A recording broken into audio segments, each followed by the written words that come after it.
can just 0 turn it to off. meters. Yeah, but okay, but why are they on by default? This is what the developers have This is the chosen. experience, yeah. There This is the are experience they intentional wanted me quest to have. markers. Like in the mod, that- there's a quest marker in Halo CE, and if you turn them all off, you no longer get that too. If you just turn I don't know, everything off. I find it funny if you turn off the features that they put on by default because they, the video game developers who ought to know better than you, just the player, they, you know, they have not even suggested, they have made it so that this is the way that the game works unless you go and change it. So I don't know, why wouldn't I trust their judgment? It's not like they're 343 Industries. It did confuse me right at the start of the game, like in the menu when you boot it up for the first time, that it's going through, you know, graphical settings and everything, making sure that, you know, for like colorblind or whatever. And text-to-speech was on by default. I've not had that before in a game. Yeah. Is that it is a normal now? Microsoft staple. I It think was in Avowed and the Outer Worlds too. It was When I heard really, the fucking but Microsoft mic. it was like from 25 years ago. Like Yeah. text-to-speech Well, from. And what's frustrating about it is that Windows has a feature for that called Windows Narrate, and the main thing is game developers need to actually utilize it for it to function. They have chosen, instead of utilizing the existing Windows Narrate feature, to implement their own text-to-speech and then force it on everybody else. And it's patently for, look how virtuous we are that we have included accessibility for hard-of-sight people who... I thought it was for people who could not read. You're of that mind, and you know what? You might not be wrong. But the community manager said it was for blind people. Well, I was going to say, yeah, because it must be for blind people who mistakenly boot the game up or something. Because then it's like, you know, Which is like, how did they thought they were navigate buying the Steam? original, but actually it's campaign revolt. Are you sure you If bought you're- the right game? If you're partially sighted, like I'm not exactly sure how playing video games works, but like even if you're partially sighted and you're going to try and play a first-person shooter, like I don't quite know how that's going to work. But also, like opening the game with like, here, adjust these tiny, minute graphic settings that, you know, is that person really going to be able to tell the difference? how does it play? That's the logic. Well, the logic is you have difficulty reading like small menu text, and that's what it's for. It's not for like an actual like blind person who like can barely, you know, it's just smears on their screen for them. At this point, across multiple games, it does come across as this cringe dick measuring contest about like how much, you know, disability we can cater to. Like a default hearing fucking Microsoft mic. It's like, wait, and they have better text to speech. It's Yeah. crazy Like, that they it's put all this Microsoft. work and effort into trying on the main menu to get you to experience the grandeur of Halo, and all of that is I enjoy instantly this as ruined well. by this Hello, horrific. welcome Yeah, to voice. Halo Don't they have- Comfort Evolved. Don't they literally have a Cortana voice that they've used on the Xbox before as like a, Yes. you know, Siri or Alexa smart assistant? Why not just use that? I don't know. And I do enjoy this when you bear in mind that the menu stutters, at least on PlayStation 5, so that's great. Really? Like, It at least didn't- we've I don't got think it this started on feature in PC. correctly, but there are Nothing I but bought the PlayStation performance 5 issues. version under the expectation that there would be less I- or no problems with performance. That was a mistake. That I was wrong. I was very 'cause wrong. I got You know what it performance reminded issues in me the of? sense of the game kind of ran like dog shit, considering that you Yeah. know, the machine I have and how it looked. Like the game Yes. doesn't look bad, but I have a lot of games that look better than that run much better. I have Unreal. I mean, Arc Raiders looks quite good, and it runs it easily much more than that game does. Do you know what the So- text to speech reminded me of? It reminded me of a certain Master Chief action figure. Missed opportunity to throw Microsoft Sam in there, saying a few slurs at the beginning. Did they not? Yeah. Wait, Before did you they turned it not off. email you? Did Halo Studios not email you? Did about you get the, royalties? Shockingly, game? no. It did make me What a think of load of Obby the horse Chief shit. though the second that happened. I was just Yeah. like, wait, what the No. fuck? It was funny. Like it made me think of that so much that at first I was like, "Is that the point? Yeah. Is this a reference? Are we doing the That would thing? have been nice. But no. This is a bizarre reference right out of the gate for the Yeah, right out of the gate. beginning of this game.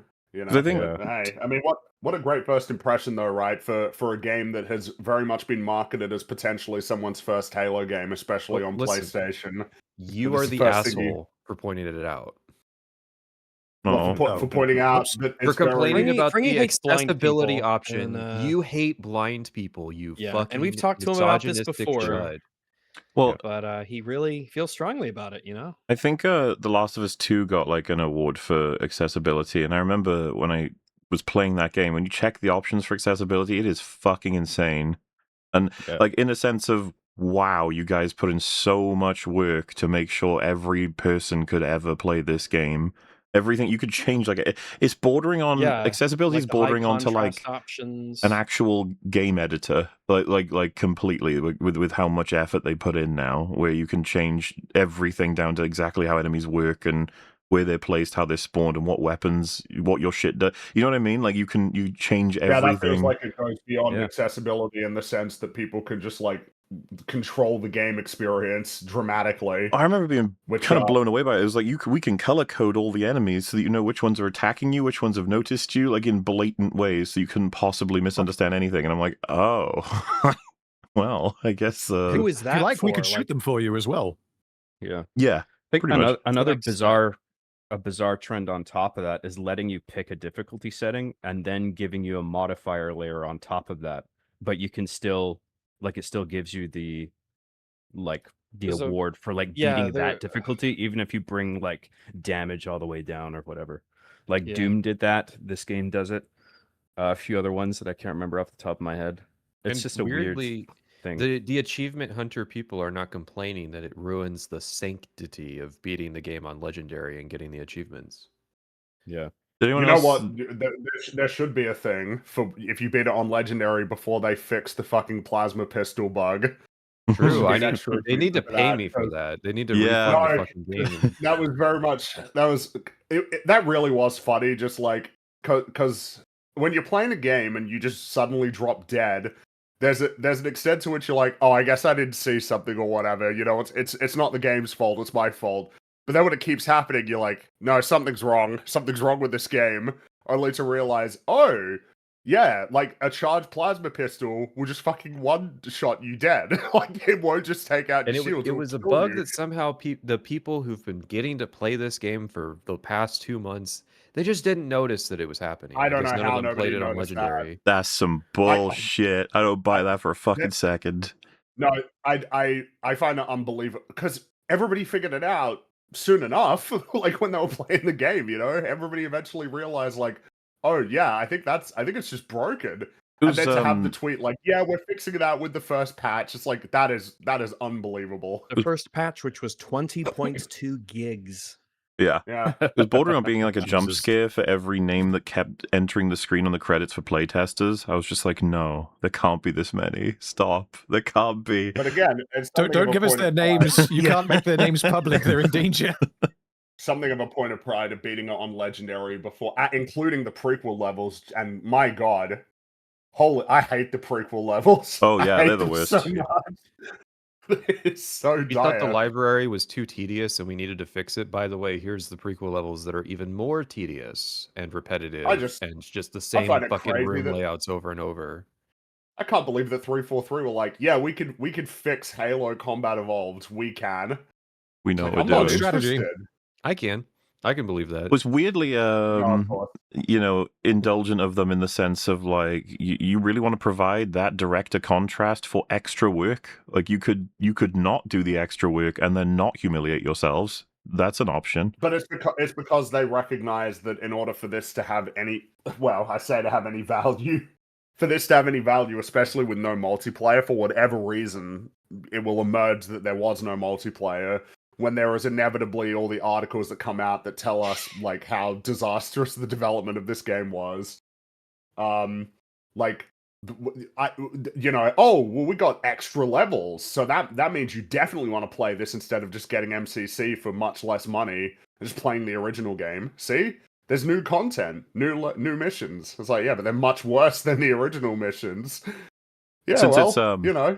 Somewhat superfluous as well. The fucking skins, man. Because obviously I've just thrown up some footage and I've got my reskinned weapons and the purple, the purple armor. like needler all over you thing. That just looks ridiculous. I enjoyed the mech one where he's got a little head.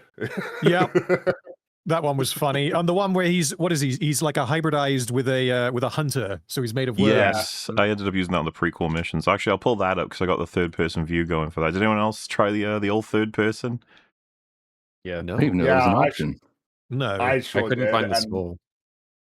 it's man, I didn't look it up, is but it is funny that they marketed third person when it was clearly like they an needed it for afterthought. the PlayStation fans. Ooh, oh god, I wish I'd known this existed. I would have been because I chose because I'm doing a bunch of Odyssey videos. I went for the obviously like the Spartan one where their thought Yeah. process was, oh, you know how they call him a Spartan? We should totally make that a skin. So I was running around calling myself Agamemnon the entire time.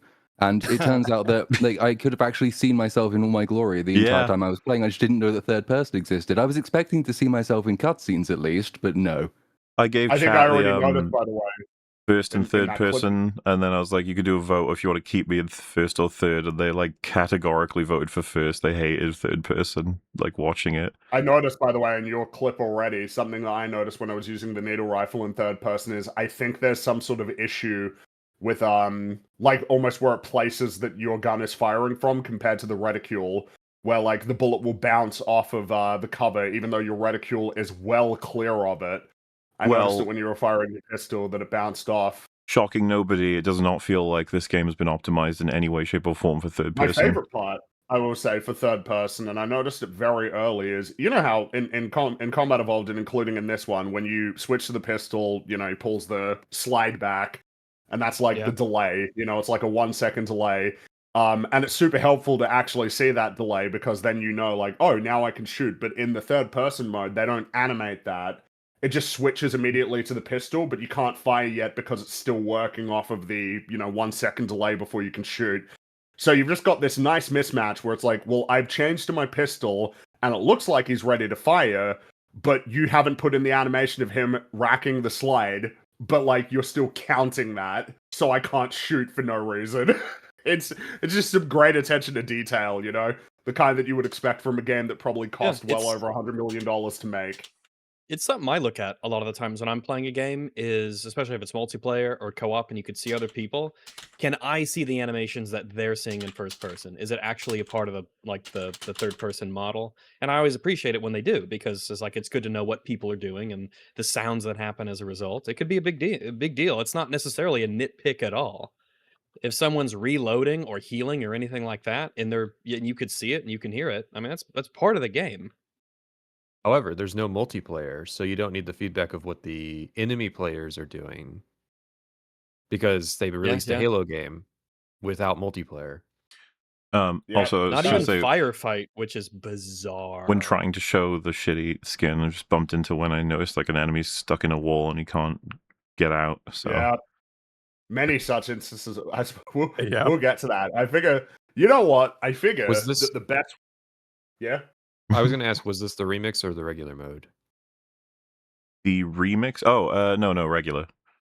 Okay, because it happens very often on remix mode.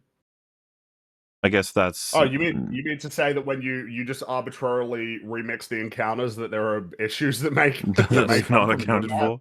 Yeah, no, this is one of the encounters they intended, is what I found. It's like, oh dear. Well, they intended, even though. No, we'll get this. Look, all right. You know, I figured the best way actually to start this sort of conversation is to sort of contextualize it. You know, this is a remake. This is a remake of Combat Evolved, and it'd be nice before we spend a while talking about this game if we all just spend a little bit of time talking about Combat Evolved and what we think about it and why it's so nifty. Not to assume that literally everybody here likes that game. I'd be surprised if they didn't. I'm glad they fixed it. I'm glad they finally fixed it. Also, out of curiosity, because I know me and Platoon counted this way, but we'd never played Combat Evolved before doing it for this. So I don't know if anyone else, has everyone else here had more experience or some people new? Well, maybe we want to start with just the first impressions? Because I feel like that's, if we start with first impressions and then go to the more experienced people, I think that's more productive. Well, like the new players? Yeah, the people who've played Halo for the first time for this. Or not as much, yeah. Yes. Well, that'd be just because I know Maula's played Halo games before, but I think Platoon, it was your first time like playing a Halo game at all. Well, no, I played bits of 3 and bits of ODST and bits of Reach, but that's because my friend owned an Xbox and we all played them co-op. But that like, not even all the way through for any of those. It was just bits of them, and that was way back ago. What about Random? Out of curiosity, I think you're the only one. Well, it's same as Platoon, but with the exception of Combat Evolved. Combat Evolved, I think, was the first shooter I played, and I have played it a bunch. But I'm not well versed in Halo as a franchise. I've only really played Combat Evolved and Reach. Well, you two are probably still best to go first at that point, because I'm slightly more experienced than everyone else seems to be veterans. Yeah. So, well, yeah, Platoon. What? Yeah, we're doing the thing, you know, like in a minute or less or something like that. What do you think of Combat Evolved for playing it the first time? It was a lot of fun. Obviously, like playing it, I got the Master Chief Collection. It turns out is fundamentally and irreparably broken on my computer. So getting it to work was difficult because it just kept minimizing itself for no reason. But once I'd figured that out, every time I launched the game, it was really good fun. Just to clarify, it's not just you. Oh, cool. I'm glad to hear that. There's always something wrong with people's installs of Master Chief Collection on PC. Yeah, it just kept minimizing itself every time I opened it, and I had to you had like half a second to press buttons until you got into the actual game, and then put it in windowed mode, and then it would be fine.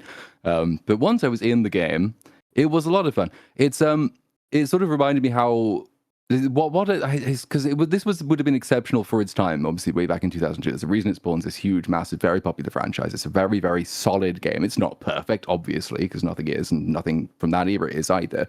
But just to see the amount of care and attention that goes into the small details to make almost everything. You're never going to play that game exactly the same way twice because of the way that you get chain explosions, because of the way all the guns have so many different effects. It's a whole set of fun just experimenting with what all of the weapons do. I went in expecting that, like every other shooter I've ever played, I'm never going to use the pistol, so I got rid of it. And then I learned after the fact that the pistol is one of the best weapons in the game. Had like a very low opinion of the plasma pistol as well, and never used it until I very quickly learned that it was one of the most useful weapons in the game. So it was relearning a whole bunch of stuff and learning a whole bunch of stuff for the first time. And obviously seeing it the way it was originally done rather than using anniversary graphics as well makes you think that for as many limitations as they had, they absolutely eked everything they possibly could out of the resources that they had. It's probably more complex and layered as a shooter in terms of the way you can chain explosions, the way you can combine different weapons with various different effects together than a huge number of modern games are, and quite a lot of those effects seem to be missing even from the remake, which is interesting. It's the word demake has been thrown around, and accurately, I think.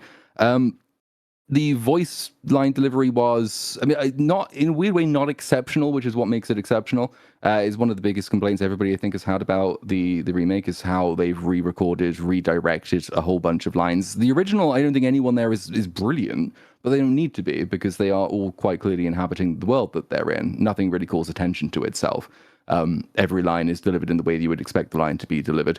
All the cutscenes being rendered in engine is cool because they paid a lot of attention to how you pace them, how you shoot them.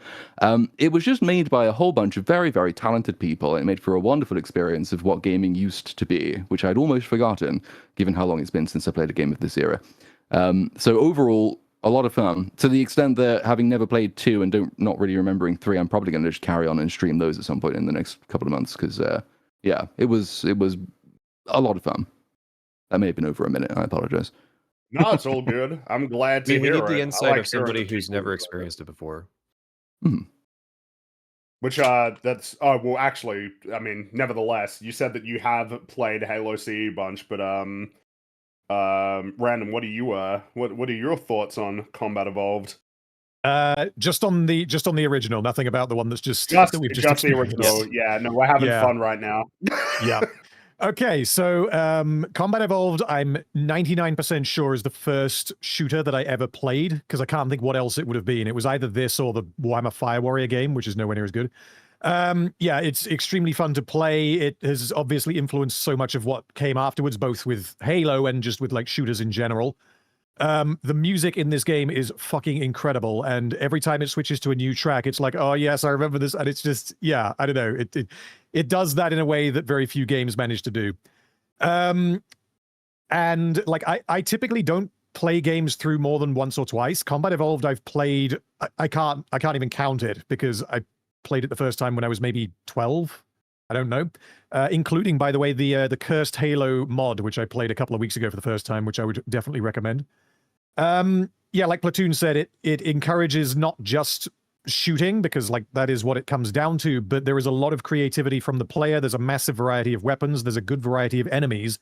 The addition of vehicles adds to the creativity as well, and the variety. Level variety is great. Like the story itself is very simple, but it does everything that it needs to do to allow for you to shoot some aliens. And yeah, I guess in summary, this is one of my favorite games, coming from someone who doesn't really play shooters, which tells you how much I like it. Mm-hmm. Yeah, that's I guess it's so it's funny that this remake will sort of pitch itself as like, yeah, we might be someone's first experience with like Halo or first person shooters. It's like, man, oof, what a terrifying prospect that is. Mubes, what do you think of Halo Combat Evolved? So just a brief thing on, like, I had loads of friends who were playing all the Halo games, and I just sort of was late to gaming in general. I'd played Quake pretty early on, but Halo I always heard about. It was only when I was probably into 360 and Halo 3 came out, and all my friends were playing it constantly. I was like, I'll get it. And then played the campaign and was confused, obviously. I do remember a bit of that, but also was just like, this is fun. And then played shit tons of multiplayer and custom games, and that was just like a mainstay of that era. That's what Halo was to me, was the fun game you play with friends that's like I never quite got into understanding anything about it broadly, about, with the story. And then funnily enough, I unfortunately missed ODST because I couldn't afford it, but Halo Reach was the one that I was more properly, engaged with story-wise, because I was coming into where it began technically, instead of the third of the franchise. And then Halo Wars was actually what I particularly enjoyed, even though it's like sacrilegious in the sense of an RTS on console that runs at like 30 FPS or whatever.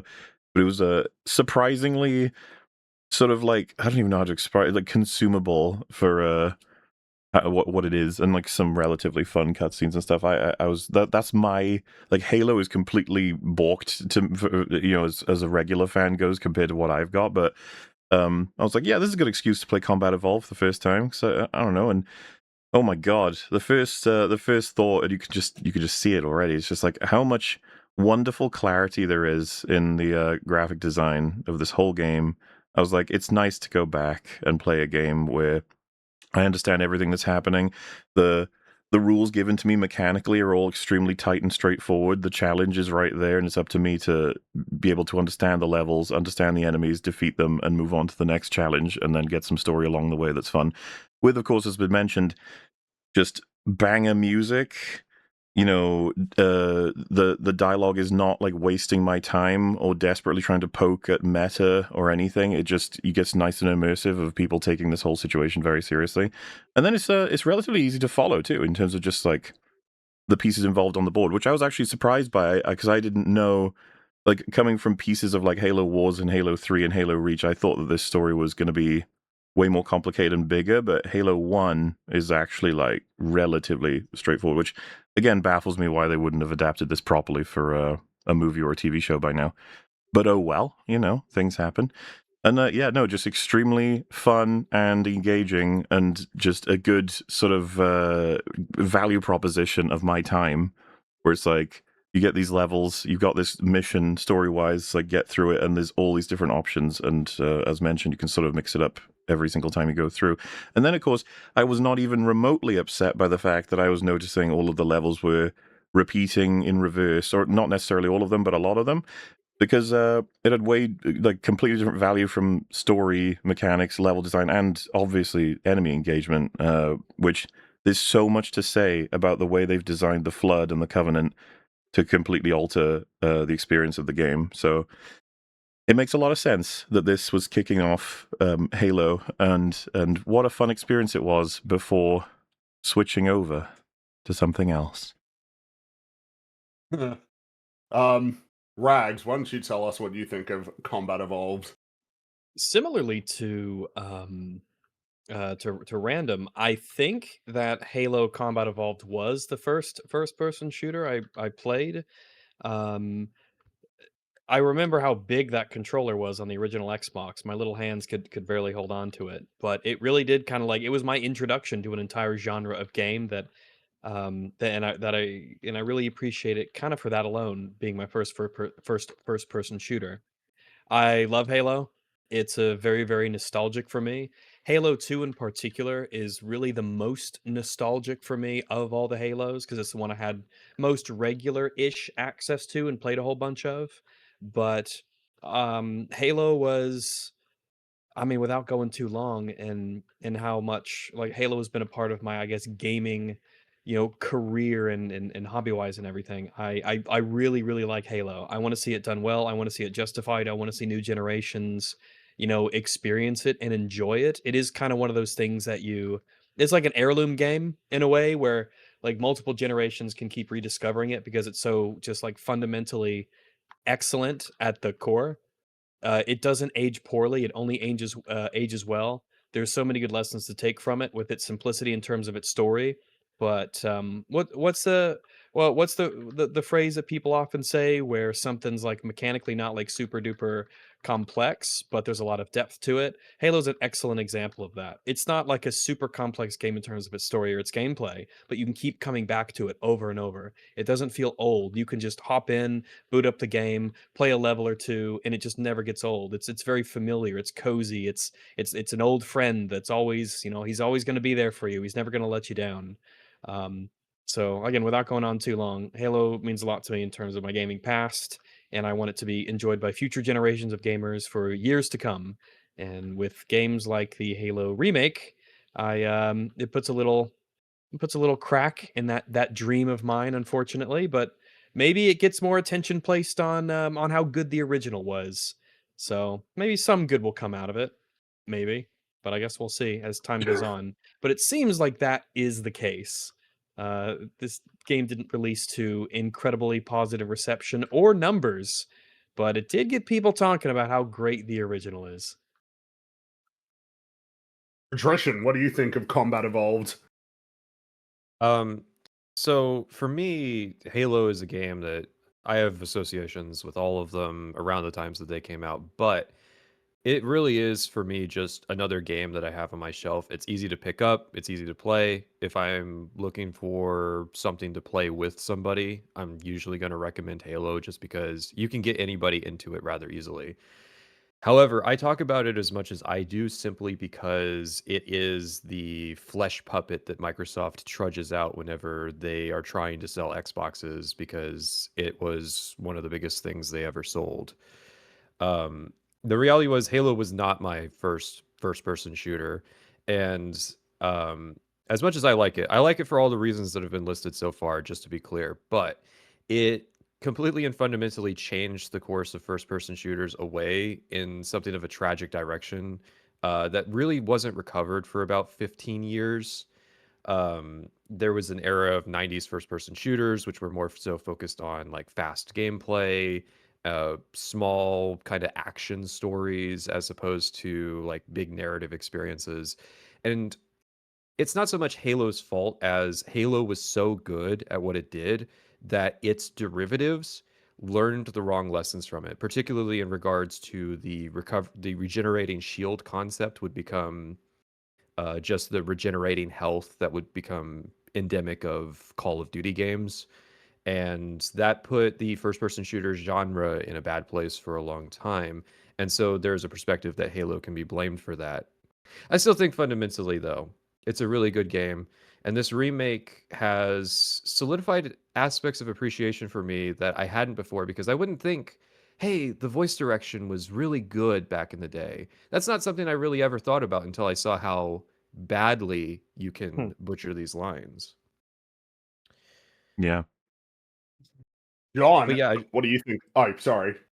Sorry, I just wanted to emphasize No, there wrap it up. is a alternate perspective of Halo had a negative effect on the first person shooter genre and on the games industry as a whole, but not because Halo was bad, but because people wanted to have their own success of Halo. There's so many times I've read the stories from games in the 2000s of so and so saw a headline about how Halo 2 beat Pirates of the Caribbean at the box office, and they wanted their own Halo 2, and it led to the industry as a whole into a bad direction, which is an unfortunate side the effect. Halo killer, as a term. Yeah, that sort of whole been around for a while. concept, which Call of Duty 4 was like the Halo killer, unfortunately. But yeah, I would feel remiss if that wasn't brought up because we're being very nostalgic here, and people usually want to hear that perspective as well.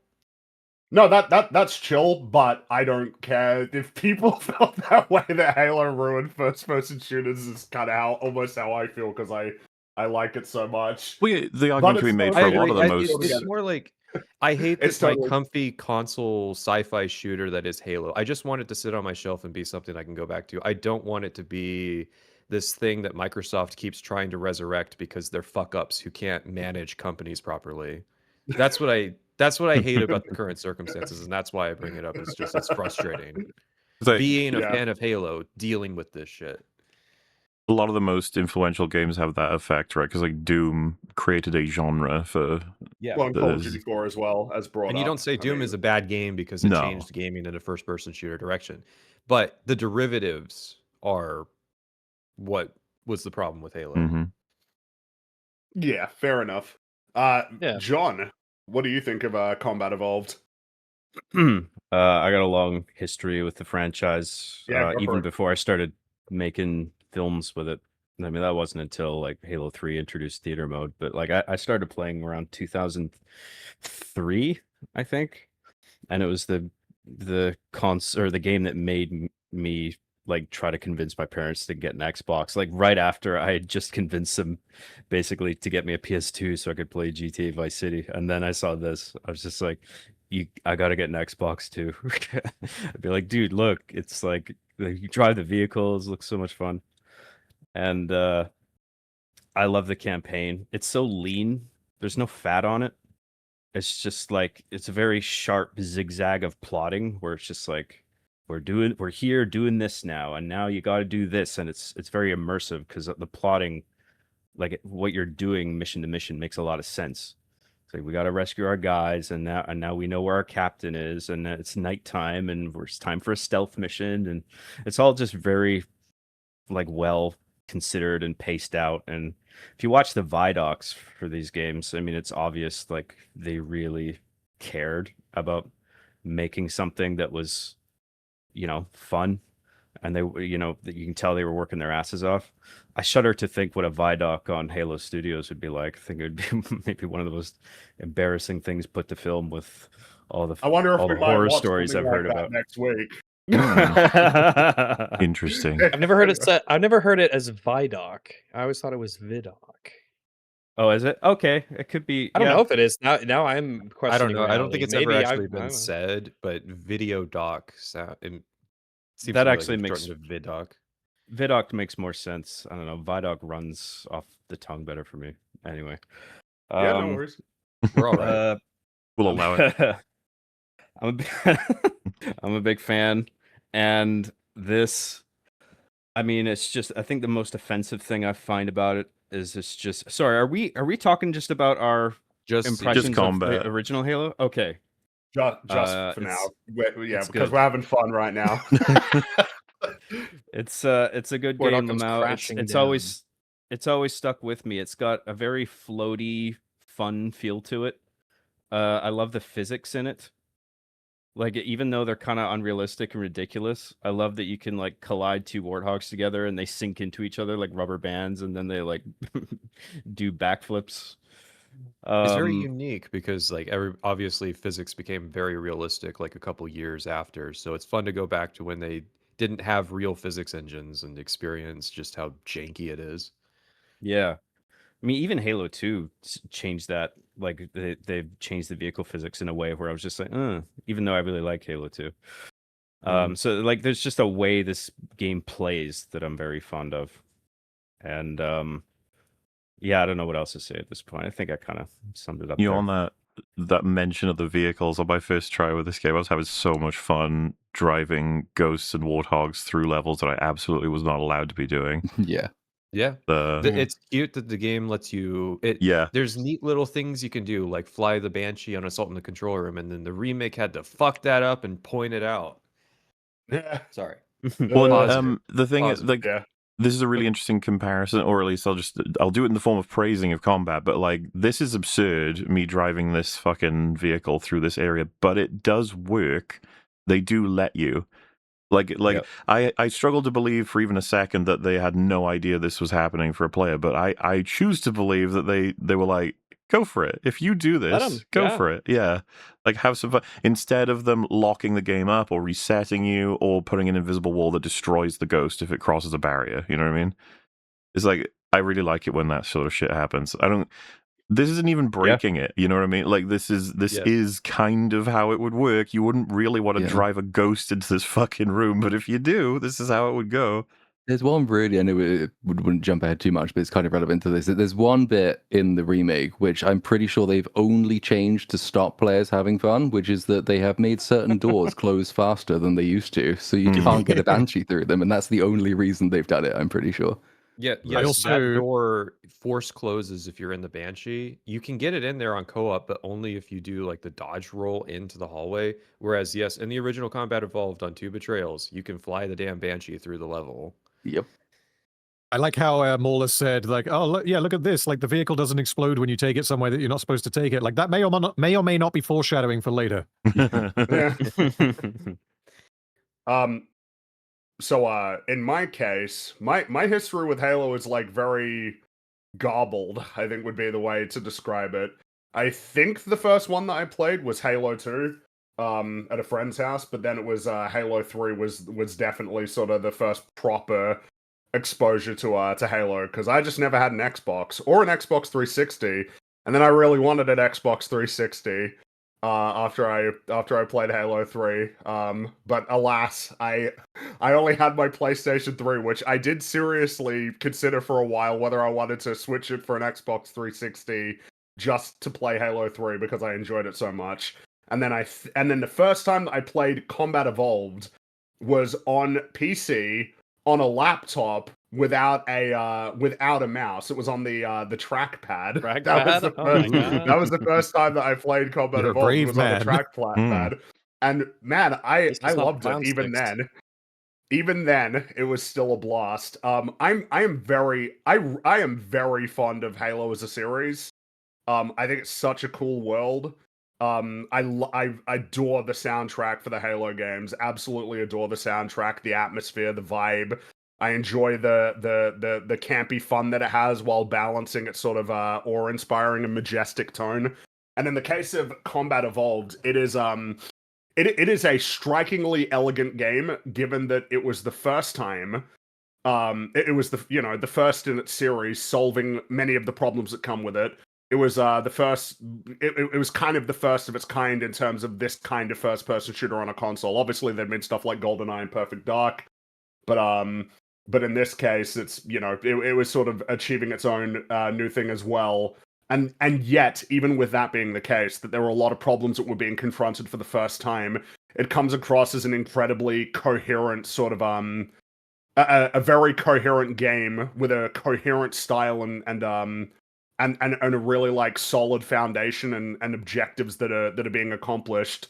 To the point that it's almost strange that in many ways it comes across potentially as like the most coherent Halo game in terms of its goals compared to the later games, even though they had, learned a lot of lessons, and those games all have their strengths as well. Halo 2 is a very ambitious game, which there's a lot that it gains from that and to be respected from that, but then there are the expected problems that come with it. But in the case of this, just like a really tight campaign. I would echo what John said, that it's it really is very lean.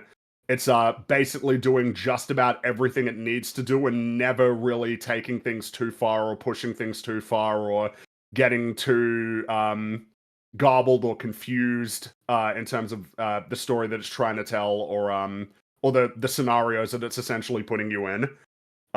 It's just and a really robust sandbox that allows you to do things like what Mauler was doing here, which is probably like one of the core strengths of it, is that yes, it is simple, but amidst the sandbox that is created in this game and all of the Bungie Halo games is a really remarkable amount of variety and emergent gameplay opportunities that can sort of spill out because of how well designed the enemies are, how much they sort of complement the weapons that the game gives you to play around with, and the vehicles, and the variety of environments that you can sort of play around with them in. It's a really cool game. I like it a lot. I think I said when I'd finished playing Combat Evolved, I was like, Free, did you ever take the ghost into an elevator just to see what would happen? I don't think I ever did this, but this is very amusing. This is the kind of jank that you like, not the kind now where it's like, oh, this game is running this. Sorry, we don't need to talk about it. We're still in our positive phase. We're still eating them lotus flowers, aren't we? Can I bring up a bit of lore here with Halo CE?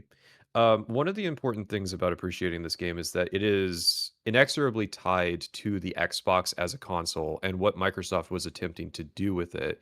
The Xbox was Microsoft's first console, and they were entering into kind of a competitive market. You had the PlayStation, you had Nintendo. They were kind of duking it out in the casual entertainment system space. What Microsoft wanted to do was leverage the fact that they had a monopoly on the PC market by making a console that was very easy for PC developers to port their games to. And one of the most interesting aspects of Halo is that Bungie was a Macintosh game developer before. They made Marathon, and they made I forget their names, but it's a handful of RTS games, and they were for Mac OS. Myth was one of them, yeah. Yes, and Microsoft was like, we're going to snipe one of Apple's top game developers and prove that they can make a game for a console the same way that you would make a game for PC. And that revolutionized the games industry because it used to be that you would have a console version and a PC version, and they would be radically different because of the way that the hardware worked. Whereas Xbox's revolution was, what if you just made a PC that did console things? Yep. It had an x86 processor, which was unheard of. Which eventually became normal. It took Sony a while to be willing to do that, as notably with the PlayStation 3, but that was some very much flying a bit too close to the sun. I would say that they're doing that right now, but I don't think there will be any consequences for it. So, you know, it is that is crazy to think. I'm pretty sure the first time that Halo got shown publicly was at Macworld. Like Steve Jobs introduced it. That's very funny. Well, that was because that is an interesting thing as well, is that Halo started as a real-time strategy game. Well, and then eventually they chose either a company that specialized in two genres that really hadn't been represented on console up to that point, because console games were like third-person action games and brawlers and puzzle games and stuff like that. First-person shooters and real-time strategy games were just not something that you expected to get when you bought a console. Obviously, you have Perfect Dark and GoldenEye, but those were rather exceptions to the rule. And I guess Doom 64. No, I think it's fair to say that it is.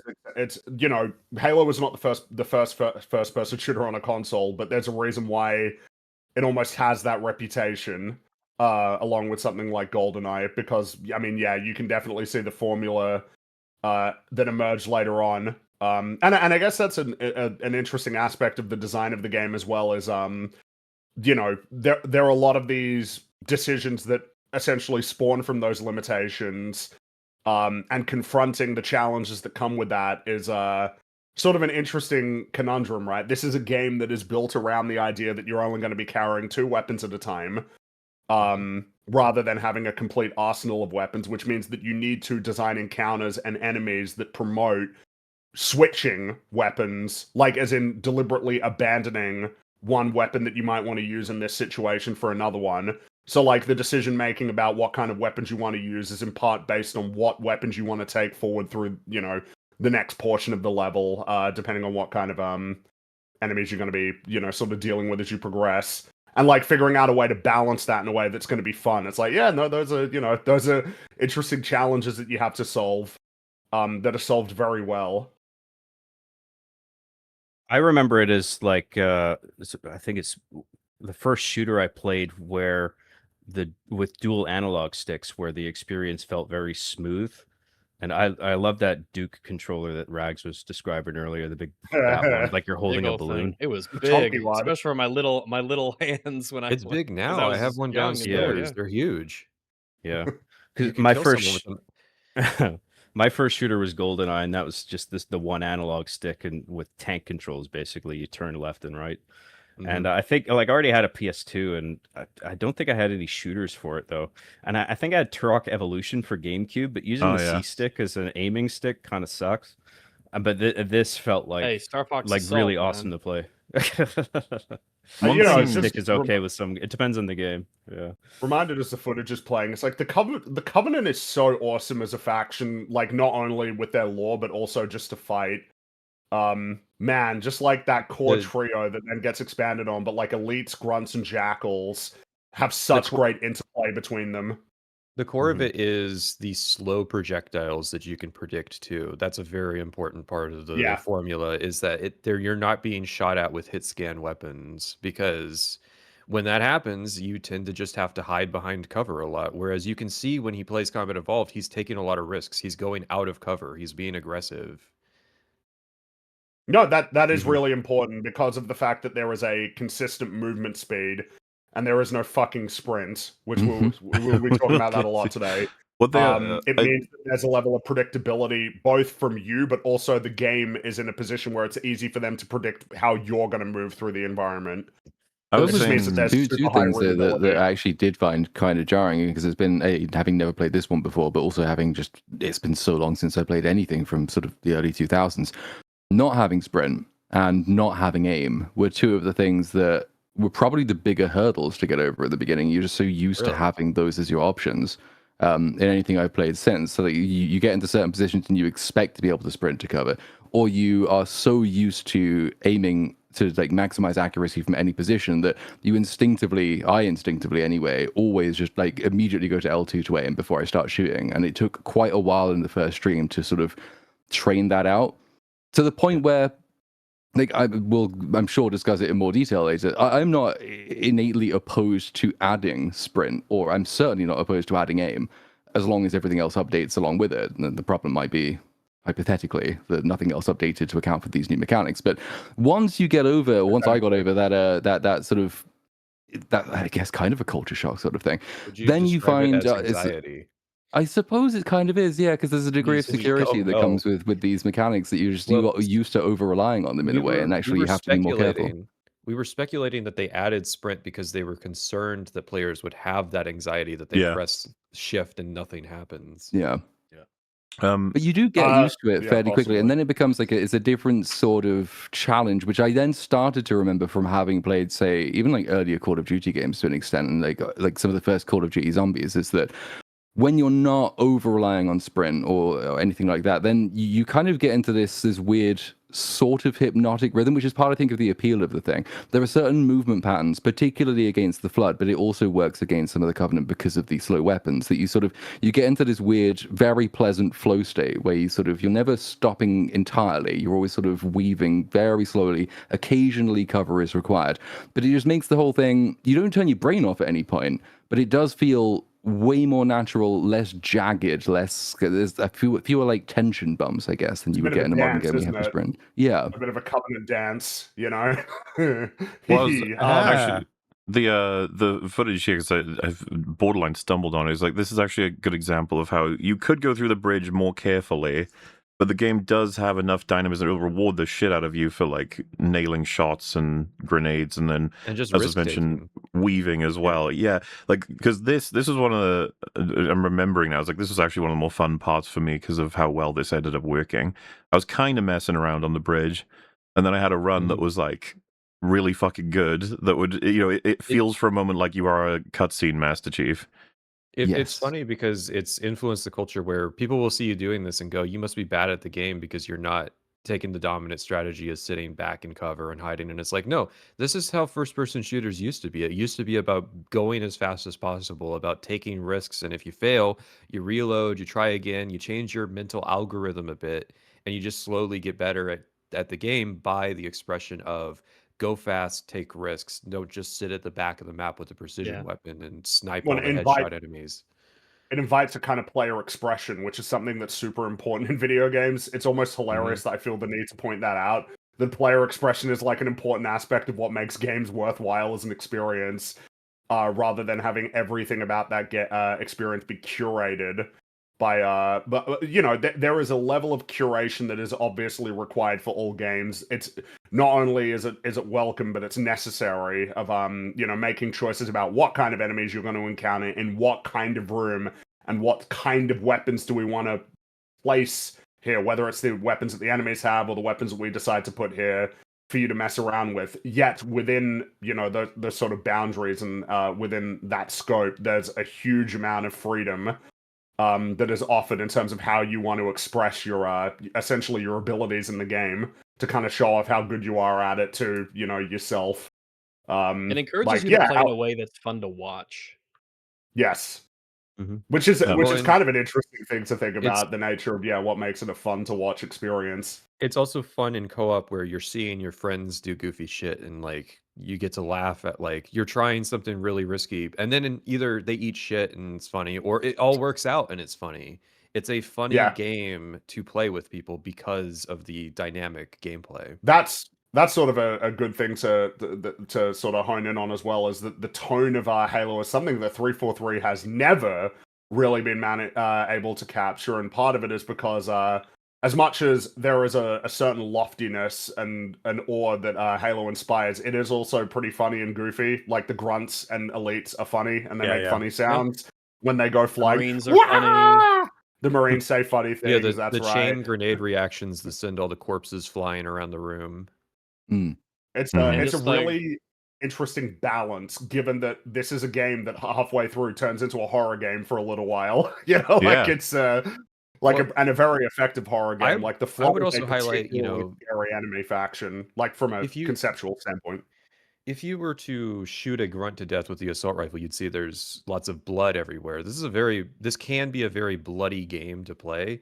And so there's an interesting dichotomy of like, it's a fun experience, but it's an adult experience in that, it takes itself seriously. It's funny, rated but M, you yeah. insert the funniness, not the game itself. Well, The game there's has no some quippy willingness to lines. insert funniness. Well, yeah, it's not that kind of. It's the Marines will say funny things like in the middle of combat. They just, and I say they talk shit while you play, but they talk shit in the way that like someone sitting on the couch next to you would also they're not talk winking shit. and nudging at you when they do it. Like, was that funny? And they I'm all a funny sound sort guy. of like they have a sense of humor that is believable from a bunch of Marines. Yes. None of them says, for example, "Oh, you're standing in my aura space." None of them says any shit like that. But that was one of the things I was Non-binary. really impressed with as well, because not only is that their humor is on point and the way they're characterized is really good, but the dynamism and the reactivity in all of their lines was really impressive. It was way more than I was expecting. They will compliment you. They'll react to complain if you individual shoot things you. you're doing in the moment. If they shoot you, they'll apologize. If you shoot them, they understand that's what happens. If you've killed someone they're shooting at, I think they react to that. And likewise, if they will shoot someone that you were enemies that shooting have at. died, they'll shoot down at corpses to make sure they're dead and have lines about it. Like, Yeah.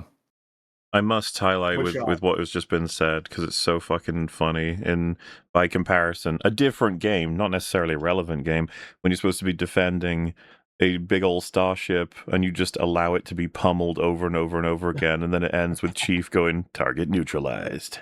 Oh yes, like, because it would what? be crazy if they designed a sequence where they're like, you need to stop ships and you don't have to, and you still win. Like, you Yeah. literally don't have to. And the other characters are like, "Good job, Chief." It's like, "Nice, Chief." It's like, I didn't do anything. Like, okay.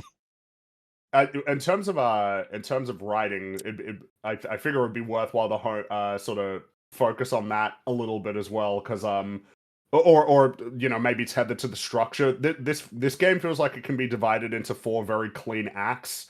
Like Act 1 is kind of the humans are on the back foot. They find themselves in a strange place, sort of split up, outnumbered. And the first act of the game is essentially sort of rallying everybody together and figuring out kind of what your quest is going to be. And then Act 2 is, oh, Halo is a weapon, we could use that. All right, that's what we're going to do. Big sort of military campaign to get control of Halo. And then it's like, oh, we did it. We're in the control room. Nice. Oh shit. Oh shit. Oh Jesus. Oh my god.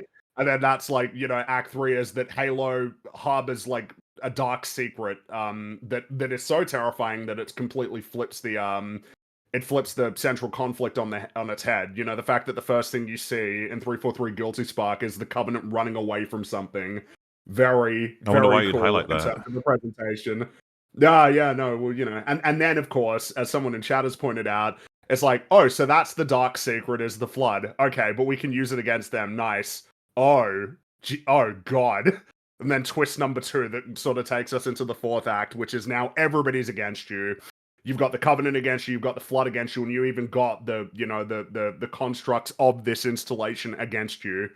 And now you sort of got to rally as like the complete underdog to destroy Halo in a means that is not, conventional, essentially. It's a really cool structure. It feels in a way that 343 Guilty Spark and the library as 2 levels are almost like they are one of those acts, because after that it becomes like the resolution of, well, how do we deal with all this shit that's happening? Yeah, exactly. And by the way, I love it. Like, I love that as a structure for the game, that it initially presents as a bombastic action adventure where you're fighting these aliens, only to then transform into like a horror game where you're dealing with an ancient evil that at this point, it doesn't necessarily need to be spelled out for you, but there's like a lot to be sort of read into and inferred about what may have happened to the people who created Halo based on the fact that you do uncover, this sort of ancient evil. And then Guilty Spark shows up and he just starts saying weird things to you. He says a lot of things that make sense, but then there are a lot of things that he says that it's like, you're talking to me like you know who I am. And then of course we're not friends. Like, what are you doing here? It's interesting considering how long this show's been running. That had I isolated from anything I've heard you guys talk about, I would have said like the 2 favorite levels are probably gonna have to be Silent Cartographer and 343 Guilty Spark. One for the level design and just like glorious structure and experience, and the other just what a flippin' atmosphere and a way to control all of the elements to make the story like really hit. Yeah, super well executed. Which is going to be very interesting to talk about, considering certain changes that were made. It's a really good balance, and that's kind of a good example as well of how this game is able to balance its narrative aspirations, which are, compared to the games that came later from Bungie, you could say it is less ambitious. Like Halo 2 is particularly quite ambitious in terms of how much story it wants to tell in its game.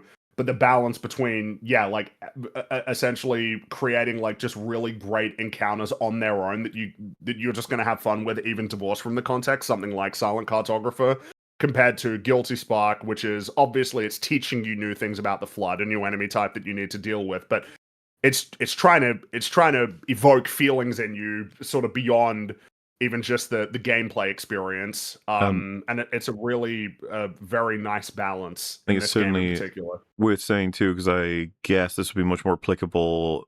Maybe I don't know necessarily for me, random in Platoon, but playing on MCC and knowing this is like, so to speak, the experience, but then also having an option at will to press tab and to experience the future. The future, where it's a foggy, a bog, but it's got nice god rays piercing through. Nice bright god rays. This is one of the scariest parts of the game for me. I couldn't get over that for a bit when I was on stream, because people kept telling me like, make sure to press tab in a level, and I was like, oh, here we go. And I just, like I was saying, I've got a particular bone to pick with how games have evolved into being obsessed with graphics. And it's more so like fidelity and extra detail and everything. Whereas I go back to playing something like Combat Evolved, and I feel comfy as hell, knowing that I can understand where everything fucking is, knowing what is important. You can understand what everything is and what's supposed to be there, but you also understand that everything was done here for a reason, for an aesthetic reason. The entire vibe is very, very carefully created. And when you press tab here, and it's like, how about we add a bunch of lights? I think graphical remasters and remakes are ontologically evil. One thing that pisses me off about MCC, and I had this issue when I streamed Combat Evolved, was like it defaults to the cutscenes and everything in Yes. the anniversary version, and I'm like, It- no, stop. You have to end it's the bad. cutscene. It gets Then worse yeah, in change Halo the 2 graphics, because then they restart. fuck Yeah. with the music. They fuck But- with the music in Halo 2. Genuinely, part of the problem though is that a huge portion of the audience would honestly look at you and be like, "But it's better."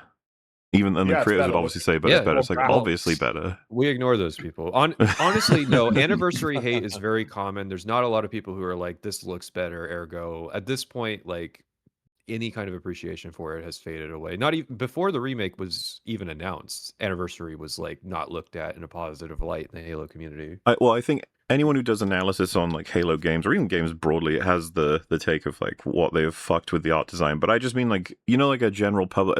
I put this in the same category as black and white is automatically worse than color, or 4:3 is automatically worse than letterbox or widescreen, I or think even 2D it's games are so- automatically worse than 3D games. It is so tacky of an art style change that Yeah.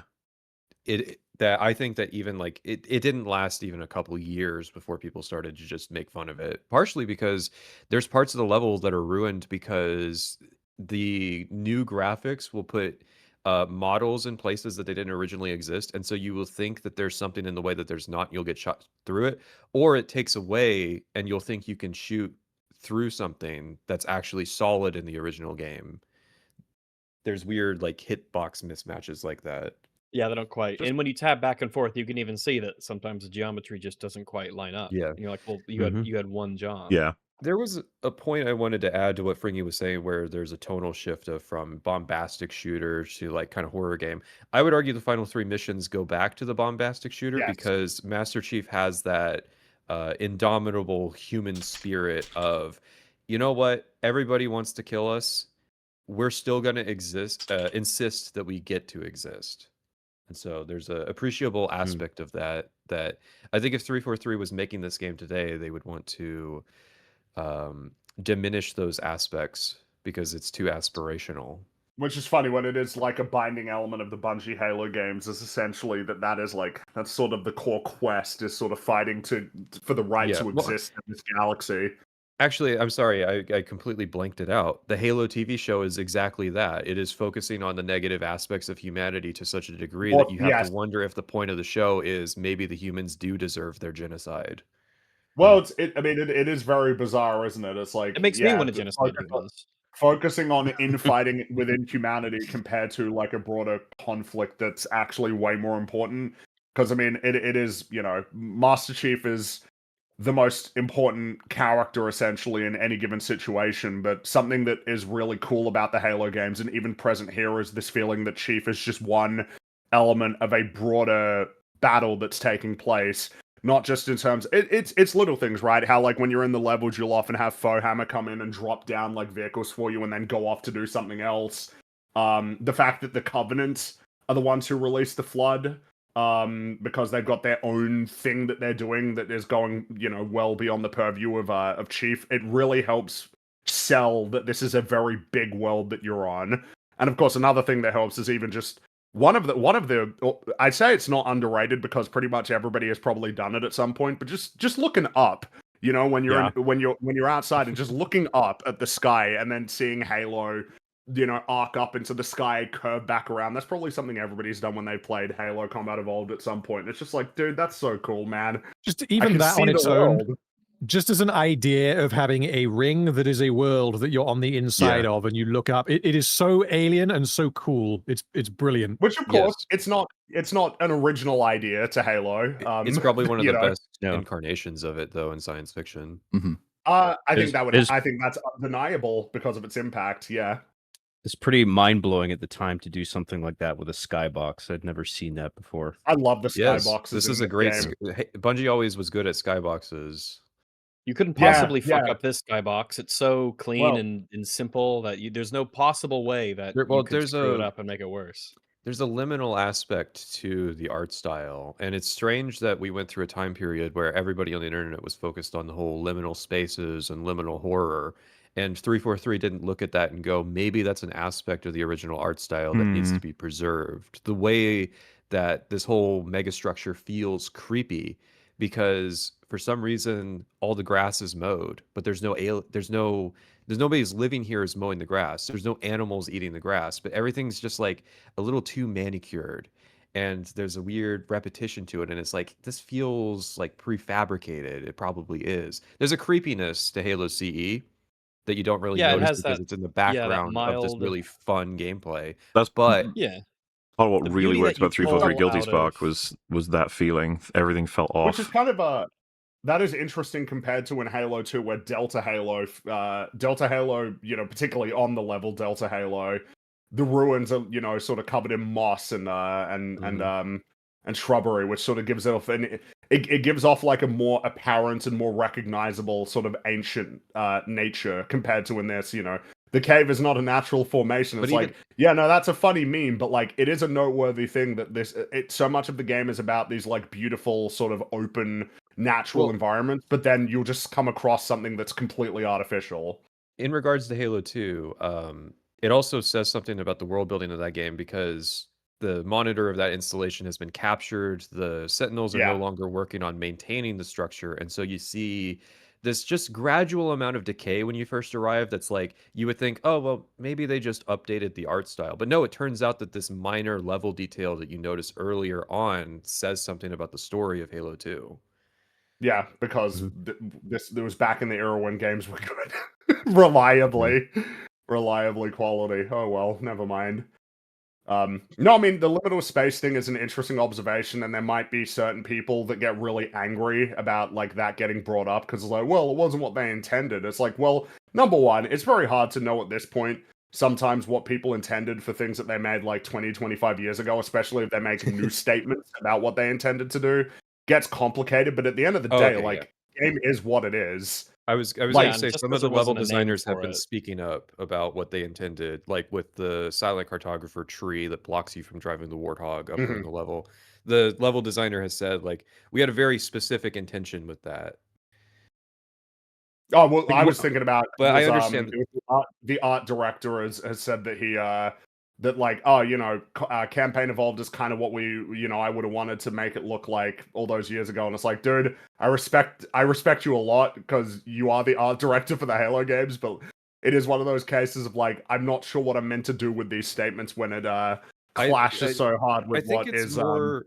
A lot of artists will say that, you'll see that, and I think it has to do more with, I wish when we were making this game we had access to this technology because we could have we could have used it better. Like this cool sand physics system or the snow melting under the Ghost. It's like these are cool details I wish we had access to, but obviously we didn't.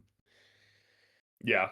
Well, and ultimately, like, a game is, you know, for whatever, you know, they might have wanted to do or tried to do, depending on what kind of technology they had. All of these games are a product of what they had, and I don't say that as like, oh, they're a product of their time in a condescending way. It's more like, no, like what you created something, like the experience is what it is. You know, regardless of essentially the technology, and then it sort of stands as what it is, even when the technology improves. And sometimes that can yield really interesting and valuable results, like something like this game that it is kind of unique amongst the Bungie Halo games, even in terms of its art direction. Yes, because a lot of people don't really mention this, but Halo CE stands out even among the Bungie era just because there was a bit of a tonal shift with how they were approaching Halo with the later games, where there's a bit of a mismatch where Halo the standalone game versus Halo the series foundation. Yeah, almost what you see in a pilot episode of a show versus like what the show kind of becomes, where there's a certain level of quirkiness that's often present in a pilot, a level of like that they haven't quite figured everything out yet. And that sometimes in that case, a lot of the time, you know, it's usually for the better. The pilot is usually rough and then they figure it out. But in the case of Halo, it's kind of an interesting thing of like, man, it's like a really unique experience though. Just what it said because it was highlighted in the Discord. So there are 4,454 people watching us right now, and there are currently 4,378 people playing Campaign Evolved. Oh no! Oh wow! Oh my goodness! No. On Steam. We predicted that Honesty. on Rags' stream was that more people would watch us than play the game itself. Wait, how many people are playing the Master Chief Collection? More. Probably, almost certainly more. Lots I think more. it's It's got to be more, more. yeah. but- Yeah, there was a decent amount playing when we checked, when we've been doing the checking, because the MCC is pretty reliable. It's probably in the it's probably in the state where it's always going to have some people rediscovering it, going back to it. So right now it looks like just over 8,000 people. So that's Was, double. you know, just to be as pragmatic and straightforward as possible, it is the extremely beneficial value proposition. Like, out of the 2 games to buy, it's a no-brainer. It would be insane. Yeah, I mean, there's only one bad game that you get in the collection. The rest of them are great. So, You yeah. know, like you could deal with that one bad game. To which I will say, I could keep talking about Combat Evolved forever, but the thing is that we will obviously inevitably circle back to it as we start talking about the remake. Sure. But I suppose Comparisons will be rife. Yeah, we should probably start doing that. But I will say, for those of you who haven't played Combat Evolved or any of the Halo games at all, now might just be a good time with everything that's been said. Like, dude, what are you waiting for? Get MCC, play Combat Evolved, play Halo 2, then play Halo 3, ODST, Reach. You can stop there. You don't have to play Halo 4. just stop there. Play the Well, first 5 games. Yeah, It's a funny comment. When we were talking about our relationships with Halo, not a single person mentioned Halo 4. The end point that everybody mentioned was either Reach or It's Halo Reach. Wars. Yeah. It's Yeah. I mean, Reach is a really nice full circle moment. I know Reach has got its problems for sure. I recently replayed it because I wonder if there's a reason why I felt like I needed to replay Halo Reach while playing Halo Campaign Evolved. I wonder if we'll talk about that a little bit. But it really is a nice full circle moment. It's a really, and then it's like, yeah, it ties a bow on it. What a great collection of games. And then 343's tenure comes, and it has, at this point, dramatically eclipsed the amount of time that Bungie ever spent with Halo. It's been 15 years, more than that, actually, since they were founded. It's more like 18 Only or 4 19 games. years. Just to take another little shit on MCC, because James Moore has provided this. It's the way they changed the library map. There's like a part where they've pasted a wall in front of a different where a wall is supposed to be. And if you pull the stream up, you can see it, and you can walk through it, and it's like fuck the whole geometry of the map. No. Oh yeah. What? Oh no. And Yes, this is one of Why? the geometry changes I was talking about earlier. wow. The library is particularly a victim of this. Assault on the Control Room and, by extension, Two Betrayals are also massive victims of this weird geometry changes. Yeah, as a result of them wanting to be like, oh no, but the new style, we have to keep it and and unify the aesthetics to the whole thing. There's the a new thing is, style. it's mostly a strong experience when it works, because it is the original game. And that's the fundamental confusion people have with Campaign Evolved, as we're about to get into. It's like, you had the full blueprint. Yeah. Somehow. Can I give You you a had bit of 5 blueprints. Can I you give a had bit of the full- autistic lore for a second? Yeah, go for it. Halo CE on MCC was hated initially by like giga autistic Halo fans because it was using the Gearbox port instead of the original Halo CE. And there were a couple things that were broken in the Gearbox port. I think most notably, like the skybox on Assault in the Control Room was broken. But that's mostly been forgotten to time because MCC eventually did patch stuff like that. There's weird stuff where MCC would change aspects of Halo 1 and it would change the AI behavior. So the speedrunning community, for example, noticed that there is a skip on Assault in the Control Room where you trick a Banshee into landing and you use it to fly to the end of the level. There was an AI update that changed how those Banshees behaved. So unfortunately, there is a case to be made that even playing the MCC version is not authentic. However, the differences are so minute that you're still getting the Halo experience. I think it's a fair point Yeah, to yeah. bring up. Yes. That it is.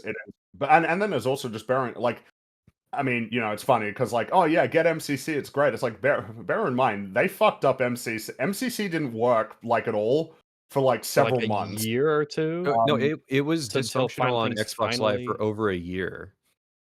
Yeah, like it was incredibly dysfunctional, broken port that they couldn't even manage. And the reality is, it's never fully been fixed.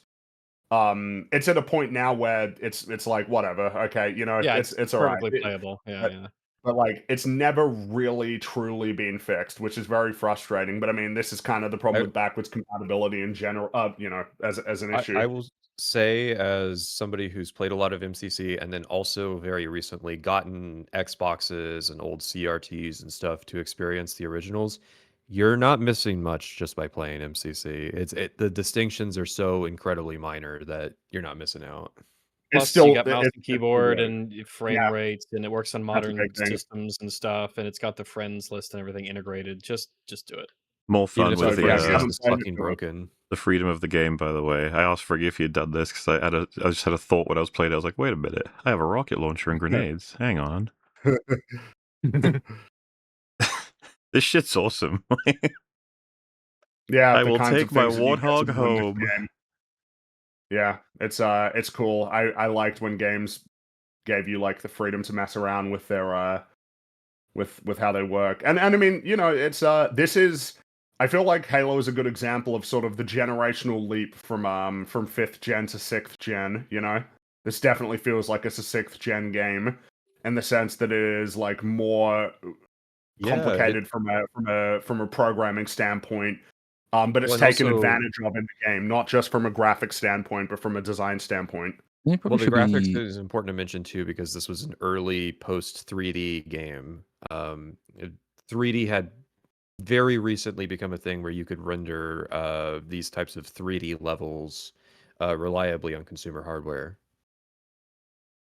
What were you about to And say, Platoon? it still shows in a few minutes because obviously, as much as lots of people are nostalgic for it, and as long as it is just objectively a brilliant game, there are problems with it, which AI pathing isn't great all the time. Flood quite often struggle to jump past any overhanging lips, for example. Quite often they do sort of struggle with doors and corridors a little bit, not hugely yet, a little bit for now. Yes. And you know there is room for improvement. But for the Yes. standards of the day, it was exceptional and still plays exceptionally well. You can find ways of cheesing it, like the thing we just saw, the final run toward the toward the escape ship. Like without really meaning to, I just immediately dovetailed left and just sprinted the entire thing with no enemies because they hadn't put any there. And that's actually something they did sort of fix with the later things. One of the only things they did fix, but.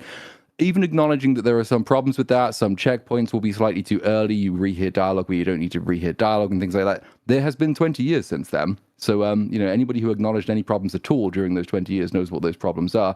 And we've had a lot of time to consider them and, you know, implement fixes and things like that. So I'm sure we're going to discuss how well that's been done. I would say that the issues with Halo CE are so minor that it's not worth the millions of dollars you would have to spend to make an entirely new game to justify actually. Unless you were particularly desperate at the moment.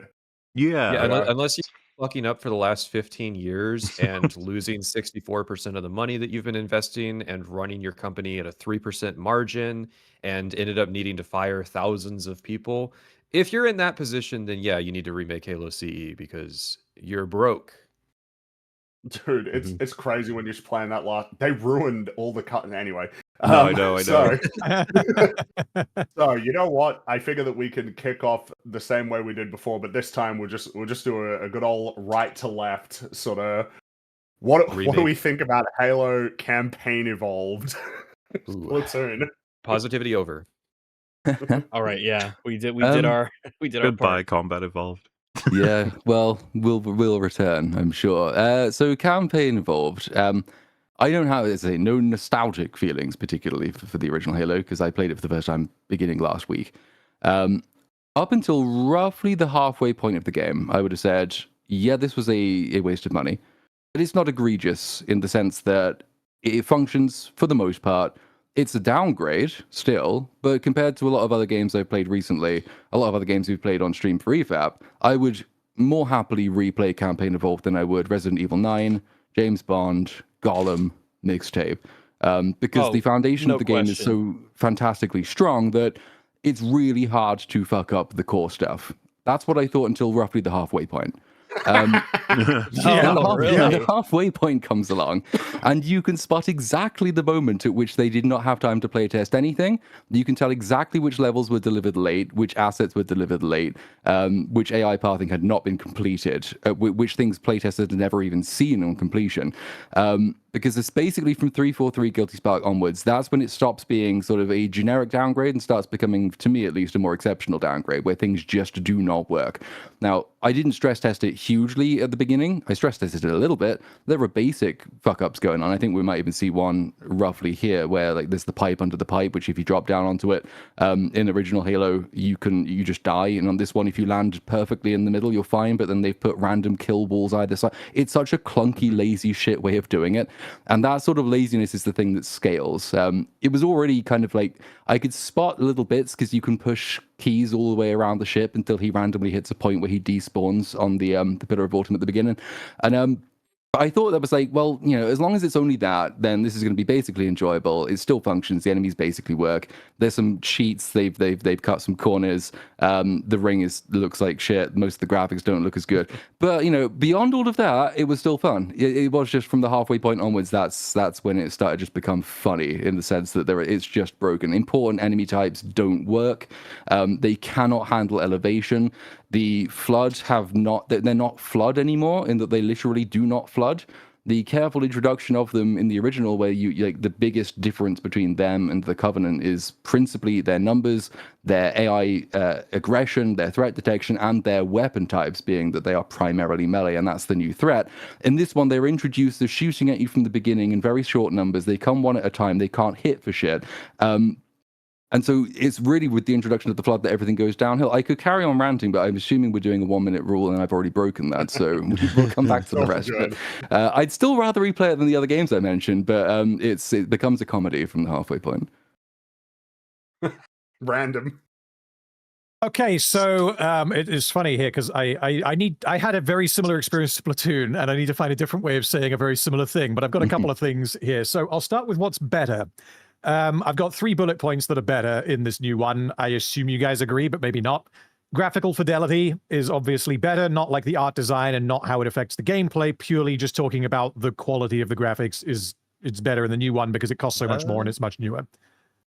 I'm going to disagree just because it relies on stuff like DLSS and film grain and motion blur and all of this graphics technology that is muddying the image to such a degree that I would think for a game of 2026, this is not graphically impressive just because of how much they fuck with the image compared to a game from 2001.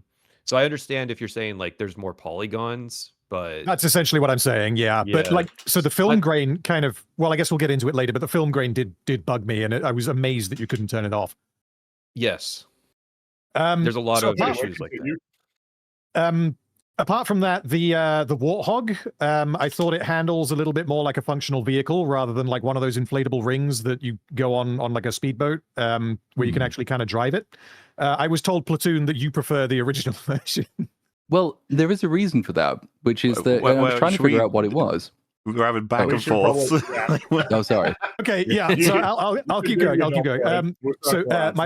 My final point on what's better is that the muzzle on the Warthog gun, it heats up, and I thought that was good for conveying, that it's a very high-powered weapon. So apart from that, my first stream, I played the first prologue mission and then the first half of the main campaign, finishing at the end of Assault on the Control Room, and I was like, it's obviously worse than the original, but I don't hate it. The gameplay is generally working. Because, like, aside from the constant hand-holding, it's a redo of an extremely solid base game. There's only so bad it can get. Then in my second stream, I saw how bad it can get. It was the latter half of the game, followed by the last 2 prologue missions, which were also terrible. And fucking hell, it was dreadful. There were so many bugs, as I'm sure we're going to get into, and some of them were very, very funny. Punishing difficulty spikes on the bonus missions in particular. All of the most like egregious voice acting flubs I thought were in the latter half of the game. Not that it was good in the first half, but it was really bad in the second half.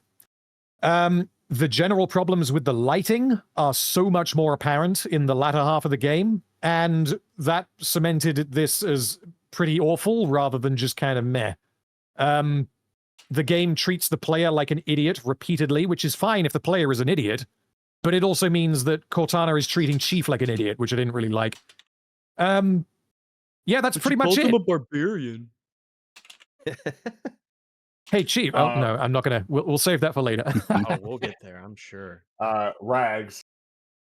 So it's like minute of overall thoughts. Is that what we were kind of got lost along the way listening to everybody? It's yeah, the sort of your summary of your thoughts. Obviously the first time I played it was like weirdly the most positive I was about it because it was a new experience. I was really trying to go in with an open mind and staying positive vibes, sending positive vibes your way. I was sort of taking it all in, seeing what was different, and it was new. And I guess I had a relatively like bug-free experience, at least the first time through, which did not, maintain itself. And ultimately, I think one of the reasons it might have felt most positive at first was because even though it's a remake, it plays very much like a remaster. And we'll get to it in a sense because so much of in particular the levels are essentially very close to being one-to-one with the original, despite being a remake, and it has all the changes, gameplay, and everything on top of all that. But it does kind of it is at its most positive when you're experiencing it, I guess, for the first time. But the more I played it, and the more that I tried to fool around with it, and the more that I realized, the more stuff I figured I was able to do. And once the novelty wore off, the less I thought about the game. The stream that I did on Legendary was quite a negative experience. And then going through on the remix Legendary was even more of a negative experience. I never see myself playing this game for funsies ever again, unless I'm trying to get footage of something for whatever reason. But yeah, everything, I feel like probably 95% of the positive things that I could say about this game are the things that it just took from the game that it's remaking. There's a few things that I like in terms of changes, but pretty much all of them are like little aesthetic things, some effects, little details like that. But that's pretty bad when you consider that this is supposed to be a remake, and virtually all of the positive things are like little graphical things or little tiny details. It's really abysmal, especially considering that the studio that makes this game is Halo Studios, the game that is devoted entirely to making Halo experiences and Halo games. So yeah, my thoughts are not positive. Patrician. Yeah, so I just want to clarify, I might be the only person to say this. I did not go into this with an open mind. I did not go into this with good faith. I am a grifter. I hate Halo, and I hope this franchise dies and gets retired because I'm tired of giving these people more chances. With all that said, was there anything I thought was positive about it? I saw this as a chance to kind of equalize this, add some features that became staples of the franchise later on, or if not staples, at least make it more consistent with the original trilogy. The go-to example I would give is vehicle boarding. It is not in the original CE. It's a new mechanic. I think it's all right. I don't really think the levels were designed around it. The Wraith is not particularly good. You can usually get the ghosts anyways, and the Banshees tend to break assault on the control room. Suicide grunts are cool, I guess. The main thing that I like, and unfortunately this is because I'm a masochist, I am a big fan of the Halo 4 Spartan Ops mode, but mostly because it's a batshit insane, stupid-ass game mode that is so tacky and tasteless in the way that it's created that it can be appreciated ironically. And the remix mode of Halo Campaign Evolved is the closest thing to a sequel we have gotten to Spartan Ops. It is utterly bereft of any kind of competent design. You are not going to have fair encounters. You are going to get it jumped by sword elites around every fucking corner. There are many four flood what is the tanks remix and mode? a tiny hallway. Yeah.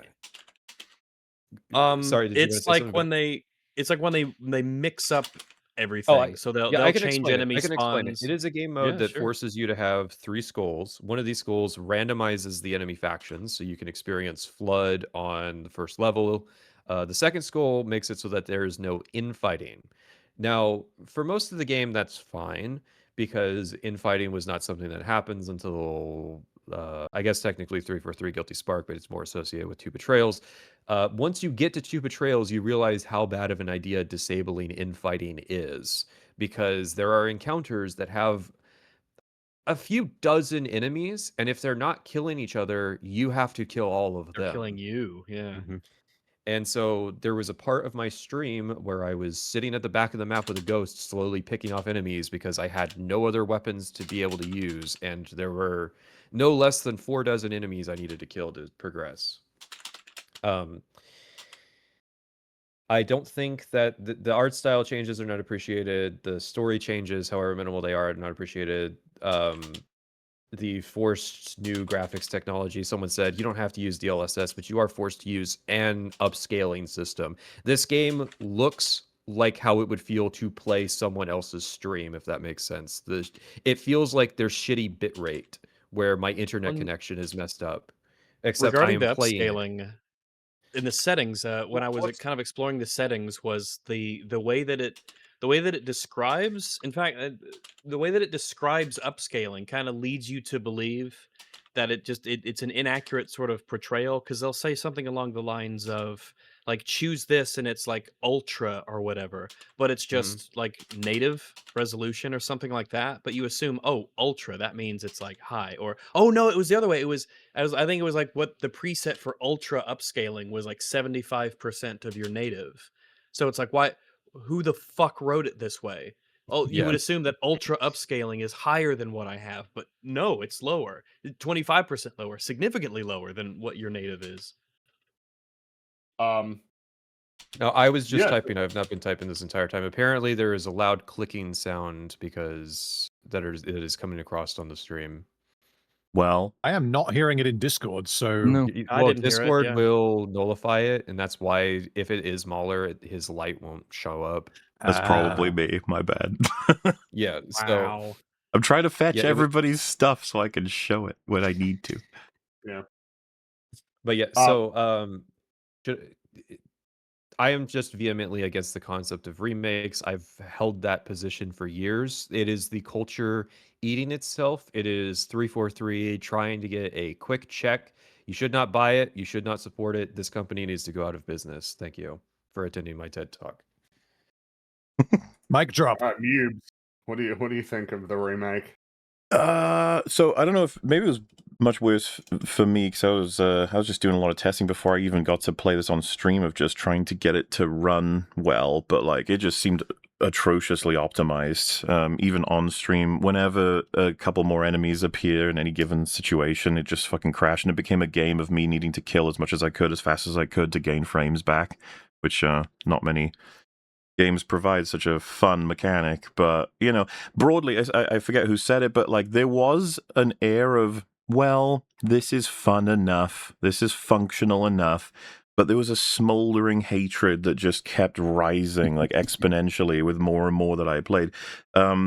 Nearly every graphical change just only had me asking questions, and then every mechanical change was just frustrating the fucking hell out of me. I felt like a psychiatric patient trying to recall, like, I was like, wait a minute, was it always like this? Or did they do something here? And then if they did do something like here, didn't it feel like this? And then I'd be like, yeah, it was. Fuck. Like, when you look back, so many malicious little fucking changes that I hate. But, you know, I'd have to just call it, it's like the AI, it's so bad. And from what I understand, like, it's pulled from places like I was about to say future, or I guess it would be the past Halo games, but the future of this timeline, if you will. And then, but the impression you get is that they're like the models of the future, but that they've been given like Tetris block AI, and that's about as far as it goes. With like the music's not even been properly put in broadly, which is frustrating because it's like the best sort of balm against this whole experience, just hearing some of the tracks and being like, oh, there it is. And then you'd be like, wait, but why are you here? It's like talking to an old friend, but then you realize it's a serial killer wearing this skin, and you're just like, oh man, this just isn't the same experience. You look like my friend. Yeah. The sheer number of times I was able to break this fucking game with just doing basic things, and not the fun kind of break. the break where it'll completely reset or have you go through walls or the AI gets stuck or nothing like the previous where I was having fun trying to find ways to like stretch the game's abilities.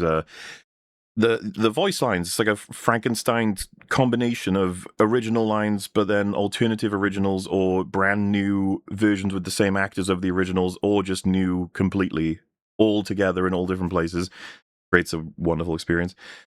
But I guess it became really funny to play because of how much you can understand, especially when you get to the prequel levels, like just how much the people who make this have no idea how to design Halo, despite the fact that they have everything they need to do that. And then, I don't know, I was just trying to think, like minor positives, I think at this point are a concession of this thing's existence, which is an ode to it as far as I'm concerned. It's just a garish, befouled, profane homunculus, and it's emblematic of the whole era we're in. This horrible era of media. I want it dead in a hole, and I can't believe you were so kind to it. I'm tired of this shit. I think that you are being too generous. That's not negative enough. I can't take this shit no more, man. As a famous gamer once said. That's about it. Yeah, I don't like it. Oh, yep. John, what do you think? I didn't like this. I'm usually the guy who's like forgiving with shit, and like, man, nah, dude. I mean, we got like okay to poor performance for one. What like generally, like, and the original is just like during my streams, I had so many people like, understandably, like, so what do you think? And I'd always say, play the original. Like you get a superior product with the original. This feels like they just traced over the original game and then made it worse and then put it out. And it's like, why even bother? I mean, I had so little faith going into this, but I did try to keep an open mind with this. It's just like, okay, well, maybe they did some good shit with this. Let's see. And no, it's just with every beat around every corner, it's just like, nah, the original did this better. Like the original had this like more of a vision and like capability and drive behind it, like in regard to the original team that developed the first Halo, Bungie, the actual Bungie. And it's like this one sucks. I mean, the Unreal Engine. I mean, there's a couple sides to that. It's like two of the cores of the Unreal Engine 5 is like the Lumen and Nanite technology, and it's very inherently very demanding on hardware. But it's not always Unreal Engine 5's fault when like a game on Unreal Engine 5 runs badly. Sometimes it's on the developer end because they don't know how to take full advantage of the engine, or like they I think there's games that run on it that look good. And they run well. I think a mistake that happens frequently is that the developers will optimize for high hardware to make it look as good as possible, and then towards the end of their development period, they'll then scale it down for low end hardware when they should be going the other way around. They should be optimizing for low end hardware initially, and then towards the end scaling up for the higher end systems. I mean, I think I have a fairly decent system. Like I got an i9 Intel processor, a 4070 Ti super graphics card, and like 64 gigs of RAM, and I feel like I should have been getting better performance than I was. Like I think the only times I was getting over 60 frames per second was in interior spaces where there wasn't many bells and whistles or explosions or particle effects or anything like that, or reflections and stuff. Yeah, it was kind of crazy how bad the performance was considering what we were getting and what I had. Yeah, while I was streaming, I knew like, okay, I'm capturing gameplay and broadcasting over Streamlabs, so it's like, okay, that's gonna take some CPU and GPU. But like, I did some tests not doing any of those things, and it was still not impressive. And so like, you're basically getting an inferior version of the original game with an Unreal Engine 5 layer of makeup on top of it that is not worth the performance cost. and it's just a worse experience. So, and then you got no multiplayer, no forge mode, no theater No mode. firefight, no theater. The game is annoyingly selective about what it brings from other Halo games and what it doesn't. Like, for instance, they'll bring in the SMG, but then there's no dual wielding. So then, and then that touches on an issue with weapon balancing, which I'm sure we'll discuss. Yes. Yeah, I'll end it there. It's play the original. The original's better. You know what? I'm inclined to agree. I fucking hate this. Like, it sucks. I think that I basically believe that in every way that matters, just about every single aspect of this remake is inferior to the original. Just about every single aspect. The fact that it doesn't... I bought it on PlayStation 5 because that's really funny to me that you can buy Halo on PlayStation 5. Just sort of tells you about the decline of this series and Xbox as a whole. But you know, when you buy it on console, it's like, oh well, it's on console, you know, it's gonna run well. That's what you can expect from consoles, that you can just put it in and play and it works. It doesn't fucking run well. Which to me is like so dire. Putting to one side everything else that can be said about the creative choices that were made by 343 with this game. If you make a remake that just runs worse than the original, the fuck are you doing? And it really does. Like, particularly on Legendary, when I was going through on Legendary on the Moor, it was like collapsing, absolutely collapsing, falling apart right in front of my eyes. It was like the whole screen had been rubbed with sandpaper. The enemy characters and like models in the game were running at a lower frame rate. It started to drop to like 2 frames per second. That's like the worst that it got, but this is like a persistent issue throughout the game, is that it doesn't even fucking run properly. Which, if you have a remake that runs worse than the original, that is like a critical failure. And then, of course, putting that... what? I just want to add a small note. Not only does it run worse than the original, we're talking about a 25-year-old game. It runs worse than the original when the original came out. Yeah. No, it's just it runs like complete shit. And I mean the game is like broken to the core. Part of that is just broad technical issues in general. The AI is absolute dog shit. But like a lot of it does stem from what should have been front of mind, and kind of should be like with all remakes in general, but certainly with a company like 343, with the track record they have, which is, I don't know that I'm interested in what 343 Industries thinks needs to be changed or tweaked or fixed in Halo. And that even then, I'm not really interested in risking even things that on their face would seem like the correct decisions of, yeah, well, you can add hijacking, or yeah, you can add like a few of the weapons that were added in later. I'm not, you know, there is a delicate balance when it comes to pretty much any video game, but particularly when we're talking about good video games, that you can't just like arbitrarily fuck around with it and add new shit in. Just throw it in and expect it to work. And I think you can see that as being true with many of the issues in this game. This incredibly haphazard approach to making changes, throwing in new elements, throwing in the design of certain enemies from different older Halo games that are not compatible with the level design of this game. And then, of course, this is particularly pronounced with their new levels that are just absolute piss. Absolute fucking dog shit, especially on Legendary. Just totally horrendous.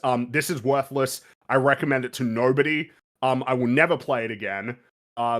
This is it is a disaster. There is basically nothing about this game that I think is better than the original.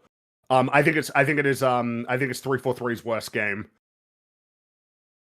Wow. Which is quite remarkable, I would say. So, you know, I guess we can start sort of delving into why that's the case. And I figure that the best way to do that is to sort of try and break it down into topic by topic. I figure we should probably lead with gameplay and like design as a conversation before getting to some of the decisions that they made with the story, some of the changes that they made that are just, you know, just so fantastic. And I think probably the one that stands out as like the right place to start, given something that was kind of an undertone of a lot of the things that you guys said, which is like, well, you know, it is Halo at its core, and how much work was that doing in terms of in terms of maybe delaying the inevitable realizations about this game would be just the general level design and encounters of both the remake levels, like the remade levels of the original, as well as the prequel levels, and just sort of generally how well any of this translates. I think that the prequel levels stand out pretty obviously for what their issues are, but in terms of like the level design for the actual, you know, campaign itself, I am like broadly dissatisfied with it overall.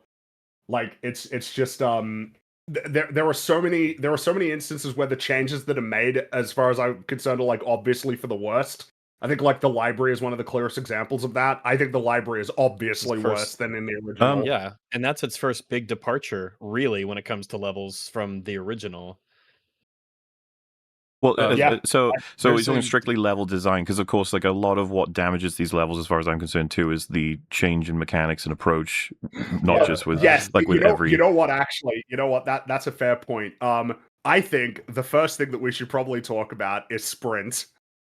I think that's actually like might be the most important thing to talk about that can kind of explain everything that comes after it. I want to say, because my opening gambit for this, because I'm kind of actually specifically interested, is because I've watched pieces of everyone playing this, but I watched all of you playing on Legendary Rags, so I was curious how it sort of worked out, as well as I think I know where this is going. different pieces of. Well, I've watched your stream. I watched more by happenstance than anyone else's.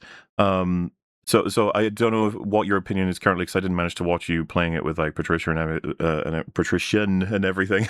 But I come away with the perspective, and I don't know if this will be a bit fun or controversial, that sprint might be the most damaging element that they've added to this whole game to fuck up everything. Meanwhile, I heard you say a couple of times that you thought like sprint was borderline innocuous and non-effective.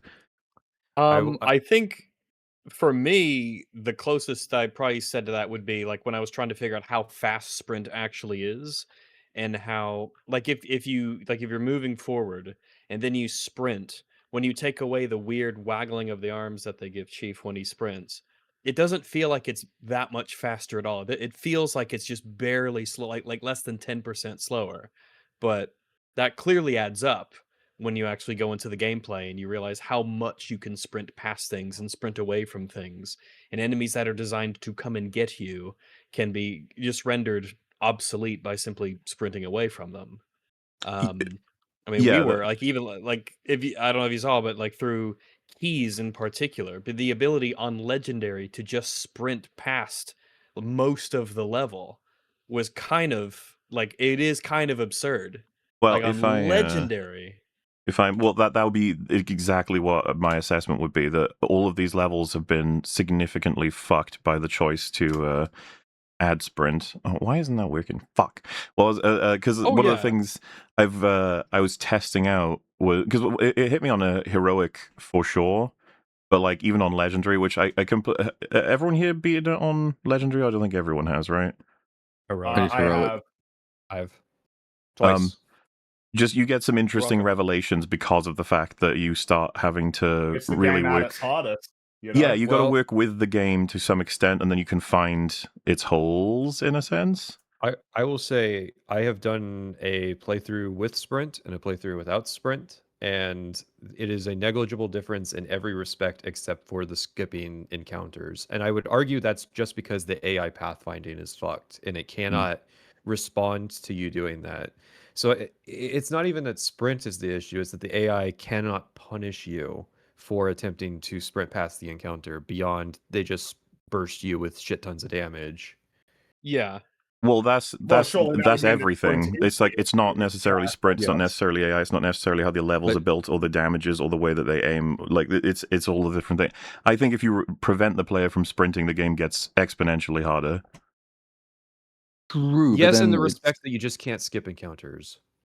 Otherwise, I think it's negligible. When you say just skip encounters, it's like that is kind of, because I basically totally agree with Mauler on this. I think that sprint might be the single biggest issue with this game. The fact that you would can require run a complete like rework of the levels. Like, and it's not even because the thing is that I don't know exactly what the number is for how much faster it is than running, but like it is fast enough. It's enough that you can trivialize pretty much every single, especially once you get in the second half of the game. You can trivialize any encounter just by running through it. A lot of the time, it's kind of your better option. You might die a couple of times if you try to run through some of these levels, but like a lot of the time it's actually a better prospect. Like you're more likely to get stuck by facing them outright than just sprinting past them, running past every single encounter in the game. And this is just something that you can't do this in the original. You just can't. You can't do it nearly as reliably in the original game. You'll die. You will just get killed. You'll eventually get overwhelmed. Is it a good faith look at the game to be like constantly thinking, can I skip this encounter? Can I skip this encounter? Absolutely. I think it speaks to a deeper problem. I don't think you can diagnose sprint as being the core issue when if there is a desire among players to skip encounters, that kind of says more than you're able to do it technically. No, that's a valid tactical decision. In Halo CE, you can do this too. Yeah, sure.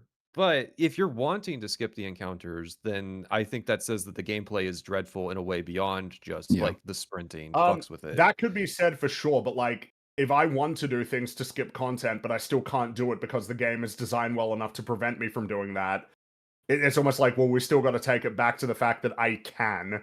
Not whether or not I want to, but the fact that it's just possible to do it. I know that in this fight, at any point, if I need to, I can just run past the enemies. Sure, but I mean, to Patrician's point, though, the original Halo, there are a whole bunch of optional encounters that I optionally opted into because I wanted to. In this game, there's a whole bunch which are optional, which I chose to opt out of, and Sprint was just a tool with which to opt out. To be honest, I agree that you probably shouldn't be doing most of your encounters as optional. I do think that is bad design.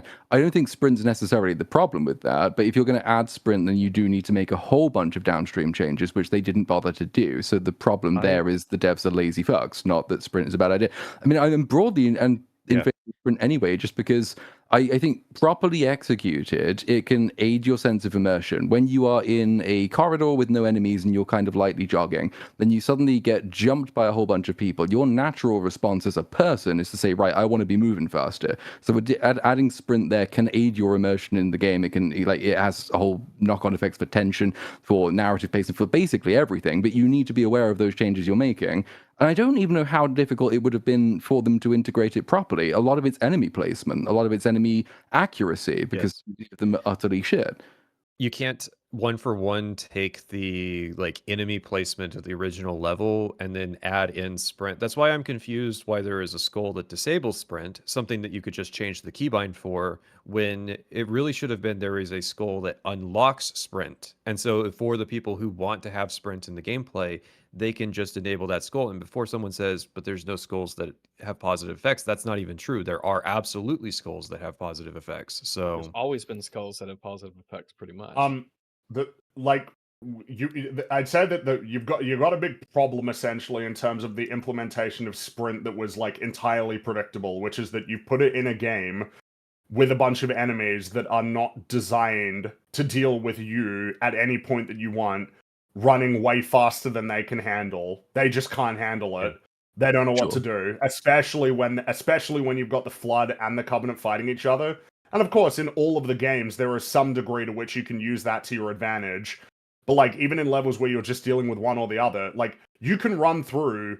It's not just the Flood; it's every level. Because as you can see right now, it looks like Mauler is just completely running through 3-4 kills. This level. To count that, though, I mean, there are most and basically no enemy can properly handle using sprint, but most enemies in this game struggle handling you standing still.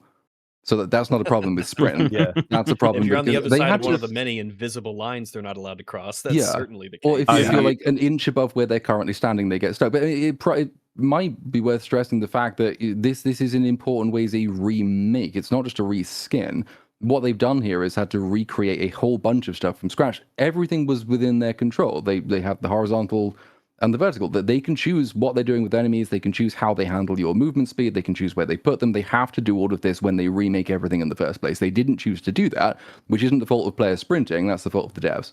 I disagree. Halo Combat Evolved is incompatible with Sprint, and their version of Combat Evolved with Campaign Evolved is even more incompatible with Sprint. Like it's You would have to remake the. You'd have to There- have it be a proper remake, not a cowardly remake like this. If you are curious, there is a mod for the original Combat Evolved that adds sprint. So if you're curious how it impacts that, you can try it. well, because that's the thing, right? Any game you can add or take away any given mechanics. We're gonna have to get into weapons at some point, probably, but especially because again, this is legendary difficulty, and like the flood especially, I think, are even significantly worse. And I think it seems like from what people have talked about, they've noticed that as well on the front of the original flood. The conceit about it was it's all about movement control. The way that you are handling the horde of flood coming after you, the skill of expression of that is how you move. And so when you add this new dynamic of moving without compensating with the flood for it, it just fucks up everything. Oh yeah. No, if you can just run I think away from them, then yeah. sprint like murders 343 Guilty Spark. It ends up making the level. And this is the thing. I don't think this is especially like, well, you knew how to do this, or you're like, look at this bit. Yeah, but this is enemy AI. This isn't sprint. They're just walking past you. That's why I disagree with it's the core issue. When I think it is an exacerbates the core issue. Yeah, but if you, let's say, made the AI way better so that they account for sprint, it's like, yeah, but that accounts for almost every problem that relates to all different kinds of, like, you can make the enemy AI better for how the levels are designed, or you can make them better for what awkward imbalances that have been created by the weapon damage or availability, or you could do it to account for sprint. What I'm saying is a single simple decision that is now, it's done serious damage to the like base architecture that they've copied over, but also the ones that they've added. It's like such a simple decision. It's caused immense damage throughout the whole game. It has, but I'm wondering whether we're maybe getting a little bit stung up by the idea that this is a core mechanic. I think what we've actually seen in those clips is the actual culprit. So enemy AI is of course appalling. Sprint, they haven't optimized for. But notice when you're running through and sprinting through all those encounters, you're taking damage, you're losing shield, you're losing health. And there is absolutely no cost or consequence because that's going to regenerate in the next 5 seconds.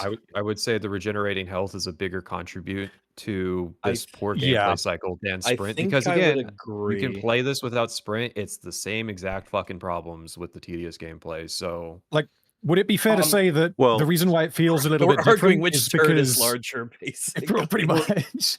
But like the reason, so in the OG where you don't have sprint, the game encourages player freedom in so many ways that if you skip something, it kind of feels like, well, yeah, if you can work out how to do this and not die, then like you go for it.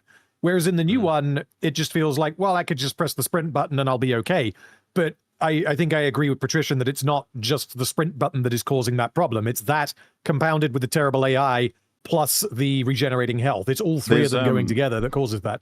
There's a line of thought, right? So, like, when you're dealing with, take, for example, the James Bond First Light enemy AI. So a lot of people are like, why are you making fun of them when that's in loads of games? For example, just walking them around a table and they can't get you. And it's like, well, problem is, and say, for example, they say, this is in Dark Souls. It's like, if you're dealing with a hollow in Dark Souls that can't get you because you're walking around a tree, it's like, but like contextually, it is a mindless being that's basically like borderline not even human anymore, can't even think, versus a person.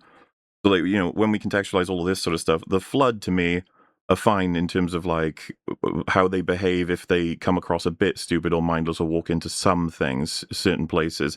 The ones in this, like, because of how fast I can move, they're barely even ready like to exist on me in terms of like each level. Right. I'm willing to agree it's a compounding issue of other elements as well, but sprint like is a surgical strike to how this game can even function. Can I is that yeah? It's just a minor comment. 343 has always excelled when they're able to steal Bungie's homework. That's why the Covenant in their games is always the strongest enemy force, and when they insert new enemies, they suck. There has never been a Bungie Halo game in which you could sprint and the Flood were enemies, which is why there's no Bungie design for them to steal of an enemy that punishes you for sprinting past them. Right. Thing is, though, to add on to that, is you can do this on Silent Cartographer as well. Yeah, well, obviously, I was going to say this is the most damage in the clearest way, I think. But the game, you can do this even in levels where it's just fighting the Covenant. And something that's worth adding as well is the nature of the strategies that you can develop just because of the way that sprint works in the game. Something that I noticed is if you're sprinting and you keep jumping, because when you get hit, it tries to knock you out of sprint. Yeah. But if you keep jumping, that's like a good way of preserving your momentum, because by the time that you hit the ground, you should be able to instantly sprint and kind of like you'll have a minimal disruption and that's not an AI, that's not like an AI problem. That is how sprint works in conjunction with the nature of how damage takes you out of sprint. If you just keep jumping, by the time that you land, you can more or less keep that momentum going. And that's just something you can do, and it's not like a complex strategy or anything. It's something you just figure out as you're like, fuck this, I don't want to deal with this, and you just want to run through the level. Something else you could blame here. Do not take you out of sprint, but a lot of other stuff does. So it's kind of weird discovering what you're allowed to get hit by and what not. Something else you can blame here is the markers, because another thing that makes 343 Guilty Spark like a scary level or an atmospheric experience is not exactly knowing in this maze where you're supposed to go, but this is a direct line that tells me exactly where to go, plus sprint. Plus, by the way, like I said, this is legendary, so I don't even know that regen health is going to be super relevant to this conversation because it's the least amount of health I could run on a difficulty. Like it's like obviously there could be lingering consequences. You would still take chip damage that would punish you though, and then it would reward the cycle less and less. Yeah, but look at this. It's not like I'm regularly at 1 HP. Yeah, you would be down to like 6 bolts of health instead of 8, and then like the next time you did it, you'd be down to 4. And it's I know how that works. But what I'm trying to say is like you can see from this footage even that I'm doing extremely well considering that. Even I still think sprint is the main culprit. If you remove sprint from me in this run, like these guys get out well before I get to them. Yeah, and it's then tough, they clog like the door. when you weigh them next to each other. If like that is a sprint problem as far as I'm concerned. Those guys. The way that I would probably put it, which I assume might be the same as what Mauler is like. Obviously, all of these other problems exist and are dire. Like the AI we'll get to problem in particular. But it's the idea that like sprint is like the final thing that collapses the game. It's like the thing that once you put it in there, everything absolutely unravels spectacularly. It's constant too, right? Like this, it's the one mechanic that I am able to use 100% of the time, and it's constantly showing me just how much it damages the core of the game. It's the fact that it's because it's one thing of like skipping over it. It's just it is often the best strategy. Yeah, it's not even a matter of like whether or not you because I would even say I don't hate shooting things in this game. It's fine. Yeah, but why bother if it's the least like if it's not even, it reminds me, it's like in Bond where it's like, oh yeah, do stealth. Like why? It's like not even rewarding. And this would be like part of the conversation about the nature of like developers need to make choices about what features they do and don't put in the game, because the reality is if you give players the ability to negate challenges so effortlessly, they're just gonna do it. They're going to do it, and they're not even going to notice that they're doing it, and they're not even going to notice that it's making for a worse experience for them. Okay, but have you considered that someone might feel anxiety if they press left shift and nothing happens? No, I mean, of course, that's a fair point. But, I think it's fair to make fun of, but at the same time, it is annoyingly. It reminds me of the yellow paint shit. Every once in a while, I'm like, okay, I get it. Loads of people like this shit, but I think you can see throughout the history of 343 the complicated relationship they've had with sprint, and the complicated relationship is they've always wanted to put it in, but they've had to deal with the reality that there was a conversation to be had with Halo games regarding sprint. And so you can see that in Halo 4, they just put it in, and it pissed a lot of people off. And then in Halo 5, they're like, well, we're keeping it, so we need to find like some sort of way to essentially appease them. And the solution they came up with, which to be fair, it's not a bad one, is that when you run, your shields don't recharge. And then Infinite kind of had like, well, we'll make it so that it's not as fast, but it will tie into momentum things. But it's always working backwards from, fuck, we just want sprint no matter what. Like, we're just locked in that sprint is going to be in the game, and we need to find ways to make people shut the fuck up and leave us alone about it. That's like their relationship with sprint. But plenty of games manage to integrate sprint absolutely fine without any of these problems. Most games, I would say, yeah. If just as a pure hypothetical, let's say Bungie, when they made the original Halo, managed to introduce and include sprint as a function, do you think any of these problems that you're seeing here would have been in that game? No, because they did. It was Halo Reach, and the way it was balanced was that it would only work for about 6 or 8 seconds. And it was an opportunity cost. If you're sprinting, it was a trade-off. That you didn't have all the other things too. You don't get armor lock or other abilities. You need to make decisions about how you're going to balance sprint. Yeah. They didn't, but those are sprint's problems still. Like, I wouldn't say those are not. Yeah. And I asked Mauler for a clip of him playing on the library. I don't care what difficulty it's on. If the question is, did they design the levels around it? We should probably take a look at some of the levels they did make that are new, because this is a problem of Halo CE was not designed around sprint. Okay, well, that makes sense. You can sprint past all the Halo CE levels really well. But then they have these new levels where they Well, know that sprint is going to be in the game when they are doing all the enemy encounter placements and what have you. So I would think that a good demonstration of why sprint is a necessary mechanic would be present in these new levels. well, so what I would say in terms of the way that they try to deal with sprint as a problem in those levels is, number one, put you in massive open spaces where you can be exposed to fire from all kinds of directions that's difficult to deal with, and number two, that your progress in the level is gated by Johnson. Johnson determines whether you get to progress, which means a lot of the areas you have to kill everything. You have no choice but to. That's how they deal with it. Whereas in Combat Evolved, that is not the design in many instances. In many instances, you don't have to kill everything to get the level to progress. And that's like the go-to formula for those levels. Well, so sprint's helpfulness in terms of essentially skipping substantial amounts of content is negated, but not through anything related to sprint. It's hey, you're not allowed to go that way until you kill everything. Sorry, go kill everything. For the example that was just on screen, this elevator sequence, there is a kill box at the bottom of the elevator before you clear the flood out. So you're not even allowed to like just jump down to the elevator and then jump down to the bottom floor. You have to do the encounter the way that they wanted to. So even on the library, where they can't lean on Johnson gating you from speed blitzing the entire level, they still have tools in place where they're trying to punish this. Whereas like when they're quote unquote faithfully recreating the original levels, they just don't have those tools, and so the prequel levels are immensely accentuated of this, like just a series of arenas where they lock you in a room. Arenas, kill everything, and then Johnson will say, "All right, let's go. Let me press the button that lets you go." The button. Whereas, the philosophy present in the original levels is that you can control your pace, and then 343 said, "Yeah, you can control your pace. Here's sprint too." And none of the enemies can deal with it. They just cannot deal with it. I actually think I remember them not dealing with it in the prequel, because there's one of the big arena levels where it's ringed by snipers, and as long as it's 2 levels, the ring around the big sort of central area. There's snipers on the elevated ring. If you run around and you kill those snipers, and then you just keep sprinting around that elevated ring, you can just wait till Johnson kills everybody on the ground, and then you win. And then it's dumb because they still can't hit you. The only people who could hit you at sprint was with the snipers. But I still maintain this is entirely a problem of them not knowing how to code enemies properly. Again, though, the enemies would be immensely benefited if I couldn't sprint. And the thing is, AI is all relative to me.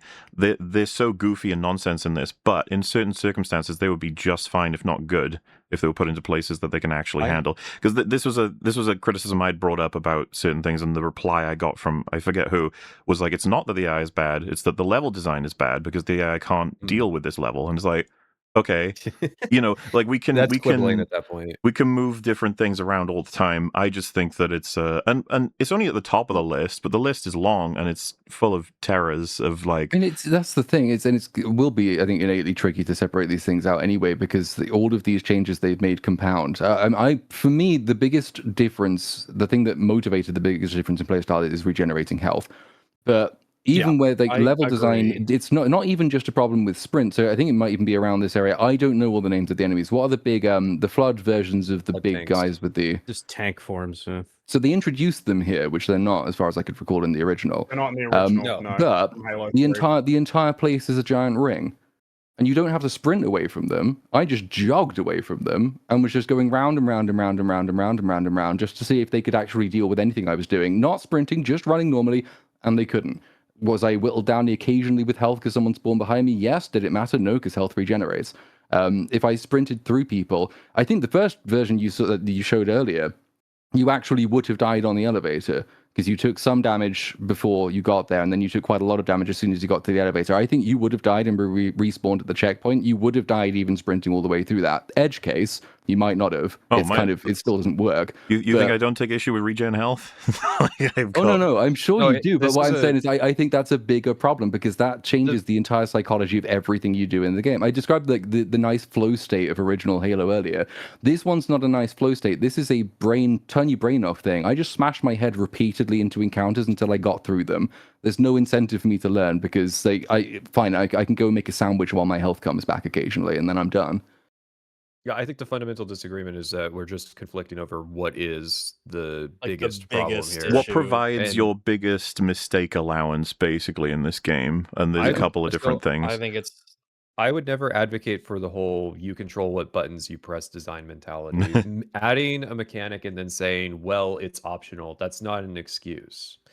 That said, I'm coming up with this example not to defend that. What I'm saying is, if you had played the game without sprints, you would have realized that, yes, skipping the encounters is a problem, but sprint was not what is ruining the encounters. Sprint is not what is making you want to skip the encounters in the first place. And that's why well, I cannot I'm consider it to be the biggest issue because the game still fucking sucks, even when you turn Mhm. off the sprint. like the thing is that being the case, like, I mean, of course, because yeah, there's various problems with the game, but it's almost like it's not like what's causing you to do it. It's like that's like fine as sort of a thing, because I hate this fucking game. It's more so just like I can do that, I can do it, and I don't even have to try very hard to do it. It's an option that's available to me, so I can take it. And when I do, Yeah. everything collapses, everything just falls Well, apart yeah, I right in front of guess your eyes. does. as a Hang on. I comparison, know a right? tiebreaker. If Because they John hasn't always spoken up yet. Let's just ask John, is sprint or regenerating health the bigger deal? And then we can move on, because we've all made our positions I rather think clear, I think.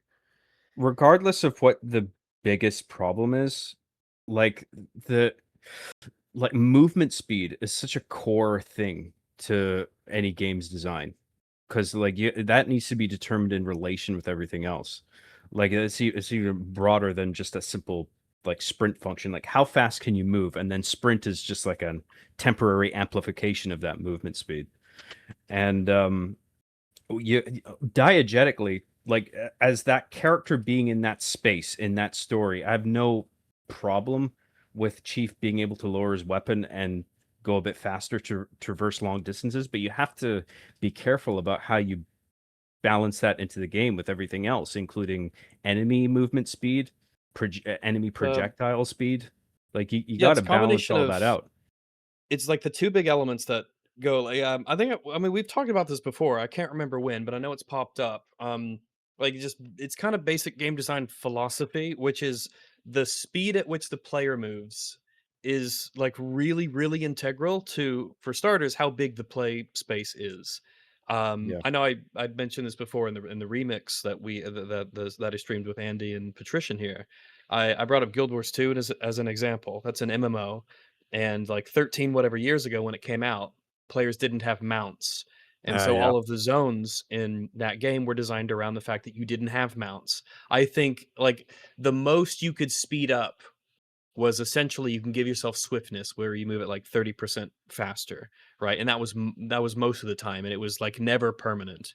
But then, 10, 8, whatever, like I think it was like maybe 7 or so years later, they added mounts in the Path of Fire expansion. And those mounts, there were those areas in that expansion were specifically done with the mobility of each mount in mind, and those played really well with the mounts.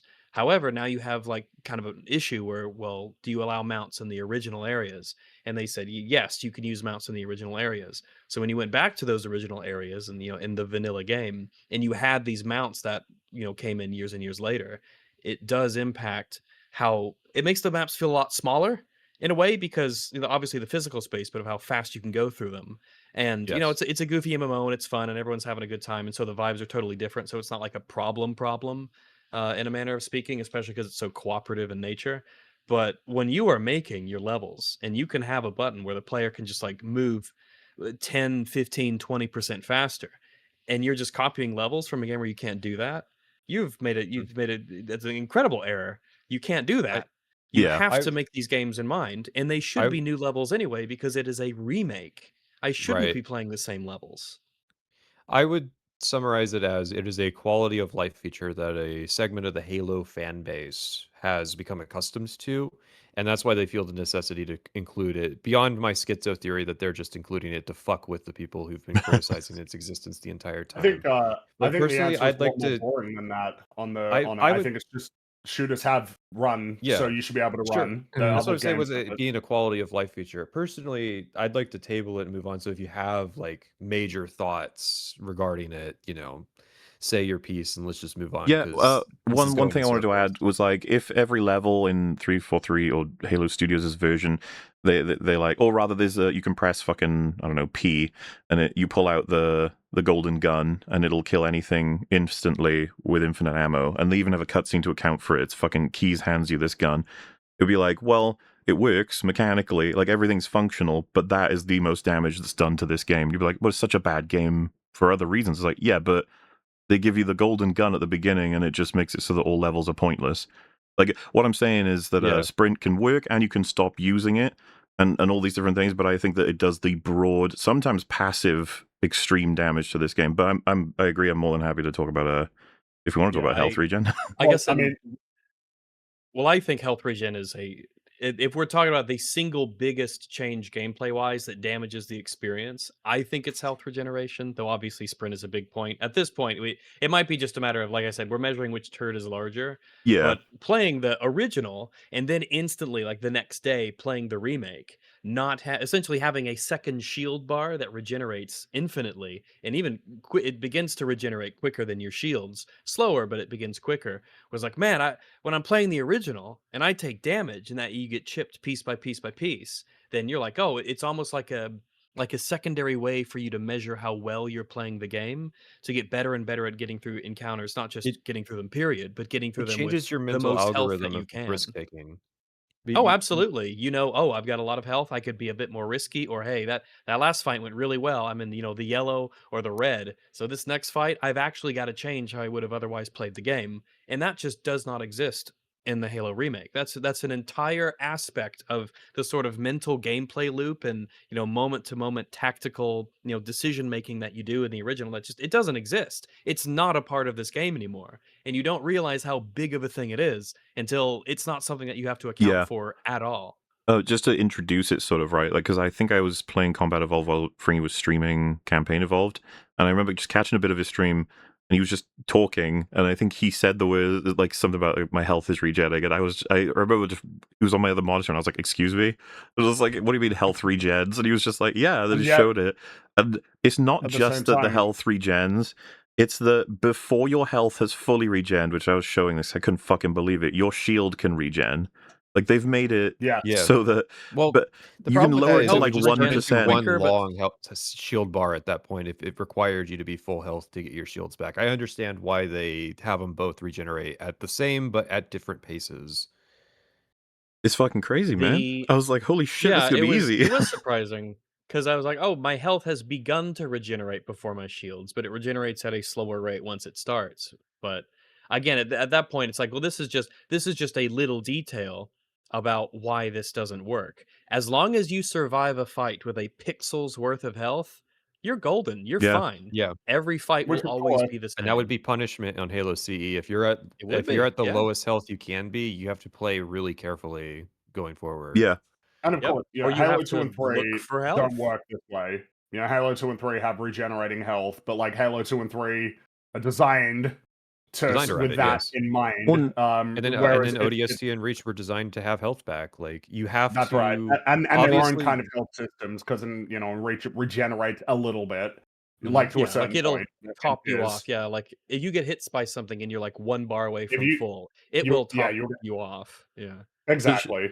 The shame too, because Campaign Evolved, right? If you have 3 encounters in a row, but only the 1 health pack to start, you do particularly well in the first one. The second 2 are going to come across easier because you have more mistakes to make. And then vice versa, a second playthrough, if you fucked up the first part, so I'm going to have to work harder in the next 2 now because I have less mistakes. It's like there's a variability there that they obviously account for. But there's also just like it was a cool medium between older games that it was strictly health packs and health limits, and then brand new games where it's regen everything. This felt like an interesting idea of playing it as for the first time of being like, I've got to manage my core health, which is always going to be my backup, versus my shielding, which gives me time to mess around. Margin for mistakes.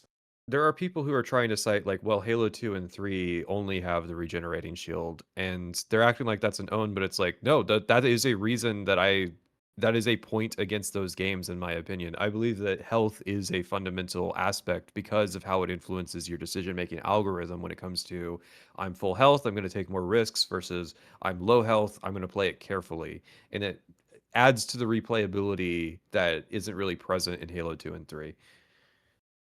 Obviously, I mean, those it's games a are unique replayable, element but of I'm the just saying that health adds a dimension to combat that is missing if it just comes back on its own accord.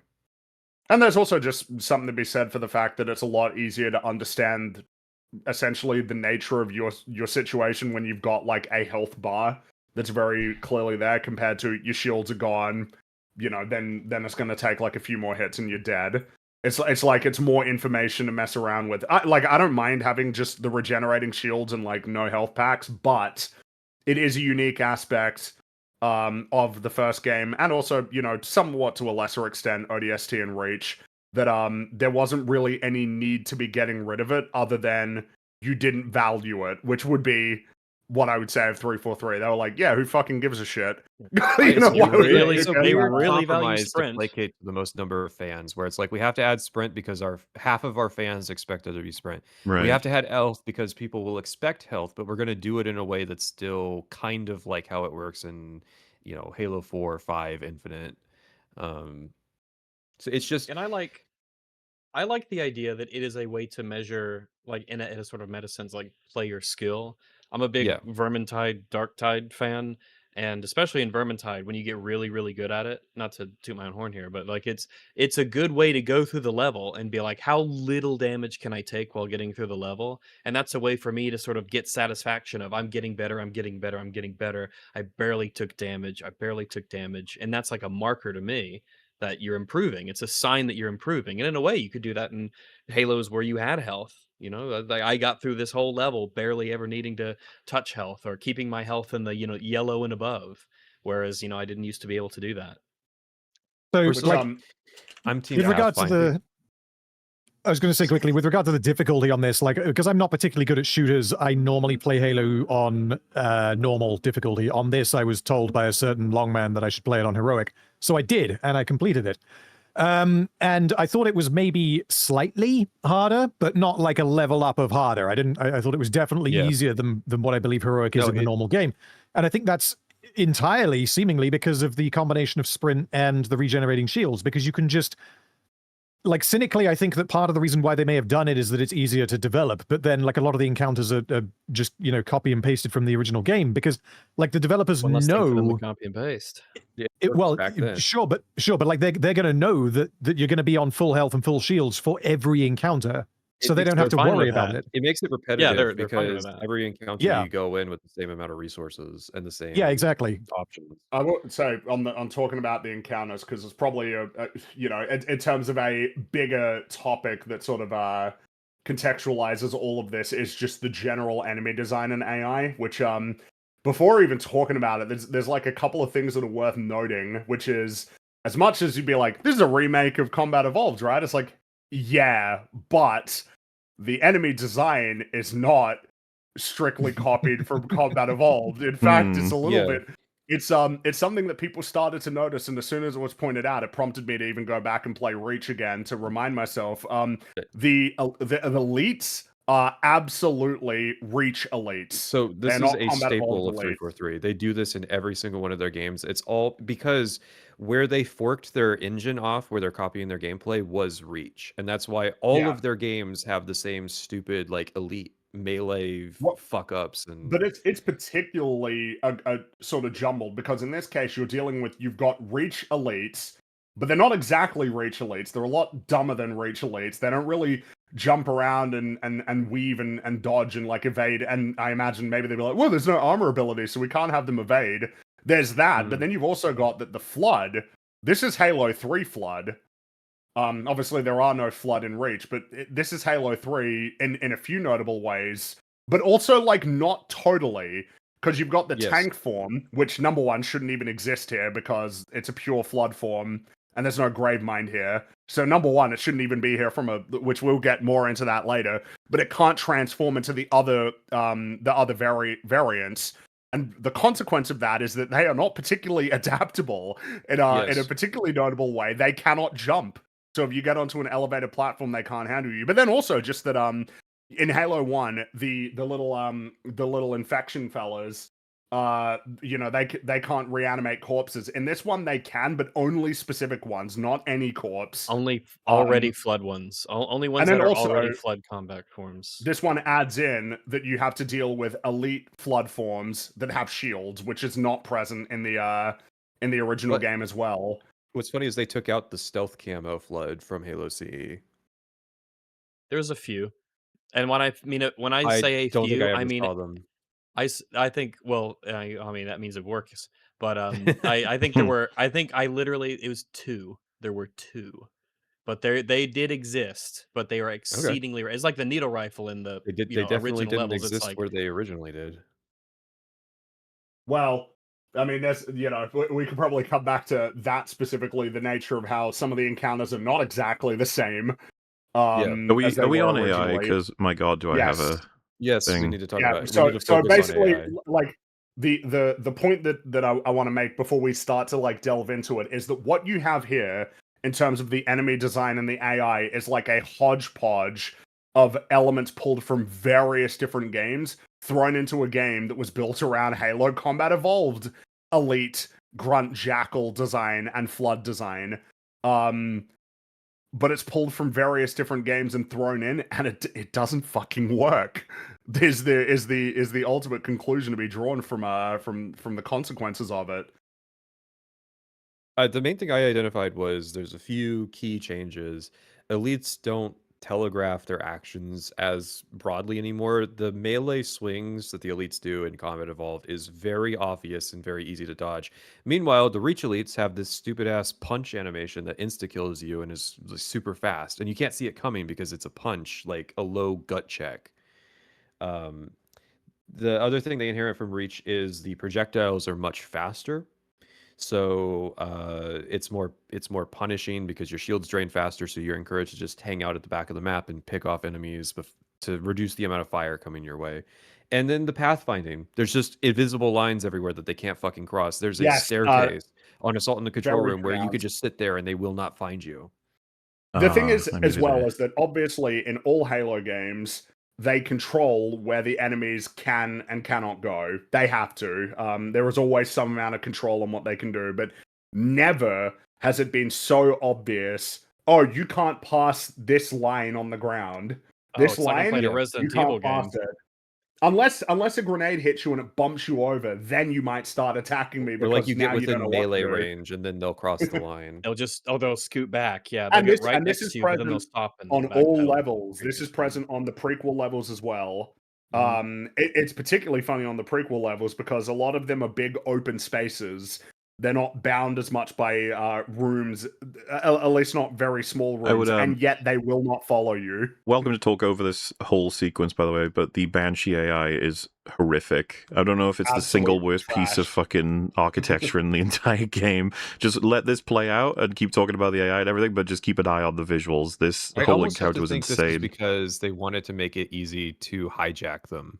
Because that's just like a staple in later games. It's like, it made it a lot harder. You can do it, and you can jump. They just gave the pilots brain damage so that you can hijack their. Assuming there's even a pilot in there at all. I don't think I've played Assault in the Control Room in this game correctly. I think every single time I've easily like hijacked a Banshee, flew up to the bridge, and skipped like a couple of rooms. Which, by the way, would be an example of why even adding stuff that's in other Halo games, just throwing it in haphazardly, I'm not even in favor of from this studio. It has to be accounted for. It has to be accounted for in the levels. Yeah. Whoa, all the other games. You could just lock that door at the top of the bridge, so like you could fly up there, but you can't skip the level. I would be fine with that, even if it fucks with speedrunning, because hey, it's a new game, new speedrun tech has to be come up with. It was, if that allows me to hijack Banshees, I'm fine with it. I would say it was an insane contrast for me because in Combat Evolved, the Banshees were something. If they're in a map at any time, I'm like, better be careful because if they get their eyes on me and I'm focusing on other shit, I can get killed pretty easily.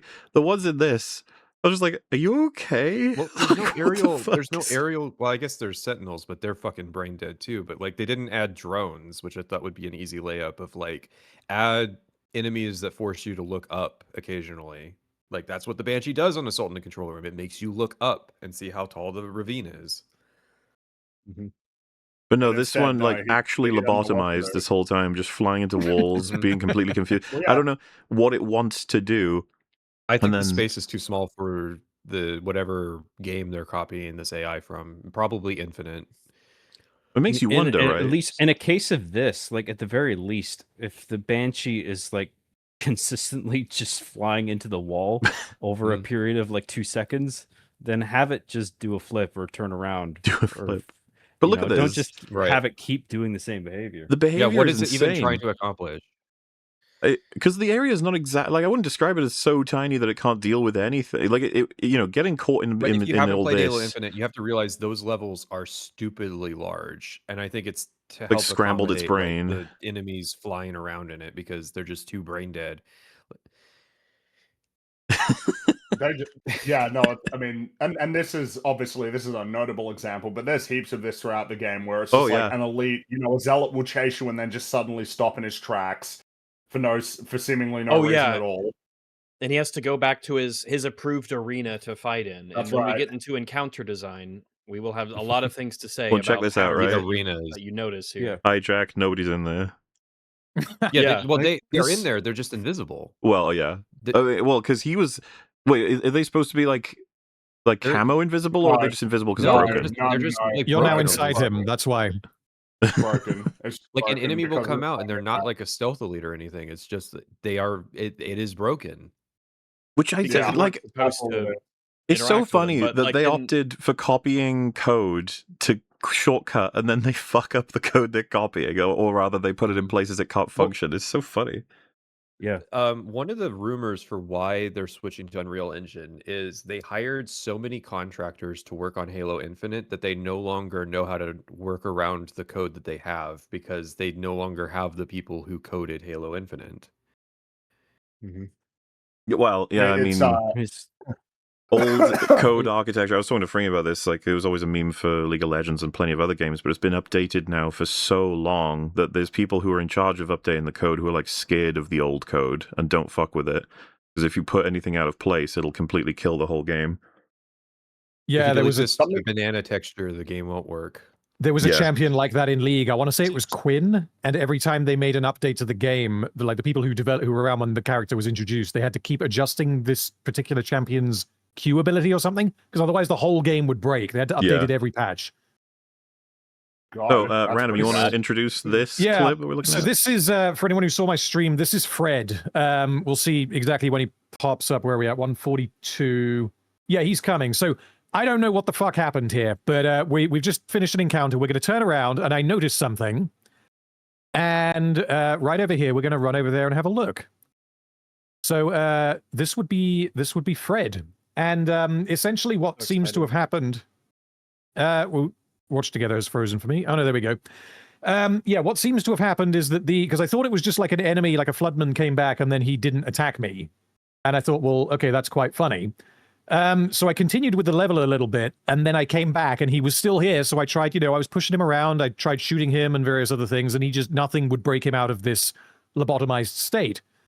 I had no explanation for why this happened. Someone, Demaster, in my comments, gave an explanation that now that you guys are talking about them porting AI in from other future Halo games, it explains this, and if he's correct, then you guys will have to let me know. So basically what he said is 343 appear to have ported the flood mechanic from Halo 3 that means that they can get reanimated, and there is a separate mechanic that means when floodmen die to a sentinel beam, which is what happened with this guy, they go toasty and they can't get reanimated. So what happened here, because of the bug, is that he got reanimated twice after I killed him with a sentinel beam. He gets reanimated after being burned the first time, and then I killed him again without a sentinel beam, and then he got up again, and that seems to have caused this. His wires have been crossed. Frazzled his brain. I don't know that is why it is, because I had a guy called Frank in mine, and he was in the penultimate, I think the end of Keys. No sentinel beams involved. I don't think he'd even been reanimated, and he was exactly like this. He was really friendly. And was he toasty? Was he like... Did he look toasty like this? If he wasn't killed with the sentinel beam, he shouldn't have been. Oh, I guess, Platoon, are you trying to say like it's probably a lot less complicated and it's just the AI is absolute shit? Because I had this with a brute. Of this. On our co-op playthrough, if we were sufficiently far apart, the AI in one part of the map would start to just not like do anything. Like they would just stand there and wait because I believe too much was loaded for it to work. And so this happens on co-op. Also, I've been told that if you enable the skull that makes it so the assault rifle has 60 bullets, none of the enemies or allies that use the assault rifle will fire their weapon. Oh, They is just that? they I've heard forget that from Is that on multiple purpose? people. No, I've heard it from it's multiple not how it's people. It's supposed to got to be. be unintentional. Well, because the thing, because like having 60, this baffled me. Having 60 rounds in the assault rifle doesn't disable achievements, so they think like there's this logic that having 60, because I was like, why wouldn't that be the case? Because I've like doubled my rounds in the AR before I have to reload, and it's like, well, it doesn't really change anything about your total ammo. It's like, yeah, but it's 60 ammo. Except the Like, changes that you have to reload half as often. Yeah, because it's nearly twice as much ammo. It's just But I mean, such as that skull exists just to be like, see, we're respecting the original design, even though we've because changed it the had, design. the original completely. had 60 rounds, and we've wait. implemented the SMG to play the same role. But you We can don't need to install this jump. skull that superficially fixes it. So why are you complaining? We'll James come Waller back to weapon said balancing. if you switch the AR with the breeds, then they could use 60 rounds. So would you have to just keep switching with everybody to upgrade their You have to their reload their AR to guns for 60? them. Okay. Something that is worth noting in terms of like the way that the enemies are designed in this game. I mentioned it before, but like elites are particularly stupid and not very interested in preserving their own lives. It really is fascinating when you realize that these are the Reach elites. When you play Reach, they just jump around a lot. They jump and they weave and they roll. They're super and here agile they just to contrast with brutes. Exactly. Whereas here, they just kind of stand there and let themselves like get shot at. I think that whatever code is running the AI is not updating enough, and so like the way that they're making the decisions as to what to do is not firing enough, and that's why you see a lack of reactivity. Of course, something that had to happen to Andy is that the AI was like perfect frame dodging his bullets, where it was vibrating back and forth, left and right every time he shot. That happened with me, because they have a behavior to dodge Dodging, projectiles, dodging. but this just broke. This just broke.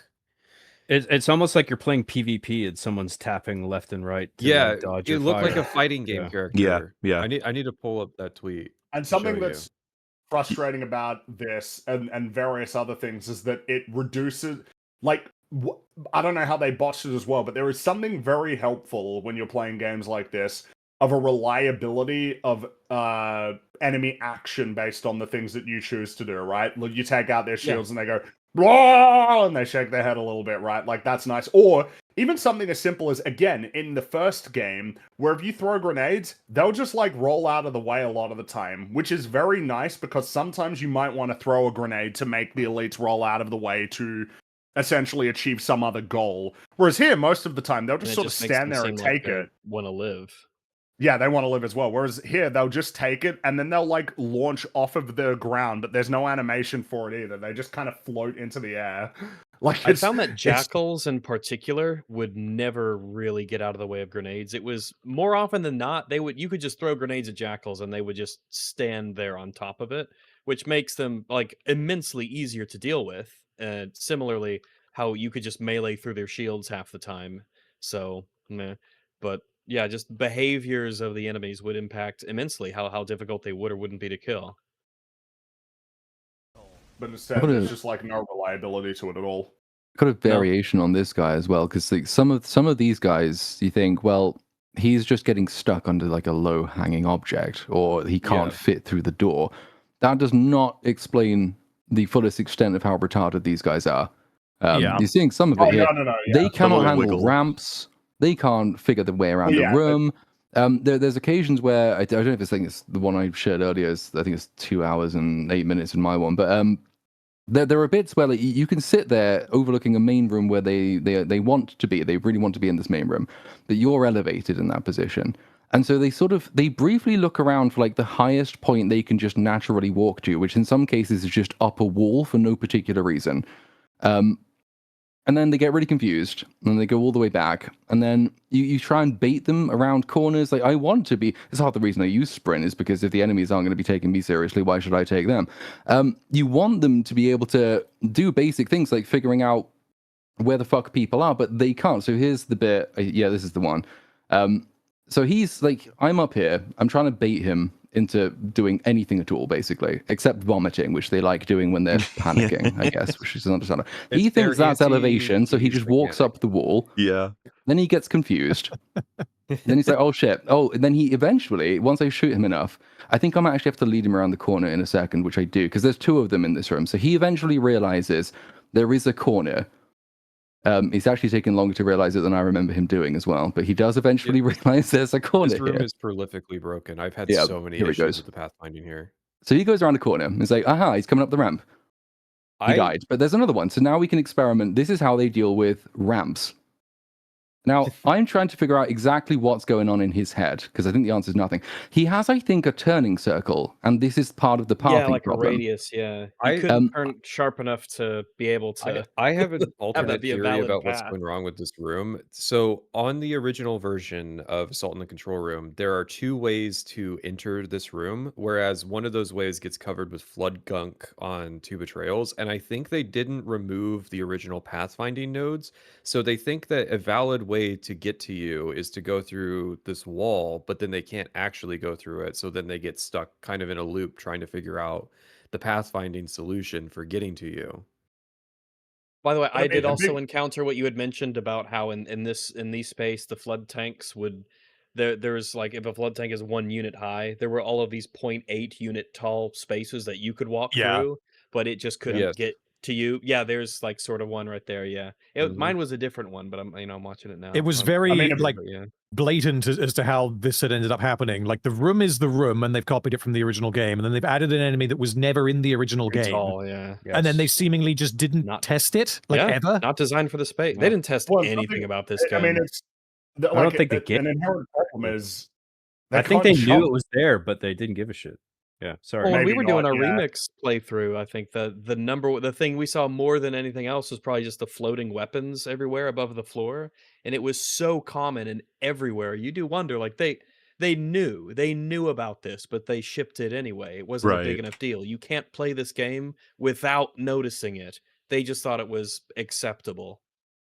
If you want to take a look at the timestamp for because it was the library was when it was particularly apparent, like the problem with it, which is funny because it's like the first level that they're introduced in. The library is a place that has a lot of geometry that you can climb on top of. It's kind of meant to be that way. You're meant to be able to jump onto a lot of these platforms to sort of be able to control the flood and, you know, where they're going to pursue you, because of the fact that the whole design of the flood is that they're kind of aggressive and they're on you forever. In this case, they've actually made it so that these platforms are, if anything, much easier to jump onto, but the tanks cannot jump. They can't jump, so they can't follow you. Those 2... I had one get up there by accident, Fringy, when like it killed me and I died, like, and then like in the post-death screen, for whatever reason, it did like a turn and it was able to somehow like rejig itself up there by accident. Yeah, it was very strange. They can awkwardly shuffle stuff. But there's 2 like being familiar with games anxiety experiences that I think are really funny because they benefited this game when it didn't have any answer for it.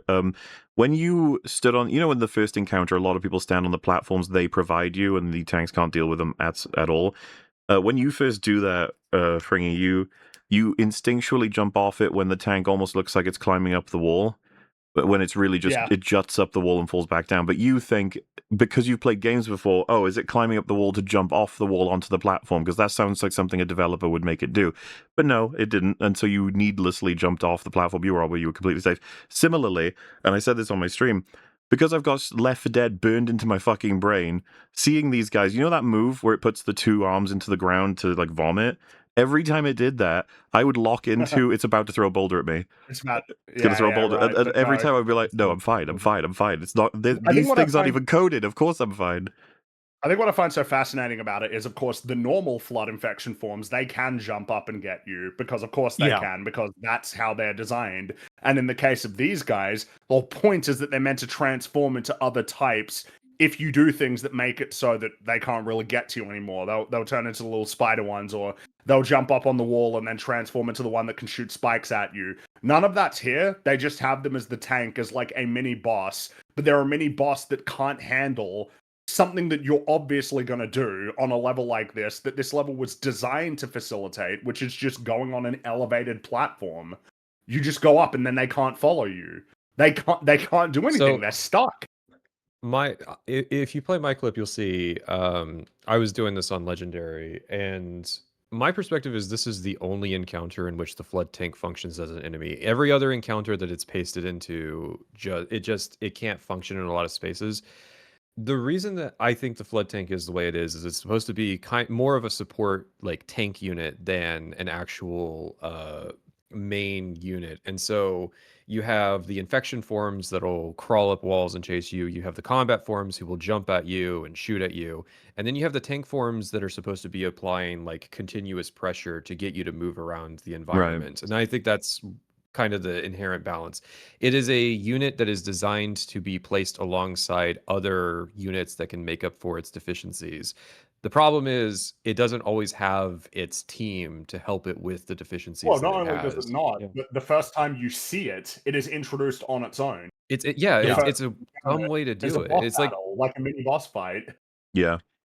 It would be bad enough if this was just like a particular, like say the jackals, for example, just didn't work. But like this is a new enemy. It is a different enemy. The game goes out of its way to be like, oh my god, look, we've got one of these things in the game. This is new content, and it just doesn't fucking work. It's like the most broken one.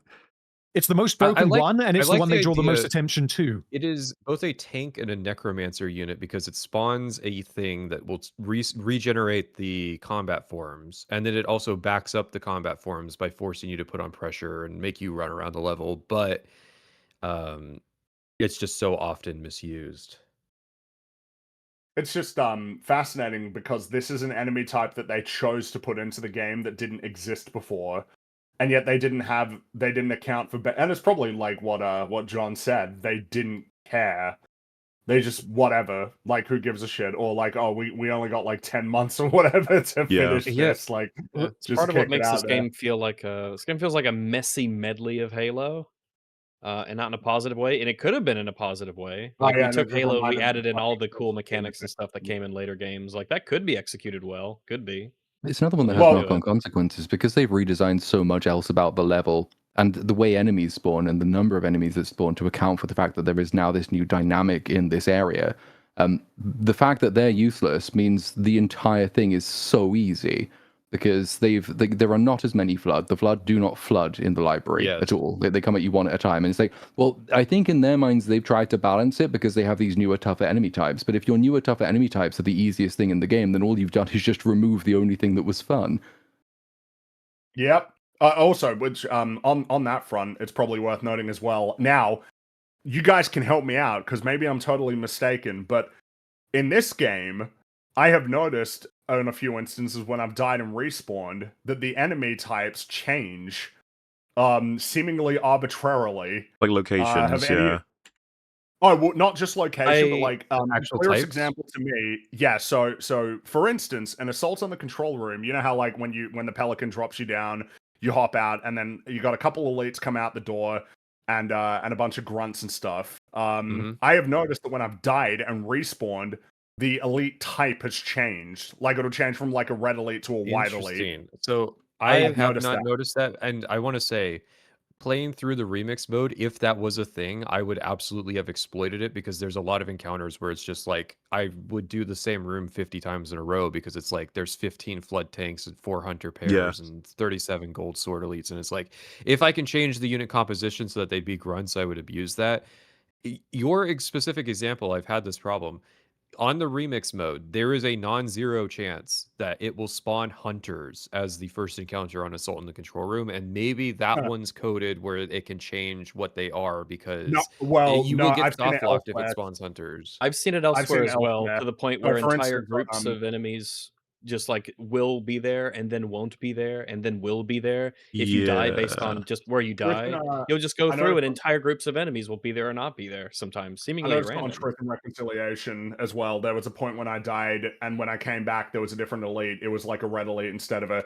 That's what I noticed. It would be something that... more explicit on mine with Truth and Reconciliation. There was a part where I was trying to do a run from like A to B, and I'd nearly gotten it. I was like, I could definitely pull this off. And then suddenly, on the same run, there were 2 extra jackals just hanging out, and then they started killing me, and I was like, wait, what? And then I was like, well, okay, I don't think I can do this if you have 2 extra jackals as well. And then I respawned, they were gone again. And I was like, what? Yeah. Okay. Which like I'm confident. Like I don't think I'm going crazy. This is just an element of this game. I do not remember this being the case in any of the Bungie games, unless I'm No, it's totally not. mistaken. Yeah, exactly. I thought, which to me, this just indicates the almost how arbitrary That the game has seems to to be think that a something lot of the breaking. encounters are. I Yeah, don't think just it is. swap, I think. Oh, what? Yeah, no, this, that has- this on screen right here, or If you the have a fact that clip, the I'd enemy love to see Oh, it because a clip of what? it's not something I alas, remember I do experiencing. not. Specifically, but because I I can get the do. Jackal one. I could probably find it. If you got the Or I can Jackal find one for that'd my be- playthrough. I've got one in mind that I'm thinking of. It's on a Yeah. Well, and I the know Silent difference between us Cartographer is on Legendary. you guys are dirty sprinters who bypass encounters. Maybe you're fucking with the respawn mechanic. Whereas I'm somebody who's like chewing through the levels because most of my This is memories on the assault. This remix is the mode where you first have to clear room in everything. Assault on the Control Room. You have to fight these guys pretty much on that. This section. actually, It's I just- may have already stumbled on it. I think this is where I was because I remember it being like a catwalk sort of upper area. But because I was able to run through most of this, each time it would get a different result. Obviously, yeah. You see those jackals there? These two. Sometimes they just wouldn't spawn. I don't know if I can maybe roll it back enough that I'll get So an these two example. jackals that are up on the upper ring, not in the hallway. Yeah, I'm about to see them again now. Yeah, see, they're not there. And it just completely changed the whole dynamic because if they were there or weren't there, it would decide if I win or not. This is the thing is that Well, see, is that not it right there? tell Maybe they're just whether- like sometimes they sprint up to meet you, and then sometimes they hang back. Because I swear I Well, saw so- one at the end of that last clip. I wish I had the clip, but it was when I was playing when I was playing through Legendary offline. But like, it definitely was the case that in the first Assault on the Control Room like level, if you died, the elite switched. Like it switched from a white elite to a red elite, or vice versa, Right, was what so- I think I had on Truth and Reconciliation at Remind the me, exact same spawn point. if you die at the first point of Assault on the Control Room, does it basically restart the level? Yeah, restarts you on the Pelican. Maybe I that's think- why, because No, it's but the thing technically is that restarting it the entire happened. thing. It happened in the middle of Truth and Reconciliation. Like when I was going through, there's like a pathway that kind of takes you to the last arena outside. I remember I died. Oh, and no, it was yeah, like that's a white definitely elite and a red elite, and I was like, oh, okay. And then I went down, and suddenly it was 2 red elites. It's like, I still oh, think this is that's something helpful. broken because if they were modulating the spawns because like, oh, we think the player's having difficulty with this, so we're gonna take a few units out. Why wouldn't it be consistent? Why wouldn't there be a point where those That's- jackals aren't so spawning? Where that's they're anymore? already there. They've already spawned. That's Yeah, the these problem is, like, jackals- to me, are just It's they like seem pure answer. borderline random whether or not I get them. And That's why I think it's more so broken than it is. oh no, yeah, But I don't think this is adaptive difficulty. I think this is something's wrong. Yeah. Oh, yeah. 'Cause Well, it'll sort, be sort of entire groups. inversely, I've had enemies just spawn right in front of me. Yes. I think there's issues with enemies spawning based on like trigger volumes that you enter that may not spawn until you've like killed X amount of enemies you can in the you can previous see- area. But if you sprint all through Yes. it, then it fucks that up. So then you go to like areas ahead, and then there's like spawning issues, like whether it's inconsistent or they're spawning right in front of you. It's Notice it that is a lot broken. on I agree co-op, with but that. you can notice it by yourself on 2 betrayals. If you clear the final objective and run to the door as fast as possible, you will see the enemies in that hallway spawn in before your eyes.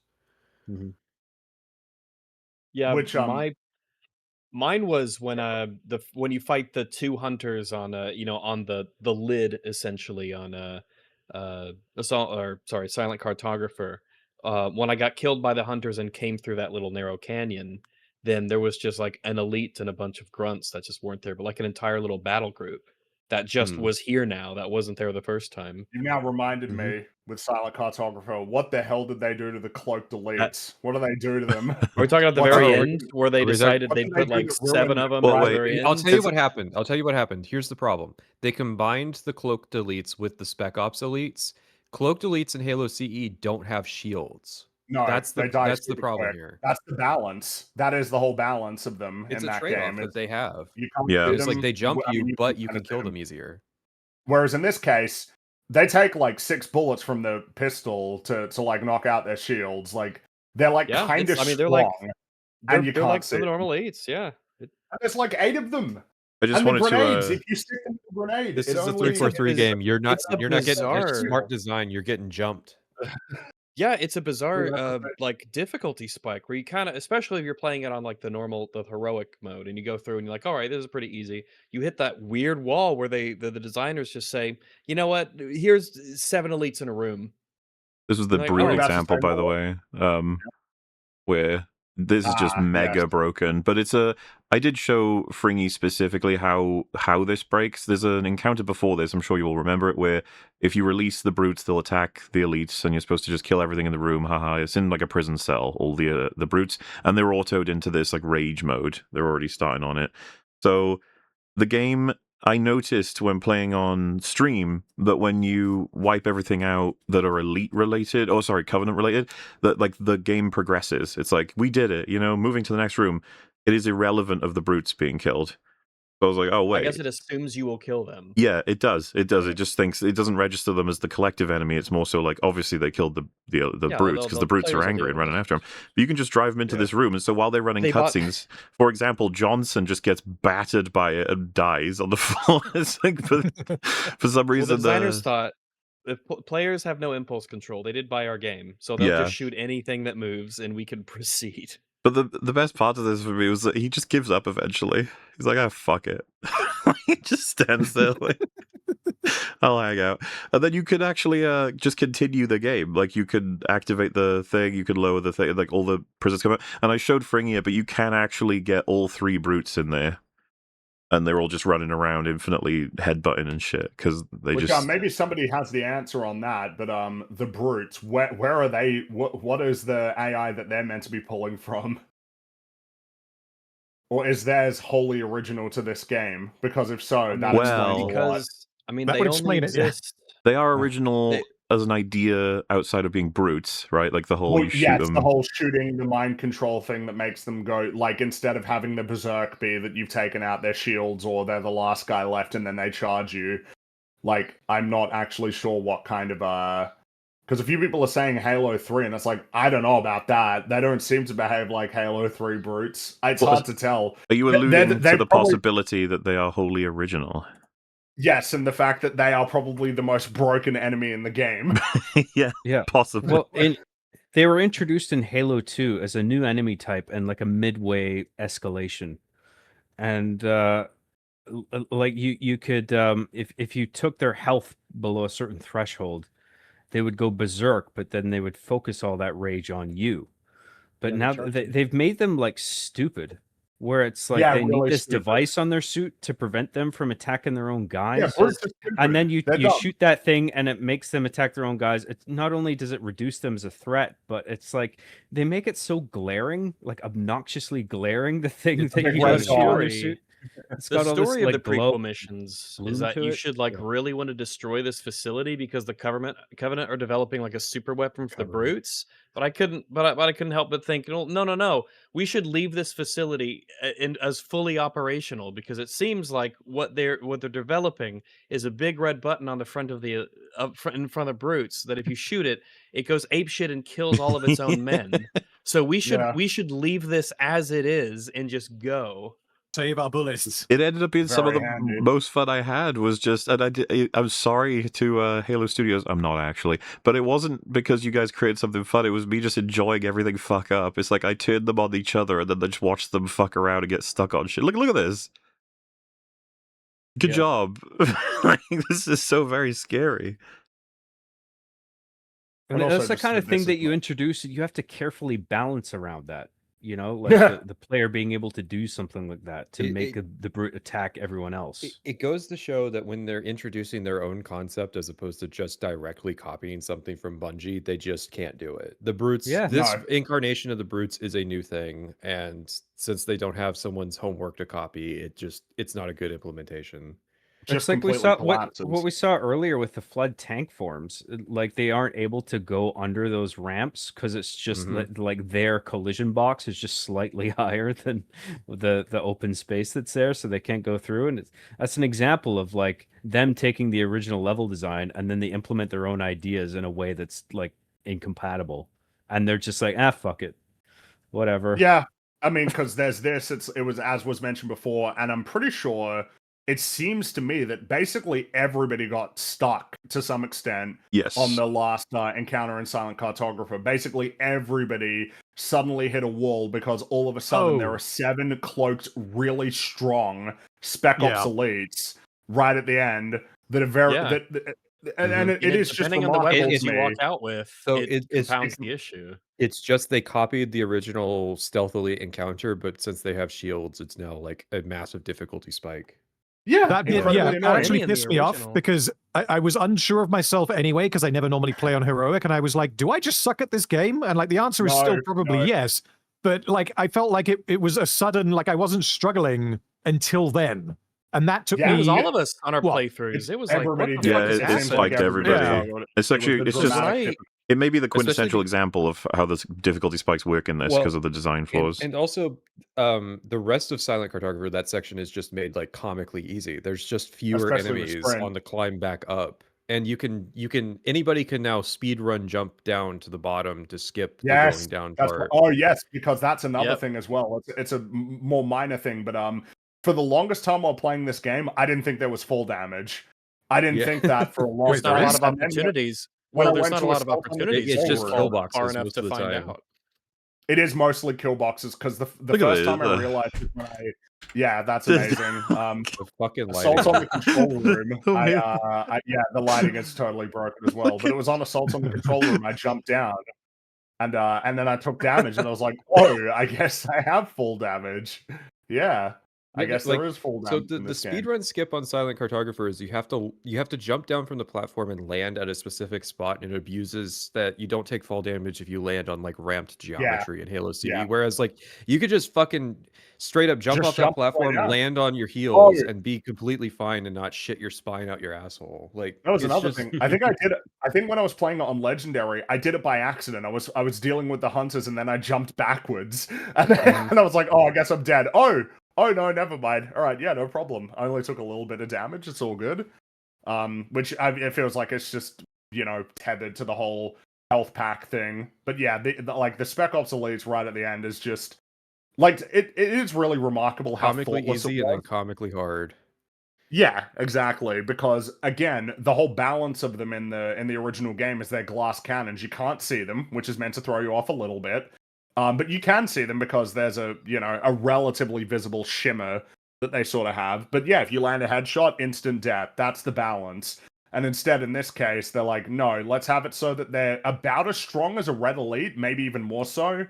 But also they're invisible, and there's 7 of them. So is anybody else's like scariest unit the Red Elite? Because I swear to God, they are the most dangerous unit because they, unlike the gold elites, they don't charge you, and unlike the blue elites, they don't just shoot you. They're super unpredictable, and it makes them more dangerous than the ultras and the gold elites. My issue is it's either them and the way that they behave, or it's the ultras just because they're programmed to spam grenades at you constantly. The grenade spam is a bit much, In Legendary, when I was the first like brick wall that I kind of hit was in TNR when you were in the hangar bay, the big hangar bay when you first enter, and they just have this massive clump of enemies on the other side of that big wall. And the ultras, every time you'd peek your head around for just a second, they would throw grenades. And by the time that one blew up and you poked your head back, they were ready to throw another grenade over and over and over. And it made it so tedious, whittling away slowly but surely. Right? There is an actual ultra elite unit in this game that will show up, and they spam grenades. Well, yeah, that's what I'm saying. I'm talking about them, yeah. Well, there was a chatter who was asking if you meant stealth elites, and I was like, no, not stealth elite. Those there is an ultra in and of themselves, elite rank. Yeah, from the design from Halo Reach. I recall it well. I played a lot of Halo Reach. Which is so funny because they just stand out because I don't think they use. Well, I guess the stealth elites are also the like Spec Ops elite armor from Reach, but it's like the ultras just stand out artistically as being out of place. Yeah, because I recognize them from being from another game because I've played so much Reach that I just when I see something from a different game with the grunts as well, you see this. I'm just like, you just took this from something else. They've got the armor set. They took a lot from Reach. Like, it's a cool armor set, but it's not an armor set that I and it's not with this game at all. Combat evolved, obviously not. I think it sort of pivots. I mean, it depends on how free form or how super structured you want to stay. But I guess in talking about, recognizing the designs of things that they pulled from other games, many times I've called this remake very cowardly, and the fact that Mhm. they will take like all the levels and copy them essentially one for one. They'll add on their own bullshit or whatever. But if you're remaking something, I would have had a lot more respect for them, I think, in like a weird way, if they Well, had why just would you like do it? yeah, but I guess it's the first word that comes to mind. Is like there's by taking all of the designs and aesthetics from the other games and putting them in here, which kind of like, especially if you're used to them from being in those other games, makes them stand out and seem really peculiar. But there's a lot of room for them to have really actually done their own thing to the like all the way level redesigns, enemy redesigns, aesthetic redesigns, character changes, because it's a remake. You have the ability to, as long as you stay within sort of the core of what Halo Combat Evolved kind of is, and that's its own discussion how much you could change before it becomes something else, but how much they just want to use the original. um but at the same time, like I said, it's a messy medley at the same time They're of things from other Halo they're games. picking and choosing. This game Mhm. is like Twitter core where it's like it just has enough where the Halo fans are going online and they're taking screenshots of the cutscenes and posting them. Look how good this looks. Or like they answered the criticisms, like changing the library. That's just something that they can do so that they can say, look, they're fixing the game on the internet. This game is Yeah. like made for like clip channels. I don't think it's made to be played. I can No, guarantee you it's that's not meant to be played. As someone who's played it through 2.5 whatever Yeah, we times, have 3 times, 7 victims here I have today. I have Oh. it isn't meant to be played. But they like, see, they're willing to remake entire levels like the library, but that should be what you do with every level because it No, is it a shouldn't because remake. their remake of the library is atrocious. Oh, Yeah, no, it I it's is. know. This horrible. No, Oh, it's definitely why terrible, fix but what's not broken? I think they can tweak Uh, these levels to make it work with Sprint. I'm fine with that, but like the idea of it's a remake, it needs new levels.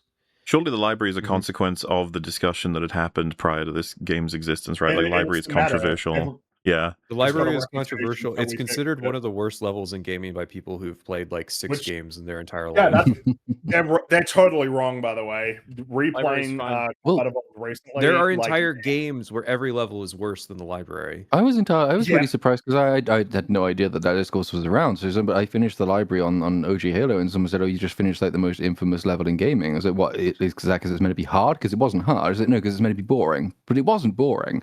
I enjoyed the library. I mean, yeah, it's a bit repetitive. You could shorten it maybe a little bit, but there was nothing about it that stood out to me in the original Halo as being notably bad, either by the standards of its day or ours. Whereas the remake library was tedious, really tedious. Well, that's because of Fewer the enemies, worse pacing of AI. the original. The original library, it was like you can't just run. They do keep coming after you. It has like a thematic purpose of showing what the flood will do, and this is what it's like Yeah. when the flood are everywhere. They just keep coming, coming, coming, coming, coming, and you have to be making the progress forward as you're following, Guilty Spark. But in the remake, the way that it's designed and the pacing of the level is such that there are just sections where you can just like sit around, take a break, have a smoke, you press the buttons yourself instead of Guilty Spark to get through a lot of the doorways and stuff. So you set the Mhm. pace, and it completely lacks that sort of endless, Which like I guess tension in the pacing that the original had. which I really liked, as well as the punctuation of the huge ass elevators in the original of being like, oh, okay, all right, that's our Yeah, sort of take like a we got. break. and then in this, they're like, let's just copy the elevator from Halo 2. Halo From, 2. Yeah, which Yeah. level. This is what I mean about the gaslighting, because I've been playing it and I've been like, wait, what? Why is the elevator like an attack type? Why are we doing like a horde thing where I gotta wipe them out and then I get to go? Like, what? I think it reminds me of Amnesia: The Dark Descent, where they were like, we gotta provide these moments where you enter bluer places with calming music and there's water flow in areas because you've just been through so much intense shit that if we keep battering you with it, it's just gonna become You'll get numb noise. to it. Yeah. Yeah, like because you have to have the hills and valleys to reflect each other. And so in the library, I was just like, broadly unimpressed with how they had changed anything anyway, being able to run through it or avoid it, jump through it, laugh at it, and then being like, oh, I guess this is the break time. Just like, no, this is our new fangled fucking, we've got a rocket flood who keeps respawning at the top, and you gotta keep, I was like, good God, you guys fucking suck at this. Another good example of why Firefight would not be a good addition to this, because the defense sequences in this game are atrocious. They sure, especially on the new levels. Which, speaking of the level design, obviously we've already talked a little bit about the changes that have been made to a few of these, because a lot of them are similar, but then there are some of them where they're like, we can do it better. I've seen people praise that in the new library you're doing like a descent into hell. I don't care, and it doesn't even make sense in terms of what that's what people are saying. Or I don't even know. Are we talking about the goo? Are we talking about the goo? I don't even know. Oh, there's a conversation to be had about the goo. Maybe a way to sort of present it, I guess, to help contextualize it, is something I like about the original library in terms of the introduction is that you start right next to the thing that you're pursuing for the whole level, which is the index. Yes. You start basically next to it, and then you loop all the way back around, come back, and then you can get it. I enjoy that as a decision. This game does it differently. You start up at the top, and then you work your way down to the index, which you only see right at the end of the level. I've seen people praise this. I've seen people say that this is a great change. Frustrating. It's frustrating. The reason I think it works in CE is that you're seeing that there's like kind of a mechanical approach. You got this elevator at the top that you need to bring down to finally unlock the index. So it's not like you can't just Tarzan rope across and actually grab it and be done with the level. Whereas I don't understand why you can't just like ride a couple sentinels down to the bottom. What is the process that we're doing over the course of the level that makes the index accessible that it wasn't before? No, that's a fair point. We're going to bring up the fact, like the question of why don't we just teleport to where the index is? Yeah, I mean, that's my point, is that in the original library, you have to go through this process of going up to the top, and then there's an elevator that comes down. And it's like, so maybe like the elevators are like a lock system that you go through to finally unlock access to the index. Whereas like that probably exists, but it's a lot less obvious in their recreation of the level, because unless you just looked down and zoomed in on it, you wouldn't even really know like what the final objective of the level is when you're playing this, just from playing the level. Fact that you know what this is. It's like how, not to jump ahead, but it's like how Guilty Spark teleports you outside of the library so you can see. It's like, oh, it looks like in Halo 2. It's like, what are we doing? Like, are we on this mountaintop? What the fuck? Why are we having this conversation anyway? Obviously, another aspect of the logic of the descent into hell, this is partly talking about the art direction, is that there's more goo and floopy flood stuff growing, which yes, I liked that aspect of 343 Guilty Spark. I don't mind from like if you're gonna cite like are you going to cite a lore argument? I think I have to, don't I? In my view, if you're remaking Halo CE, you're rebooting it in a sense, and so it's like the story's changed a bit, where it's like maybe the Flood have been here a little longer and they're accumulating biomass. It's not. Because like they do the same thing in Halo 2. The Flood focus on taking over the library, so it's like it makes sense that where they start is like their spawn point, and then the library is where the goo is accumulated. But they're still locked in on a lot of things. They're locked in on the timeline for when they got released, and they even keep the Cortana line in Keys where she says they're gathering bodies. Well, the gathering bodies part, and it's like, well, that's cringe. That's cringe. I don't know why they kept that line if they're going to add the biomass thing. But to me, I like the change just because it adds visual distinction to the level, and I think adds to the pacing of like, look, they're dangerous. They're expanding incredibly quickly. I like it as well from that perspective. It does make them seem like, this is how quick they start to transform the environment that they're in and infect everything around them. This is another example of where like a good idea ends up just getting ruined by something else, because I think I agree that I like the idea principally. It kind of reminds me of the Zerg from StarCraft and the Necromorphs from Dead Space, kind of like a combination of that. But in terms of how it comes off in the game, because of the lighting, which I guess we'll talk about later, every single Yeah, like every single bit of goo is just under a fucking spotlight. So it's like, hey, did you notice that we put goo here? It's never like there is that one room where it was on the video a minute ago, Mauler. I can't remember exactly where. I think it's in 343, where you walk into the room and there's just fucking goo everywhere on the opposite wall. For some reason. Yeah, and that's the first time that you properly see it. And the problem there that I was just like, well, this could have been so much more effective if the room was actually lit in a sort of more dark ambient way. You walk in, and as you get closer, you realize, oh my God, that's horrifying, and I'm already in the room. At that point, the way it goes in the game is that you open the door and bang, look at our goo. Like that sensation where you encounter something gross, but the way you find out it's gross is by touching it, and you realize, oh, I'm already in it. Yeah. For me, I might have the most controversial one then for this. I felt like the goo was noise, and I was really annoyed that they'd put it in. I felt like my experience, I think, was exactly what they wanted for Combat Evolved. Everything felt off. In 343 Guilty Spark, to be specific, everything felt uncomfortable. As you put it, which was really nicely done. The lawn's been mowed, but there's no one around. It's like, why is everything so well kept, in operation almost, but borderline just... It's like everyone got raptured. Like, what's going on? And I know that everyone ran away from here terrified. And then you go through a couple of rooms and you just see, like, that's a weird green substance, a few drips of on the floor there. What is that? I don't know. And the more you go, the more subtly increasing elements. And in this game, like, by the time you're moving through significant portions of 343 Guilty Spark, there's just fucking overwhelming amounts of goo, to me, to the point of being like, oh, this is just completely different now. Feels like way more overcompensation. It feels like it encroaches a little bit on the space that's carved out for levels like Cortana and Halo 3. Of this is what it looks like when the Flood has been at it for a while, compared to here where it's meant to be brand new. And it looks like Cortana by the time that you get into the end. I think they strike that balance by having the upper level be mostly goo-free, and it's when you go down that you kind of experience more of it. I thought 343 Guilty Spark was a breath of fresh air after how absolutely dog shit like the first 5 levels were, and then it was followed by another 4 levels of dog shit. Wait, really? You like... When I was streaming it, there is a clip of like me acknowledging that it felt like a breath of fresh air, because Assault in the Control Room had been so disappointing of a level. It's one of my favorite in CE, and so like... to see that they had made a change that felt like meaningfully positive was something. I strongly disagree.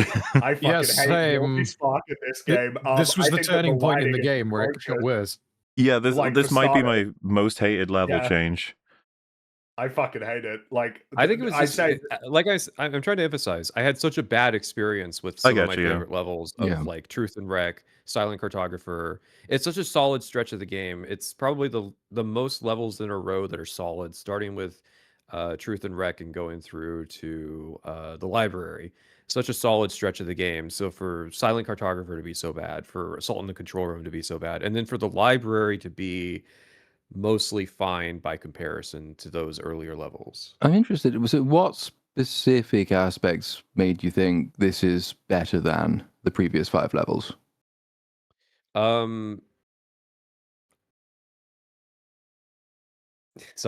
Sorry for the gap. Is it? No, it's all good. It's the switch up. I like the new lighting just a bit, and I like the level design changes. And I think it's the switch up from moving away from the Brain Dead Covenant. I hadn't quite experienced how Brain Dead the Flood could be because the tank's not on this level. I liked the initial impressions I had of the Flood, basically, and just like I felt like the atmosphere was not better than the original, but better than the way that the atmosphere had been tackled in prior levels.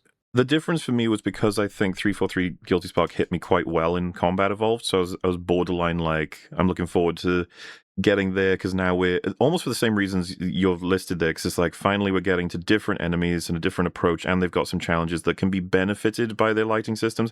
You know, like we talked about the Dead Space remake, and it's like, good God, the lighting in that. Well, beautiful. I feel I have to defend myself, and I want to be clear, because I'm emphasizing it is not better than the original. It's not even really good. It is better than the way that Silent Cartographer and Assault in the Control Room were presented. And I feel like it's understandable that I would have a tricky time answering that question, because first I have to parse what is really being asked. Yeah. No, yeah. I can understand you saying that like it felt like a breath of fresh air in context with the game itself, Because I streamed the entire game in one sitting. That might be part of it too. I don't know if you guys did okay. I did as well. I mean, yeah, I did as I well. split it in half, and Well, this that's was so the interesting second half. because Patrician and I I'm kind of like in agreement with Patrician. I think that this level is the high point of the remake. But again, a lot of that is because of the ceiling's not exactly high. I do like some of the changes aesthetically. I did enjoy fighting the flood, sort of. But like I wasn't like obviously this isn't as good as the original. But and there's changes to the 343 Guilty Spark I do not like.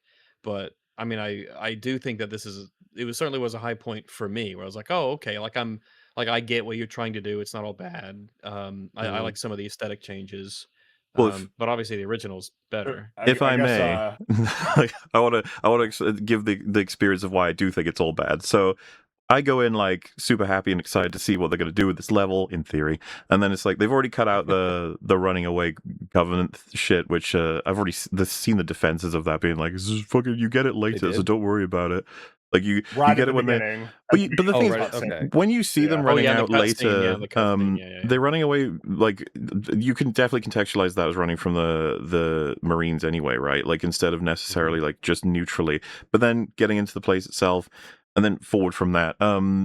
I thought that the lighting was actually all wrong because how balanced and almost well lit everything was unsettling to me. Making it dark is almost like too try hard to me, especially with the noise of the flood. It's like this level was the creepiest one. I just want to, if I can go for a few minutes, I've got so much stuff to say. Like this is one of the creepiest levels to me in the original game, and now it's like self-aware creepy, where it's like slapping it in my face over and over again. It's like, look how scary this is. We've got all this like alien goo everywhere that you have to avoid. All these different realities of the situation, and making everything super super dark. And the further you progress, then it's like, all right, so whereas I would have a liminal space where I would have like environmental storytelling, I absorb this atmosphere and I move through wondering exactly where I'm supposed to go. I'm slightly lost. It's almost maze-like, an Alien in that sense. It's completely stripped away because of the bonus fucking mechanics we have of 1, sprint, 2, AI being unable to deal with me, and 3, the checkpoint markers tell me exactly where to go. So like in every way that they can, I feel they have stripped the experience of 343 Guilty Spark. It's all gone.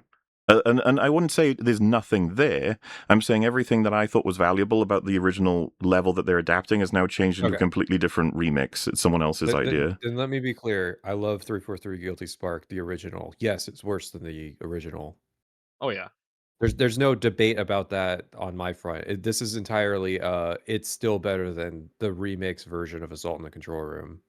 Oh, I'm saying why I hate it. Basically, that's like why it gave me very bad experience. Because I think in comparison, I probably on more side with that, but I would also say just on its own terms, this is the part of the game where for me it was going downhill really rapidly.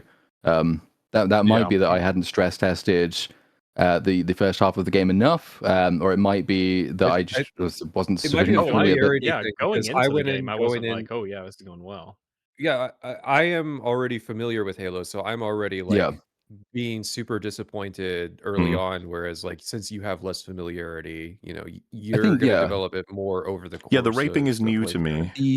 The specific reasons though, so they accepting all of that. I thought this was where enemy AI particularly went downhill. I thought the introduction of the flood was a marked downgrade on anything else I'd experienced in this game so far, never mind by comparison. The idea that you introduce in the original Halo, obviously you introduce this entirely new enemy type you've not encountered before. They fight differently, they act differently, they swarm. The idea that you introduce them in this, they immediately start shooting at you from an ineffective range. They're worse and less accurate than any of the Covenant are. There are fewer of them. They're too spread out. They're too spaced out. It just felt like there's no pressure, but there's also no real difference except that they're more retarded. So it's like I'm supposed to be more scared of these guys than the others, but they've all got disabilities. So like I'm not really feeling the vibe that they're going for here. I don't mind the aesthetic changes. I kind of like the Descent into Hell vibe, though I would agree that it's a bit try hard. It's probably not subtle enough. But the main problem was just everything I was interacting with here it seemed to me so deficient to the task it was set. The original was horrifying. The beginning of the remake is kind of horrifying in a different way, but this particular bit is just dull. Yeah, like the original version of 343 is like a masterclass of vibes and ambience. We've already said basically, like you can feel that something isn't right and you don't know what. The new version has some like horror ideas, as we've said, but for me, just the fact that it is so much like, I mean, you guys are saying darker. I feel like it's brighter just because you got these fucking spotlights all over everything. Big floodlights everywhere. So it's less horrific. There's more goo. And it feels to me like slop horror with a nice polished sheen to it, rather than like actual horror where it's trying to make you feel a bit uncomfortable. And I also found, I don't know if this was the same for you guys on the higher difficulty on Legendary, but I thought this was easy. I did not die during this level at all until that's because the game is easy. Yeah. Well, sure, but like I'm not good at shooters. This level is so, like, particularly easy, I agree. Yeah, because you come out of the end of comparing this to the end of Cartographer, that took me, I don't know, 8, 9, 10 attempts, something like that. This I didn't die once until the wave mode at the end of the level, because it seems like all of the flood guys, they go down to like a couple of shots from the AR, and I was like, have I just accidentally nudged the difficulty down to easy? Like, what's going on? Nope, we're still on heroic, and like that doesn't.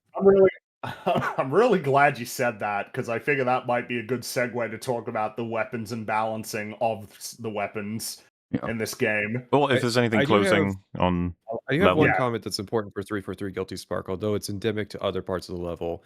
The transitions between rooms, they took out a lot of the corners that are in those transitions. The square hallways. They got rid of the square hallways. And so now there's a lot of just like, you go through a door, there's a straight hallway, and then you go through another door, and it contributes to the experience of just like hanging out of the door and plinking at the shields of enemies, because you can't enter the room and you have no cover to retreat to in that hallway.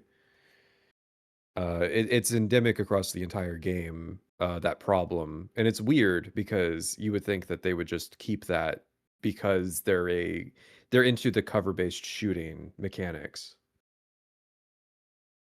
And if you are going to make that change to try and stop people cheesing by hiding around corners, then you really need enemies that can deal with long straight corridors. Yeah, well, which, I feel like these it guys also can't do. contributes to the problem of sprinting through the level, because if it had the original hallways, you'd have to take 3 turns to get through those hallways, whereas now you just like run straight through. Yeah, you don't have the opportunity to surprise people. Just the fact that that to get from one like area to the next, one big room to the next, you're going to have to pass through a corridor that is a square, which has 4 corners that you have to get around, and the two, the 2 rooms on either side. You don't know if there could be something around the corner, but you know that there are corners, and there could be, and it's more claustrophobic. You have to go through, turn, then go through the door. And yeah, by just making them short little bitty hallways that connect the bigger rooms, you do lose a bit of the vibe. And even then, because there's opportunities they have to try and do some jump scary type stuff, because some of these corridors will have little doors off to the side, and the idea is the flood is supposed to jump out of that as you cross it. You may not have seen it, or you might only see it in the last second, and they jump out and attack you. But because threat detection in this game sucks ass, I would walk like down a corridor. I would notice basically as I was passing it, oh, there's a door on the side. I'd look through the door and there's just a couple of floods just hanging out, chilling, maybe for 2, 3, 4, 5 seconds, and then they would suddenly notice me. So the intended effect just doesn't exist. That was an opportunity which the original Halo managed. They managed to actually, swarm you, jump you, surprise you, ambush you. And this one, you will ambush them by accident and they don't even notice it.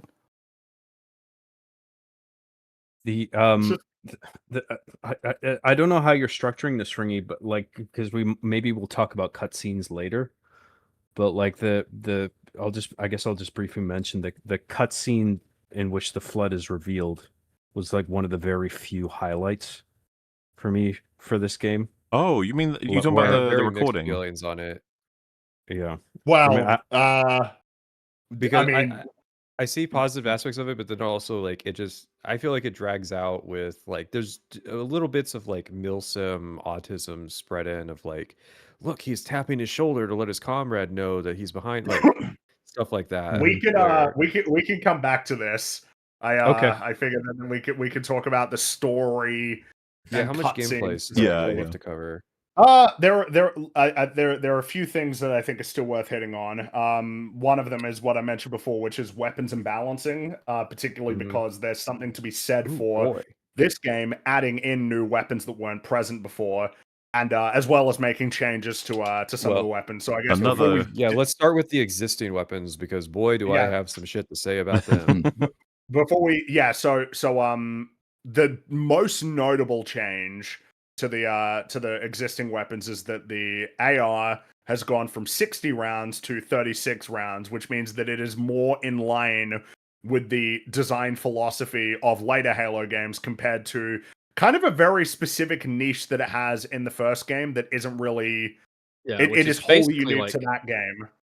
Yeah, in the original Halo, it functions more of like more of an SMG, really, because of its accuracy, how many rounds that it has, and how fast that it fires. It's kind of more like it's in the LMG category, where it's a bullet hose with a high capacity, but it does low damage, and it's your like crowd it's specialized in taking out shields. LMGs are accurate, and the AR in the original is not. So and that's also like a notable difference as well. As not only does it have less rounds, but it has been made into more of a almost precision weapon. Yes, I think the intention was it's a general purpose weapon that fills a broader niche, so that because you can use it at like absurdly long ranges and it can headshot enemies if you haven't noticed. So I think they wanted to broaden its niche, but then they kept the functionality of the old AR with the SMG. But then the SMG is very inconsistent in when it appears. So I don't know why you never use the No, I don't know why you use it, but I mean, I think it's another aspect of what similarly to Sprint, where you've changed something as fundamental as the base gun's aim, accuracy, power, but not the overall level. So I hated when I first started playing original Halo that one of my least favorite guns is the main AR because it was trying to force me to play in a way that I don't typically play shooters. I'm kind of one of those really annoying, boring type people who like sitting a long way away sniping people, and there's not many guns in original Halo you can do that with. But once I'd kind of accepted that that was going to be the case, this is sort of a short, medium-range shooter. I had a lot more fun because I'd stopped resisting what the game was trying to make me do, and it didn't give me any tools, really, to do what I wanted to do. So that was good, and I embraced what the game was doing and had a lot of fun with that. This game has turned the AR occasionally into a kind of sniper, which I should like more, but I don't because none of the enemies can deal with me at the range I can deal with them. Yeah, it's so too good. Everything about the gunplay is now kind of unbalanced. And what's worse, there is an enemy that can deal with you that shows up on the remix mode. It's the needle rifle elites. They will punish that behavior, but they're super rare in the base game, and they are way too punishing in that niche. Because in terms of there are a lot of new weapons that have been added to the game, but the amount in which they show up varies depending on essentially whether we're playing the main game or the new one, the new levels. Like for instance, I've heard a certain person call it a plasma sword. The plasma sword is present in now, whereas in the original game there were zealots that had energy swords, but when you killed them, they would explode. It's the same with grunts that had fuel rod cannons. When you killed them, they would explode. And both weapons are now present. Yep. My note on this is when they first revealed that this game was going to be a thing, they showed it's Halo, it's got the original Halo designs, and then Master Chief pulls out an energy sword, which I felt like was the sign, the moment that like there's going to be needless meddling because the energy sword is not an iconic weapon of this game. I don't mind that it's in this game, but if your opening teaser trailer of this is going to be, look at how much we're going to be changing things, you're inviting a degree of blackpilling on the subject because you're just basically bragging like, look, we're going to molest your favorite thing. I think that the blackpilling is totally reasonable. Like I feel the tagline for this game. I feel exactly the same way, which is on paper, the idea that you're adding in weapons that were present in some capacity in the original game, that there were intentions to have be present in the original game, that I believe even got added in on like the PC port. Like on its face, that seems like it could be great, but the problem is you have to balance it. The original game, whether you like it or not, it isn't designed with you having an energy sword. It isn't designed around you having a fuel rod cannon as like an alternative to the rocket launcher. Yeah. And then when you add in sprints as well, like any Well, 3 change gens. No, that you make has a the domino fuel rod effect gun that is has to be absurd. accounted for. I think the And fuel rod gun is an even worse example of it than the energy sword. I almost found the energy sword like laughably useless. I'm not the biggest I didn't fan use of it it. very in much. general. I felt the same way Whereas too. the fuel rod gun just fucking obliterates the balancing of levels. Oh, the fuel rod was So- was amazing. Give me that shit. Every time I saw it, I picked it. It was like the Well, Sentinel Beam or the needle rifle, where I was like, oh shit, this is one of the king well. weapons I'm Oh, bringing in. wow, all new weapons and Well- they're all ruining the Mm. balance. The rate of Interesting. fire and the ammo capacity on that is considerable relative to the Yeah. rocket Oh, launcher. There's on- no drop off either. There's no arcing that you have to deal with. On So all the these, fuel right? rod gun did exist in the original PC port, but it was multiplayer only. So yeah. Yes. like, To that be, has to be clarified. nice and autistic with guns in games, right? It's like they're all technically the same. They all deal damage over time with an amount of accuracy, but then they all get tweaked and oftentimes reflect like real guns. But the whole idea when they build these games up is like, we want you to have something that hits hard but rarely, or something that hits really far but has very few ammo or few fire rate or whatever, and then something that hits loads really up close or super damage really up close, but again sacrifices all these different things. It's just the basic concept of balance. So the AR was a insane revelation when I was playing this game for the first time. I was just like, holy fuck, they've boosted this thing so hard it might be the number one gun for the whole game. I just may as well just stick to definitely it. had a glow up. It's universally useful because the AR was like marginally useful against the flood. It could do decent damage. It was good against infection forms, but now that it can headshot, it can just one shot half of the flood combat forms. Yeah, and I think it throws the game off completely, especially when they allow you to just take the 60 rounds with no punishment too. He's like, oh, yeah, I guess I will. That's the crazy part, is that you can take 60 with no punishment. It's like, oh, you made it like kind of a super weapon now, where the AR has never, ever been a super weapon. Yeah. That is not the point of the AR. Somehow even more powerful than like the Halo Infinite AR.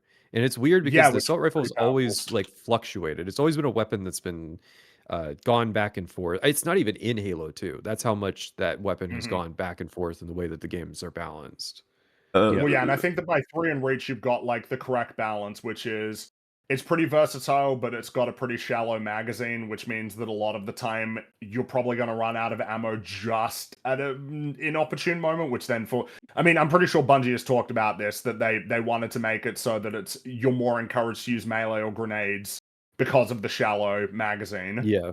I saw, which I think makes a lot of sense. I don't disagree with the assessment that the energy sword is like a bit laughable in this game, but I did see it as kind of a meme weapon, and so I took it around a lot because I enjoyed just lunging and slicing, and It's perfect for taking the piss out of the game. that's where I was going to go with that. It's like one particular skin as well. It's just like yes, it's just Whereas I think the developers might have watched me play it and be like, aha, so we added it and it added a whole bunch of fun for you. I'd be like, oh no, I'm like enjoying how much I can just fuck around and be nonsense with it. I can't believe you put this fucking thing in. And the most accentuated part for me with that was where you first get onto Truth and Reconciliation, and you in Combat Evolved, it's creepy that it's like, oh, there's no one here. It's like, huh.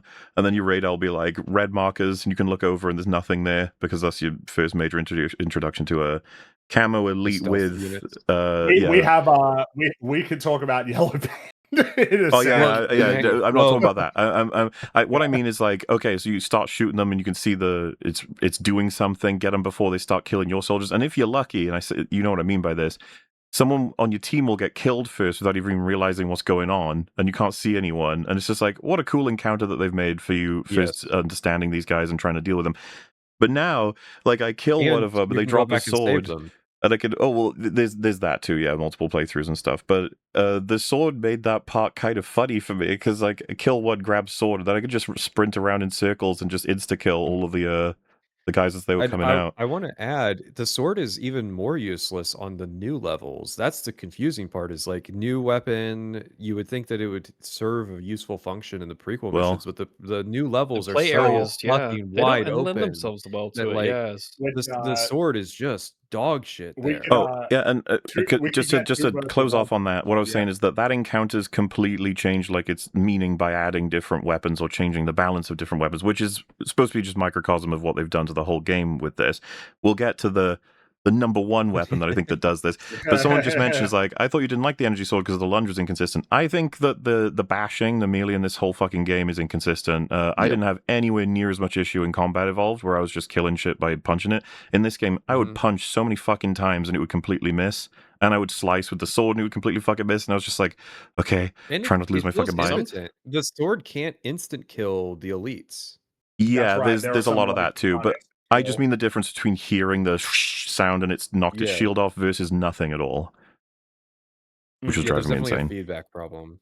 Yes. Yeah, some just with melee in general, because when you get meleeed by certain enemies, it feels like just nothing happened. Dude, Rags, you had so many funny deaths with like melee deaths where they would hit you and you were miles away and the body just goes flying. You were like, excuse me. Yeah, it was frustrating. I mean, I guess because that comment you said just reminded me when we were talking about AI.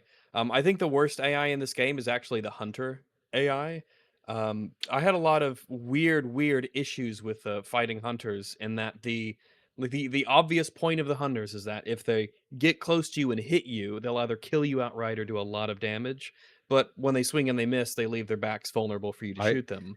But in this game, the way that the hunters are programmed is that if you try to like get close to them or are around them, they will often specifically backpedal away from you while trying to shoot you with their gun so that you could not interact with them in any way. And it was incredibly frustrating to have this happen because it's so different from how like any of the hunters from the other games behave. It is different. They were like they were purposefully trolling you. Like, oh, I know you know, we know that you know as a player, you're supposed it does make them more dangerous. It's one of the only AI changes that I could kind of see myself defending is the hunters in the original Halo were a little bit too easy to deal with. So, and I didn't even know you could one-shot them with a pistol. So when I found out that, then I was happy. But in this one, because they don't lock into melee as early and they don't get stuck in melee for the entire time either, you do have to deal with them slightly more seriously. And I think I prefer them in this version to the original, but it's the only time I'm going to say that. You're going to prefer literally any other version than the base Halo C. Yeah, because hunters, in this, they're very brain dead.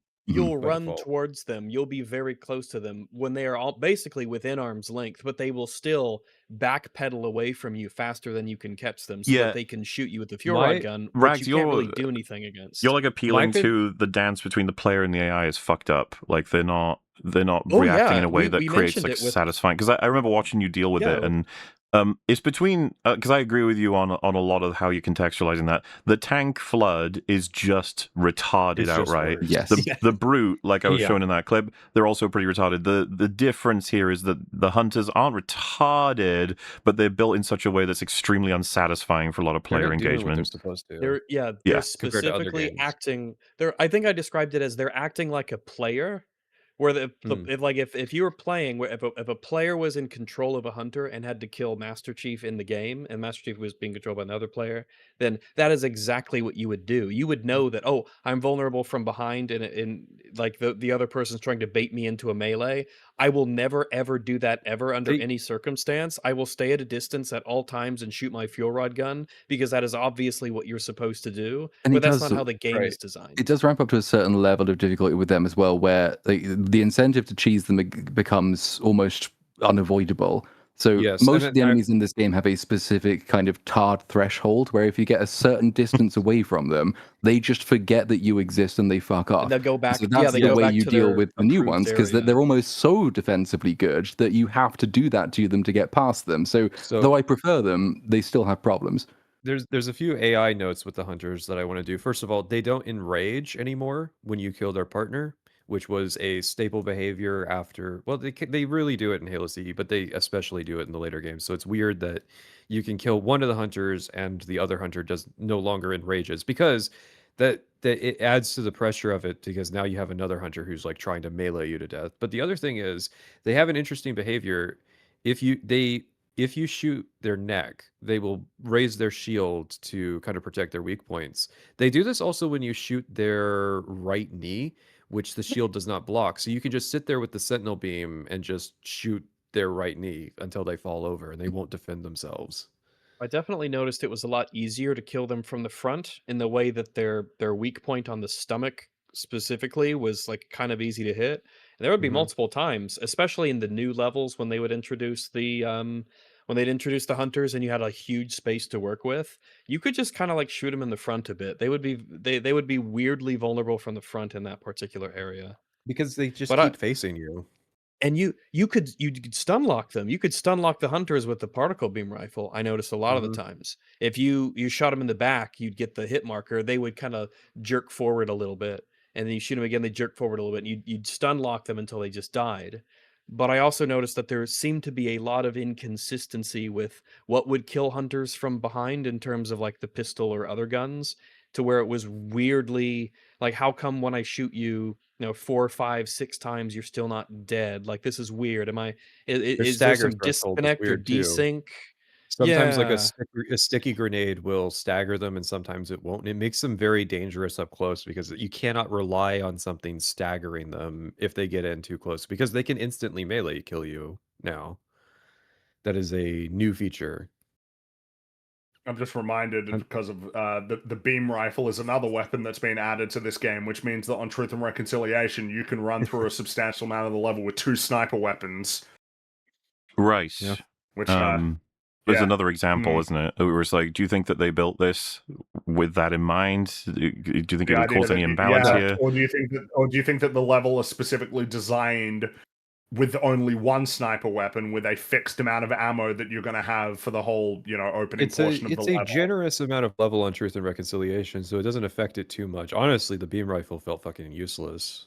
Well, yes, because I just figure it's worth bringing up that it has been added in, and that's the case. Because there is 1 super weapon in this game, and it is a new weapon, and it is one that is actually present on keys. It is in the main campaign, but not much. It's mainly in the prequel levels, and that is the needle rifle. Holy the needle shit. rifle, my beloved. It is my so beloved. good. By far, it is the super weapon of this game. It is insanely powerful. It's so powerful that on the prequel levels, even on Legendary, I would much rather carry around an empty needle rifle so that I don't miss any opportunities to pick up ammo automatically while I'm going through that level. It is bullshit powerful. There's It's a level design consideration insane. of that because there's so many weapon racks that'll just have extra needle rifle ammo in them. So it's like those levels were definitely designed in the 343 style of you're supposed to be running around with a precision weapon, because there's so many large combat arenas that precision weapon combat is the name of the game. We talked about it a little bit, but the level design is fucking bullshit on these levels. I hate it so much. Not only only do you just have a whole bunch of awful. corridors where you're gated in your ability to progress by Johnson, but then Walk up to a door, you open the up door, into headshot massive enemy. open spaces with enemies that spill in from various different corners of the room over and over and over again that you can't escape from, and often with these seemingly thoughtless configurations of enemies of like, yeah, that door will open, and then you'll just have like 3 brutes, like 2 jackals, you have 6 grunts spill through that one, and then over in that one you'll have 2 hunters, you'll have 4 sniper jackals, which we didn't talk about, but sniper jackals have been added into this game. Fucking brilliant. That very good idea. That you gotta be careful with enemies like that. Yeah, the thing that will save you, it will save you, and you will learn it eventually, because at first you might not expect it, because remember, the needle rifle is meant to effectively be the Covenant equivalent of the DMR. It's like a versatile weapon, but it's not meant to be a super weapon. In Halo Reach, it just isn't. It isn't nearly as powerful as it is in this game. There's no UNSC counterpart. Like the battle rifle kind of shows up in the prequel missions, and that's about it. Like you just don't get to use the battle rifle, and it's not very good to begin with. It's so not like that the good. needle rifle takes over as the de facto the thing is, precision the needle weapon. The needle rifle, for reference, you can kill like white elite zealots. You can kill them in about 5 or 6 shots, and this is a weapon that has 84. Well, actually, more than that if you include over 100 rounds. The funny part is it's balanced in a way where when you pick up a needle rifle, you don't even get like 1 full mag of ammo for it, because they knew how powerful it was. They can't. You only get about like excess ammo. Whereas like Christ, when you you see pick that? up when you pick up the assault rifle, you like get like 4 20 reloads by default. Look at this. Yeah, see, look at that. Look at how effortlessly, effortless. Yeah, It's so good. It's so it's so good. It's funny because you guys were talking about the fuel rod cannon, and I agree. Fuel rod cannon is super useful. a lot of the time on these levels, if the choice was a fuel rod cannon or a needle rifle, I'm taking the needle rifle. Well, it's got the way whole more thing Yeah, is it's the ammo. needle rifle. It is the our precision experience weapon. Yeah. is the remix Yeah. mode where the needle rifle very inconsistently shows up compared to the fuel rod gun. But on Ah, these levels where okay. they just spam the fucking needle rifle in every room with ammo crates, like it's the goddamn light And rifle from enemies, Halo heaps of enemies 4. using it too. Yeah, Yeah, like it's of it's course you're insane. you're gonna use it the entire Oh, the fucking light rifle, that's a stretch of the perfect prequel missions. example. That's so perfect because they keep making the same mistake. This is a Yeah. very 343 mistake. Whatever could be said about the, because every game usually has some kind of dominant weapon. You know, Halo Combat Evolved has the pistol. That's a super versatile, go-to, useful weapon. Halo 2 has a battle rifle. Halo 3 is probably the most balanced in this regard. And that I don't know that it can be said that there is necessarily one weapon that you would want to be keeping all the time, like in all instances. But in this case, they basically turned the needle rifle into a power weapon, which it never was. It's not a power weapon. Yeah, it was wasn't designed to good, be. but it was never like I should always pick this up at the exclusion of Well, everything else. I It should is pick this so up to the powerful. exclusion of a fucking rocket launcher or a fuel rod cannon. It's like, Well, yeah, I why will. would you pick up the you know? rocket launcher in The rocket Legendary, launcher fucking especially if sucks. it won't? Yeah, if it won't even kill an elite in It one doesn't shot, kill. In one It hit, doesn't yeah. kill things. then Doesn't like, kill well, Zealots in one hit. So I can yeah, kill. I'll There's take the needle more. There's rifle. more dead elites in the needles I can carry than in the rockets I can carry. Yeah, Which means we're exactly. By the not way, carrying just rockets. We're carrying needles. Patricia, on the note just- of killing one and it doesn't matter to the other, this is such a funny bit of level Yeah. design of just like, here I go run it again. It's like, oh well, dead. And then it's like, Go is run. there another one in here? It's like, oh, hello. Oh well, dead. Goodbye. The thing is because someone's asked, isn't the Halo 3 battle rifle a jack of all trades weapon too? I think there is a In difference multiplayer, between. yes. There's sort of a Pretty difference good, yeah. between. It's Everyone. like a fine line. Because the pistol is super useful in Combat Evolved. It is like really, really handy to have. It's But there will be anti-shield, times. anti-health. It's too good. Yeah. It might be too good, yes. I mean, and it's reflected in the fact that all the other games have nerfed the pistol. It's like the to even the plasma point pistol. They've that. nerfed Well, it in that's every another game since example. the Of, like, original, yeah. pretty much, because it's super At least useful with as the well. plasma But there's, pistol, like, it has a utility function in the later games. yes, that's right. I mean, You it can has a still use utility it to function take now out that it shields. EMPs vehicles. I like I just So- ran Yeah. past this guy. He just But in didn't this even case- care. He just ran past that dude on the Dude, bridge. it's I'm like, just- oh, whatever. Wait, did he Any run off elite the that you bridge? encounter- Oh, did he I'm- fall off? 'Cause He I has ran- spec yeah, ops. yeah, Yeah, I ran he's just past gone. him and then wait, hang on. Oh, Sorry. did he just decide that So he the was first done one here playing is as just well? needle rifle, and then I'm just He like, I rage want to quit. get to a He checkpoint. said, "Fuck this. If you're not going to take it seriously, neither am I." He's Yeah, I just think he leaving walked off the bridge and he behind. just died. Like, the fact that you can kill any elite, no matter how powerful, in about 5 or 6 shots, with a weapon that has Absurd. over 100 rounds of ammo. Now, that is yeah, if you could only abundant. carry 50 or 40 something, and it was like, this is kind of like a mini power weapon, sort of, then I'm be like, okay, you know, they're like- changing its role a bit, and I'm like, okay, it's one thing, but you can carry. There are so many dead elites worth of needles you can And I carry would, around. Honestly, I would say that this is endemic of a necessary. few of the common weapons on these levels as well, because the brute plasma rifle is also pretty powerful, specifically against elites, and then the spiker. This is probably the most powerful spiker incarnation yet. That's probably is which yeah, it is pretty funny that the balance becomes particularly fucked on their new level, which I will say is something of a blessing, because I don't know about you guys, but the last room on level 1 and 2 of the 3 prequel levels was so bullshit. Yeah, so the fucking play bullshit. area, Yeah. the arena that you're in, where the enemies enter and where the cover is, they just don't mix. They don't mix well. And I think that I think when Patricia and I and Andy and I were playing this, I think I said when it came to a lot of these arenas that you're in the prequel missions, I was like, you know what, you could probably just like draw all of these levels from memory, and you'd probably basically get them right, Yeah, because they're they're just so circles like with symmetrical lines between them. circles with Mhm. random pillars. You know, you My like, favorite yeah, part though is oh, by the way, I do enjoy, because I saw that Molly, you were jumping between levels. Did you enjoy the gondola section where in third person you're fucking flooping all over the surface because it can't handle it? Yes. Like your movement speed is increased on the gondola to the point that you could accidentally throw yourself off. I love that. I was looking. When is the big cancerous room? So you'd be looking at sort of the big one is level 1. It's the last one. So you'd be looking around 1.5, 2 hours in to playing through the prequel. Oh, is it before or after the worst cutscene in Halo history? I'm pretty sure it's before. Wait, which one? Which one's the worst? Which one are you talking about? I'm talking about the one. Is it the big cancer cutscene? It's after that. It is after that. It's after that one. I do like that. Which one?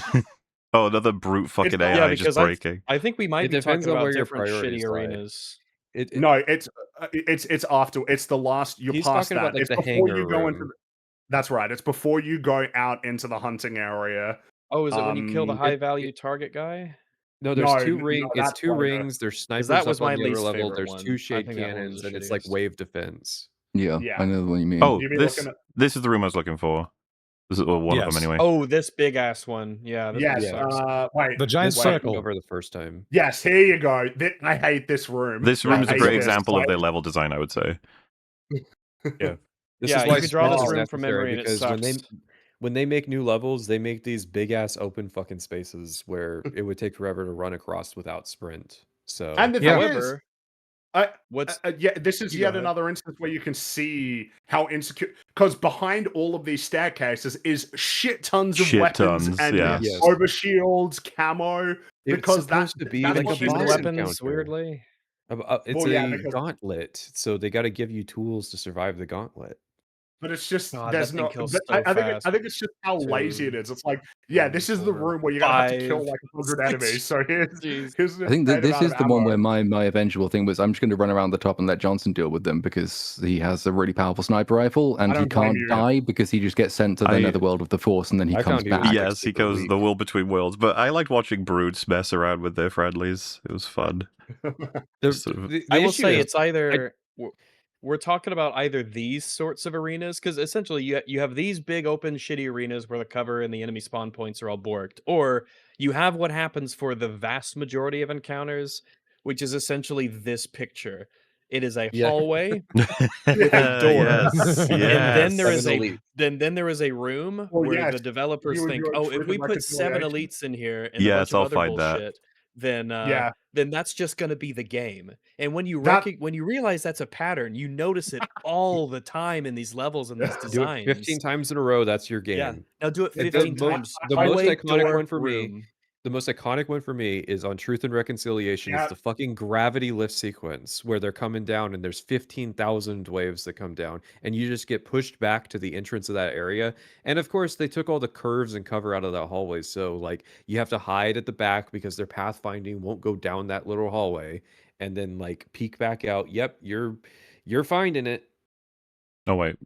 The one that jumped out to me was it's after you save keys. And you gotta escort him. This is it, right? Yeah, and there's I think you there's a big hallway. There's a big hallway, and when the door opens, there's about 7 elites fucking, but also a fucking sniper jackal. And there's the no back. cover. Absolute cancer. It's just a straightaway. It's just it's this room. It's this fucking room. I remember. I was like, what? Yeah, all of us have fun experiences with this one because it's just a sniper jackal with no cover. Because it's you're dealing with chunks of HP. The enemies have you get these massive chunks of HP you have to eat through with like needlers and plasma pistols, just because there's just so many in the room, and you can only do so much damage before the door closes, or they just shoot you in the tiny little hallway. I like it because it's a new room too, so it's like they added a new thing to Truth and Reconciliation, and it fucking sucks compared to the existing ones. Truth and Reconciliation, it's a little bit repetitive at times. So let's have this room. There was another Johnson-related strategy you could use there. I don't know if I used it in this corridor, but it worked in others. Is that because you can shove him around, I just used him as a meat shield. So that if you crouch behind him and just shove him forward down the corridor, you shoot over his shoulder and they just shoot at him and miss you completely. And it's a surprisingly effective approach. I would not have thought to do that because the first time I played this on the second level, if Johnson got the final kill of a defense wave, it would soft lock the level. So I would be scared to let Johnson do anything because I would be constantly paranoid that it's just going to soft lock the game again. Rags, like obviously part of the trouble you were experiencing when I was watching this on Legendary and then playing it on Legendary was a lot of the damage you can do is not enough that it kills any one elite, so you have to back off before you can access. So they regen all the time. Your solution was to eventually chip them down, stay moving, all that sort of stuff. I went just forward to the left into the sort of brig, like there's prison cells, and then plasma pistol and alternate just charge, fire, shoot, and always it was, can I stay out long enough that I can kill one elite and then I'll run away? One elite, yeah. You know what? That's exactly how we solved it too. That side room with the brig. That's exactly how we dealt with this, because it's too big of a room. They stick to the opposite end, and the door. Why is there no corner closer to the door that you can use for cover? Like, there's just so many. How come the hallway isn't like a design T-junction? decisions. How come you get into the room and Well, there's like an many such elevated area you instances start off of in? that. It's just, but it's like it's the pattern of the it is again hall, door. It's a straight hallway, door, and then room full of fuck you elites. And it's like it happens so And then the only much other that you one just that they can't. have is what you see in the They do not believe in prequel fair level, fights. Your ass is getting jumped in this game. Well, yeah, because that's something as well that was driving me crazy on the prequel levels. Is they don't give a fuck if you're in front of a door. They will spawn the enemies behind you at that particular door. Like, they don't care. They do not care about, like, oh, well, you're standing with your back to this door, so maybe we should try and account for that a little bit. Now, I know that every Halo game has had some issues in that regard, but they were, like, particularly pronounced on these levels. Well, I think part of what it is that Truth and Reconciliation is already a very difficult level in the base game. It is. Yeah, it's a tough one. And then adding in this shit is just... Because this was the one that I had the most difficulty with on Legendary. Once I got past Truth and Reconciliation, it was kind of a cakewalk. It was really relatively straightforward. With a few small like exceptions, it really was pretty easy. TNR's its big issue with me was, again, it was the hangar where you had the 7 million elites at the bottom. You guys were complaining that they're not punishing you for being able to sprint by. This is how they punish you. This is the solution to the they do the hall door room. I think on Heroic I actually did try to sprint by this one. Yeah, like it's tough, but you can do it. It's so fucking funny though, because you see like, oh great, 8 elites, 10 jackals, whatever the fuck, and then you get through those 2 double doors, and it's like 3 more elites staring at you in the hallway. Maybe some hunters. You're just like, yeah, why not? Just more. Why not? I will say, my patience was most tested in this regard on the last room on the second level of the prequel ones, where you do get the high value target, because you're spawned into a room. Oh, that was my least favorite. There's 2 doors off on the sides, 2 doors on the bottom, and then 1 door at the top. You cannot move around this environment on Legendary because the enemies will spawn behind you and kill you. And among the enemies that will spawn and kill you is zealots with swords that are invisible, which is just fantastic. And what I was feeling on that level is, dude, I am like playing maximally. Not to toot my own horn, but I knew exactly where the enemies were going to spawn because I died so many times. So I was getting them as soon as they came out of the rooms with my needle rifle as efficiently as possible. And it just felt like it was a game of chance. Like, are my AI guys going to get enough shots off that they're going to manage to take them down or not? You know, this is yet another, and there are many examples of just the game is a fucking breeze, and then suddenly it's a horrifying, monster of a. This is definitely going into my. This is going into my mind as an example of games with difficulty spikes. This is the one that we've been talking about with the second prequel mission. Yep. And then you can show the one I linked earlier, because I want to complain about that one too. Just horrendous.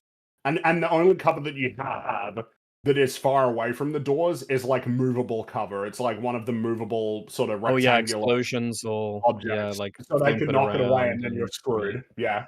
Brilliant stuff. Maybe they knock it into a useful spot. Who knows? Because of how the doors are positioned. Yeah, there it is. This room is fucking cancer as well. Yes, I hate this one too. This is the one that made me the most angry. Quit. It nearly made me quit completely, like, because I was like, I'm done with the campaign. Can I be bothered to finishing the rest of this? Yeah. The way you beat this is you go into that door on the second level. When it opens, you go into that door and sit in the back, because they will spawn in front of you, and you can more easily kill them. And that's God, I wish I knew that. I didn't do that. Yeah, that's really the only easy way to deal with this, because of how you get jumped. I stayed off by the entrance. I was at the entrance because I was worried about enemies spawning from behind me. But yeah, no, that makes a lot more. It's just Why is Joshua? It's just why really. did you become Joshua Oh yeah, you like my Graham? Joshua Graham VTuber model? I think that's if it was Very strong apps for trying to shoulders. Yeah, so if you haven't seen my persevere through these streams, I have a lot levels. of these, a lot of models like these. No, that's I great. think it is interesting how like the worst levels in this game are the ones that they made and couldn't just ape the Yes. design off of Yes. someone else Yep. from. It is a Mhm. staggeringly stark like transition into Dude, how like into the worst parts. It is super noticeable how much worse their own levels are. just how indulgent in their conviction they are with these levels. I would go as far as saying that they probably, when you know, recreating the older ones, were probably like, okay, Oh, how look at quaint. you. You're like, oh, How we'll put a quaint. hallway there. We'll put this there. Oh, Yeah. that's nice, but you know, hey, Hang we've on, I'm got gonna be a little our levels creative now. here. I have an idea. Hallway, door, 7 elites. You're Hallway, genius. big open space, 50 enemies spill in from all four corners. When Jump the Johnson presses player. the button, Can we show the that grav door- lift one that I linked? Yes, Because yes. this is another sequence. I felt this was probably one of the more iconic. Like you just fucked this sequence up completely. Well, why don't you explain why as I grab it? They iconically So fucked it up the is sequence. the encounter in Truth and Reconciliation where you're assaulting the grav lift. And generally, you're given time to like clear out the shade turrets and move your way up. But what ends up happening is that on the higher difficulties, they're so aggressive because the projectiles are so fast. You take damage so fast, and you have nowhere to hide here. That each time I've played this, even when I was doing it on co-op with Rags and Andy from Bunker Dweller, we were still consigned to hiding at the back of Yeah. this little area because they cannot pathfind past that little archway unless they're a melee unit. Oh, this choke point Yeah, at the and it's beginning. Yeah, on every playthrough, this is what, regardless of difficulty, because they would just not follow you because they would sort of go forward and then double back. But it's instinctual because just the too, way the level's structured. because you want Yeah. a bottleneck, but then it's like, don't worry, you won't need to bottleneck because they can't even get through. You're like, Well, and they oh, changed that hallway. That hallway is more curvy and has corners that you can hide behind. Whereas, like, because it's just a straight shot, you have to go all the way to the back of it. right. Yeah, and then it kind of just cancels out all the design of that area. It's like, why you don't can even see, engage with it. I take chip damage, I turn around, I sprint away, and go looking for another weapon because Yeah. I'm out of ammo. Well, I remember, Rags, I think you got insta-killed here with a plasma pistol charge, right? One of many Oh, times. you'll have to be It yeah, happens, many it times. happens Oh, Happened a everywhere. few times. so here's the thing. So the first day after the main release, I think this is like on the 20. In fact, I can just pull it up on Steam here. It is on. Oh, there's a lot of notifications for people's achievements. It is on. It was like a day after it released for everyone else. They had that 20.2 gig patch, and in the Yeah. patch notes was, yeah, we fixed an issue where players would be instantly killed by the charged Yeah, plasma I shot when think they had full shields. day But 1 or day 2 of the there's pre-purchase period, they said that was a bug that was going on. But an issue is that, and it's one of the here, the July 29th update, download size 20.2 gigs. A charged plasma pistol shot no longer kills players who have full health and shields on any difficulty. However, it is by design in the remake that if you have if you have full health and you are shot by a charged plasma shot, you die. That takes off all of your health. It will kill you, bring you from everything to nothing in one hit. Now, as Surely far they as I'm mean aware, surely they this mean is full health but no shields. Surely they can't mean full health, full shields. It's supposed to do well that. that no, it wasn't supposed to do that. That was the bug. However, the intentionality is that if you get hit, if you're at full everything and you get hit by a charged plasma shot, at least on legendary, it takes off all of your shields and some of your health. But I think on any difficulty, if you are shot by a charged plasma shot, which homes in on you, and a lot of enemies use that against you because they have plasma pistols, it will kill you because it gets rid of all your health. And I don't think that it's this way in the other Halo games. It's not meant to be used against enemies that have health and no shields because the utility is that it strips shields. So in their infinite wisdom, they thought that they thought they knew better than Bungie and said, you know what? This thing just kills you. Even if you don't have shields but you have full health, this just kills you. And yeah, you could use it against the enemies if you want. You could do that, sure. The Yeah. trade-off is that they can do that shit to you. And it's It's very weird. frustrating. It's weird because because when it wouldn't instant kill it's me, when it's used I it's in would notice tandem. Sorry. When it wouldn't instant kill you, I would notice you would lose all your shields and half your health. So I thought that was the Yeah. amount of damage it was supposed to do. I don't know what this "it's supposed to instant kill you" meme is, because it was already not instant killing you sometimes. Um, I think if there's inconsistencies with the damage I do to enemies, I could totally believe that there's a lot of inconsistencies with the damage that's being done to me. Sometimes, though, it's hard to exactly tell because the issue with the charged plasma shot just killing you in one hit if you don't have any shields is that um, if you're facing a number of enemies and some of them just shoot you with their normal plasma shots and they get rid of your shields relatively quickly, it just so happens that one of those guys that shot you did so with a charge shot, and if that hits you a millisecond after your shields have been stripped by the normal shots, it feels like you've been instantly killed, like you've been shot by a sniper rifle in the face or something when that's not what happened. So that's why a lot of the deaths feel so sudden and fair, and you wonder what the hell happened. But again, that's probably why Bungie's original design was that no, it's utility to strip shields, not to kill players at full health, especially because Mhm. it comes from a plasma pistol, the most common weapon in the game, and it homes in on people. But I guess Halo Studios 343, I guess they thought they knew better. And we're suffering the pain of that decision to this very day. Yeah, I mean, the dichotomy of Halo CE is you have some weapons that are good against shields, and you have some good weapons that are good against They have health. Like roles. Yeah, weapons have roles, you know? that's Some why are they're more so versatile crazy. good. than others. Because Little Insane. Platoon was talking about how his experience with shooters is like probably like a Call of Duty where it's like you have 15 assault rifles and they're like almost all nearly identical in that they're a gun with 30 rounds that, shoots pretty fast, kills in a couple seconds. Like, Mhm. whereas in Halo, every weapon fills a different niche. At least Mhm. in CE, there's a few like duplicate niche filling weapons, like the carbine and the battle rifle, for example. But in That was Halo one of 2, but the most enjoyable things about it was going in and having all my expectations of what weapons would be good and not were basically shattered from the beginning. As I like first thing I did on the first time I played original Halo was just discard the pistol. So that's Mhm. about the worst move you can possibly make. But the thing Into the is, game using stuff that's I a would never beautiful refuse way in to other games. experience it.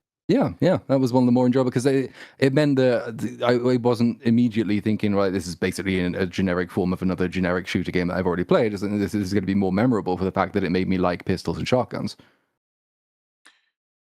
But no, wouldn't it have been better if the game put some yellow paint on the pistol that said this is the best weapon in the game? Use this, use me, please. Which unless there was more that anybody wanted to say on that, I figure now might be the time to talk about I guess what can only be described as yellow paint. Can I, as a tiny in Yeah. between yellow paint and this, because Platoon shared his version, and he had an iconic checkpoint death. I don't know if you want to talk quickly just about how checkpoints work, but Yes.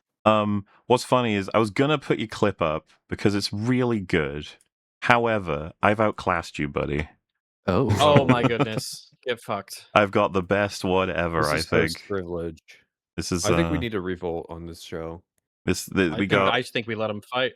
we got an iconic example of just how amazing the checkpoint system is. If I can just pull, we go. You're in the Iconic the host game. class, Rags. So really, it's us against you. Boom, boom, boom. See, look, I I'll take died. on Ah, what anyone. a shame. I'm dead. So anyway, let's get going again on a new life. All right, yeah, let's try it again. Oh, You know, that's part of the gameplay loop. oh, that's weird. That's not. Anyway, let's get So respawned again. Oh, Oh, that's yeah. Oh So no.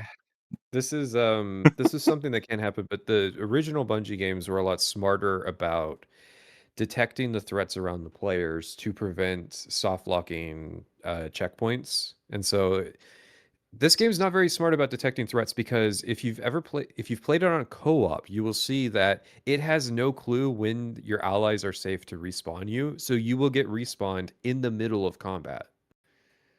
Yeah, okay, so Oh it yeah, finally rolled it's back to your checkpoint. insanely in co-op it's bizarrely generous with how close you can get respawn to your allies. And by the way, another problem with these sort of checkpoint deaths, and really all deaths in general, is that the fade in from black when you the player cannot see what's happening, but enemies are very much Yes. active Yes, that's so and fucking moving around and annoying. shooting wonder at if you you. can- It was like, That's gee, like thanks. every. Do you want to that's try like mine up every anyway? Unreal Because Engine mine's game. got quite a good little demonstration of that. That's what's happening. There's a couple of like overlapping things I think that are happening in mine. Oh, you 'cause mean like it's- you'd have a chance to survive if not for the fact that you can't even fucking see, so Yeah, Can't you're see. well, dead. that's But one enemies aspect can. of it, but it's also another change that I think they've made to a vehicle in particular. And so all of these things kind of combine to create my particular checkpoint problem. Because as far as I understand it, correct me if I'm wrong, in original Halo, the Wraith, the mortar thing, doesn't do a huge amount of splash damage when it lands. It does some. It's a bit. Can't recall They off just the kind top of of my suck at head. aiming at you. Does the splash damage like reliably one hit kill you? Yes. Yes. Oh, it does. If you're, Oh, if let's I'd say say- if I'd you're say for the within a most part, meter yeah. of where it directly lands, the splash damage will kill you. see, I assumed what had happened was that they had changed the way it works and they'd increased the radius of splash damage and the amount of splash damage. So for my checkpoint death, because it was a wraith that was getting me, and because I couldn't see what was happening, it was shooting on my black screen. And as soon as I spawned back in, I died. Yes. And then it just kept doing that. But I don't Yeah, think I it mean, was that thing landing was that already close flying to through me. the It was air. landing fucking miles away, but I was still I think dying. it's a camera thing. When it switches to third person, it looks like it's farther away, but I think it's like a forced perspective. Ah. But See, this one, it's still silly because yeah. I've noticed this about Unreal Engine games. The way that their lighting works, they want to have this like fade in. It drove me insane with Rebolivion. Just the amount of time it would take for it to fade in, because that's a game where you're going through loading screens and you're reloading your saves and what have you. So you experience it even quite a bit more than this game. But yes, it does fuck you over here. What I was going to say about this is just that it's amusing in the sense that it's like, so how could this have happened? It's like, well, the sort of categorical threats are far enough away that the game thinks you can have a checkpoint, doesn't realize a wraith has already fired a shot at you, which basically makes you dead every Yes. time. Yeah. But that's bad enough. I just find it so funny that with mine, I was basically spawning as a corpse. Yeah. Like it's just. I know I mean, you what can, is killing you in Mahler's that is a little situation? tighter with like how close to death he is in his checkpoints, but they're both in a situation where Yeah. you're just like functionally soft locked and have to wait for the checkpoint reversion, because this was a thing in the original Halo games. You could get stuck with like checkpoints that get you caught in a death loop, and the game would eventually send you back to the checkpoint before the Mhm. one that you're currently on so that you can escape it. But that was almost a defense that I had. I think there were a few people in the response to, because I put that on Twitter, there's a few people in the response in some quote tweets saying, yeah, but that was the problem with Bungie Halo games too. So what's the problem? So, well, the problem is that you've had 20 years to fix it. You've had to Well, and also- yeah, no, the threat detection's just broken. The game cannot tell when the player is in danger when it comes to checkpointing and respawning. I will say that is a tiresome thing that I keep seeing people say. A lot of there are plenty of individual problems in this game that can be pointed. There are examples that can be pointed to in the Bungie games, but never all of them all at once, and never as reliably egregious. Yeah, this is a thing consider it that very could dishonest. happen in the Bungie Halo games. It has been a long, long time since I've experienced a death loop checkpoint. Yeah, and in a it Bungie goes Halo game. beyond Deathloop checkpoints, I because one of almost the had things one that struck myself. me about watching all of these, like everyone playing this game, all these different players, all these different skill levels, all these different difficulties. One of the things we complimented about original Halo is just how much almost like infinite dynamism there is. You can play that game so differently every time. But having watched all of these, every single person, I'm watching them thinking, yeah, I did that. Yeah, I did that too. Yeah. I also did that and that too. Same corridor, same strategy. The game forces you, because it is so broken, to play the exact same way. So there's no point replaying it, means because you're it's not going to not do just anything you. differently. well, yeah, Yes. like everyone You're picked up the not- needle rifle, I it is- assume. There is gaslighting going on where they're Always. trying to make no, it was just you. You're the one who got stuck in that sequence, being unable to progress. And then like you see across all of these different streams that everybody comes up with the same dominant strategies to Yeah. solve the same fundamental problems. Mm-hmm. Yeah. At that point, Well, and that's just it reminds me of you First can't Light, shit it. where it's like, oh, you've encountered that the AI is broken in every single scenario ever. And then it's like, well, don't you know other good games have broken AI sometimes? You're like, Yeah, the Okay. Luke Skywalker sucks, so you got to give Rey a pass. Yeah. trope.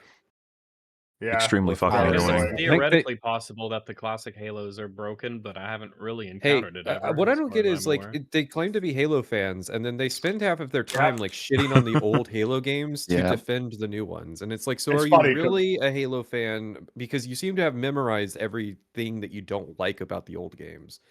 We we shall carve out some time at the end of this to talk a little bit about the meta of this game. Don't you worry. I have a lot of opinions on the current, whatever the Halo fan base is now, whatever it looks like at this point.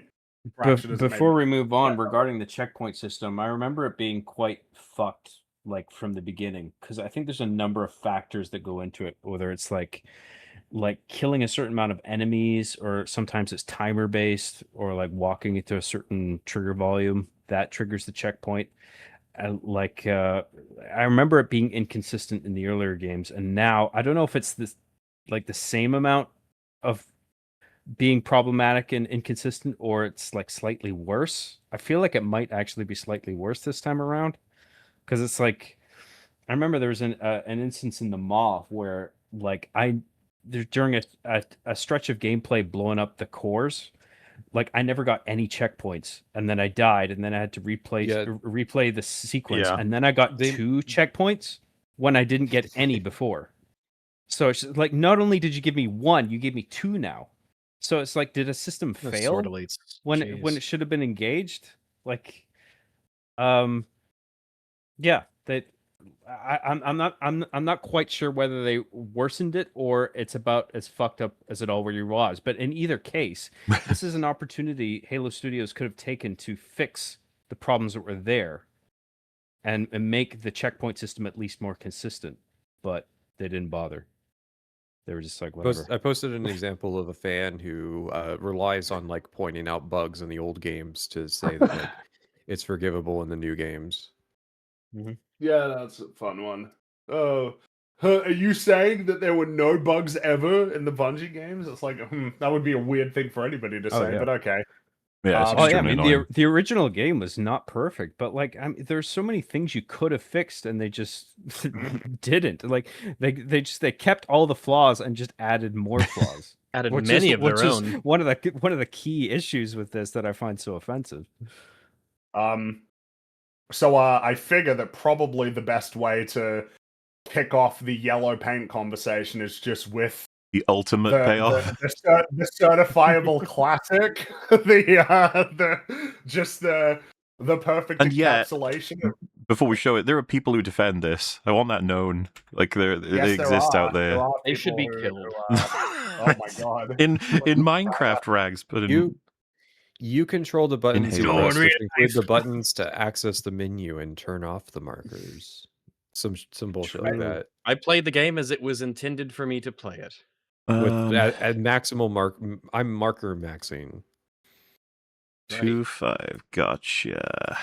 Well, I like that. I'll be curious. I hope in the in the like if there's a supercut or something of all. Oh, there will be. I'd be curious how all of us react to this particular thing, because we all probably had our own reactions to having this happen because it's so consistent, and by design it's supposed to happen that way. Oh wait, okay, so here we are, I suppose. Many examples. Yeah. Oh. You foolishly killed. Are we talking about the prequel missions right here? Or are we No, talking about this is Keys, is rescuing Keys. Okay. Surely that I is mean, clear. you may as well. What could be said? Like, you're going through the level, you get to the room that Keys and the other guys are in, and as soon as you even enter the room, Keys is like, "Hey, Chief, watch out for those cloaked elites." So right out of the gate, we're already off to a horrible start. But then, because in this game, when you are basically at the end of an encounter, by default, the game will tag the last 3 enemies that are still alive. It'll tag them and show you where they are. Every time, every single encounter where they need you to kill all of the enemies, they'll tell you where the last 3 of them are. And in this case... Yeah, I think sorry, man. Sometimes it's a flat number. Sometimes I think it's a percentage of the total amount of enemies in an encounter. That would explain the sheer amount of waypoints, like at the end of 343 Guilty Spark, for existence. For example, I mean, where there's so many of them. But like, the problem is, like, there's no overriding function in situations where there are cloaked elites. So Well, yes, like 'cause of course drawing that's- waypoints over them completely makes their cloaking redundant. And it's Yeah, just like, that's why what the happened. fuck did you allow that to happen during this situation? It seems like the reason why they decided to do it is because the levels that they had designed from the ground up, so the prequel levels, are much larger. So if you're left with like a couple of guys left, it pings them so that way you don't spend ages looking for them. But then Right, when they which still I like a- disagree with it, but I still understand like why they no, might have decided to do that- it. But then that they implies do it with it- That implies it's like Invisible Elite. systems driven, where it's like there's a system where it would happen on every level if that's the case. Yeah. Sure, Well, but I think because it happens with the invisible guys here, and then it also happened with me on, I think it was in the library, where I was just being bum rushed by a bunch of the little flood boys, and they were all right in front of me, running towards me. Why would I ever need a marker for that? Well, while you describe that, can I fetch an actual visual that'll just be amusing for it? Like, I think I was Yes. playing it on my own There in a call with is an Fringy, and then instance- suddenly there is an instance in Halo CE Yeah, there we go. where you're given markers to kill a couple grunts on Pillar of Autumn, and I think that like they came up with that functionality, and it was just like, oh yeah, it's brilliant. This is extremely funny to me, I'd by say the way. this is the polar. Yeah, this is like this is the a horror opposite monster. end. This is A like horror the monster that's just football real problem. life quest markers. The On the enemy one is hand- 343's design decisions. That's the On the enemy. one Yeah, hand, that's what here's this the is. invisible elite. On the one hand, there they are. Go and get them. And then on the other hand, here's the little flood infection forbs. They're stuck in the wall because they do a direct path to you. They Did go we men- directly to you, regardless of what Yeah. object is in the way. Did we The flood mention infection that? forms for you. They're not supposed to be smart. They're very Did we stupid. mention? Did we mention that with the stealth camo thing? There's the quest markers. There's the Cortana message, and then Keys also has He's a also message tells where you. yeah. Yeah, Yeah. And it's that's what I find hilarious about it, because when I'm playing it, I'm in the middle of complaining that Keys told me, hey, watch out for invisible elites, only for the game to then say, here they are. well, it's the amount of times too. It's not even a one-off thing. As bad as it is when you get to, rescuing Keys and the markers appear, by then you will have had at least one or two instances of this happening. I think Yeah. on the stream, on my stream I had counted, but in they kept it from the original game where before you get up in the TNR and you're kind of going around the cliff edge, Cortana gives you that one reminder. Hold on, Chief. There's your motion tracker's picking up movement, and that's your one reminder that that's like a gameplay mechanic. And she never mentions it again. It's there for you to use if you haven't been using it so far. That's your one reminder. But in this, it really is like every encounter with invisible elites. Watch out for the shimmer. Watch your motion tracker. There's distortions in the air. Just give falls them a off. sniff, and you could catch them that way. They stopped So when doing you it finally get an after Silent encounter, Starter. It's weird. eventually they'll get to a point where there are invisible elites they don't give you warnings about, and it feels like weird. Like, wait, aren't you supposed to be telling me that how to beat these enemies I've encountered before? So it almost feels weird when they don't have it at that point. It gives the impression that the game is designed for people who are so terrified of failure that they don't want to ever die and then repeat anything. Because normally the way you would deal with this is you run in, oh shit, I didn't see that guy. That means there's an invisible guy in that room. And then you know when you try again. I almost think like they just have a low opinion where it's like, I think that the player will be tired after playing this long level. Let's make sure that they know what's going on. They were well predicted that, But yes. it is an issue of we have added in this enemy, and then we have added in something to nullify the point of that enemy existing. We've added these invisible enemies, but we don't want you to have trouble with the invisible enemies. We'll do something to make them visible. Well, I don't know. I think with the checkpoint markers over them, I think is supposed to solve a different problem. I think they looked at original Halo. For example, when I played that, for example, I had a bit where just before you enter the library, I think there was one guy left somewhere on the map, hadn't killed him, so the cutscene wouldn't start. And I think what they've thought is, well, that's a big problem with the game. So what we need to do is when there is a conditional thing about to follow, we need to make sure the players know where the last enemies they need to kill are, because we don't want them running around for half an hour trying to find the one enemy they missed. I prefer running around trying to find the one enemy I missed to being told where invisible people are. I just don't think that they accounted for the fact that invisibility is a large part of one of their enemy types. If we're talking like there's a single infection form running around somewhere that you need to track down, it makes sense as a convenience feature. But again, we're talking about a stealth unit. Yep. Well, I think like enemies being invisible is one thing, but then sometimes I think enemies can be just stuck behind geometry, and I think they were Yeah. worried about that. Where it's like, let's put the waypoints in just in case they can't find somebody who's stuck behind a cliff or like a rock wall or something. But like, I think like a way to address that to a degree is to add a timer, like after which Yes. the waypoints that then get drawn in. Like, give the player a few minutes to like Mhm. find that enemies, happens a and if few they times. can't, then it's just like, here's the waypoints, and then Yeah. but that would point out the flaws with the game, right? Where it's just like, oh, thanks, you pointed out where this enemy is, where he got stuck Well, behind a fucking mountain or whatever, and it's like you can't there's a get to me. few there's a few times that Cortana, if you don't do an objective, Cortana will eventually speak up and be like, "Hey, Chief, we need to go Yeah. do this thing." Like that is a thing, and it's in the original CE. It's just the egregiousness of it. Yeah, it's one If more you're gonna, frequent in this, and it combines and scales you with would everything else almost, they've done. it would be charming if it started with they just It would mark be the charming. visible enemies, and they had a couple invisible enemies that weren't marked, just to like add to the surprise, because you're looking for the marked enemies, and then like you get jumped. But Right. unfortunately, There's a little bit of like a gameplay surprise, and it exists in the other versions as well, which I'm glad they kept here, which is that the Needler will not home in on invisible enemies, and you will not sword lunge on invisible enemies as well at a distance, like when the reticle turns red. So I'm glad they kept that at least. There is one other thing that sort of came to mind too, regarding the extremely liberal use of waypoints to the point of it was regularly taking me out of the experience. When you when you encounter the first light bridge in Halo, and there is just a bridge, and you can't go left or right because it's a bottomless pit, and you don't want to go back because you realize you came from there. The only way to go is forward. There is still a waypoint on the other side of the bridge to let you know that that is the way you're supposed to go. Well, I thought it would have.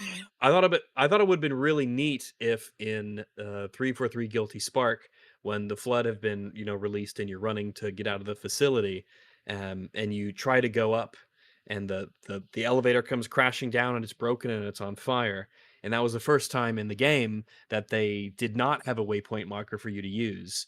To sort of add to the fact that things are going horribly wrong. This wasn't expected, and the waypoint marker just isn't there. It says you have find an alternate route. You're so used to being handheld by these damn Well, waypoint markers everywhere you go. don't you just And walk that out of would be that a room good and it time gives for it them back? to. Yeah, I would say it would be really neat if they, Yeah. for the rest of like that level or section, Dude, they didn't have one because would it the be elevator fucking would have been insane completely to have broken. no waypoint marker in 343 Guilty Mm. Spark? What a crazy True. idea. Or the game, because the Or game the is game. designed in Yeah. such a way. Because remember, yeah, there's even that one specific point where you have the triangles that are lit on the floor to let you know like the direction that you're supposed to go. yeah. It's built There's into the level, and Cortana specifically has a line that says, "Hey, follow the lit follow triangles on the the ground, arrows. Chief." Like, Yeah. I Oh, think hold it's on, trying to Chief. help us Look get at those through. strange Wait a triangles on second, the ground. Chief. They must be there to point you in the right direction. I- Sort of Focus, like an Chief. arrow. There's a few sections in Halo CE where there are actually waypoints. It's on the few. Maw during the Warthog run. It's on 2 Betrayals when you need to fly a Banshee up to Up the to upper the. parts of the level. But But that one makes there's a few other sense instances, because the but first like time they you're were doing very that. sparing with how they used markers Oh in the yeah, original Halo CE because the level design speaks for itself. yeah. You look for the Yep, green doors, sure not the does. red doors. There's little indicators on the ground, the triangles that give you a pathway, and when you're retracing your steps, then you go the opposite way of the Well, triangle. Just obligatory. pretty basic stuff. There was a couple of times in Combat Evolved that I got a bit lost, and if a developer said, "Ooh, we can solve that," I'd be like, "Get the fuck away from me! Yeah, Get the fuck that's the away from me point. right It's Yeah, now!" it's the okay to be a fun. little It's lost part of the sometimes. It's almost like experience. it's a giant alien megastructure that you're exploring. Mm-hmm. I have was no expecting sense to of get lost. direction, and I put a significant part of the blame for that on video games because they always tell me exactly where to go, so I never figure it out. They don't do that See, in real well, I'm life. the It's opposite, but horrible. I play old games where there are very sparing use of markers. So But I have played old games. I used to play old games all the time. I think it's just been so long that I've forgotten how they worked. And of course, it's worth noting, you can turn these off, but number one, I shouldn't have to do that. I No. shouldn't Yes. need to go diving into menus to turn it off. Number two, this is what video game developers whose job is designing video games think that I should be doing. So Yeah, I mean how am I in this the is wrong and- for trusting their judgment, right? The haunting part. This is how the majority of people who play this game will play it. Mhm. Yeah, Yes, because they're not gonna dive this into is the the menu and intended turn things default off. experience. This is how PlayStation players are going to experience, and they're going to Halo question, for like, this is what you've been gassing up for 25 years? They sure will be wondering that, but yeah, no, it's yeah, pretty dire, huh? You know, it's just incredibly condescending and lame. I meant to There is mention it earlier, but I didn't slip it in time. But I do want to present it was part of this little set of clips because it's just so important. Is Johnson as an AI, and it's indicative of the broader problem with all friendly AI as well as enemy AI. The fuck is it? Was it too early? Hang on. It's basically I was going through. I think it's level 3 of the bonus missions, and one of the first things I'd highlight. I don't have a clip for necessarily, but I can pause here. Johnson doesn't respect stealth. So if you're walking around and you've encountered a room that has sleeping enemies that you can knock out one by one, he will just go, enemies! And then you start attacking them and stuff, and you're like, bro, you're ruining That is it. an important behavior at the start of Truth and Reconciliation, where the Marines will not fire until you actually get shot at. Yeah, They even have a line so here as one of the lines from the sequence. original version of that, where the Cortana even says, "Don't fire until enemies return Yes. fire to give you time." Whereas this, so many occasions Johnson just goes in. He's a fucking guns moron. blazing. But I was about to sneak in there, for fuck's sake. look what Johnson does against this sleeping grunt. You can do it. You can get him. He's in the fight of his life, guys. Oh no. You can't even hit a sleeping grunt. It might be the most worthless. It's like less offensive than a little polyp infection form. It's like dude. well, see, Because those can hurt you. Yeah, sleeping grunt Yeah, can't do anything. but the thing here is the inconsistency, because here he's losing a fight against a sleeping grunt. In my playthrough, I'm pretty sure he killed 2 hunters for me while I was looking the other way. Yes. Yeah, No, he's yeah. super I- inconsistent because someone was saying that Johnson was useful and they were using him to complete the levels, and I can't imagine unless you gave me like 4 hours to complete a single level. Yeah, because I he didn't- So that fucking was useless for me. Yeah, a same really thing. I almost fucking said something, but really good meme for me was that he was basically useless throughout 90% of my playthrough, and then I'd fought for ages in a particular level, and it ended with like a hunter or two. I think it was 1 hunter left, and he was about to land a melee attack on me, and I was like, shit, I'm about to get reset, and Johnson hit him in the back and killed him, and I was like, oh, Johnson, you saved me. You've redeemed yourself, buddy. It's like a character arc where you have like a shitty, useless, annoying gag character who like saves a main comes character through in the end. Yeah. in the final episode. Well, This I mean, is a this- well-written game. him using his railgun sniper weapon is like whatever it is one thing, but like this particular situation where like he's not close enough for his melee attack to do any damage. So like, why wouldn't you program it so he is close enough? Like, Well, to be clear, he's screwing it up every time. The reason why this is so Like, funny is that he's in an This infinite loop. This is the kind of thing you would QA test and find this and fix it. Like, and sorry, go ahead. He's in an They infinite can't even loop fix the guns with. floating off the floor. They're not going to fix this. He's got extremely overpowered. He's against an enemy that can't move and can't hurt him in a stealth section where if he even successfully landed this, it wouldn't cost us anything, but he's just stuck here forever. I was concerned initially when Sergeant Johnson was a side character for Halo and Truth and Reconciliation that they were going to make him like a permanent AI companion for the player, and then he just disappears. He just disappears until like the ending on Legendary when he sequel baits. Right. Yeah. Which well, It's a I little suppose embarrassing. See it you might in be the that we come back to certain things, but that might be a good segue to start talking about I don't know, I guess the umbrella being art and story, unless there was any sort of thing needler ammo counter. Aesthetics, well, yeah. well, that Oh, yeah. hey, look, that's art and design, I guess. I meant like was there anything There that is. anybody we wanted just to didn't touch on it, so add on like There's- gameplay stuff? There's one more that I would mention very quickly on the topic of hand-holding, which is, I believe it's during the Keys chapter. So we're 7 odd hours into the game, which is, I think it's chapter 9 of 10. And we get Cortana being like, hey, Chief, the Covenant and the Flood are fighting each other. Maybe you should wait and let them fight each other. Like, I've been doing that for the last 4 hours. yeah. Mhm. Like, why are you telling me this now?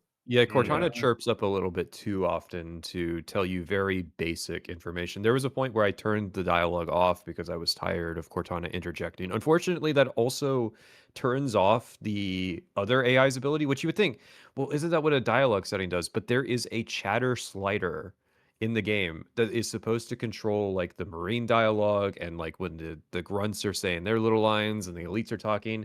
But that chatter slider doesn't do anything. All of the voice work is tied to the dialogue slider. So there's just an audio slider that does nothing.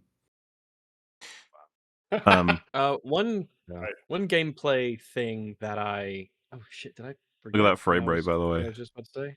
Oh geez, that's And that's on the whose console gameplay is this? version. That's game Miss Fringy's This gameplay. is- Springies? Yes, this is Jeez, that's this rough. is is on cute. Oh my PlayStation. oh. I said it was It's stop stop motion. motion. This is PlayStation stop 5. motion transport. Oh no. Yes. And bear in That mind, this was is not as sad. bad as it got. When I was playing on Legendary on the Moor for the Warthog run, it was diabolical. So you How badly it was running. Were you saying You're sub playing on the 30 maybe? PlayStation, Because right? I haven't seen that. This is well.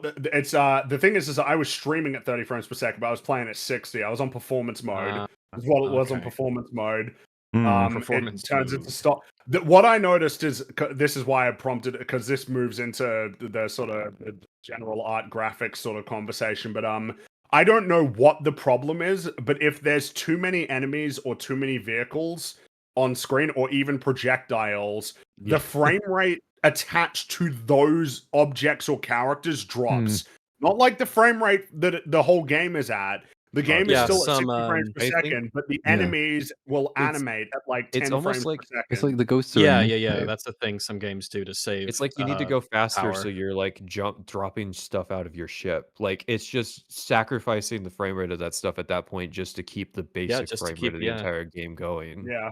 I don't There's know some what... other games like there's an example. This happens in Deadlock, which is a closed beta game. It's not finished, but if you hit like the little minions with a little tether that keeps them in place, then they will be in slow frame rate. But they're the only things that slows down. It's just to save the performance for everything else. The fact that it's happening in Halo on performance mode on a modern console is on a console. embarrassing. It's not the PlayStation 5 Pro, but who fucking cares? I don't need to be upgrading a fucking console mid-generation to play a game that ran perfectly fine on the original Xbox Dude, even the 25 years ghosts. ago, and I can play. That is rough. Everything. You see the ghosts? It's every object. It is Oh, yeah. every single enemy object in an environment. Like this, I don't know what. And of course, the best part was on the Moor for the Warthog run. It did the weird Unreal Engine fluke where it looks like sandpaper's been rubbed all over the screen. I don't know what the hell that is. Like, I don't know why it does that, but I noticed that particularly on gold a effects. Metal Forerunner. Yeah, like, doors. Does it look like you're watching a video that's like overly compressed? Yeah, it's it's got a residue a little bit, when and I it think it's moves. the It's like a upscaling residue mixing in with the air. lumen. Yeah, I don't know what. I mean, it's it's like.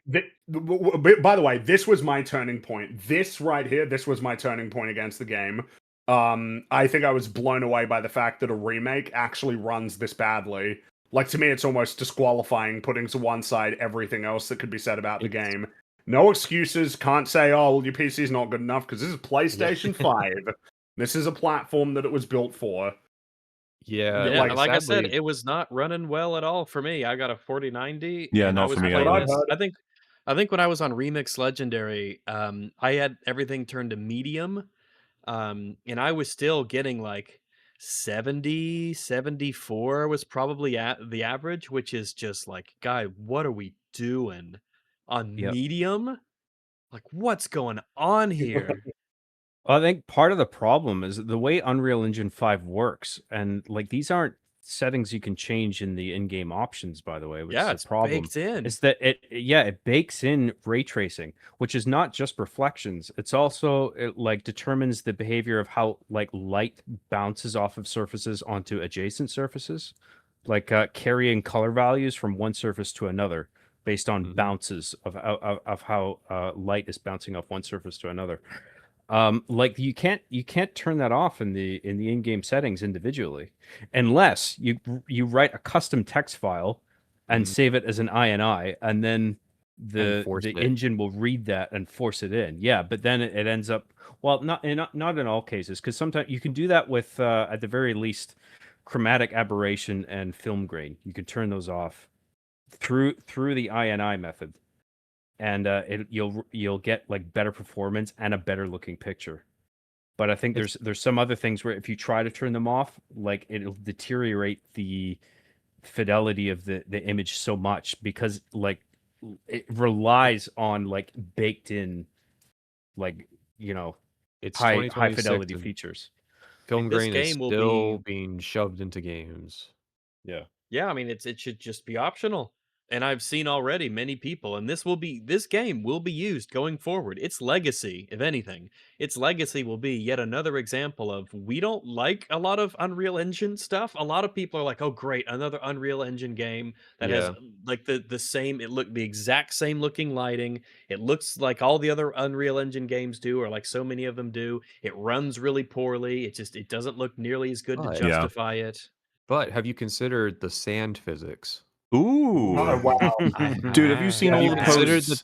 that the elite testicles shrink when they walk into a cold right? Yeah, I know. Yeah, on Assault on the Control Room, I was noticing they were getting a bit, two times I saw this. One time was like it was the water physics are absolutely incredible on Silent Cartographer, and there's another one that said like the sand physics are incredible underneath Chief's feet. Both of them got quote tweeted with like, so the physics aren't actually behaving appropriately here at all. And then on the sand one, it's like, so how come he drags his feet constantly instead of underneath only the footsteps? And it's just like, what I'm getting at is, we celebrate the shit out of these like aspects. And just like, they're not even doing them right. Like, it's it's kind of annoying. The water. Also, the game runs like crap. Did anybody crouch under the water at any point? Yeah. Well, no, I what's can't weird say is I did. Okay, so the water, I don't know where the exact timestamp is. The water is a layer of water texture, and if you crouch underneath it, it disappears. So you just go underneath it, and there is no like water. in Mixtape, because they did that in Mixtape. Oh my god, we couldn't get past the invisible wall to go deep enough to even test that. Oh, there's one specific part where you can. It's near here, right? Where it's Dude, on the look at screen the at water moment. There is a specific bit on top of the water. It looks like, well, not great. But if you go into it, there is a bit where it's deep enough. You just go underneath, and that is just a micro thin layer of texture. Underneath, there's just nothing. It's just the world again. But and above you can see the inverse of the water texture. It looks like shit. Can you see the tide though? Like the way it's clipping forward. Yeah. And it's like, we sacrifice mechanics and fucking visuals and frame rate and functionality, and it's like, and we get this in exchange. It's like, oh, thank you so very much. Where's the photo mode? If we're gonna do all this, why not include a photo mode for the single player? If it's supposed to be, I'm taking fucking screenshots of this beautiful game so I can show off to other Halo fans that I wasted my money on this. Why the fuck isn't there a built-in photo mode? I wanted to ask you guys, because I have no idea. What are those things in the sky? I don't know. They have added random fucking Forerunner flukes into the distance. This is 343's maybe those are supposed to be design. The weather monitor systems like Cortana. It started with the Reach DLC. It's all over Halo 4. It's all over Halo 5. It's just like random shit that they shove into the background that looks like an Alienware PC. That it's just part of how they design Forerunner structures. It's dog shit. Right. But is it meant to be floating, or is that a visual bug? Yes, that is how they design it. Yeah. Is that a visual bug? You have to ask that a lot in this game. I do with this game, Yeah, there's no guarantee. You don't know. Maybe they forgot to load the mountain it's supposed to be on top of. You don't know. And I don't blame you. You know, I know this Oh, conversation is driving us in all kinds of different directions, but we're broadly on like functionality to a certain extent with the art and the processing and stuff. But I just want to, I gotta make sure everyone sees it because it's just so wonderful. But did you guys know you can push keys around the whole ship at the beginning? I've heard that you can. I didn't have the patience to actually go and do it though. Here. I pushed him into the corridor and got him killed by grunts. Yeah, they're like, how could you do that to keys? You're like, I didn't do nothing to keys. Yeah, and then the Marines showed up to kill me, but they were incapable of walking around a corner. So I was just like, I'm right here, come get me. And they were like, well, it must have been the wind. You know, they can't do anything. When I figured out I could push him, the background NPCs where the men die in one shot, and the we could do that next if you want, because I got a clip for that as well. But so when I figured out I could push keys and it would take ages, I kind of had a moment with my chat where I was like, sorry guys, like, I want to push him as far as he'll go. I I intended to take keys all the way to the end of Pillar of Autumn, but it wouldn't let me. It got to a certain point where he just cuts off and he'll spawn back to. But you can go pretty fucking far, to be fair. But I of course, thought to myself, you kill him and it activates the lockdown where everyone tries to get you. If you let the Covenant kill him, it'll do the same thing as long as you're still in the area. It's like, but what if you're outside the area? What will it do then? And of course, I decided I wanted to test it because you drag him this far out, which, like I said, is like a third of the way through the ship. So what could it possibly do? Kill him. Boom.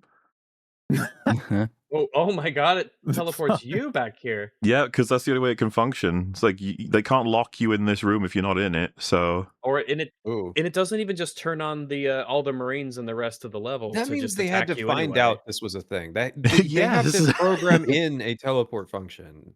And there's a really weird one where if you push him far enough, because I got him, I was going to take him all the way. But there's one, it's a really, really long way and you're almost at like the escape area.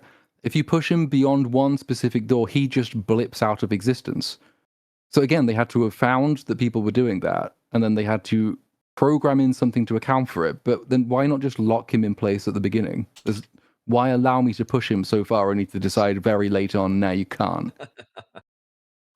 Pretty stupid. It seems like such an odd condition to throw in. Like they had to go out of their way to put it in. So it's like if you kill keys outside of the boundaries, it resets you within the boundaries. Like instead of just saying he can't be pushed, they said, "Well, if you push him too far." Instead of saying he can't be pushed, what a revolutionary idea, Rags! Like, I guess they couldn't solve that problem, you know? Like, it can't just detect you're outside the bounds and then just be like, "Oh well, I guess we won't do it then." But then it like mandatorily pulls you back in just to get killed by a bunch of NPCs. You would think it would be better for them to make the screen go black and say you killed the captain or something instead of this. Like, what the fuck is this? Blurry and you get quote. Yeah, this is. It's like their ability to problem solve. It really is kind of embarrassing here that this is their solution to the problem instead of just saying, "Hey fellas, how are we doing with that fidelity comparison now?" Listen, you like the original blocky art style. This is finally liminal spaces have returned to Halo. But no, you know what was being discussed there. So we could go over it because I actually played it live on Real BBC to show the guys this. But this footage will sort of give a better. I forget how long this lasts. There we go. The for those who don't know, you can start up and kill people on the command center, the bridge, and like the what was spreading was that you can only kill the men. That is almost true. Like because I'll show it in this clip, but see, like the same approach seems to be that all the women are immune, which is insane as a coincidence. If whatever the fuck programming they made to make this happen. Coincidence, yeah. Well, that's the thing, right? Is it's just like, what in the world made this happen? But as you can see here, that's a lady, and boom. So apparently it's Asian women are not protected. Yeah, is what they're saying. But this went viral for obvious reasons.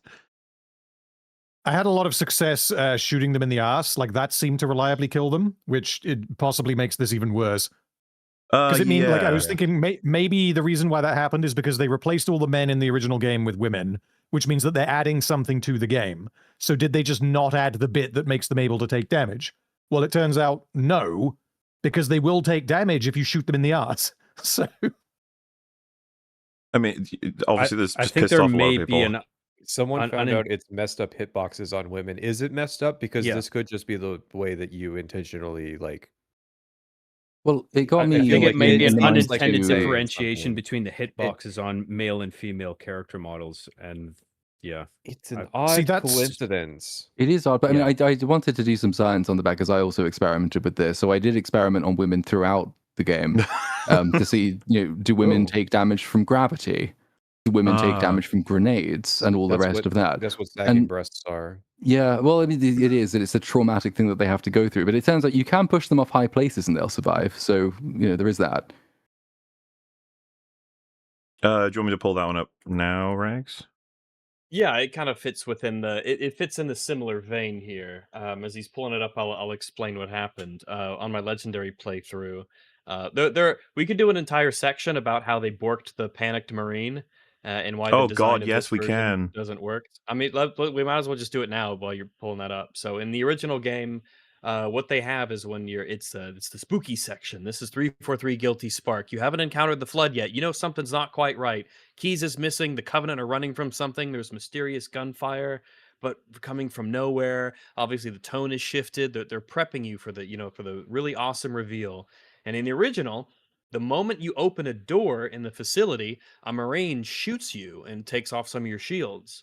And obviously, this is to potentially prompt you to immediately return fire on this Marine who's like panicked. He has PTSD. He's out of his mind, and he's shooting you. And he's saying like, "Oh, I won't let him get me. I don't want to be one of them. Go away." Blah blah blah. And he's panicking. And you can choose to either like kill him or you can walk away and leave him there. Um, the whole point is that they want you to almost like instinctively shoot him back.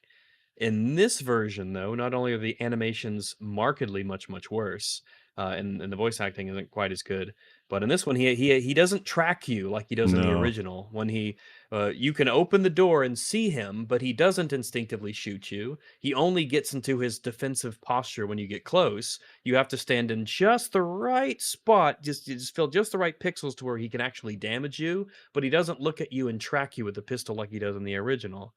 Um, and I was trying to see if I can hit him, and then there was a point here where I decide, you know what, I'm just gonna play around with him. I'm gonna shoot this guy a bit, and I was a little bit surprised at what his reaction would be. So Any second now, it's gonna happen. yes, it's when I pull out the pistol here. Yeah, there it is. Yeah. There you go. Well, another. Oh no! Oh, he's a real warrior. Look at him go. And then he finally dies. And then one thing I noticed too, after the skull comes out of him, which is really tasteless. Yeah. It's his body, the ragdolls, and how it happens with the Master Chief too. When the ragdolls go down, the knees will like bend forwards when they're not supposed to, which is something I've never seen in any other game. And like the body clips into itself. As well. So basically everything they could fail about this, they failed. Yeah. And when the first guy at the very beginning of the game, when the guy dies at the door explosion after letting you out of the cryopod, and that's like a scripted death where he flies away from the exploding door. Every single time you see his body at the very beginning, he floomps in a way that's weird, and he clips into himself, and like his foot like bobs back and forth and swings because it's pivoting on the ankle joint. And it's like, well, this one's scripted. You could have just had it look really good because it's the same way every time. You just reminded me. It's something that's probably worth showing. It's also on the Pillar of Autumn. Did you enjoy the one time when the game takes away control from you and letterboxes an elite in front of you, and it never, ever does that? Oh, here it is. This part was fucking baffling, dude. What the hell? I can't do anything. It's right at the start of the game as well. This never happens Locks again. your controls. Dude, look at his feet. This never... I don't understand it. We're going to stop you, letterbox it, and have him go blah, and then they never ever do this again. Ever. And it's not even like anything this. interesting happens. It's like it's the generic fighting animation. You would think it would be like pre-animated Why out do they to look stop cool. you, though? Like, stop you in your tracks to watch him just go blah, and then never ever do it again in the game. Well, what's interesting too is in this would be like an opportunity if you're because it's a remake, right? If you wanted to show like this is the introduction of kind of elites up close, have it be. I mean, if they don't want you to have control, why isn't it a cutscene where you have the elite like really kill these Marines to show that elites are serious business up close? If they get up close to you, they're just bigger, they're stronger, they will fuck up Marines. Imagine what they'll kind of do to you. They get scared but they don't off do by that. Marines. They don't. Yeah, and then it runs away. We're scuttling away. Look at his legs. He's like a crab. Like, what are we doing? You didn't Let's commit to anything. You decided to do like this weird choice without like being like creative or doing something intentional. And also in co-op, you're not frozen. You could just walk next to them and like be in the same room as them as well. It feels like they're like throwing it in because it's something people say shouldn't be in these games, and it's just like, let's do it once and never again just to fuck with you. Mm-hmm. As a player, as soon as you see the letterboxing, it's like, you know, you're safe. Right. So, Right. like in the original, they didn't have the letterboxing at all. I can't remember exactly what they did with in the original. Maybe one of you guys can clarify. But I think you still had control, but I think they probably just put an invisible wall in front of you. Like you could still like maybe walk backwards, so you had a degree of control.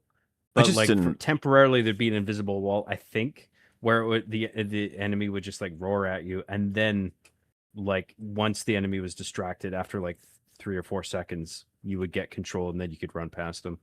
But the way Yeah, it was and done originally, it's like it made you a little more fearful in that moment where it's just like, oh, I have no weapon and there's this enemy right in front of me. Oh shit. Like when you introduce a letterbox, it just reduces that fear immediately. Fucking hate this cutscene too, by the way.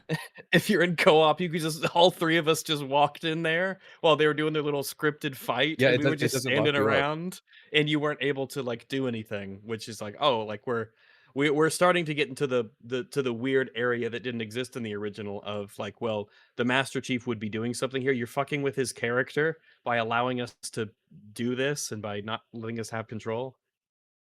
Are we sort of, because I was about to actually just start ranting about this cutscene that happens, and I was like, wait, that's more Yeah, story.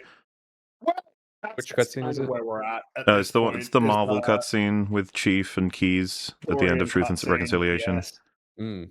There's much to be said for the cutscenes and how Well, they've I have a ruined it. compilation that goes line by line comparing voice direction. So if you want to start with voice direction, I feel We like that's the could. place, and then we can make fun of the cringe, or you can do it in the other order. Oh, if just you want one it. small thing I wanted to start with that I think is hilarious, and I only know about because fucking Nick Diorio was watching it. So, some of you may have heard of this. You have to turn volume on for this. Actually, there's a German trailer for this game.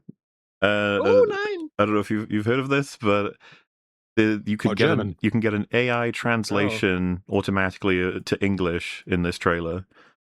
And then if you do, it produces sounds that are rather amusing. Oh wait, have you all got your volume on for this? Just for this? Yes. I've just slid it on. Yeah. Okay, beautiful. Here we go. Do not fire my children. yeah, that's already funny. Wait. Are you not impressed by our work here? You're impressed by our work here. Are you not impressed by our work here? They made him sound like a little science nerd. What the fuck is this? It's so funny. Is it? Does he say it like that in German? Like if somebody who speaks German and they listen to that, does he add on that little dweebish inflection at the end? I want to be specifically. This is the YouTube video AI translation, right? It's not in the game whatsoever. Okay, all right. It's just really fucking funny. Do not fire my children. Are you not impressed by our work here? Yeah, it sure is. Are you not impressed by our work here? I mean, that cutscene though, holy shit! That's through Master Chief. The elite flooping around doing a little bob and weave while they're just standing out in the open. Well, yeah, it gave me Darth Maul vibes from Solo. How are we doing this? What are we starting with? A comparison? I guess we could do the general cringe and Truth and Reconciliation, and then break down the like voice direction comparison. Yeah, because we need to give people a taste of what the cutscenes are like. Well, I thought you were pulling up that. I thought you wanted to take a look at that cutscene there, the one where the two hunters get smushed. Oh well, I didn't know if you want to. What was there in Truth and Reconciliation beyond that? Well, because there's keys. There's a few different ways that you can sort of take the conversation about the new changes that come that they've made to the like story and the cinematics. And I suppose that it's probably worth doing it in certain blocks, like talking about the changes to the dialogue or changes to the cinematography, and then changes to just the reading of the same lines. I figure that maybe it probably would be worthwhile to. So you're saying that you've got a video that's a compilation of just back to back, like the. So it is like line by line a comparison of how they said it in the remake and then how they said it in the original, so that you can hear the difference in the voice direction. Yeah, I mean, I'd be chill with that. I'm fine with sure, yeah. No, there's a. Well, want to repost it? I will repost it because it's pretty far up at this point. Let me take a look here. Yeah, because the thing is that a comparison can be because the problem is if you don't remember what the original line delivery was, you might foolishly believe that they didn't fuck it up. Yeah, But so this indeed this they is going to did. show you what the originals are like. Do we want to? Can I just ask quickly before we hit go? Do you guys have like a "this is the worst cutscene in the game" moment Yeah, from the main Yeah, game, not the prequel? Yeah, my Oh, vote would be the intro to like I don't even know what you call it. Where the prophet cutscene would be my pick. Oh, well, I'm excluding that. I'm just talking in the remake. Oh, Is that sorry. the comparison? Yes, there are a few. I shall Ooh, direct your attention. The end of the to- maw where he kills the flood tank with the pistol. Oh, that's pretty bad. Yeah, Yeah, that's in the a few. running. We can, That's up there. we Running. can That's in the we running. can run through those. Okay, well, so first things, should we just let this play? yeah. Should we just watch this? The comparison? Sure. Alrighty, Is this on the EFAP stream or the watch together? watch together. It's in the watch together. Okay. Okay. And I put a time code at the top to show the difference in how long this cutscene is because right. there is a lot of extra The time drag. wasted. Everyone noticed that. It's very strange. So I actually have the number. There is 7 minutes of extra cutscene of just like extra pauses and shots of scenes and stuff. Mm-hmm.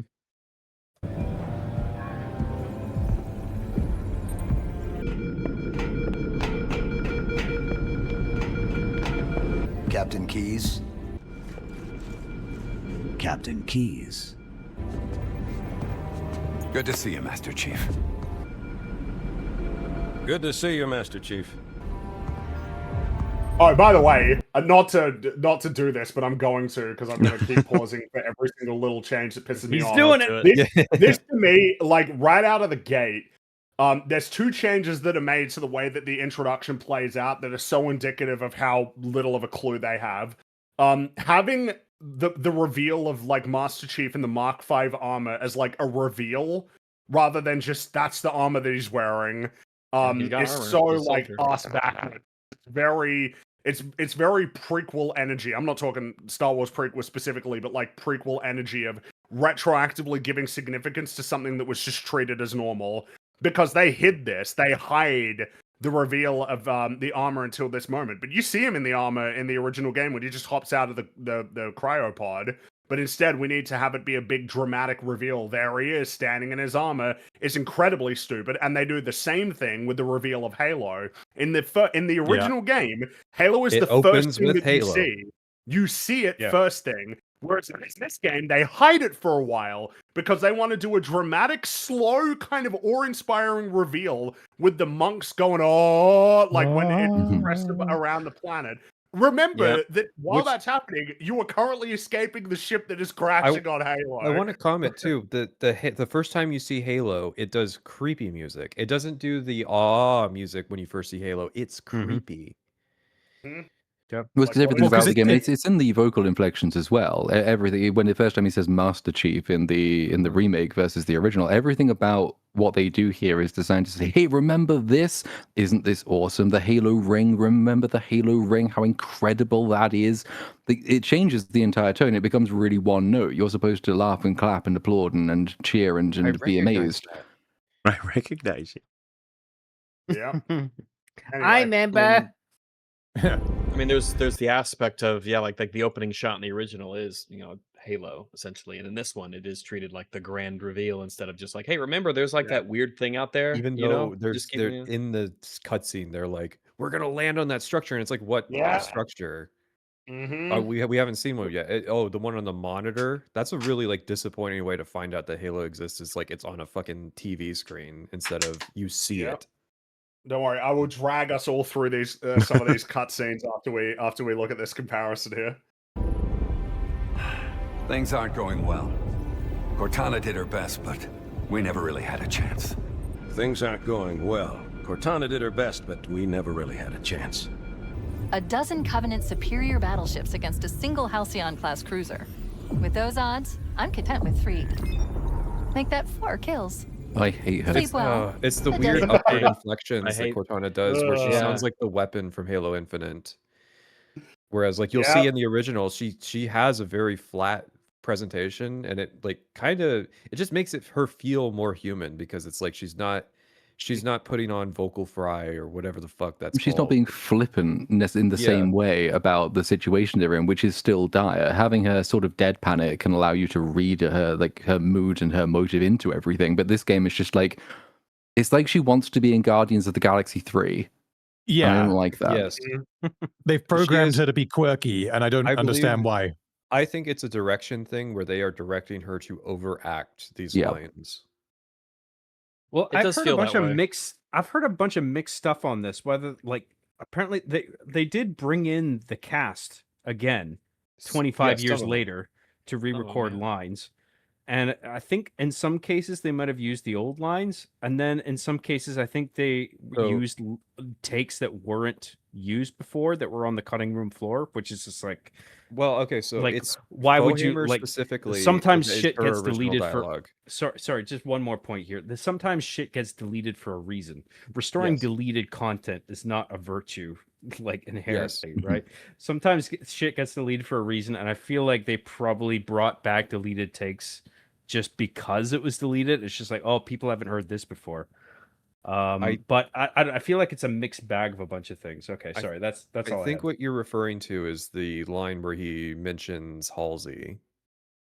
That's either cut or it's from the Flood or something. But that's a new recording because Captain Keyes has a new actor. So it's Steve Downs and Jen Taylor are back. The actor for 343 Guilty Spark is back, even though he sounds wildly different. And then they recast Captain Keyes and Sergeant Johnson. And then they kept the old dialogue for Fohammer.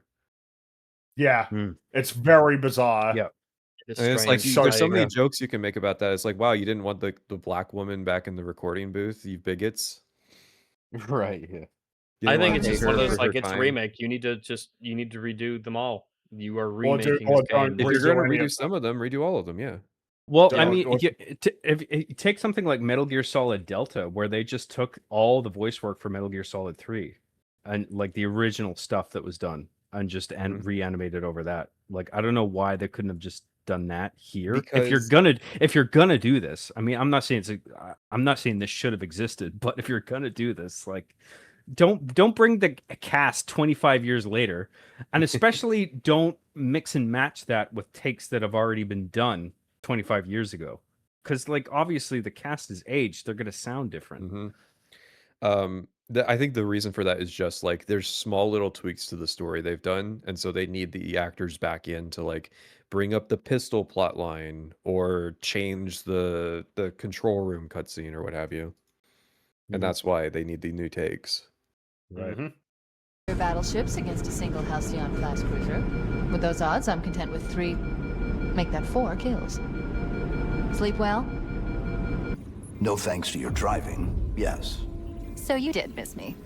Oh, that hurts. That's a hard one. That hurts. That's oof. No thanks to your driving, yes. So you did miss me.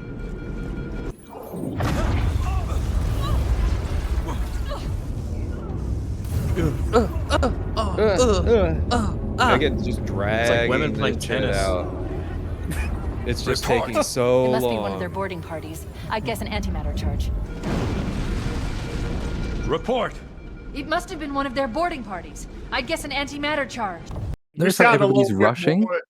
Urgency, yeah. And you see in the background people are running around because the ship's under heavy attack and it's probably going down, and this is a really dire situation, so they don't have time to just very slowly walk across a corridor and start pressing buttons and delivering lines with languor. That's not how they should be speaking. I think the alarm being taken out too is taken away from the composition of the soundscape of the new version of this scene, because there's no blaring alarm in the background.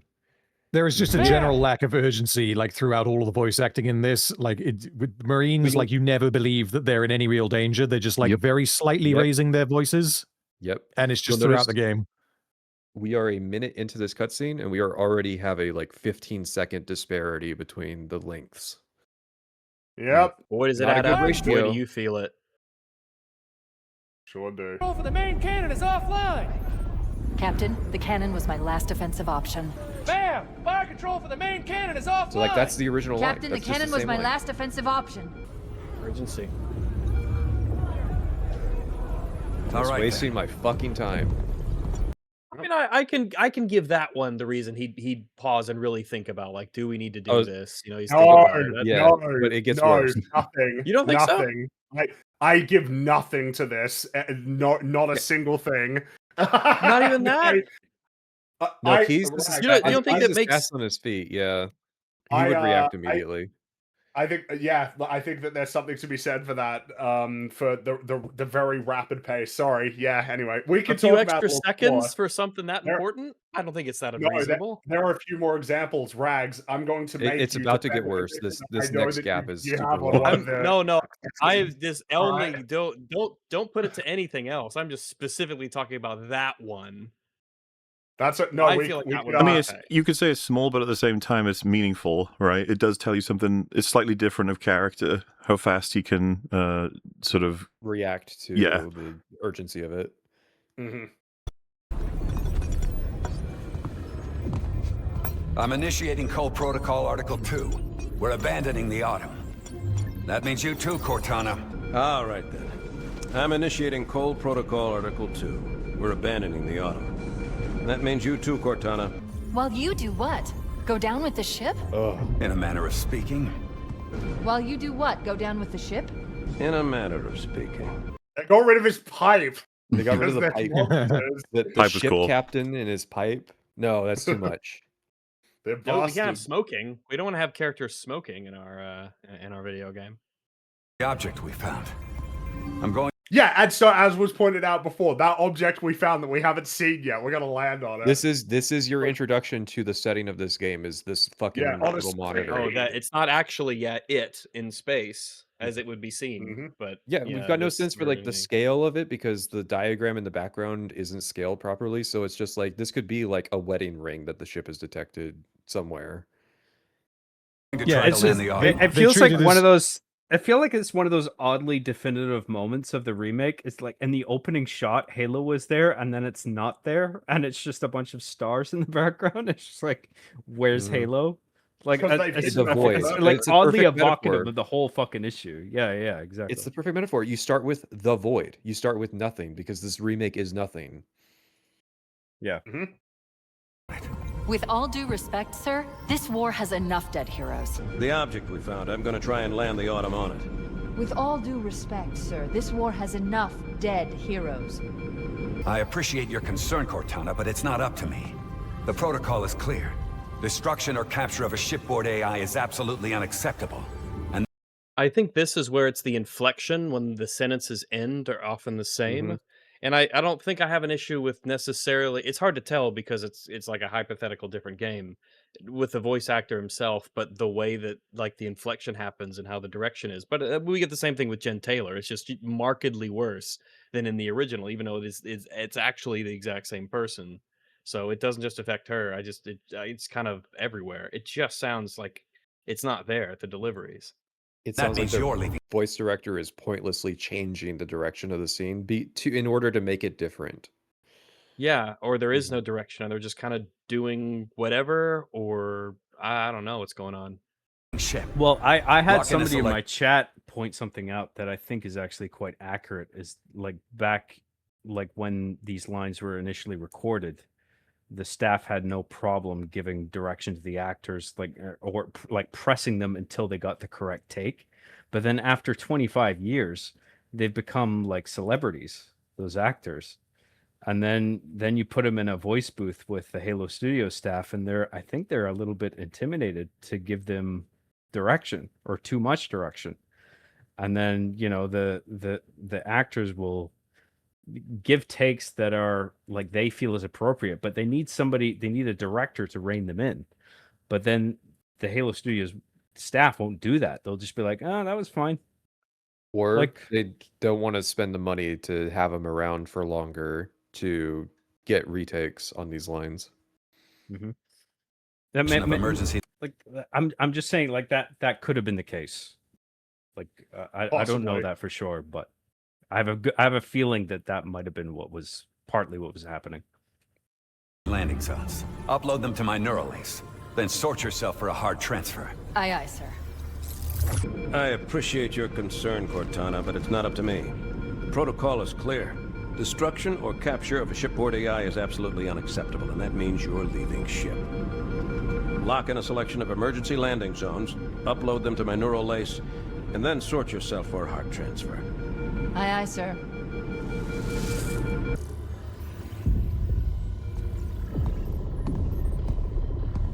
Another little time wasting. Why the long pause? Which is where you exactly.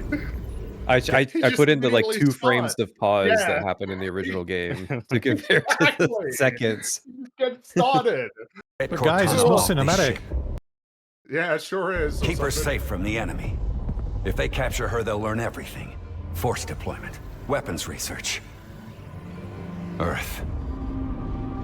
So this is going to be a cinematography comment. I don't like the change up in like it doesn't close up when he says Earth to put emphasis on it. It shows Master Chief's not face. It's just a weird dichotomy. Yeah. Where All you these come things are in, Chief. intentional changes. Get Cortana off this ship. Keep her safe from the enemy. If they capture her, they'll learn Look at that panning camera. everything. Force deployment, weapons research. Earth. I understand. But that's if the all proper goes emphasis. well, we'll rendezvous on the object's surface. And if it doesn't, I think this drove me crazy seeing this. Like, oh, Yeah. shut up! Fucking drove what me. are you doing? Hey, yes, you know what? We can fix Combat Evolved by trying to have more of a direct connection to Halo 2. We have to set her up. This is Miranda's Miranda through pistol, line. and it is a Chekhov's gun. This is a Chekhov's gun. They were brilliant for this. Oh yeah, profound. Seen the New York financier. make sure my daughter gets this. Make sure my daughter gets my handgun. I'm like, okay, I'll do that. Yeah. They could have just done the pipe. But I guess they don't get to use it later. Yeah. Like, You tell her can to stuff stick a this pipe somewhere. into that one out a tank form, kill a tank form with a pipe. You could do that. Yeah. Cancer. Yeah. Yeah. Like what makes this even more dumb is like the skin on the gun in this cutscene is unlockable. Like you don't get this by default. So like you have to later unlock the skin for the gun that then falls in line with what the cutscenes have established. So I guess you're just meant to understand by default, like playing vanilla, like Keys gives you a different magnum than what you pull out when you first. I thought that it would contextualize play the game and start having control over the gunplay. Chief just packs it away to never be used until the end cutscene. Yeah, exactly. That's what I thought. Which, to be fair, I don't like. is retarded in the sense that, like, if I run out of ammo and I've got a fucking working gun, it's like, nope. No, Nope. it's sentimental. Why would you use it? Wait, except for the part where he does use it. Yeah, when he's except for that part. in danger. So I don't like how gaudy it is. The design of the gun itself. I think if they have to keep it, it would have been better if it was almost exactly like a regular sidearm. Just a service It pistol. was Okay, just- idiot. yeah, it was- How it are you was going to know his, but- that it's that gun at the end, though? Idiot. True, we Loser. shouldn't have it.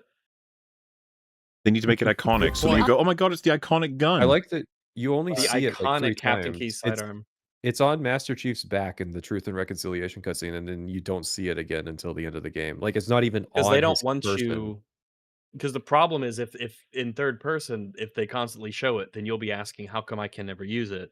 But not even in the cutscenes. So- They're not in the cutscenes either, because then they'll be like, "Oh, how come I can't use it? It's right there." Yeah. How come I can't I whip that thing out? I didn't know it actually showed up in the Truth and Reconciliation cutscenes. Yeah. Does it show up in those? Because you offer it to him. You offer it to Keys Yeah, and he when you declines find him. it. Oh, right. But does he have it rendered on his back before Mhm. he pulls it off to offer And it? the little projector that he has for Cortana, that they just randomly show up on his back for that cutscene. Okay. Yeah, that's. Autumn will continue evasive maneuvers until you initiate a landing sequence. Not that you'll listen, but I'd suggest letting my subroutines handle the Listen. final approach. The Autumn will continue evasive maneuvers until you initiate a landing sequence. Not that you'll listen, but I'd suggest letting my subroutines handle the final approach. Excellent. Why does she sound older in the original version? Because That's she's kind of doing Like more she's just- mature. She sounds Because- more mature, yeah. Yeah, like she it's sounds also more the- mature. flatter delivery. It's the yeah. pitch. She's like doing Yeah. higher pitch at an older voice. that makes her sound Yeah. younger than she really is. Something about it. She just 'Cause, like, sounds she's in more her mature and 50s older. now. Good work, Cortana. Thank you. Are you ready?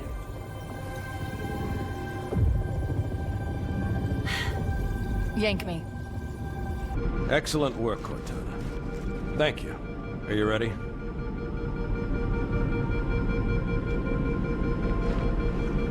Yank me.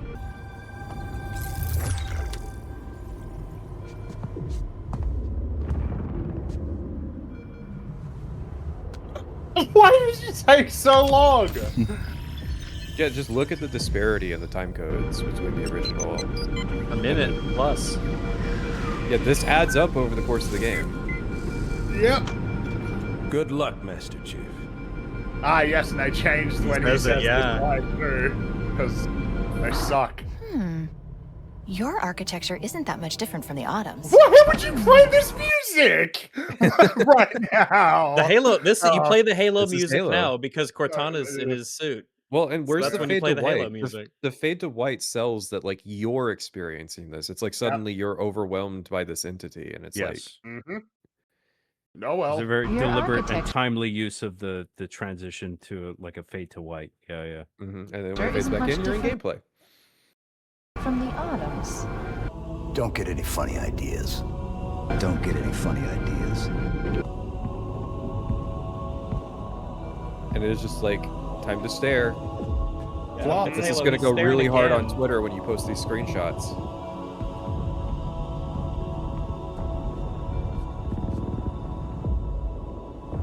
Good luck, he's Master gone. Chief. why is it better that he doesn't say it to him? Why is it better He just that says he it to says nobody. when he's walked away? Yep, he's aura farming.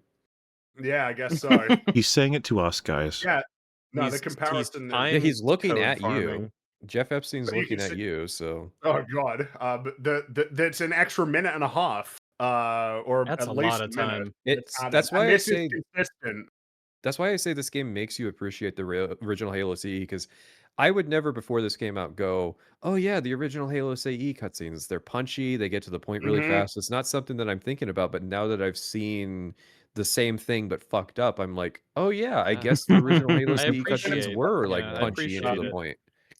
Now we just enter into just a total descent into hell. I'm gonna make us look at certain cutscenes and we're gonna talk about them.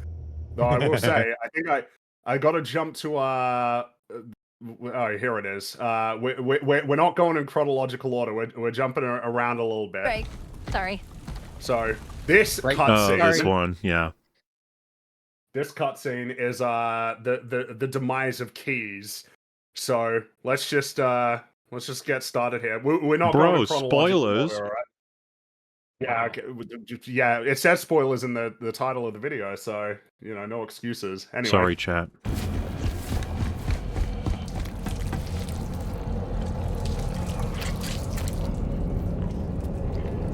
To emphasize, there's like 15% more cutscene over the course of the entire game that is just like time wasting.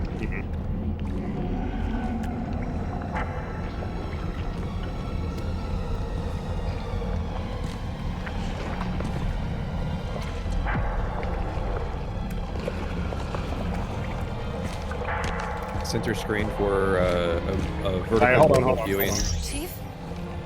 Chief? How do we free him?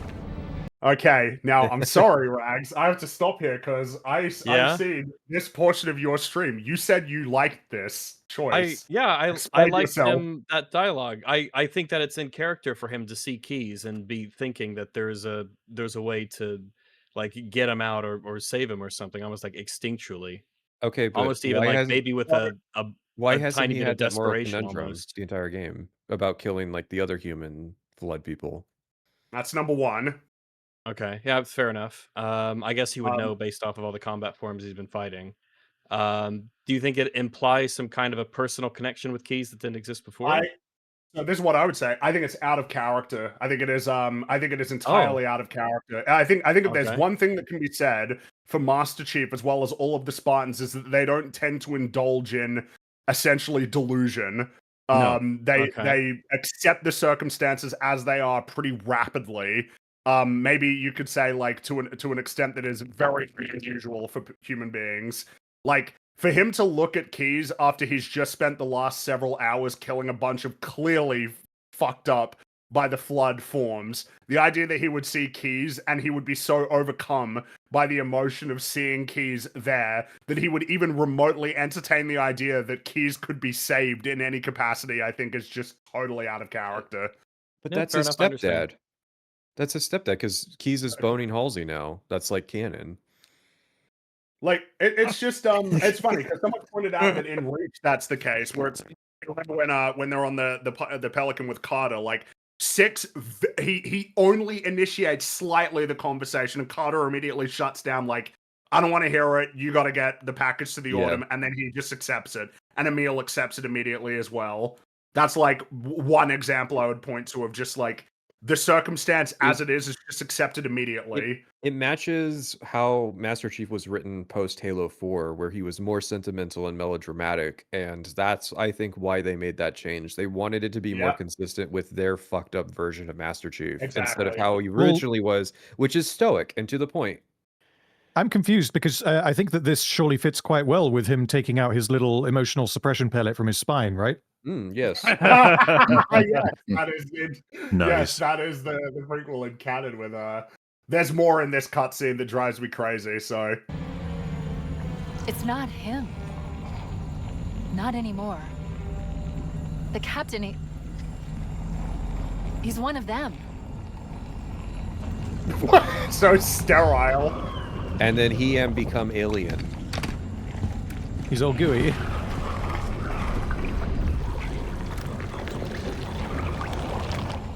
We can't let the Flood get off this ring. You know what he'd expect. So that to me is crazy. Like, What he'd want us to do. like it's almost as if she thinks he's gonna smack her, and then Yes. she needs to like reformat it in a way that doesn't Okay. unleash his rage. Now that you point that out, that is what it sounds like. In the okay. original, it's more like she was trying to convince herself that that was the right thing, because she's the human side of this duo. Yeah. She's the one who thinks this is fucked up. That's what stood out to me. Was I was like, why is she trying? It sounded like she was worried that Chief is going to decide we take Keys with us or something, or we don't hurt him. And you're like, that would be insane. Why would you need to convince him that we've got to wipe Keys the fuck out? It sounds like she's talking to John Halo. Like she's trying to talk him back from some insane thing that John Halo is doing.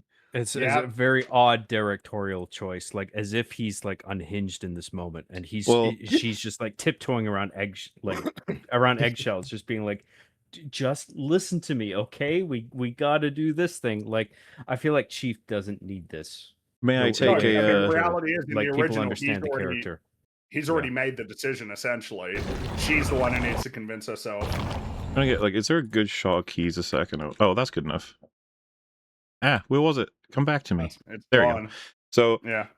I don't know how you guys feel about this. Maybe it's too nitpicky. Who knows? No, I agree with whatever you're about, because you're about to say with whatever you're about to say. I know. Mahler was I gonna know say what he's it hot. is. You agree with You're that? saying that he looks sad rather than like deformed, like in 100%. Yes. I think but more there's an importantly- argument to make here.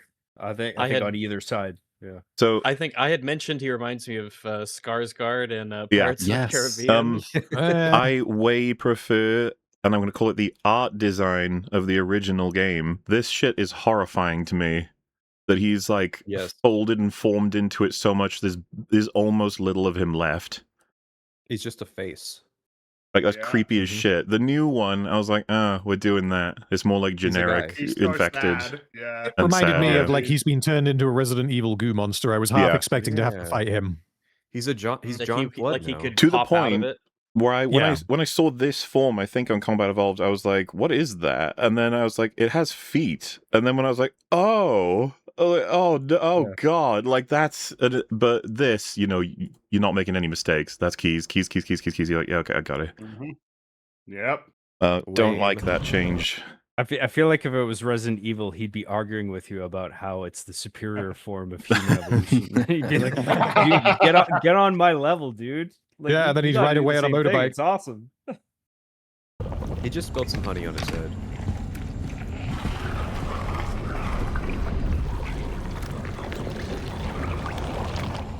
We can't let the Flood get off this ring.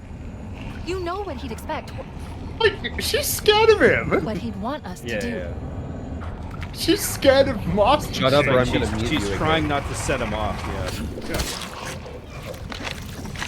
I don't care for the change and how he kills him. Yeah, I don't like that. Well, this is either. the biggest problem, arguably. Yeah. Don't even know why. The game's gonna get an M rating anyways. Like, Very clean.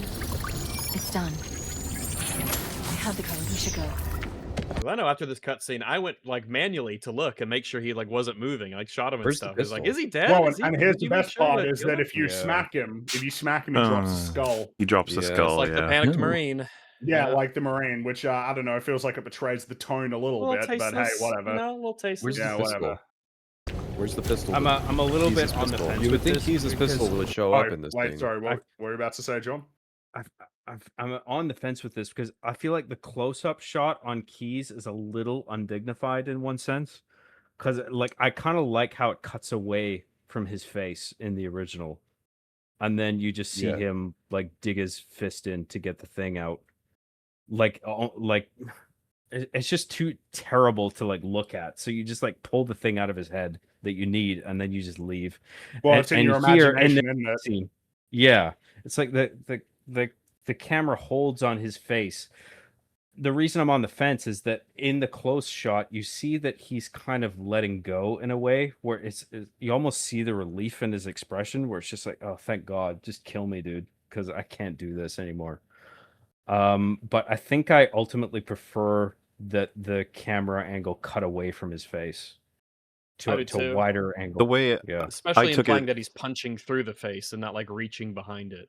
It Right. definitively Reach. establishes that he kills him. I think that's what helps, is that he seems like he's still alive at the end of the remake cutscene. Yeah, I had to check. yeah. Where it's like, I like Yeah. that Master Chief definitively kills him in the definitive way. He smashes his brain. Like, good. Yes. Yeah, exactly. Which now this, because this is this cutscene here, we're sort of we're looking at a bit of a different. Oh, what's that? Oh, sorry, I got like I was just thinking about because we're doing the prequel cutscenes after this set, are we? Mm-hmm. We can take a look at the prequel cutscenes afterward. Yeah, Yeah, that's all good. So you know, the more, but you know what? Let's just let's do this first, because I love the tonal contrast of like we watched the supposedly horrifying scene. Now here's some goofy shit. Yeah. Yeah. Okay. By the way, just to remind me, and are you supposed to? Because every time I played this section where I left in the Banshee, I jumped on it when it was in the air and hijacked it. But in the cutscene, it takes off from the ground. That's Is just that how Well, you're because in the original you can't supposed to do hijack it, so yeah, you meant to. Well, but in this they do one- land. If you wait, they land, because that's what I did. They land in the original too. It's just that in the original you can't hijack, in this one you can, and so I think I did as but well, it's- which is really funny. It was Yeah. always like, oh yeah, every time I do it, it doesn't match the cutscene, but it's fine. I was just curious.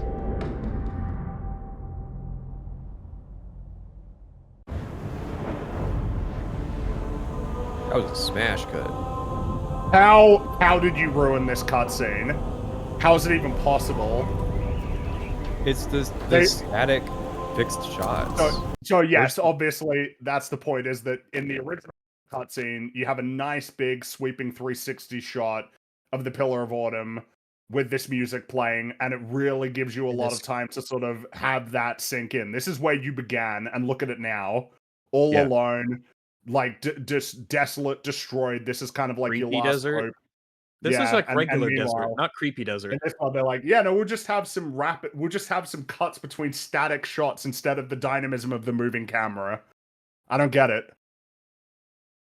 How'd they do this, guys? How is this possible? So I guess there was some decision made that the static alternating shots would just be better. I don't know why. I've heard the theory that they composed all of these shots with AI, not necessarily just like typed in a prompt and got this back, but that like they asked for like scene compositions and then rendered from there whatever they got back, and that's why it's so static with the way that it's directed.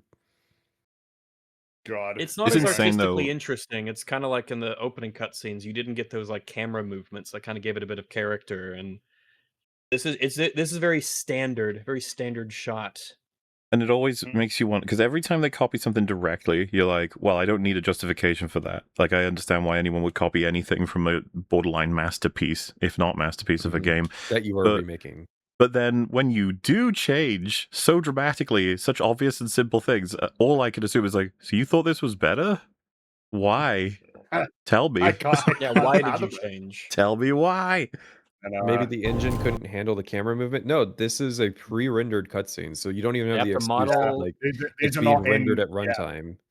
They have to model the entire ship on the outside of it if they want to do the spinning, panning kind of shot. They already Maybe that did, was though. just, like, So They already did, though, for you the want start of the to game. do it.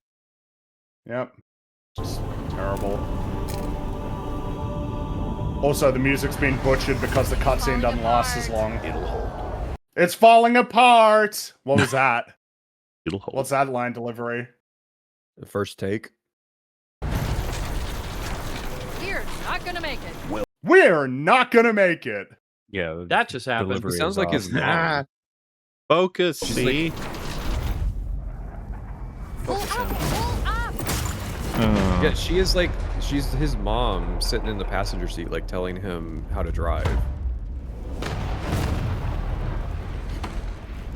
Now, I can tell that. Did we see it explode in the original? I can't remember. Did we see the Banshee explode? No, in that the shot's original? new. No, yeah. So this, by the way, oh wait, what's going? It's alternating. This shot here. I know you think it's cool, but this makes the Halo ring look tiny. Yep. Yeah, and it already looks tiny when we see it.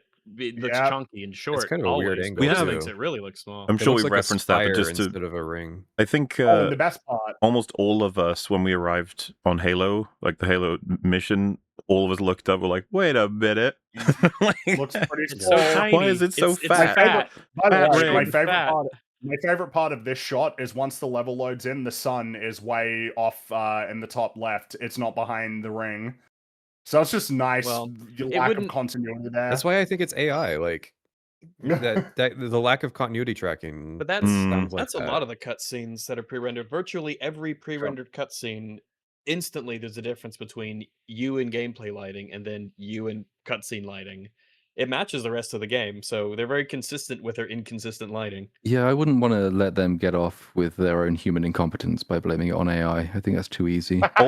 Always think, if this were 10 years ago, what would you have said was I am the somebody problem? who is annoyed with all of the AI accusations. Like someone's trying to say like the voices are all AI. I don't think that's true at all. I think it's just incompetent voice direction. I think, however, that the key shots, the storyboarding of this, there's probably AI being used in these compositions. And that's why there's a lack of continuity. I think I feel the same way as Platoon, actually. It's just, no, I think they think these are great ideas. This is we're talking about a Microsoft company. They mandate AI usage in that organization. Yeah, but you also have to put yourself that you have to develop a theory of mind for somebody incompetent enough to make this game. And like, how do they track things themselves? Do they think, how does this shot here track in terms of continuity with the preceding and succeeding shots? Or do they think, oh, wouldn't it be cool if we had the ring in front of the sun? Oh, wouldn't it be cool if we did this? That is how these people think. They have basically half a brain.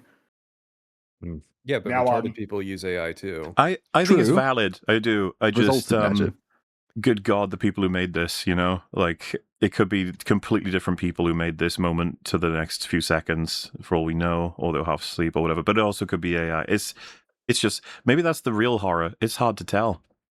Mm-hmm. Yeah. I'm gonna drag us back to the Pillar of Autumn scene where they go to Halo, because this one blew my mind. Brutal. Blew my mind. So.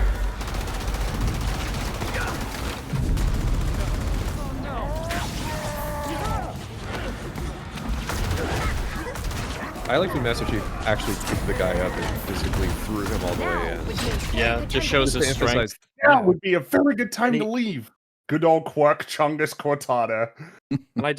And this is like the beginning of it, especially so in the Hunter cutscene when they're leaving the Truth and Reconciliation. But whenever you see Master Chief in combat in a cutscene, he's very stiff. He's standing in the open. He's never doing what the player would do, I think is one of the big disconnects.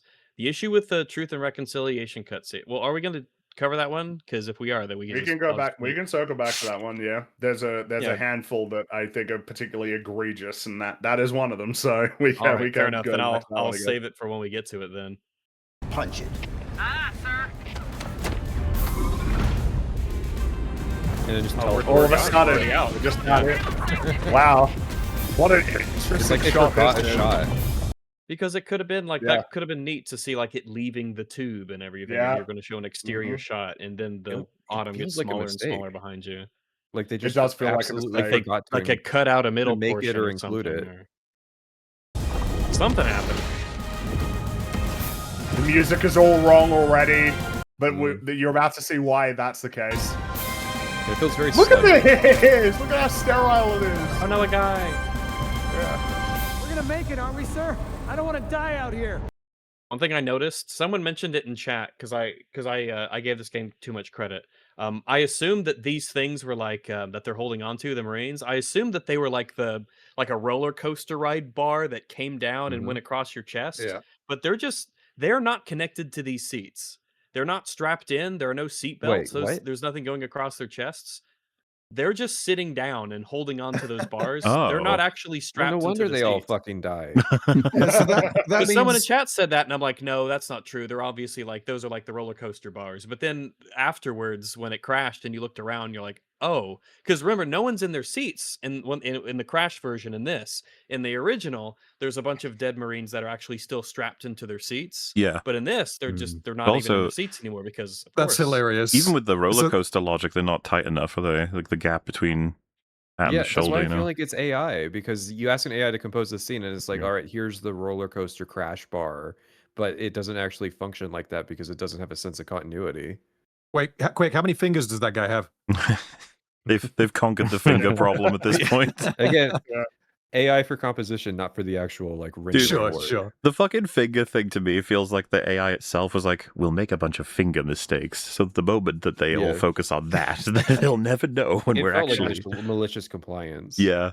It is funny though, the whole seatbelt thing. If that, because I didn't notice that, but now that you mentioned it, like because I remember the door gets opened during this sequence and a load of guys fly out because they're not wearing seatbelts. Well, yeah. So it means that they put in extra effort to include this big epic crash scene that you just don't get in the original game. That's and by doing it, they've essentially depicted the UNSC as being retarded. Yeah, because they don't know very, what very seatbelts are. stupid. As you will see in a second. Yeah, that's an anti-AI argument, because that implies that like the seats are poorly designed so that they can have that stupid shot of the Marine flying out. Oh god, yeah, we're getting there. Look.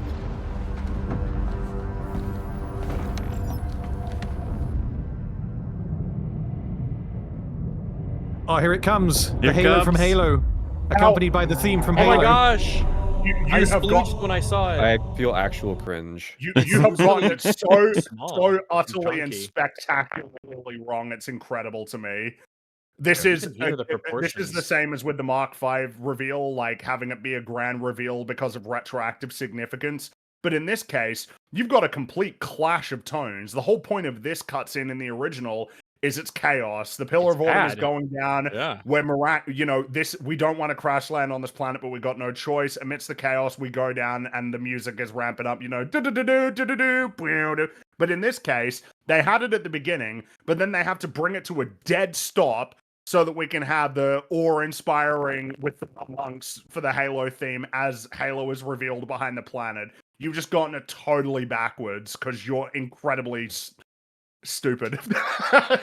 Jesus. Well, so this would be an It's example so maybe wrong. of you can easily believe this isn't AI because you know why the human did this. I know why they Yes. chose to do this. Yeah. I like the phrase retroactive significance. This was a human's mistake right here. This is. Well, it was definitely a human decision to not start the game with Halo, because it's like, oh, I got a creative idea for. If they see it now, we can't have Kicking a this off. reveal later. Mm-hmm. Yeah. This will be a hype moment in the Twitch streams. I think they genuinely thought the reveal of the Halo ring on the monitors in game was like a captivating first depiction of the ring. I think as it was all opposed for to like this. actually seeing Wait. it in game, which How is are what we the original 11 game minutes did, into right? the That was literally cutscenes? the first shot. This is this is 11. This is 12 minutes into the game, like into the cutscenes. Yeah. No. Yeah, you don't see Halo for like the first 30 Jeez. minutes of the Yeah. game. Well, in No the wonder original when we game, were- you see it literally the first shot. It's the first So thing you see. it's like I don't think it has any apprehension into like when it reveals it again. It's like it comes up whenever they feel it needs to.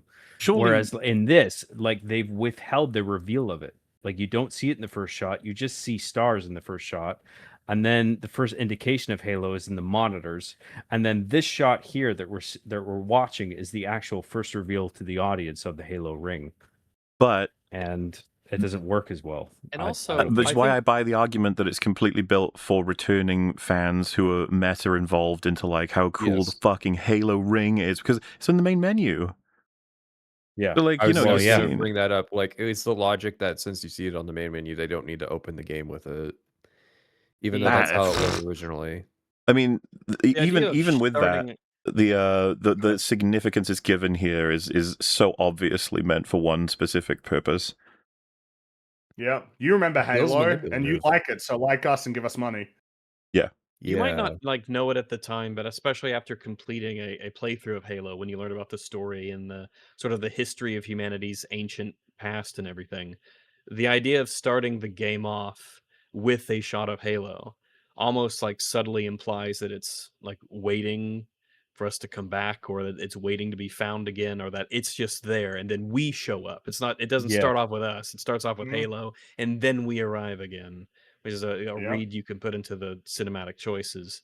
But this is more important to have the big reveal with the Halo music, because that's what's special about Halo. You know, that's so like you said, that phrase retroactive significance.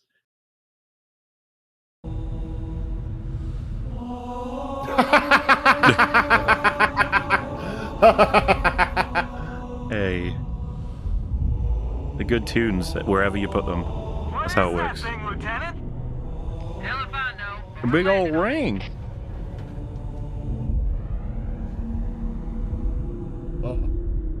It's also awkward.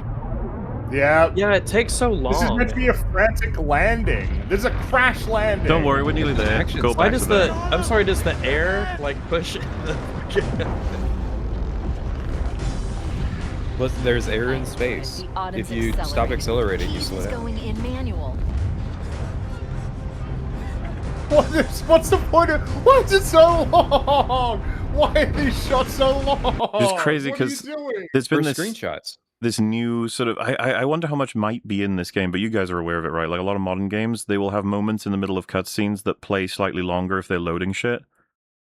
Have you seen I this? don't even know. They're just playing a video file. No, I'm not talking. think I I haven't think I even know gotten what to you Halo mean, yeah, I yet. know So what you I'm mean. Yeah, referencing but I like Star Wars Outlaws has that one that everyone picked up on, where she's pressing buttons Plus, on the the loading console. screens of Helldivers 2 are kind of designed to be like that. Yeah, Where it's a you know, new it's because they're longer it always loads, trying to the find longer the new ways pause of time. hiding loading No, screens. but it's happening in mid-mission. I haven't cutscenes even where gotten to that's what Halo they do. yet. Like you keep, I'm not even saying it's in Halo. I'm saying it. The discipline of trying to do that sort of shit could probably lead to a mindset where people are creating cutscenes now that are just fucking longer paced. Not necessarily because they're hiding Oh. loading screens, but because this is like the discipline to create or rather to create cutscenes in general. It's, I think it's self-indulgent and it's for people to take screenshots and post them on Halo Reddit. some of them are weird it's though. Like aura that moments. gap that we just saw. Keys is going in manual. The one, this one I could sort of understand why they put it in. But this one, it's like That screenshots because Master Chief's in it. It's for people takes to so take fucking yep, long. he's like, yeah, I could imply that they were indeed looking forward out of the cockpit as they moved forward. Like, yeah. But that stuff really does add up. Like I said, the idea that we're 12 and a half minutes into cutscenes already, and we haven't even gotten to Halo yet, is wild. When it's bothered you so much that you're going to leave. Yeah, I do have to leave, unfortunately. I've got some family stuff that I need to, go and be doing, and so as much as I'd like to stay and make fun of this terrible game for longer, because Lord knows after all my time with it, I have things to say and things. This is the kind of game where things constantly pop up. Hey, remember this bad thing? Remember this bad thing? Remember this bad thing? But I will have to depart, unfortunately, so I'll have to catch this later on when I Do you I got a moment to rewatch the stream. Is there anything you want to mention about the game, just in case that you haven't been able to yet? I don't think anything like super huge pops up right off the top of my head. The thing I think that before I go, so because I alluded to it, the thing that I was going to mention about the cutscene at like Truth and Reconciliation, like we got when they were entering into the escape pod, is that the Master Chief doesn't behave at all like the player would behave if they had control of him while he's in a cutscene. When the two hunters are coming at him from opposite angles, he's just sort of like standing there still, shooting them in the front with an assault rifle kind of anemically. Yeah. And he just like he seems to just be still and resign himself to Yeah, dying, he's just like, I'll die until he's saved, which was really like weird. Like why are you taking away control from me when this could be something you could have put in, like at the very end there's a hunter fight or something, and instead you just have him do things that no player would ever have him do. It just kind of makes him seem like an idiot, which I think is kind of weird as a decision. But they made up for it with a slow-mo, thank God. I've seen it described as a Bollywood scene, which I think is pretty accurate, actually. Yeah, it does kind of have that. Like it's trying really, really way too hard to be cool, and it comes just as like goofy and weird. But yeah.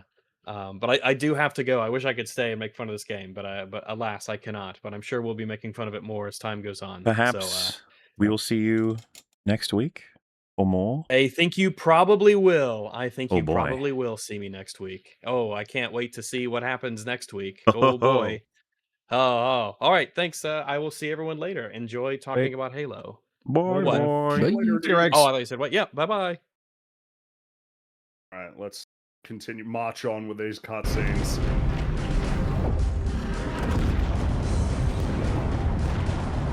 Wow. Very dynamic stuff. Heads up, everyone. This is it. We're entering the ring's atmosphere in 5. Here comes my favorite part. Why are they so boring? Look at that. No energy at all. You sure you wouldn't rather take a seat? We'll be fine. No, they don't have seat. Take a seat? Why? This part. Yeah. We're coming in too fast. Damn! Air brake failure. They blew too early. Why'd you do that? Yeah. I'm losing her. Brace for impact.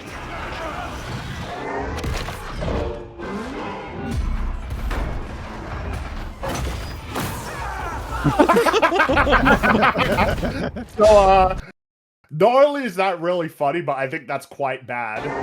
You shouldn't show that. Yeah. Like Chief is seeing that people are flying out and he's not trying to save them. This is, I think there's a slight bit of complications because I remember people in my stream were like, what was he supposed to do? And it's like, I think this is more about why show this to me? Why show me people helplessly flying out and then having Chief watch it pretty just statically, like, well, there they go. I don't really want to see him doing that. In the actual crash landing in the original game, there are guys outside of the lifeboat. But the thing is that because you don't see what happens, you don't know what happened to Chief. You know that he got something happen because he like wakes up. Well, and the solution, so, it seems to me, is you show him making some kind of movement, body language-wise, that shows he thought to instinctively help them, but can't. But can't, yeah, exactly. Instead of just watching as they fly out. Oh well, see you, fellas. Well, I mean, I don't know about how I feel about him being in his current position and then like reaching out and being like, oh I could have done something, but I couldn't do it. Like, or like as opposed to him being where, like at the door that's opening, and then he can just catch the Marines as they're like flying. I just want to cut. Like maybe he could have positioned himself at the back. That's the ultimate point. Is if you show me this, it's really fucking awkward. Just cut it. Don't show me it. And if you're gonna show me it, you have to understand this looks really not great. That they're just flying out and it's just like, oh well, bye. How many people laughed at this when this happened? I laughed. Because we laughed at it. What? That's hilarious. It takes away from it fundamentally undermines the moment, not just of this cutscene, but of the opening of the level as well, because you're still recovering from how like funny and stupid this was, that it robs you of that moment of stepping out of the pod. Because I was still laughing at that point. Right, yeah. Yeah.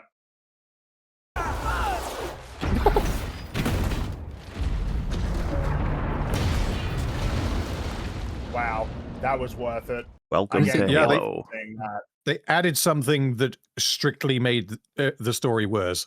Yeah. Yeah. He Many shows, such cases. He's more to make cut it up bad. about evil goober keys creature than he is about, you know, Marines who are actually fully human who he could have maybe done something to help.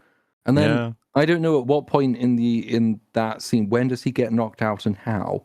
Because it seems that you've been shown all of the most violent and dramatic part of the landing.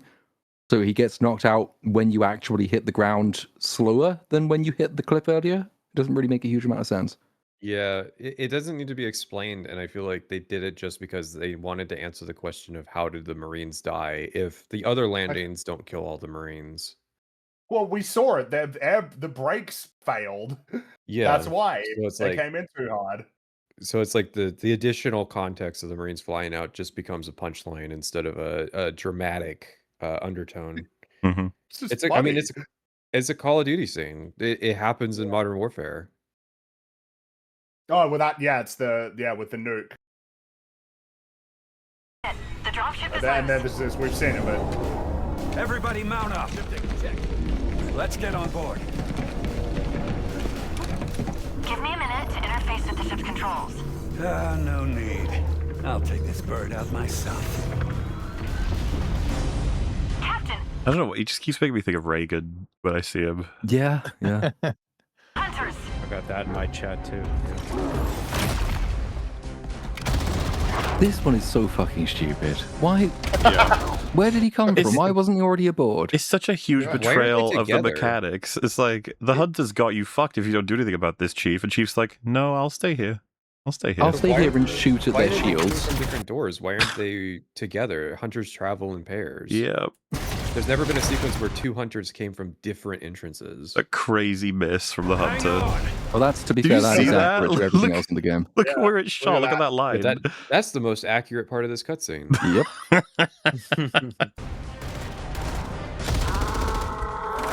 Chief, bro, what is the plan? What is the plan, my dude?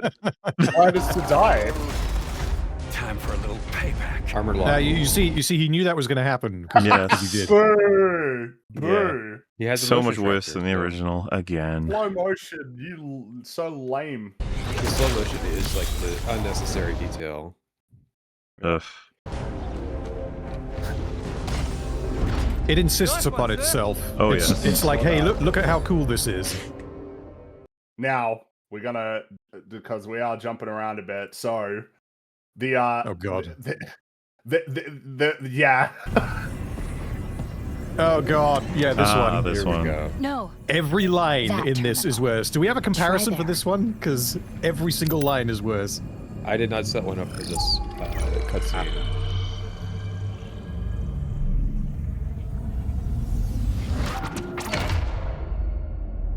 It's also the direction of it. This long, drawn-out sequence of setting it up. And it's also filmed in such a way as to communicate to the player that, uh-oh, this guy's being a bit shifty. Or maybe that was the cutscene beforehand where he's looking around to make sure no one's watching Guilty Spark. All right, well that's later. This is before that. This is the first before that, right? First fist bump. Why are you playing the music? What are you doing? Because there's a it's Halo. awe-inspiring. He is awed by pissed giantess Never been Cortana. better. You can't imagine 50-foot the wealth woman. of information. Pissed giantess Germa Knowledge. Cortana. So much, so Ah. fast. It's an iMac wallpaper.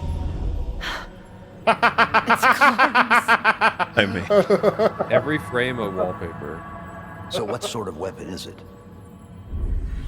What are you talking about? Let's stay focused. Halo. How do we use it against the Covenant? This ring isn't a cudgel, you barbarian. It's something else. Something much She's more no-selling important. these lines, so it just sounds confrontational compared to how it originally was.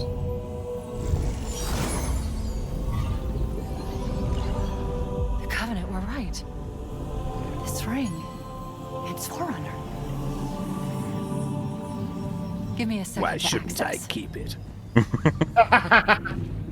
After all, it's my Halo ring. Well, what's funny is I believe there was a developer's commentary with Jason Jones, Joe Staten, and Marty O'Donnell where they talked about how at some point Cortana was going to go mad with power when she got connected to Halo, and I think the question was like, why did it get cut? And then I think Jason Jones said because it would have been too awesome, which is very amusing to me.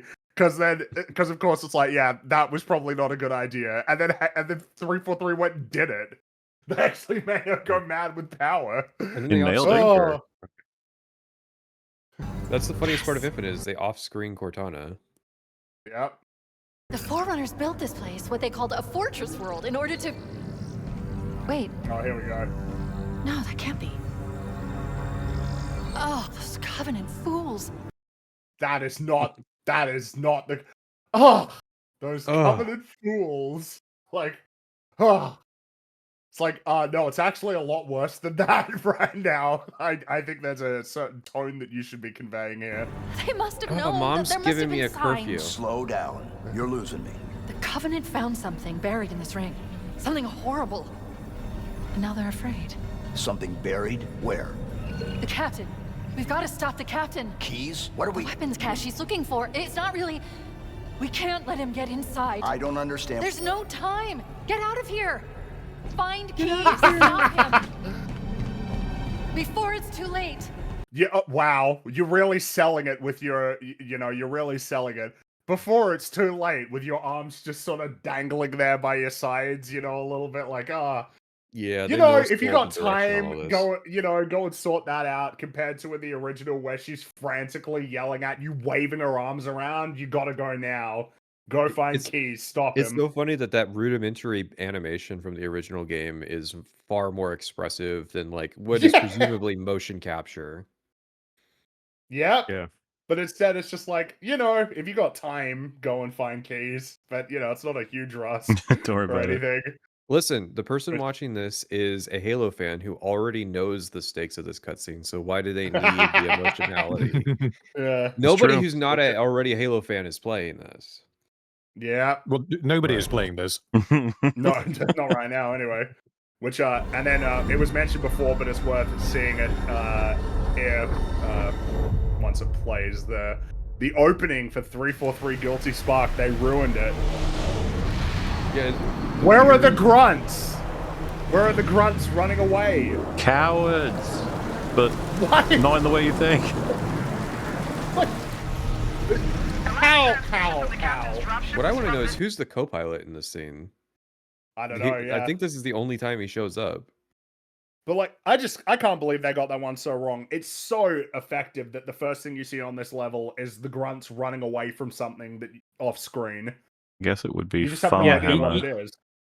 Even if Chief doesn't register it, like it's important that the audience registers that. Like the Covenant's running away from something in here. Okay. And now Chief's going into here and he's probably going to run into something that he doesn't like, and the Covenant doesn't like either. That's why they're running away. Like they fuck it up. You can interpret it that way, or you can interpret it like, oh, look, that's who we're looking for. Like it's nice because there's multiple ways that you can feel it, but something's off clearly. Yeah. Do you guys think there's a hammer per fee, fi, fo, fum hammer? Do you think that's how it Maybe. works? They're all siblings. That was over 12 hours ago. When you locate Captain Keys, radio in, and I'll come pick you up.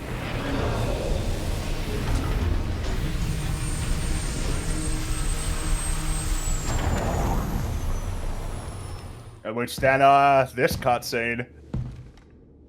Quite an important one. I actually don't mind this cutscene. Maybe it's a hot take. I don't know if you guys agree, but this is one of the highlights for me. I thought they did, considering how shit everything else is, I thought they did a shockingly good job on this. Yes, that's a good way to put it. I have one major gripe from memory. I think I know what you're going to say.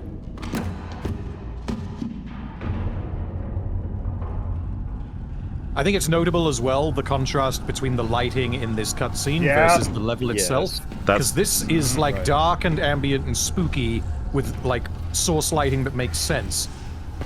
Whereas the original is, again, as we've been into, the spotlights, not the original, the level. The cutscene lighting doesn't match the original, nor does it match when you're in game. Yes. Yeah, that's fair. That is my major gripe, by the way. Especially when, well, I think it's significant for the whole cutscene that the lighting's not right, and I have issue with Keys when he turns up in the recording. You can barely fucking see him because the lighting's so shit. Lighting is. I thought you were gonna mention that the elite corpses disappear. Well, doesn't everything disappear basically? Like loads of shit isn't where it's supposed to be. Yeah. By the way, no head shake. They make a different choice, a worse choice. No head shake. Very rude. I'm shaking my head right now. What do you mean? But which, by the way, already like I way prefer the green hue and the less clear visual that is present in the original. This one is like they put the little lines there, but this is like high def, crystal clear. Are playing it. How are they going to recognize it? They don't play with the old technology to know what a CRT filter means. Yeah, they'll think their computer's broken. But I way prefer the green hue instead of the actual just proper lighting. And if you'd be like, yeah, but it's the future, the cameras should be better. It's like, well, then why'd they even put any little stuff on there at all? Why'd they put any... It's a body cam, so I mean, it has an excuse to be shit. Isn't it an Aliens reference? I would have thought so. Because a lot of this is, right? Yeah. There's a bunch of aliens in this. Specifically the body cams. Isn't that like yeah, they're in Aliens, yeah. With the colonial marines? Yeah. Why do we always have to listen to this old stuff, Sarge? Watch your mouth, son. This stuff is your history. It should remind I'm glad they cut the music. I was worried they were going to get rid of it. Hey. Don't you think if they had Taylor Swift or something, it would have been better? No. it needs... Sorry, I'm autistic about this. It needs to be rock so that you can connect the motifs of the soundtrack where you understand, like, this is the human music, this is the Forerunner music. There's some human elements to the Forerunner music. It's almost like there's a connection between the Forerunners and humans. Yeah. If the Covenant want to wipe out this particular part of my history, that's fine by me. Yeah, better it than us. You ask real nice next time you see him, Vicente. I'm sure they'll be happy to oblige. Now Z looks clear. I'm bringing us down. Oh yeah, someone in chat pointed out the audio is super scratchy, but the video is like higher definition. That's a weird mismatch too. Because it's the reverse. Audio is easier to compress as data than video. Right. Yep.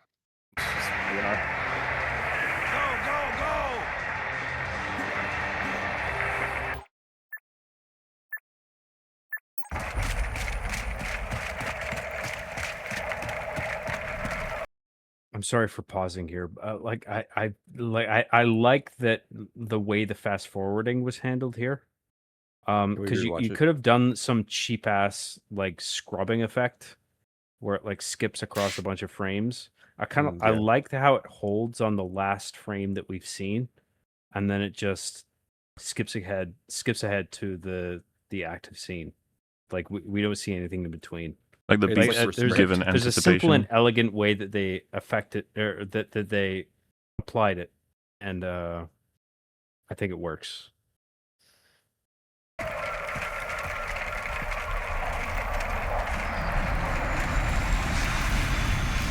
a look, Jenkins. Mendoza, move it up.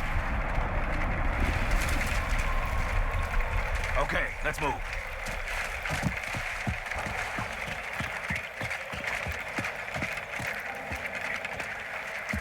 Wait here for the captain and his squad. Then get your ass inside.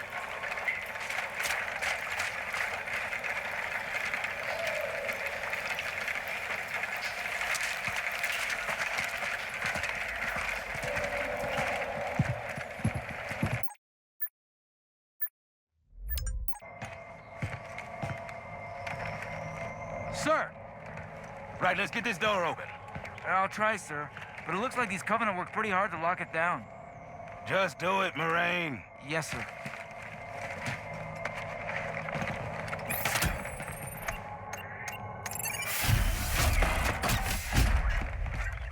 A reassuring pat on the shoulder. You better have a look at this, Sarge. What you got? Covenant. Lots of them. Except they're all dead. Yeah, the voice acting gets pretty questionable in this next bit, I remember. I mean, look at it. Something scrambled the insides. What's that? Plasma scoring? Yeah, I don't know. Maybe there was an accident. Just struck by how fucking dark it is. What do we have, Sergeant? Yep. Look at that shit. Much darker than in the game itself. Keys is like a jump scare at this point. He's like, wait, what? Yeah. Well, so there's one aspect where these scenes happen in different places. The finding the dead elite, that actually happens in like one of the prior rooms. It doesn't happen in this room. The other thing is, why isn't there a soldier who's holding his flashlight on the elite so they can see it? Because how the fuck does anybody see anything in here? And they're all kind of moving as though the room is lit and behaving as though it's lit.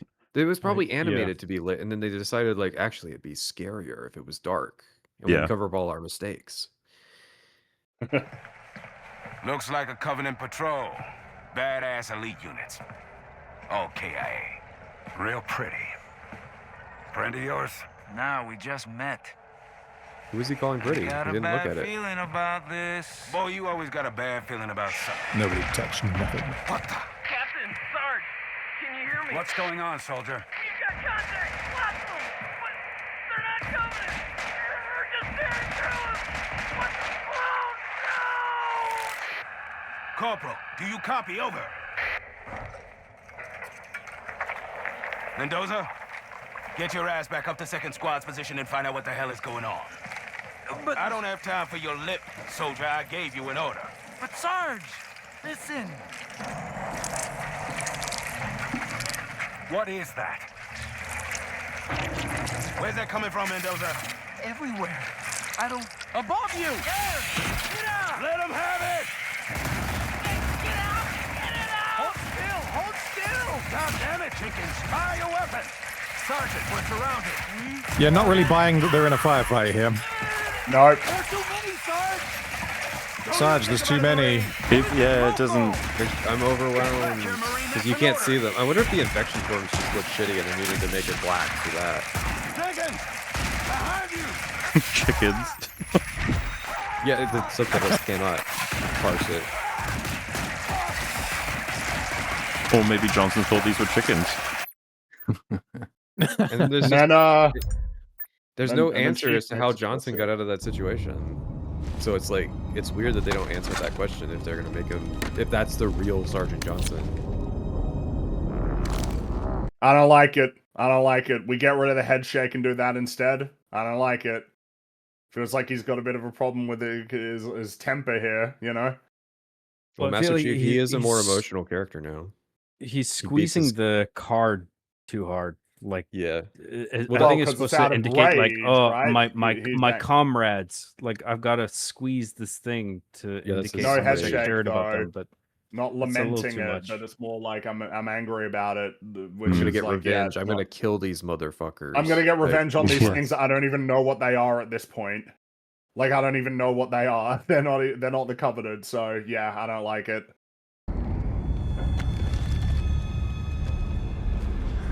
And then suddenly it becomes much brighter in the actual... Unfortunately, that's not going to be here, but yes, there is a massive contrast. It's so dumb. Now, there's... I mean, the way he grabs, he swiftly grabs his shotgun, I liked. But then, like, you throw in also the fact that he squeezed the data card. It's just like, okay, I feel like you might destroy it. And also, like... Well, I don't know if it matters that you need to preserve that's it, the point, is that he is destroying it because he's so mad. There's like a crunching sound. Which is what I don't like, compared to just the shake of the head. Do you think that was indicated through sound design, that he was trying to destroy it? Yeah, we should re-listen to it. I think that is the point of it. Hold on. Okay. Well, I don't like that if that's the case.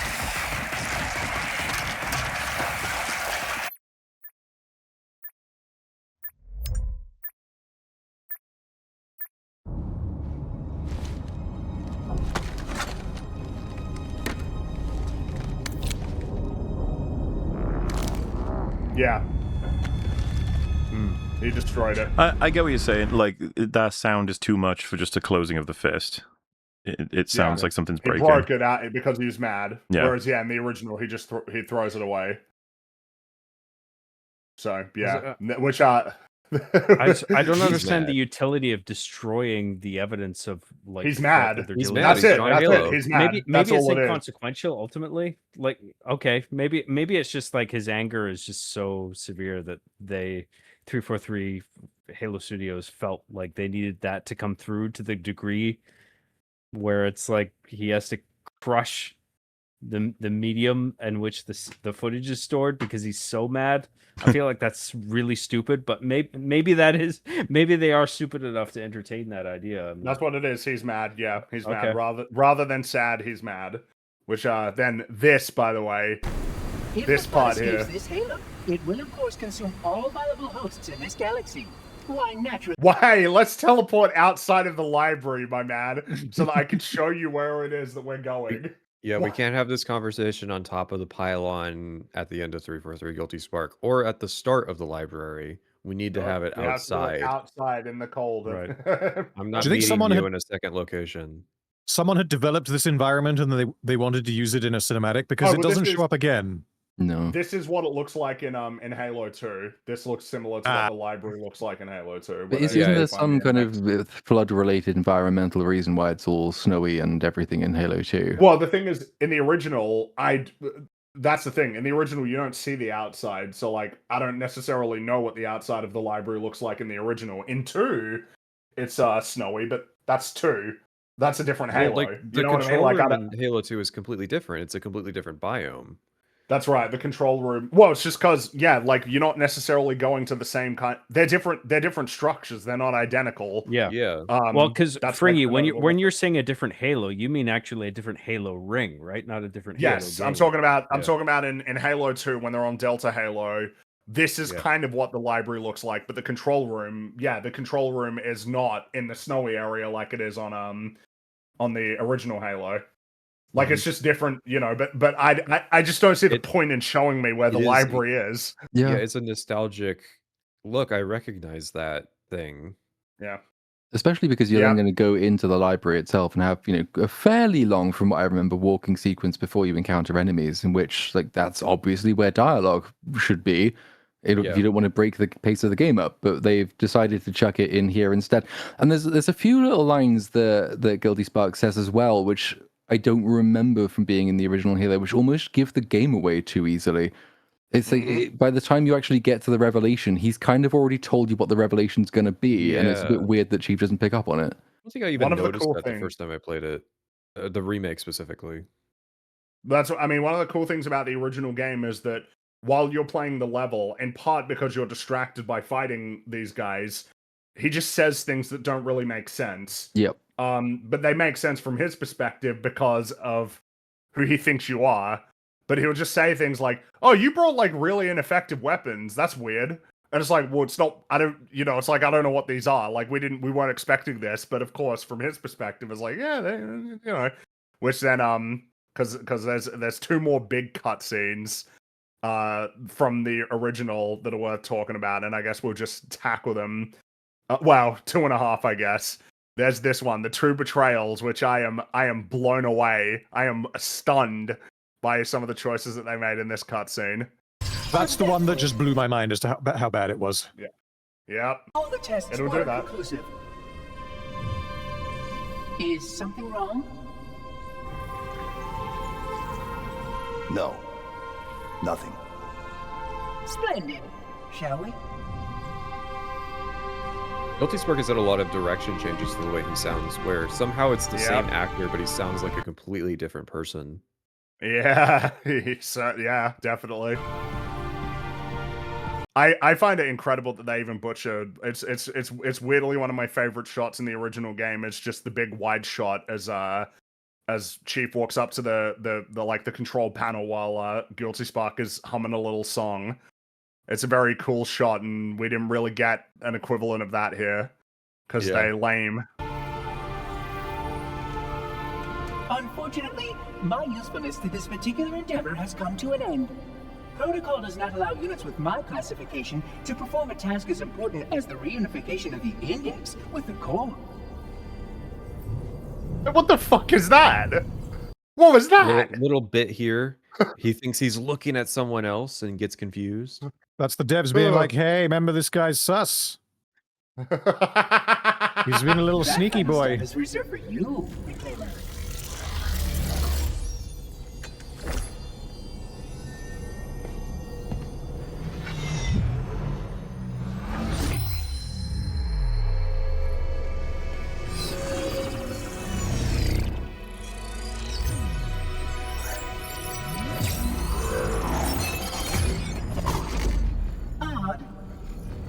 That wasn't supposed to happen. Oh, really? Oh, really? It's worse already. Fuck off. Yeah. Cortana. Cortana. What was that pose? Cortana. That is cunty. 12 Where is your manager, hours. Mr. Chief? 12 hours I've been stuck in here, watching you cozy up to that thing while it sharpens the knife to slit our throats. Oh, yeah, no, we don't have the dynamism of the original delivery there. It's just No. all very flat. Throw your arms around. Flail. The delivery feels accentuated and flat in the wrong spots, whereas in the original delivery, it felt more on point. Yep. Well, just sort of really making the point that, like, Guilty Spark is a schemer. He is scheming against you. You know, this is what he wants. Hold on. He's a friend. Oh, He's a I friend. didn't realize. He's your pal, is he? Your chum? You fucking idiot. Like, how do you think the player is going to feel when they're playing as in first person as the super awesome Master Chief and they're just being bitched at? The mom is nagging them about not taking the trash out. Oh, Yeah. really? That hurts. Yeah. Do you have any idea what that bastard almost made you do? That motion capture for her face is so bad. To the point that I almost think it's not even motion capture. I think it's animated. That might be the case, yeah. But I mean, why? Why? Ugh. Yes. I mean, the character being emotional, I'll take, because she's just like she's been. The implication by the dialogue is that she's been suppressed for 12 hours watching things happen, and then all of a sudden now she's out, and she's able to express herself. But still, the original takes in the first game were like they were sold that. accentuated in the right ways. Yeah. Yeah. Well, yeah, because she's obviously emotional in the original cutscenes, but the problem is, it's like, yeah, you've gotten them all wrong. You've misunderstood essentially the emotions that are meant to be conveyed, like at any given moment, and there's a generally sort of awkward, like like not even it's like the wrong kind. It's the cringe, self-aware, almost condescension, rather than like the you actually fucked up and you need to listen to me right now. Right. It's just, yeah, and then Activate Halo's defenses and destroy the Flood, which is why we brought the Index to the control center. Even here, sorry for pausing here. I hope that's okay. But like the On this Chief's show? delivery here, Chief's delivery here as well, where it's like in the original, he delivered this in such a flat way where he's just reiterating the objectives. Where it's just like, well, here's what we're and also supposed to do, as if the implication is, Cortana, what is your input on this?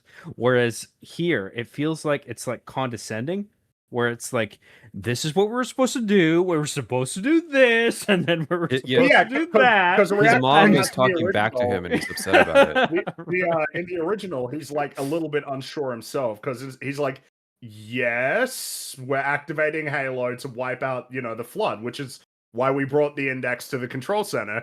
It's kind of like that sort of tone, whereas where naturally the fact that Cortana's so mad at him is making him question immediately whether or not he's got things right.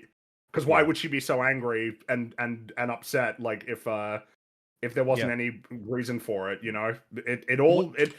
because we already have it up to this point that he's not quite fully convinced of everything that's going on. Yeah. It's the whole reason why he's looking around when he gets teleported in. Like, is something wrong? No, nothing. It's like, no, because he's. That's exactly it. I think when he reiterates the objectives, it's like he does so in a way where it's just like, have I got something wrong here? Like this is what we were supposed to do. Like, just clarify where I'm going wrong here. Now it's just like, we're gonna do this and this and this, so this is why I'm right. Like this is like the implication of it, of the tone of it. Mm-hmm.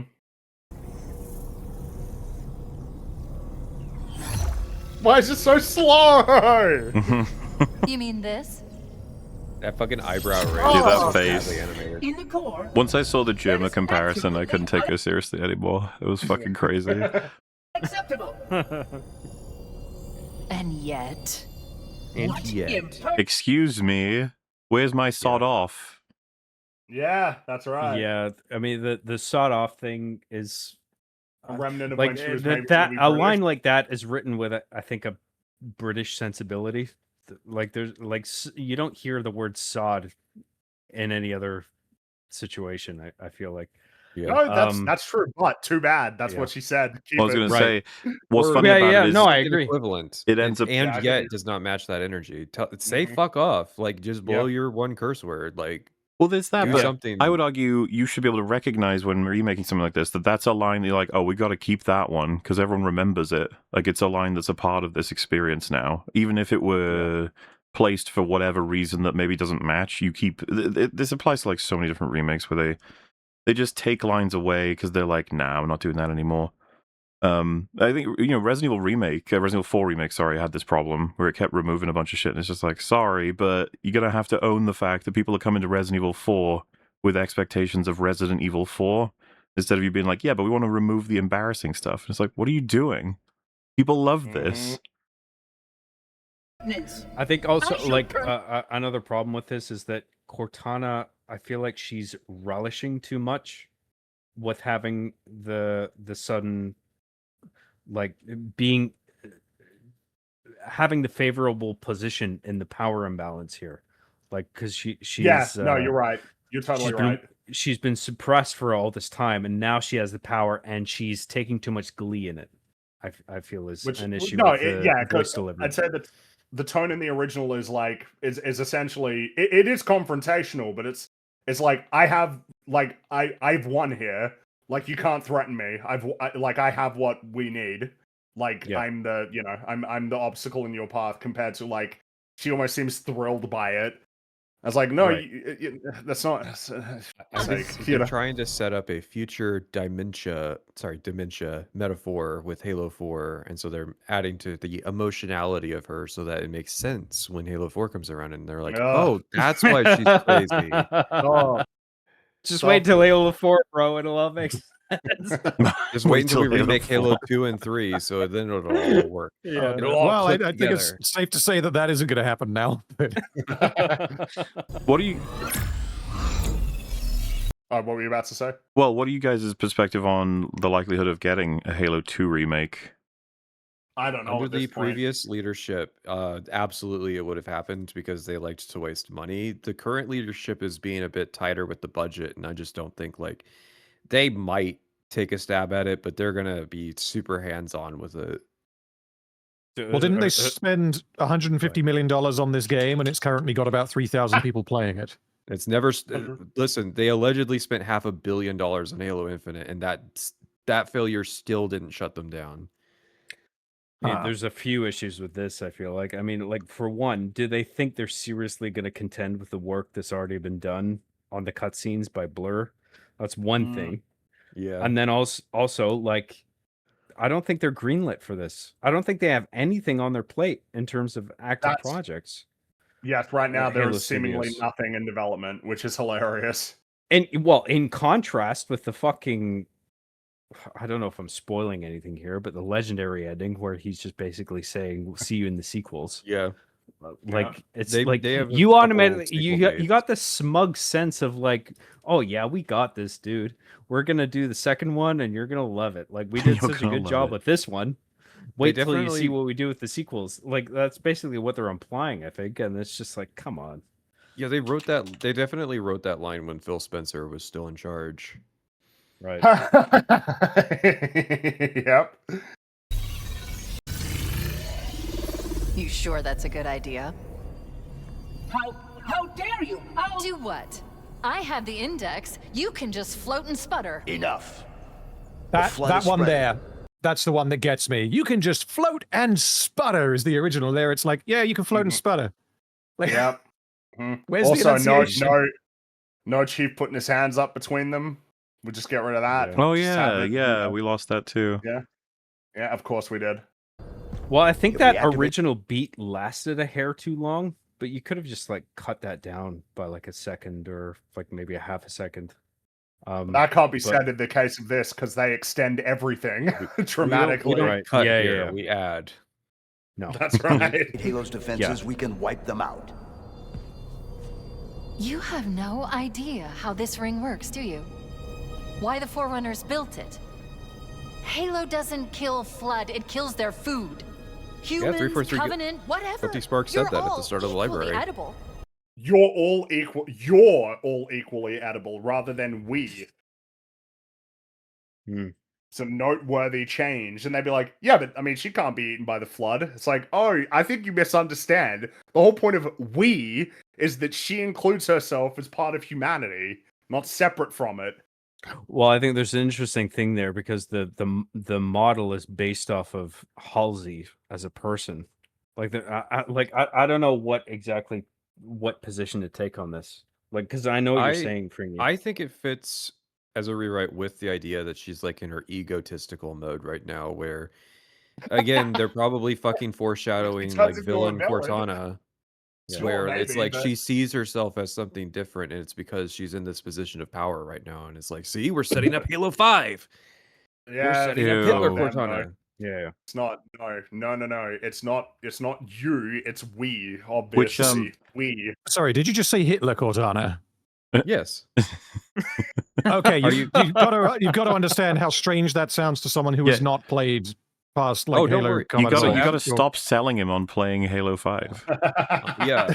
I will say, by the way, That's right.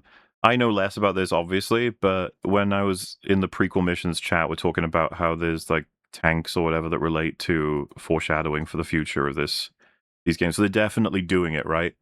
Like they are treating this game as a remake, but that fits in. I think that's yes, because a particularly funny one for the prequels that was pointed out when I was playing is that it looks like on the genetic experiments that they're doing, the genetic experiments are to make it so that the elites and the jackals and stuff that are in Halo 4 and 5 fit into canon. The reason why they look different is not the change in art direction, but genetic experiments. Which, of course, doesn't make any sense because the Arbiter also has the weird-looking mandibles as well. It's a very Star Trek approach to closing that plot hole. It's I think hilarious. I think they intended it as a funny reference and didn't realize there's so many people that hate Halo 4 that like would find it funny that Jul Mdama is currently sitting in a tank like a Snoke clone. Well, but not just that. The people are kind of funny, but there would be people making Halo lore videos saying like, so actually on the Triumph of Tolerance, we see that like they would just incorporate it in like as actual real canon. And then they'd start telling you that you're a casual because you didn't realize that. If You're a ever make casual. that mistake. You're a fucking tourist for not playing the Halo remake prequel missions and studying That's the right. back to tanks. This reminds me of Resident Evil to an extent. Not as bad, but with the remake branch, that they often pick and choose continuity from their remake. Like they're setting up the future versus they're remaking the games they're actually paying homage to. You're like, It makes it hard to parse being a fan where it's like you have all of these conflicting sources and you're supposed to know all of them, but selectively pick and choose which ones are true. Like a big one is a lot of people were citing that the girl boss character, her hatred of the Master Chief is justified because ODSTs famously hate Spartans. And it's like, Famously. that's a reference to a book that this game didn't canonize because this game pretends that the flood didn't happen anyways. So like, why are we picking and choosing what's canon? Well, and in this also, respect? you can point to that book, but at the end of the day, when I play Halo 2 and Halo 3 and Halo Reach, and I'm a Spartan going on missions with them, they don't say, hey, but fuck you, Noble Six, or yeah, you know what, fuck you, Chief, we gotta work together, but fuck No. you. There's a single line in Halo Reach where the bullfrogs challenge you, and that's supposed to signal that the ODSTs have They this hate intense you. rivalry where they hate Spartans. Yeah. I have an entire video about why that's cope. You're just making me think about that It is stupid fun. fucking line from Secret Invasion where they completely rewrite history and then they say, don't yeah. rewrite history by trying to counter it. Like, Jesus. The only way to stop the Flood is to starve them to death. And that's exactly what Halo is designed to do. Wipe the galaxy clean of all sentient life. You don't believe me? Ask him. Is it true? Oh no, that chief line delivery is so bad because originally he says, "Is it true?" Whereas like Yeah. he sounds like the old man that Steve Downes is, and that's sad. Yes. But like, Yeah. you know, He sounds I a bit can't old. fault Steve Downes for aging 25 years. That's the only one thing wrong. Okay, Yeah. that's Damn not it, my Steve, problem you with it. failed us. How could you do this? But Yeah, like at the same time, the direction is just so bad. You nailed the original delivery there. It's more grave. Like it's like, Yeah. is it true? Like, well, I'm not even doing it justice there, but like Yeah, the it's way a they do it, serious revelation. it feels more superficial than it's supposed to be. Yeah. I gotta tell you, I was terrified of whether or not they were going to change any of these lines that Guilty Spark has. Oh, They don't, but they change the animation and the delivery in ways that compromises the original meaning and intention behind them. But I was so terrified Are that they you were going to referring to start. the Forerunner humans thing? Yes, I was terrified that they were gonna... that was something I had heard too. The thing is, they don't have to change that because the way that they fixed that in canon was by making Guilty Spark a former human. What? No. There is a book that no. establishes that Guilty Spark was a human who got digitized, and that's why he says that like all our lost history. That's why he says that because he's the former human. That was their No. band-aid fix to that No. little, so that they could do the whole Forerunners aren't actually humans. And he just forgot to mention it. Just forgot, yeah. Do you guys Forerunners are love human. this is the equivalent of catching someone in your library who's scribbling in all the books and you just want to fucking kill him? Yes. Technically, this installation's pulse has a maximum effective radius of 25,000 light years. But once the others follow suit, this galaxy will be quite devoid of life. Or at least any life with sufficient biomass to sustain the flood. But you already knew that. But you already knew that. I mean, how couldn't you? How couldn't you? Yeah, no. I'm evil. Terrible delivery. Left out that little detail, did he? Left out that little Oh detail. wow, did he? you're pretty. Yeah. We have followed outbreak containment procedure to the letter. You were with me each You step were of the with way as me we every managed step this of the way. Like crisis. every Chief, I'm fucking picking up line is movement. read wrong. This is the one that stands out to me the most. Why would you hesitate to do what you've already done? He's gone off to wonder why this is the case. He's like he's gone off to ponder why that's the case rather than the way that it plays originally, which is he's like asking you almost point blank, like, why would you hesitate to do something that we've already done before? As opposed to, oh, geez, why are you hesitating to do what we've already done? Shit, huh? It's a rhetorical question in the original. Here, it's that he's actually confused. He's genuinely confused. Like, it's how. It's way better as well that he's staring him just point blank in the face while talking to him and asking him all of these things instead of It's wandering animated off. like a Pixar scene. Like the characters, like you would imagine if he has shoulders, they're drooped and he's very confused right now. Yeah, exactly. We need to go. Well, this right this now. is something I'll actually credit to the way that it's been done here. I can't remember exactly how it was executed in the original game. It's been a few years since I played that, but like the way like 343 stares right into the camera when he's saying like you already knew that, right? As if he's also talking to the audience, like they're humans and the humans were Forerunners. So it's like he's talking to the Forerunner broadly. Like why, like he doesn't understand like what. But that's not true anymore. It's not canon anymore. Halo 4. No, well, confirmed. they're dialing back on that, right? They're trying to erase. That's got to be what's going on here. That's the thing. Yeah. They've changed it completely because, obviously the thing is at this point, you don't get any explicit confirmation that humans are Forerunners. That's something that was going to be in Halo 2, but then they, wasn't in there. But then in Halo 3, I mean, Guilty Spark just says it outright. But the whole point of all of these lines is that it is all he is saying really strange things. He's talking to Chief as if, like, Chief has a total understanding of what's going on here. But the reason why is because it's like, yeah, from his perspective, a reclaimer is not a different species of people that have been given the mantle of responsibility to control the universe or fucking whatever. It is Who like, find Forerunners you're sexually back. Yeah. attractive and have a predestination to create AI and armor systems, all according to Halo 4. Yeah, like it's not about that. It's like, oh hey, you're back. Hey, like we got some problems to sort out. Oh, that's weird. You brought weird weapons. Oh well, anyway, we'll make short work of it. And of course, this is meant to tie into other things that you would be noticing that are kind of made more explicit, which is you can use all of this Forerunner technology, and the Covenant can't. They can't like activate Halo. That's something that's made very clear in Halo 2 and Halo 3. Well, Matt actually steps on the that scene earlier in Halo, the mission, where the original game has a cutscene for activating the bridge, and the new game treats it very casually, even though it is actually pretty significant.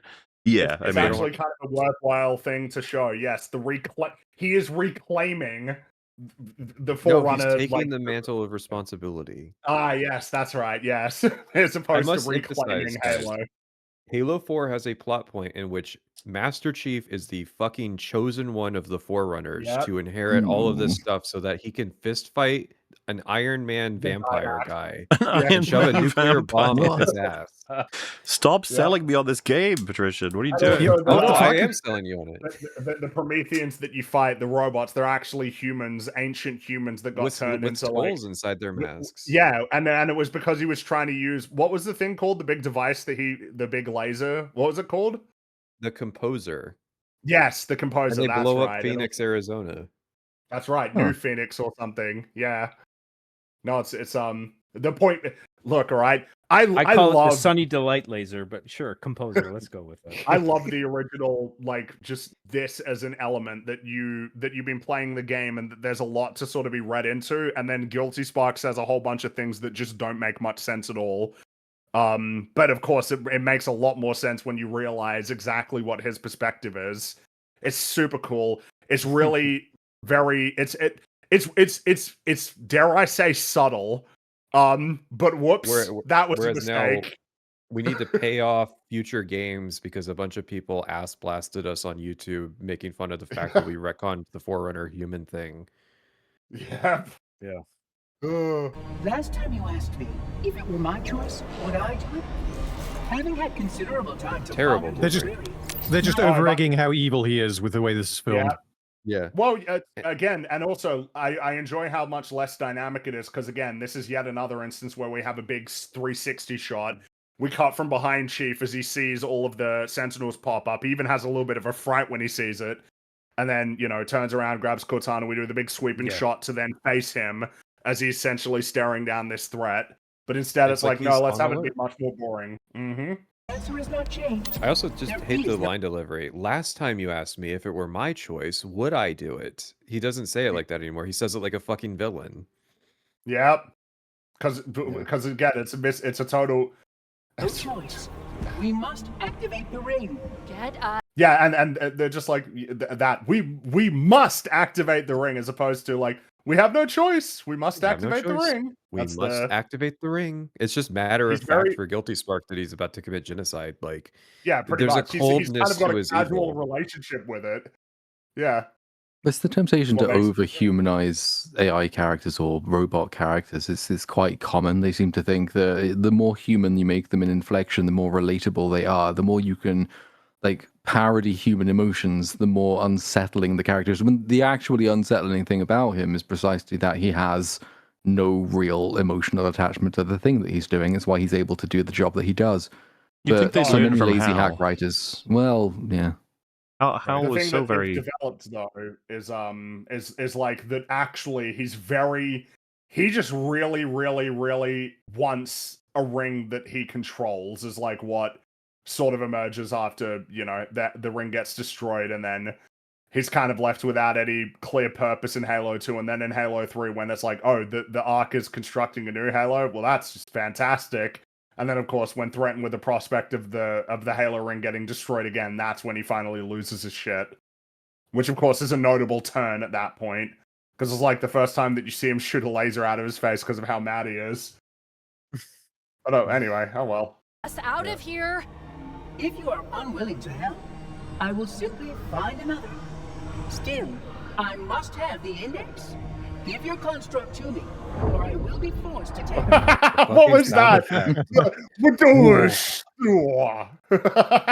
I was half expecting his little eye to go bright red in this moment, and then the entire game to go red as well. No, to defend this, I think they're trying to say he's not like he's like an antagonist of some kind. Like I think they're trying to get across that he's not your friend, and I don't know how I would get that otherwise. Yep. I don't even understand how you came to that conclusion. I'm still confused. It was really the zoom, the music, the lighting, the expressions. It was really Why isn't just his eyes red. Also, I don't know if you got it, but they email you while you play this to say he's evil at this point. So they don't want you to miss it. You know? I had my notifications off. There you go. It. That's not going to happen. So be it. Save his head. Dispose of the rest.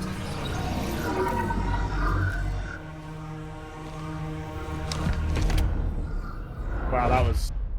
Oh wow, Took way too long to end. Yeah, I love how easy that next section of game is as well compared to original, where they're like you're supposed to find those at least a little bit difficult to kill, but as soon as you get one of their guns, you can take them out in like 0.5 seconds. I was out of there so fucking quickly. You can pick up the sentinel beams.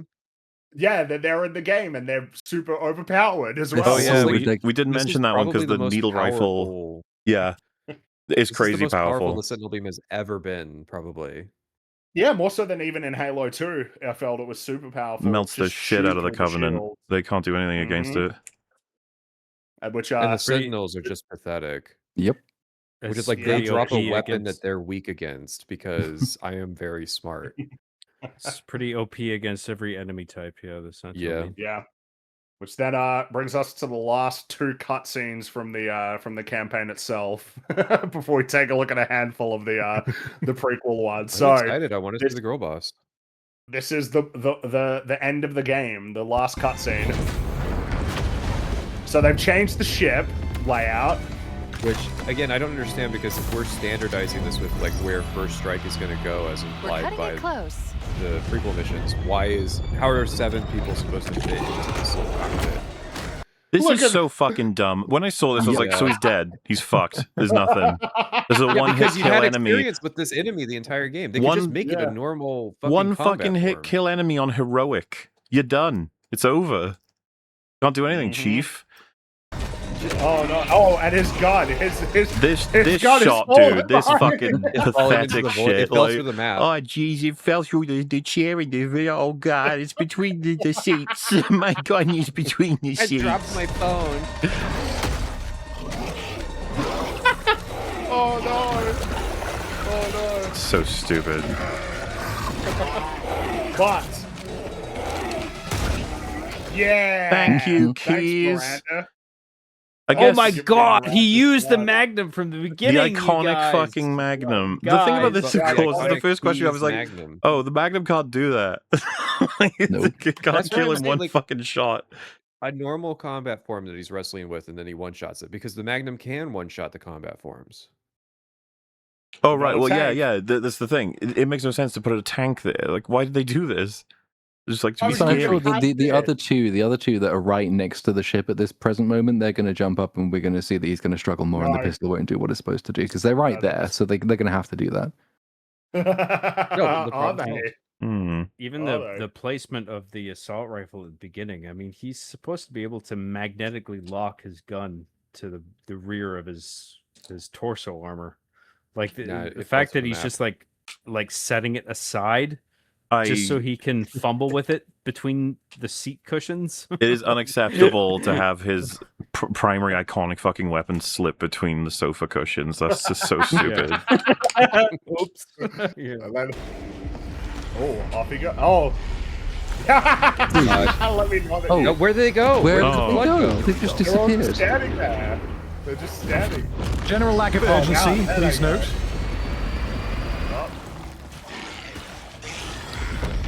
The most dynamic shot in the game when they actually pan the camera. Yeah. And of course, you might have noticed. It's like, wait a minute, where's Sergeant Johnson? Don't you worry, we'll find out where he is soon enough.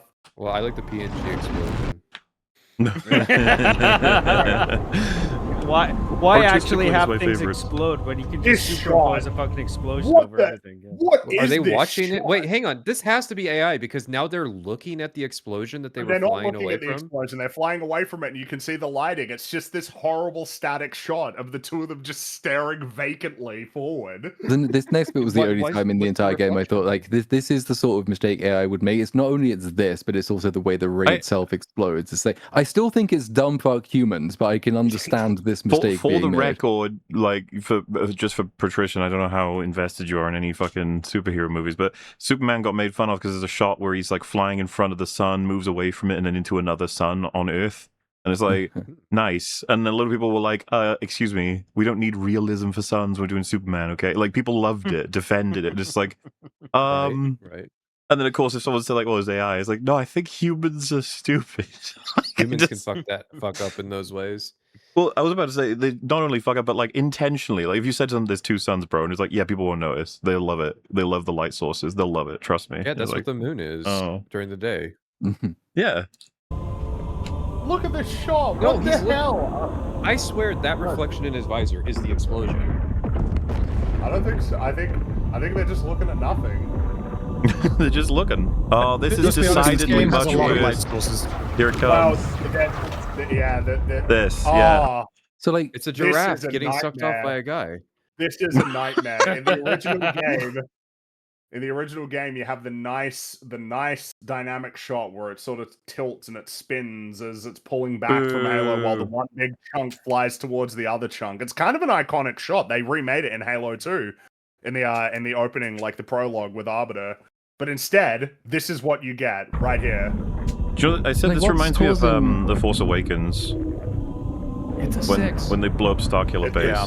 Look at that! Yeah, that's a good example. I almost want to say that might even be slightly too mean on Starkiller Base. What's causing the entire ring? I thought the whole point of blowing that ship up was, in the original anyway, that force of that explosion basically shatters the ring. So what's causing it to blow up from the inside at all points simultaneously, and why is the bottom shattering first? The script. Oh. It was a load-bearing part of the ring. That was a load-bearing Shut them part down. of the ring. We'll need them later. Wow, that was weirdly casual. Oh god, the delivery in this bit as well. Make it? Scanning.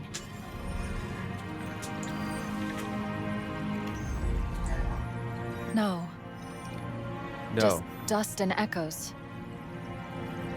We're all that's left. Just try to sound a little sad. We did what we had to do. For Earth. You're just An like Guilty entire Spark. Covenant armada obliterated. She sounds and like she's fled. comforting him instead of convincing herself again. Come on, you're smiling, but yes, that's another because this is the same as the key sequences that she's clearly trying to convince herself in the original, whereas here she's not, and instead she seems pretty happy about it. She's smiling, dude.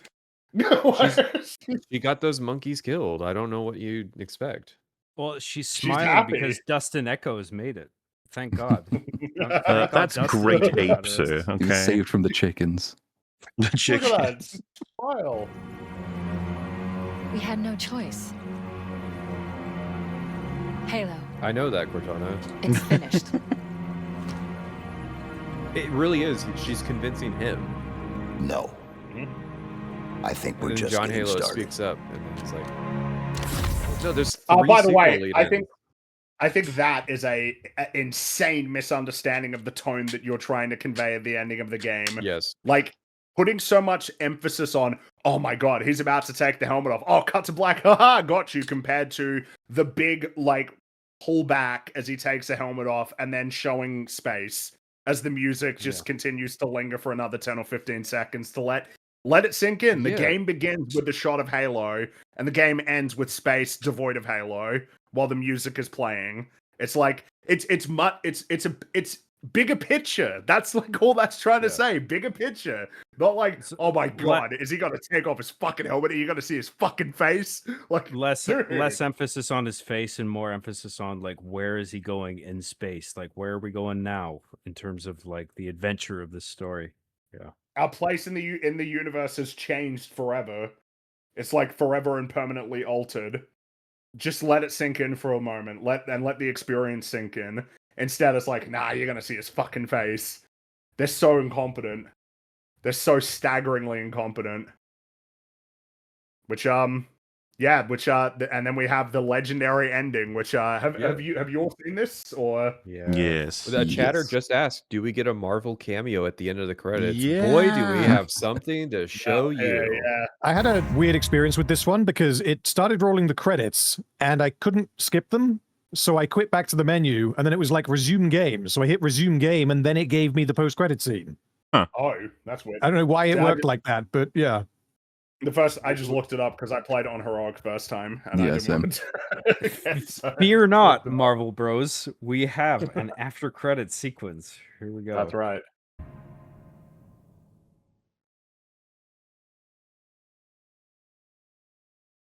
Oh wow. By the way, just before it even it's a really fun little cutscene in the original. The fact that the elite grabs Johnson's ass is beautiful. It just it's the cherry on top. Hold me, baby. Is that he grabs his ass, but this is what you've got instead. The devs were having fun. Well, they did an actual joke here. Those were the days. So is it the original line? Did they have to pay David Scully, like give him royalties for that? No, that was re-recorded. That's the new guy. Yeah. So that even takes away from the like impact of it if it's the new guy on the old scene. Yep. They're really fucking proud of that sand. Yeah. Get your ass out of here.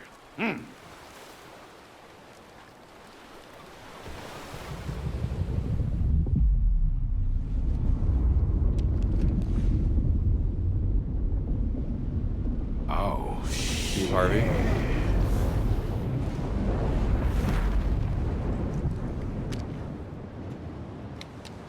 Well, that's my cue. What is this tone? What the fuck? It was a little confusing to me because it's like, did they want to one up the original by being like, we're going to explain how he gets out straight away because we got a pelican right there. Even though it's like, well, then what was he doing here the whole time? Just hanging out. He's first like disappeared from Guilty Spark, and then this is how he reappears. It's so weird. It is a continuity error. That's it. It is. It just was originally. I can live with that. Compared to something like this.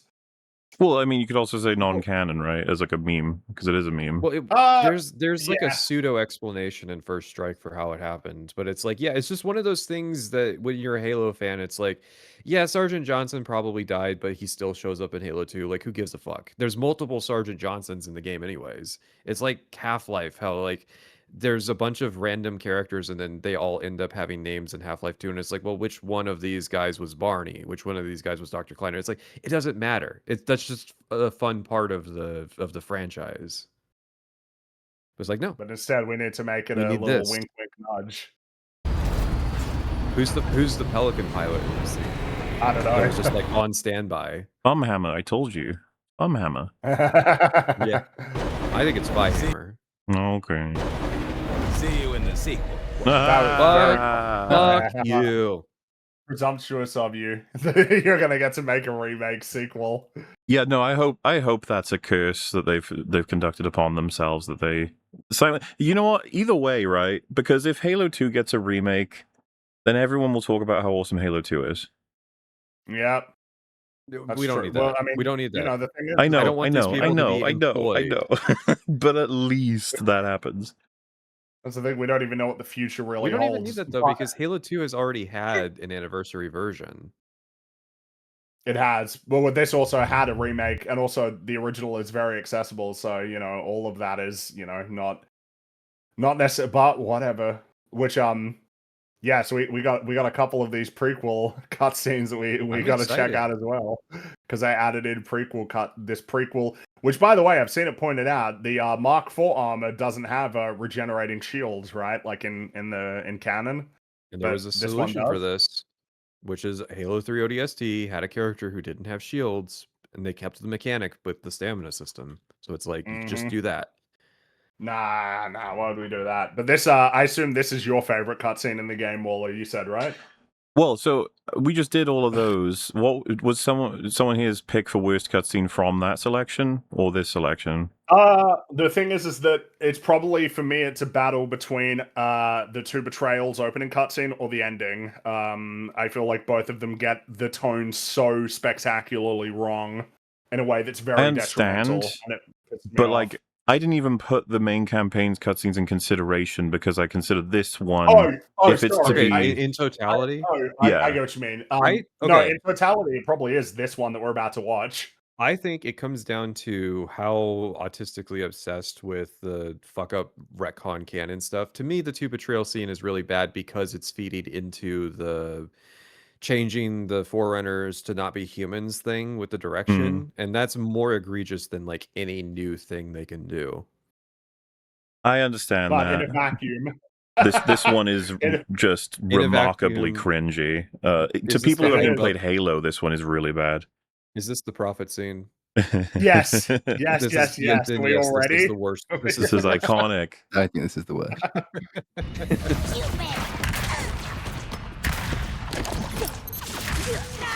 Dead. That would kill you. Well, sorry, I was actually going to ask about that. So a grunt throws a sticky and he grabs it with his hand and throws it back. Isn't that? Yeah, I don't know if you can do that. No, that sucks. You can't grab a sticky grenade and then throw it back. Because yeah, of course, I would be like, why isn't everyone grabbing them off themselves and throwing them back if that's the case? Exactly, yeah. Just, But hey, look, don't think about that. We got the funny elite dance coming up here.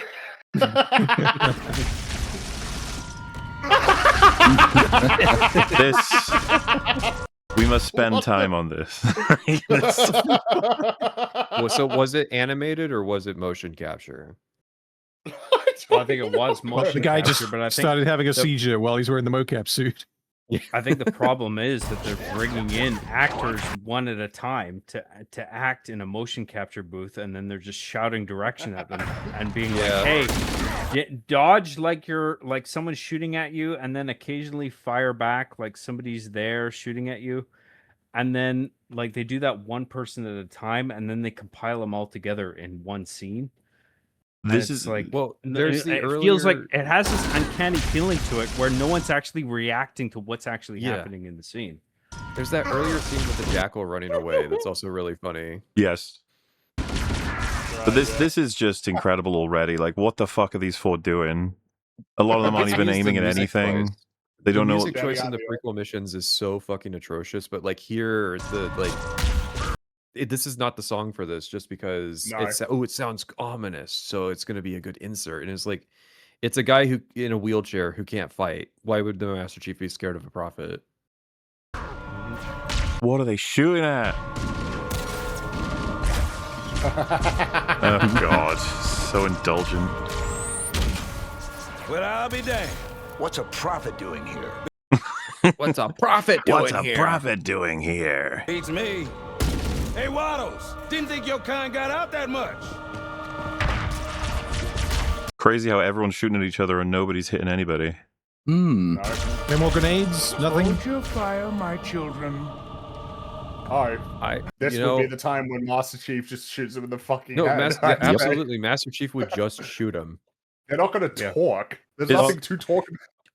Chief and Master Chief, or Sergeant Johnson and Master Chief, have arbitrarily stopped shooting. So you guys stop shooting, so we can have this monologue. A conversation for the benefit of the audience. Yeah, I can introduce to the audience all the enemy types that the new Halo gamers that they know about. with. We have a point of reference for this. When he saw Regret, he just went and fucking punched him to death straight away. He's not going to talk to him. This prophet to say the iconic translated line here, or just drags on. That's canon prophet to me now. Have you enjoyed your stay so far, Demon?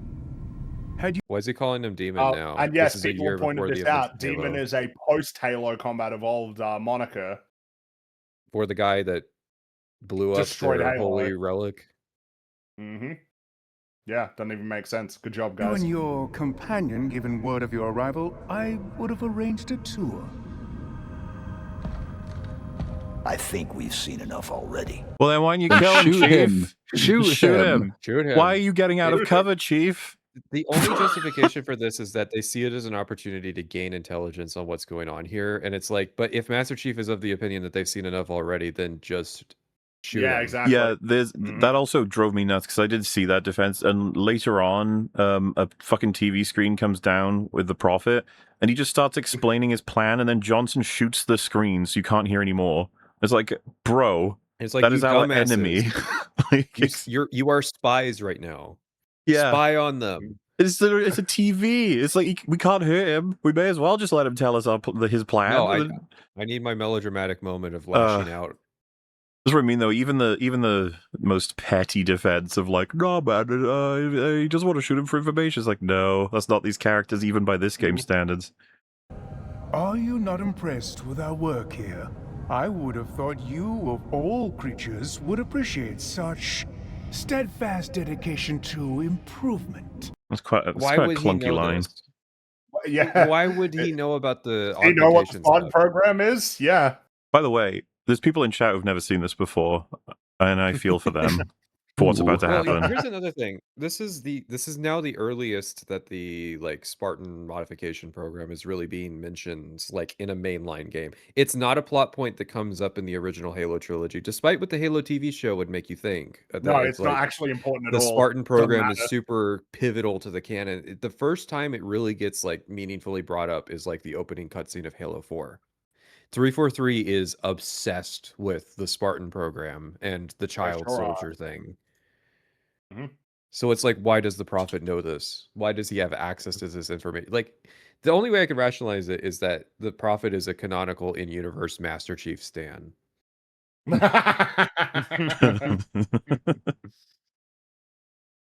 Is that what you call it? I call it many things, Dean. Oh my god! Look, what are you fucking- doing? The idle animations are just like, whoa. Here you can observe the true beauty of the Covenant. Our collective strength, a reflection of... Do you guys not believe this is them overreaching like crazy on, we got to introduce the Covenant, because the original game didn't really do that properly. We've got to do it properly. I can believe it. This is for the PlayStation people who are like, who are these races? I need to know the lore. I'm gonna That actually start might be with the case. Well, we all know. How can you play a game like Combat Evolved without this kind of scene to contextualize it? It gets very confusing because you're like, wait, what's the purple guys, the purple ships and alien? I don't know how. I'm not playing anymore. I'm confused. I'm gonna uninstall. Is it just most of this? Is it just where you fight 343? 343 were told, all right, guys, you got to make this work on a PlayStation. They're like, but PlayStation players are retarded. Okay, fine, we'll do it. Yeah. As long as we can add in this scene. I had Does like the a really PlayStation interesting version way try of to get you to play this experiencing first? this because I played original Halo up to like at some like I'm like third of the way, halfway through. Jumped over so I could catch up with this. I did the bonus missions first because I saw that they were like prequels. So this was kind of my first introduction to the Covenant as represented in Campaign Evolved. It's like, as soon as you see this, the job is to introduce them, and my takeaway is that, yeah, I'm not going to take any of you guys seriously ever again. What am I gaining from this scene? Is he sits there and he says, aha, and this is Frank, and this is Bill, and this is Bob. Listen, we need a cutscene that actually says the name Sangheili so that people stop saying it wrong on YouTube lore videos. I kept getting in my live chat. I kept getting comparisons to Dragon Ball Z's introduction of the Ginyu Force. I don't know if any of you guys got this, but like, there's like I get it. Raccoon and Jace, and it's just like They're even doing you're the stupid taking the poses. time to introduce all the enemy types, and it's just like even for veteran players, it's like, do we really need this? The fact that the I feel most like they don't. belligerent and identified by rage one out of all of them has to wait in the back to be prompted as well. He's farming aura back there. Fucking funny, dude. Again, and it's something that only makes sense within the context of the brutes show up in Halo 2, so they're kind of a plot twist where it's like that's why he's standing in the shadows. Where it's like, why wouldn't the brute be up in the front line to be part of the roll call? Why does he have this sense of theater kid dramatics with the way that he's presenting this information? Also, canonically, how long have they been at war by this point? 26 like 20, years. 25 years, yeah. Right. So when he says, "Hey, this is the Covenant," It's just like, well, yeah, no shit. I've been killing you guys for the last 2 decades. Yeah. Yeah, pretty silly. Johnson was there for the start of the war. He knows who all these races are. Well, no, Oh, he's, and also the he likes fact- to brush up. He's, you know, just make sure he's got it. And he uses the Oh. lame names, not the good names. Sorry, I That's don't like Ungoy or Jiralhaine, Sanghili. that's what they're I hate called. I've been that. calling I them don't like apes it. this entire time. Nope, don't like it. They're brutes, they're elites, they're jackals. That's what they are, and that's what the Covenant shall call themselves too. I don't care. Each member's devotion, the tenacity of the Ungoy, the cleverness of the Kigyar.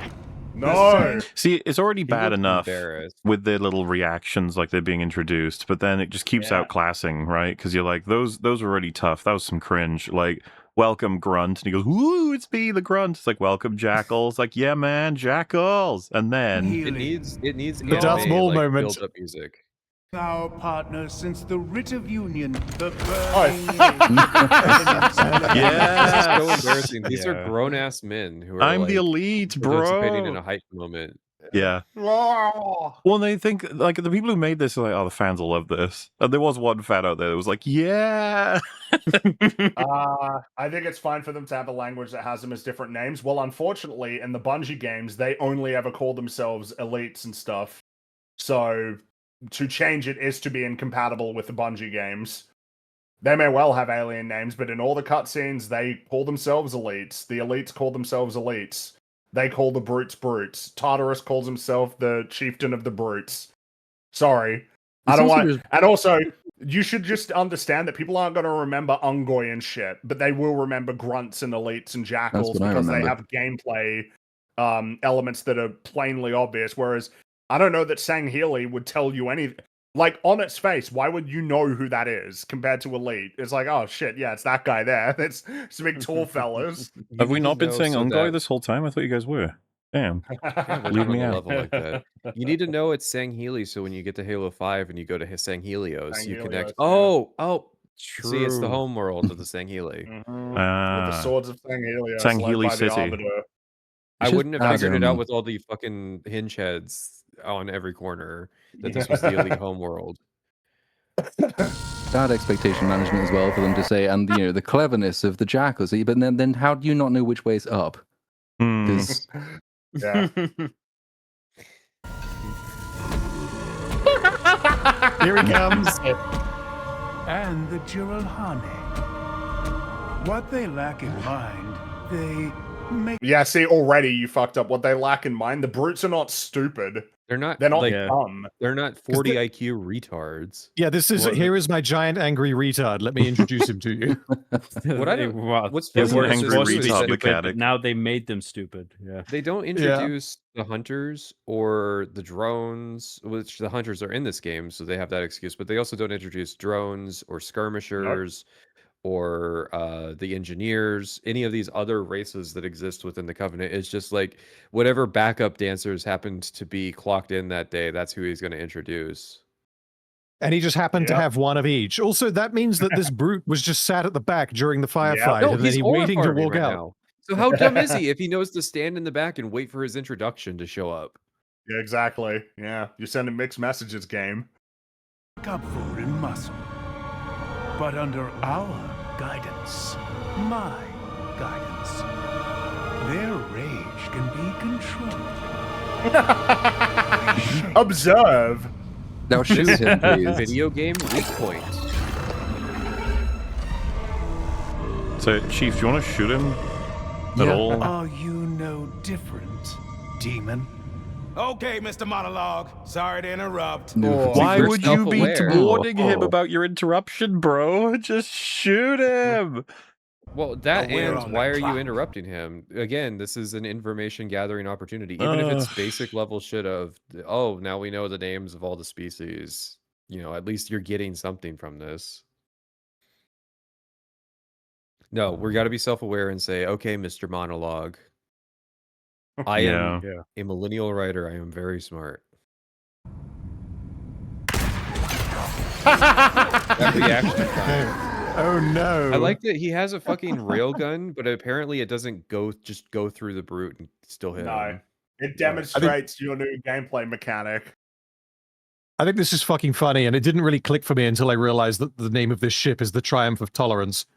So their whole deal is uniting all of these alien species under one banner, and then the giant monkey goes insane and starts killing everyone. Yes, it's incredibly based. What did 343 mean by this? He's going apeshit.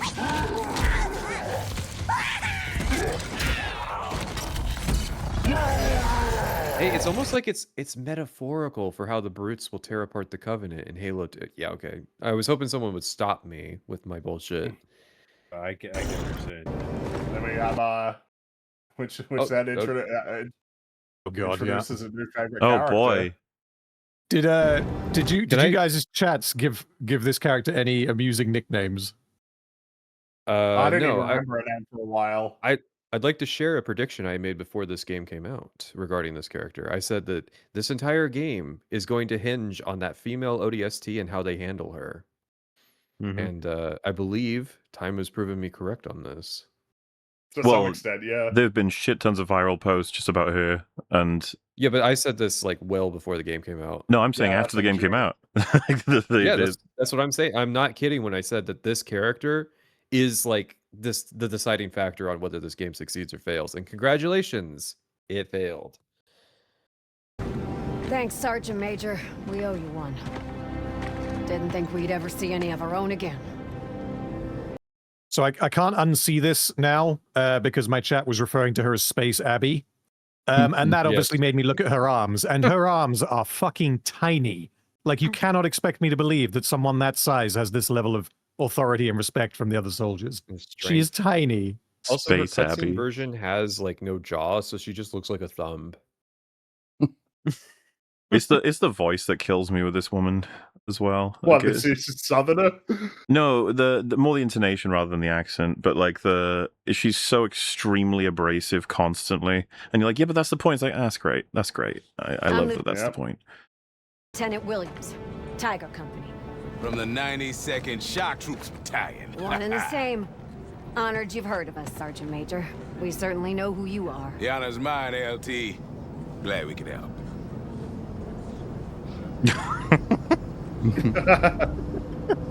Racism. Robbins, take the team and give me a perimeter check. Like, sorry, did I just save your life or did I shit in your dinner? Yeah. Even the way she said check. You didn't save my life, you ruined my death. That's what you did. You don't seem as impressed as the rest of your crew.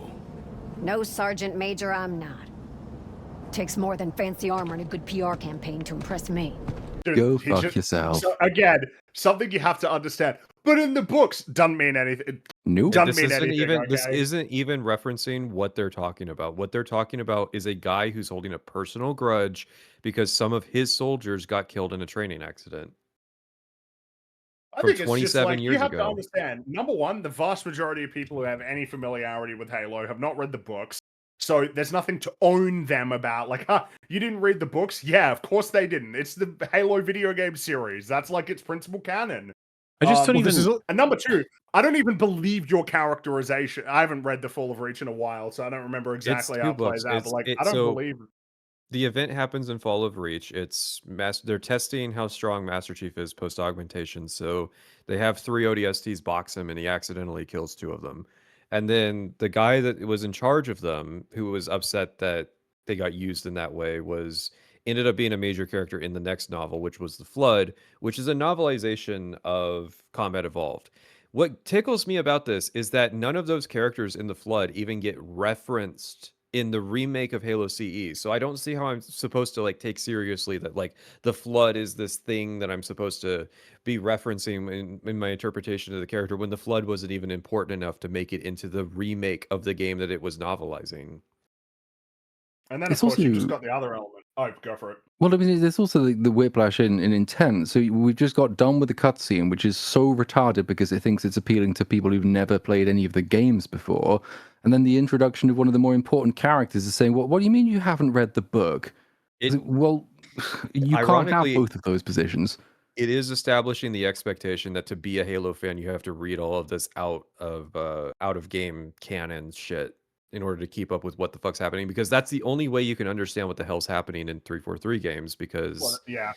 you would not understand Halo Infinite if you didn't read the books. But this is a remake. This level isn't, but this game is a remake of Combat Evolved. And as someone who is really only familiar with Combat Evolved, this is so fucking jarring because none of the Marines ever speak to Master Chief anything like this. Yep. And then suddenly we have new character who's like, "Hey, fuck you for saving my life." Also, at this what point, is she talking about? PR campaign? What is this nonsense? Like, as if no idea. Johnson can get all the props for everything they've just done in this mission, and it's like Chief was doing them all too. It's like, yeah, but you don't count because you get a PR campaign. What are you talking about? And then you just have the fundamental problem, which is I have a POV. Mine is that Master Chief is super cool, and he saves the galaxy like multiple times. I like him a lot. So, like, if you present me with a character who the first thing she does is say, "Fuck you, Chief," it's like, well, what do you think my reaction to that is going to be? Oh, I like her. There's a player psychology aspect too, where you are the Master Chief. You're supposed to be immersing yourself in this character. So when she insults the Master Chief, of course the player interprets it that she's insulting them. Like, it's the least surprising thing this upsets people, which is why I think she was created in a lab to be a magnet for like the anti-woke stuff. Like, to deflect from the actual criticism of the game so that the core Halo fans keep buying this shit, so that they can wrap it up as anybody who's criticizing this game is just one of those misogynistic chuds who hates Williams. That's why she exists. No other reason. I mean, they failed like immensely on just. Well, no, I think they succeeded in the respect. I don't even get to finish sentences around here. It's not fair. God damn it! I was going to say they failed immensely at like binding her into the story in any way, shape, or form. Even if that was their goal, they could have tried a little fucking harder. No, I disagree. They succeeded in that all of the Halo criticism is going to be dismissed as like misogynistic chuddishness. But like, who cares about any of that if the game doesn't sell and you'll get fired? This was their old strategy under Phil Spencer. Like, they did this or something. Everything. You know, yeah, God, mission accomplished as the ship crashes and burns behind them. You shot yourself in the balls and then you lost your job. Like, well done. Why did you do that? Also, question for your theory: what do you think the devs think of her? Like I mean, I think they think she's aspirational because she's got that girl boss element to it. There's no doubt about that, but I don't think they included her because they wanted to show a girl boss. I think they included her because they wanted a magnet for the anti-woke rage. Well, it sounds like a meme, doesn't it? Like, if you describe this in isolation, you're like, oh, they're bringing out a remake of the original Halo. Original Halo. And you're like, oh, yeah. What, any changes? And it's like, yeah, there's this girl who hates you and takes charge of the mission and shits on you in it. And she's like an ODST, and she's super badass. You're like, what are you joking? You're like, well, in a sense, because she's extremely obnoxious and annoying. You're like, what do you mean? Like, why would they do that? And of course, something that I enjoy as well as sort of a wrench that gets thrown into this is that people don't feel this way about Veronica Dare. Yes, or Kat, or any of the other characters that have been compared to this character. And I mean, you know, and the reason why it's a particularly awkward comparison is because Dare is also an ODST. She takes charge of a squad that isn't her own for like her own essentially mission that she needs to complete, and has conflict with Buck, who you're essentially instantly meant to like. And yet, you know, it's like, oh, but there wasn't this massive negative response to Dare. It's almost like there's something else. That maybe you've written a very lame character that I've seen in a million things, routinely like frustrating just persona that you think is awesome. I mean, you know, you sit here, you're like, hey, why didn't you make a character that was like inspired by Chief? Like from the get-go. No, you need conflict. And then you'd be like, well, what if the conflict is that she's scared? And that she actually failed her team or something, and that Chief is going to work with her for this mission and inspire her. She has a quote-unquote character arc over the course of the last two prequel missions, and I think that was their justification of here's a new conflict we can explore and portray. You know what? You're not so bad. Is it? Can we call it? Can we call it a character arc if she just does a 180 on her position after a cutscene? Yeah. Well, that's what I'm saying. It's more like a character radial. Like, why would I buy the... She's like, wait a minute, I was wrong about you the whole time. It looks like all those missions I heard you do weren't lies. That you actually do them. You're like, yeah, could have asked Johnson. You seem to trust him. But he's worked with him. I just like, what? Like, oh, now I believe in you fully, Master Chief. I've seen it firsthand. I'm gonna die for you. And this, it doesn't help you like her. It just makes you think like, you were just an idiot then. Go away. Yep. Blow up. Mm-hmm. And of course, it is just very awkward when, again, it's worth noting, what happens right before this cutscene is you save these people. You save their lives.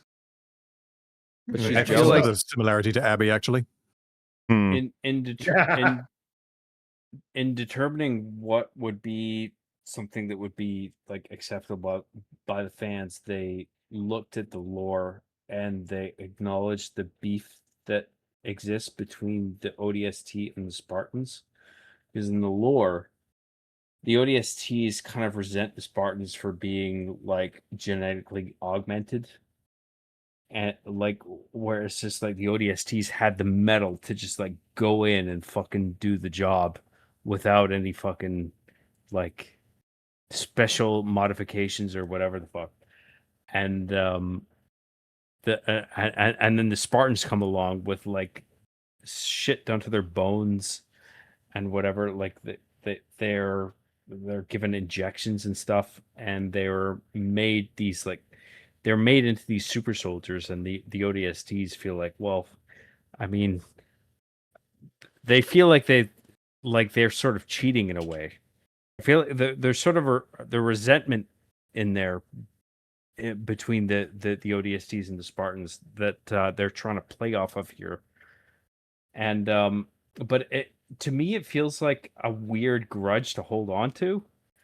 Because it's just like, well, let's look at the broader scope of what's happening here. Like we're all in danger here. The Covenant are a threat to all of us. We're all doing our best, and then the ODST is just like, well, you guys, we were born, you were made. That's like the key difference there. Shades of the Halo show, I would say, of this weird infighting amongst humanity, rather than, hey, none of that really matters when we're all getting killed right now. I get what John's getting at.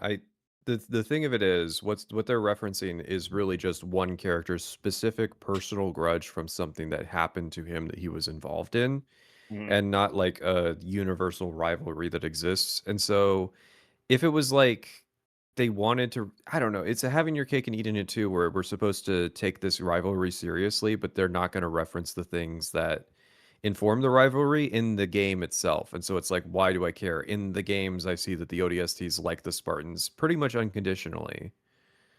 That's what kind of bugs me. Yeah. And you're right, like the whole That said, existential conflict of it, it's like, yeah, get over it. Well, yeah, that's kind of what I mean by what I mean by they failed. As in, like, if they wanted to create this character to sink her into the story, you could actually create a reason for her to hate fucking Spartans. You could have worked a bit harder, and then you could create a reason to better justify her not hating them.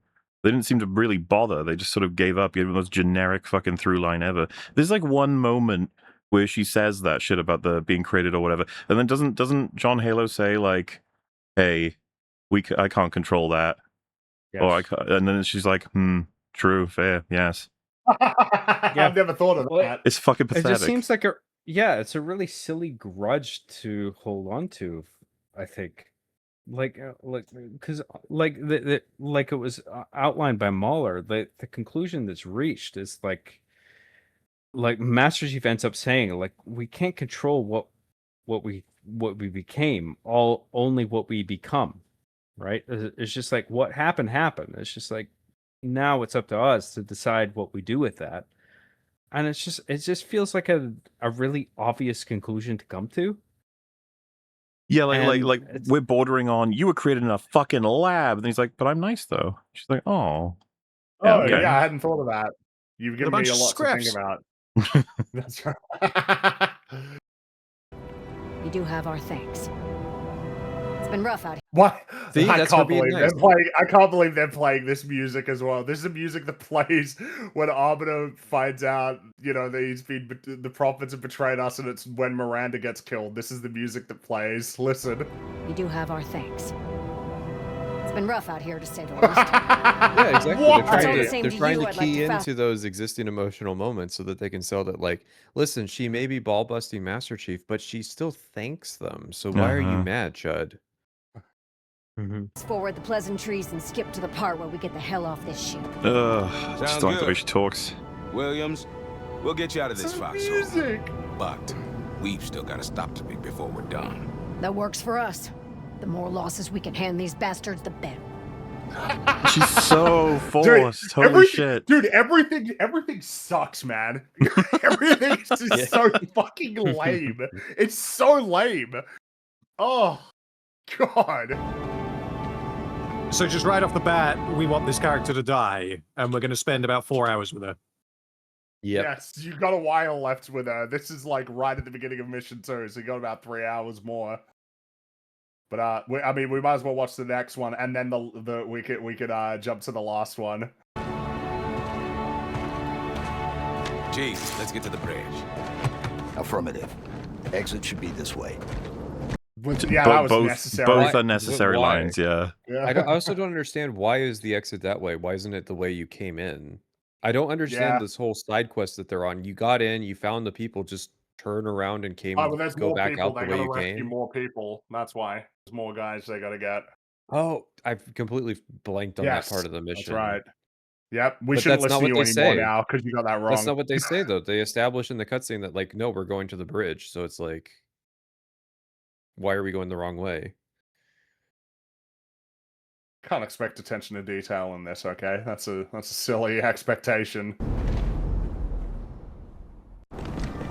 So, what's the plan, Chief? We get the data and why are we playing the music when we go to the Ark? Because they didn't want to make new music because they would either have to hire somebody who can't make something that matches the original, or they would have to hire Marty O'Donnell. And he's a Republican now. So they just got to reuse what's in their library. And it's just like everything that's in the library has existing emotional connotations, and it's all going to be out of place. But Like they are picking like some of the worst songs possible. I mean, the shit from Halo 3, that you shouldn't touch that stuff just because of like the stakes that are associated with that. Pick stuff from ODST if we're dealing with an ODST character. Yeah, that would be a logic there, but it's like how the opening crawl has the Lone Wolf track, like from Reach. It's just like, okay, sure, all right, whatever you say. The music in these prequel missions is all over the place. Yeah, it is. It's almost like when you pull from a whole bunch of different games that weren't, structured around your terrible ideas. Even for me, it was just a Halo jukebox. I was like, what have we got now? Yeah. Oh, yeah, I kind of like this song. Well, I don't know what it means here, though. Why not? It's like a greatest hits album without any consideration of like, because like the scores for each individual Halo game were created, I think, for a specific intention. Like emotionally, like like Halo 1 was trying to do a different thing than Halo 2 was doing, and Halo 3 was doing, and now these prequel missions just draw musically from all those missions in a way it's on where random. it's just like we could just mix and match all these tracks and whatever sounds good, let's just do it. Like it feels, they should have it so that it feels Master cheap. Chief looks at the camera and he's like, this is, like whatever her name is, and then explain the track and which one it was and for which level, like a mixtape. Yeah. Lieutenant, we're about to head straight into the middle of the hive to get that honey we came for. The Chief and I will handle that side of things. We're combat ready. We're not about to sit this out. Sit it out, my armor-plated ass. Lieutenant, I can assure you there will be no sitting. Chief and I will secure the bridge. We need your crew to head straight to the nearest hangar bay and secure our ride out of here. Now that's more like it. Give him hell, Sergeant Major. We'll keep the engine running.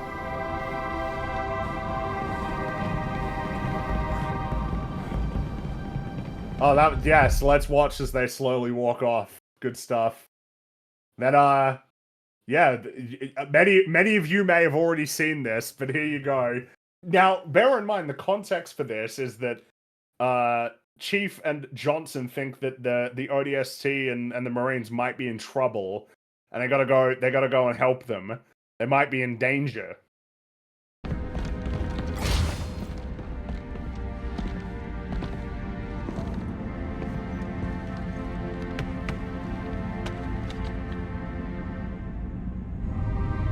Let's pose to the camera. This is one of those Let's moments where it's pose. like, oh, okay, so they know what they're doing. They're trying to piss people off. What is this? Yeah. Yeah, this just feeds the theory. Like, she was created in a lab to be a magnet for chuds.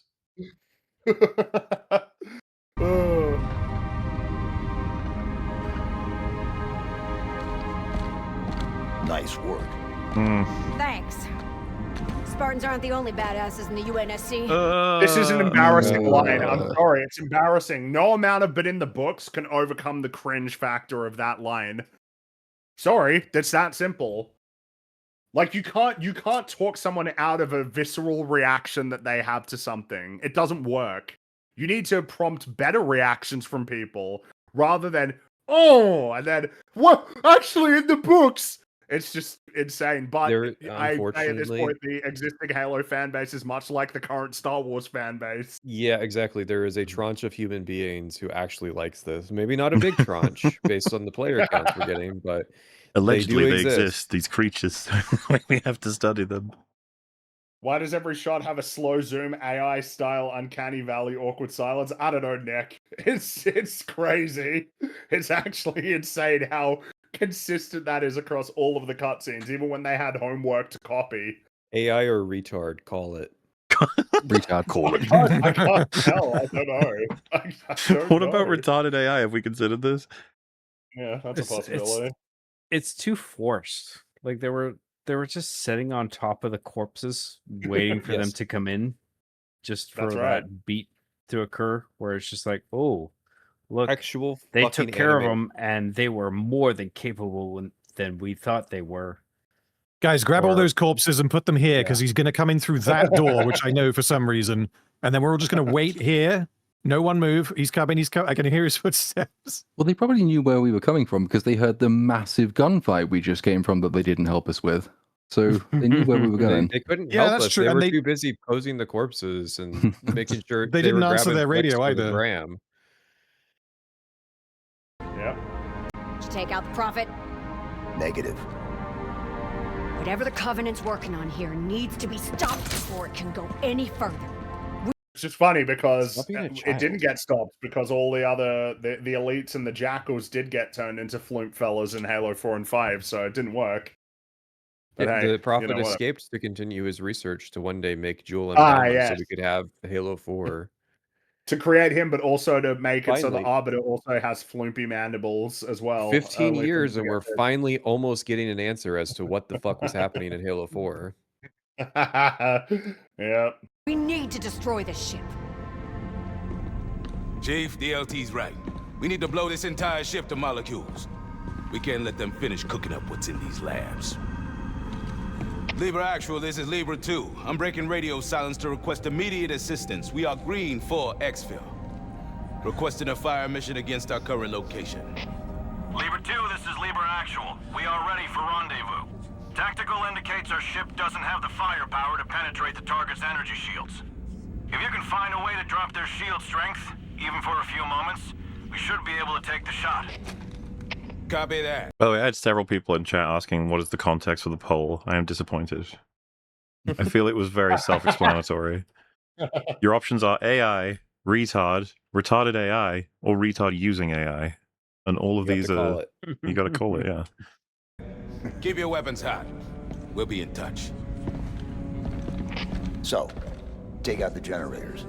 Great idea, but it'll only drop the shields for a minute or two at most. That's all the time they need to take the shot. Yeah, but you can't be here when the fireworks start. And he doesn't need to. You guys get off this ship, get the nav data to the UNSC. We'll drop the shields. You know, if you think about it, she saved Chief's life. Yes, like George saved Noble 6. Or Johnson could have done it. You I feel know. like they just skated past. Like Johnson could be the one. You know, if you think about it, she's the reason that Halo 1, 2, and 3 happen at all. That's right.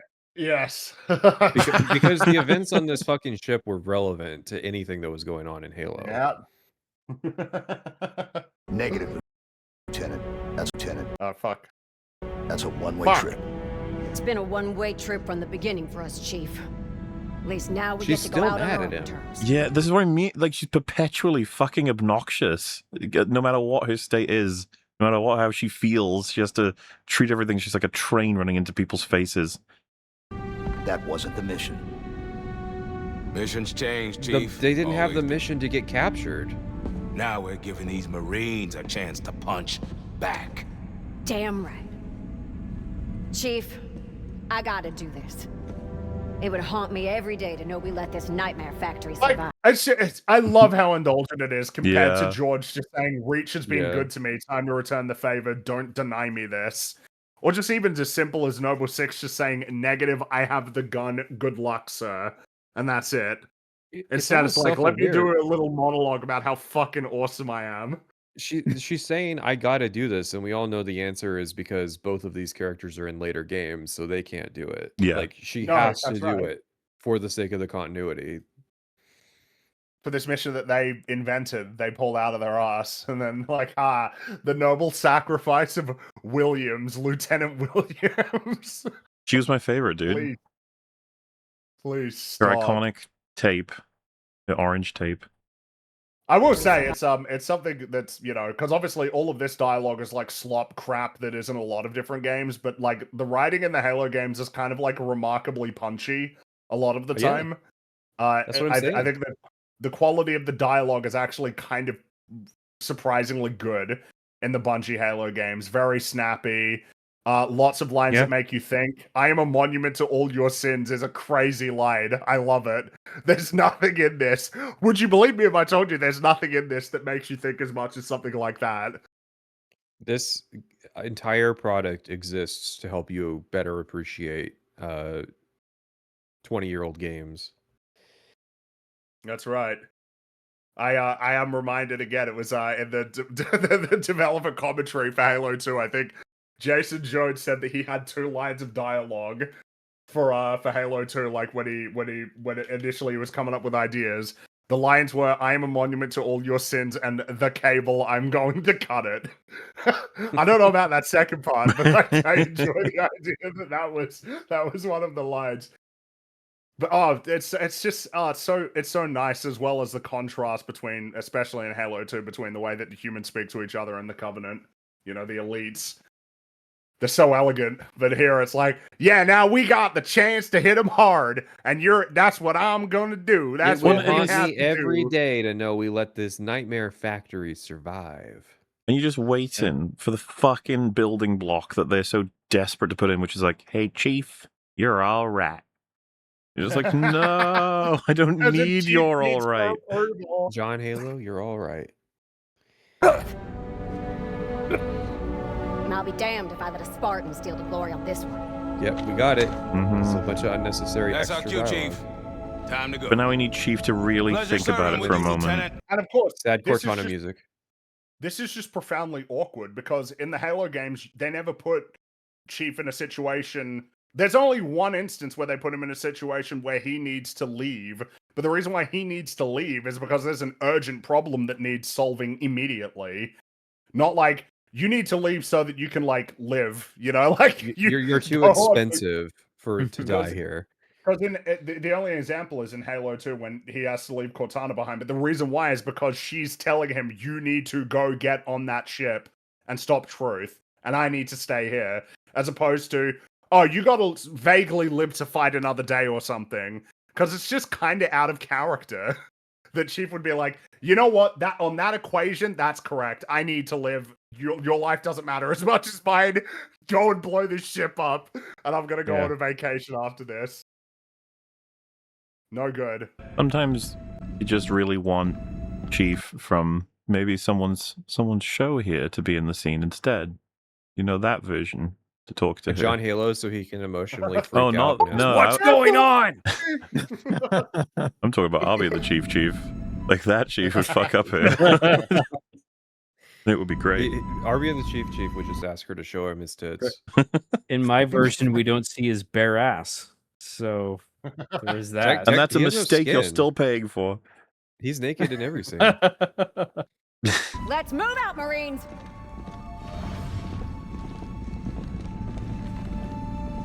This is the music that plays The when fucking Chief scene is where lamenting that Cortana got left behind.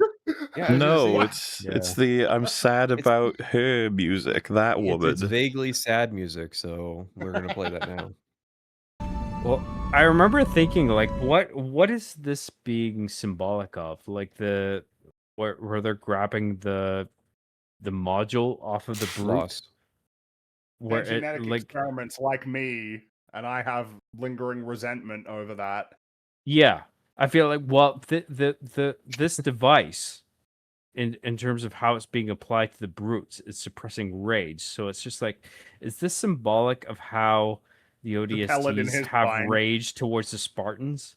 No, I mean, you're thinking about it way more than they did. Yeah. I wasn't even thinking about it symbolically. I was just thinking, like, Chief's like, man, we got to go and collect all of these, pick them up off of all of the brutes so that they start smashing the Covenant to bits for us. Okay. Okay. No, this is... Oh, nice. And then it tilts Where's down the to like Wait. the... Hang on. There it Where's is. the hunter in the corpse pile? Oh, it's gone. You're right. Yeah, there was a hunter that they were sitting on, and now it's gone. Oh, nice. I'm telling you, it's foreshadowing. Storyboarded by AI because there's just like straight up continuity errors. Well, oh wait, okay, on that, we got our answer definitively. It is not AI, absolutely not. It is a retard using AI, which is completely different, okay? A retard using AI is the most plausible explanation for this. Though I will say, I kind of fucked it up because I didn't have the option of retard using retarded AI, which probably would have won. Well, if it's a retard using AI, then it's necessarily retarded AI, though, Yeah, right? but if it was a retard using retarded AI, that's like compounds it, you know? It's Copilot, so it's especially bad.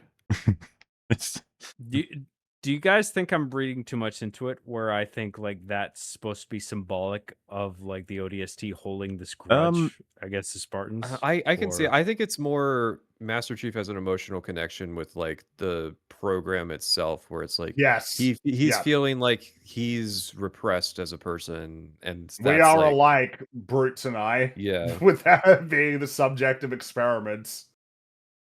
Because it ties into that earlier cutscene of the Prophet being like, "Don't you feel at home in this situation? It's all based on you, Master Chief." Okay. The ODST is almost like a distraction from, but also, whatever the original plot was. I don't think it's even mean to say that. I just don't think they thought too hard or long about any of it. Like when they were making this, there's so many fuck ups. I agree with that. Yeah. It's just thoughtless. Speaking of which, last cutscene. We're almost there, guys.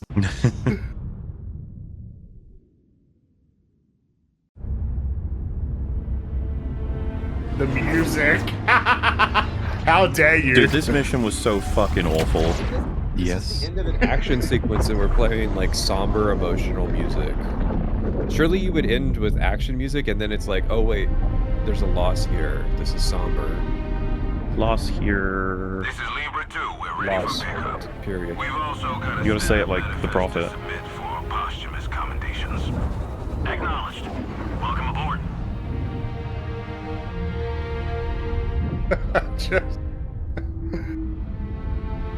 Oh man, it makes you think, like when Arbiter is talking to the shipmaster about, going home and also, everything. The ship that got destroyed, what was its name? Triumph of Tolerance. So yeah, Proof killed Tolerance. The burden of proof killed the Triumph of The burden of proof. Cancel culture's over. By the way, I feel like this is yet another reaction to like how all of the names for their ships are boring, like the UNSC Infinity. It's like an incredibly boring name, and they're like, oh yeah, all the like Bungie ships were like you know, there were 3 words, so we just got to come up with 3 words.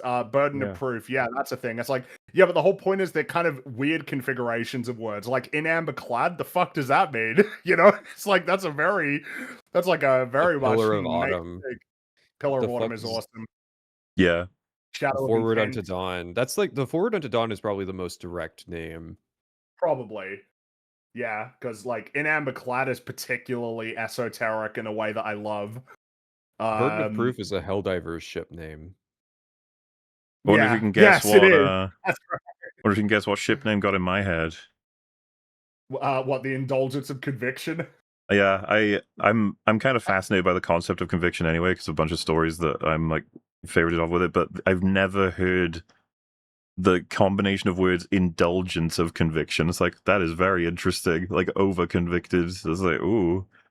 And of course applying that to not only a Covenant ship, but one that has been fucked up by the flood.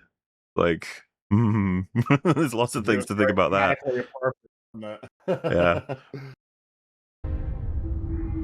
But oh, look, there we go. Now we can sort of reflect on the experience we just had with our little post-credit scene too. This was lost on me. Yeah, this doesn't mean much to people Don't who worry. haven't played. It's very funny. Man. It's incredibly I'm glad funny. that you made it back in one piece. And John, Oh, 117? He's a good kid. they are not children anymore, Sergeant Major. He's a good kid, he said, of a fucking like 40-year-old man. They're all kids to him, buddy. They're all kids to him. Because he's Because really he's super old. That's right. Doc, when you're as old as I am, they're all still kids. Do you think there might be other Covenant ships like this out there? Hard to say. The Prophets seem to be working alone. Genius often is. Oh. You should be pleased to know this little excursion was well worth the effort. It looks like you just might have found the heart of the Covenant after all. This is hilarious. This is very funny. What? Okay, so in 2551, Chief went on a mission with Lieutenant Williams, who bravely sacrificed her life for the intelligence that tells them that High Charity exists, and with which they do nothing because what can they do? Fucking discovers itself in Halo 2. Yeah, like you're locked in. You are locked in to High Charity is in Halo 2. Like, so they found the information and did nothing with it because they can't do anything with it because High Charity is in Halo 2. I have to assume. Obviously, this is the very funny interpretation working with the games. I think this is another sequel bait of we're going to get more prequel missions in Halo 2 where we're going to adapt the storyline of First Strike. Maybe. Because that part of that takes place on High Charity. And that's their bit. And it's just like, no, you're not getting that. We're not doing that. And this doesn't work within the context of what somebody who just plays the games would understand. Well, yeah, this is meant to be for people who don't know anything about Halo. This is meaningless to them. This is for the PlayStation players. It's like a big mushroom thingy or something. Yeah, I think the notion of the PlayStation players who do go on to play Halo 2 and then are like, that's it. That was the big reveal was setting up something that just kind of shows up for humanity anyways.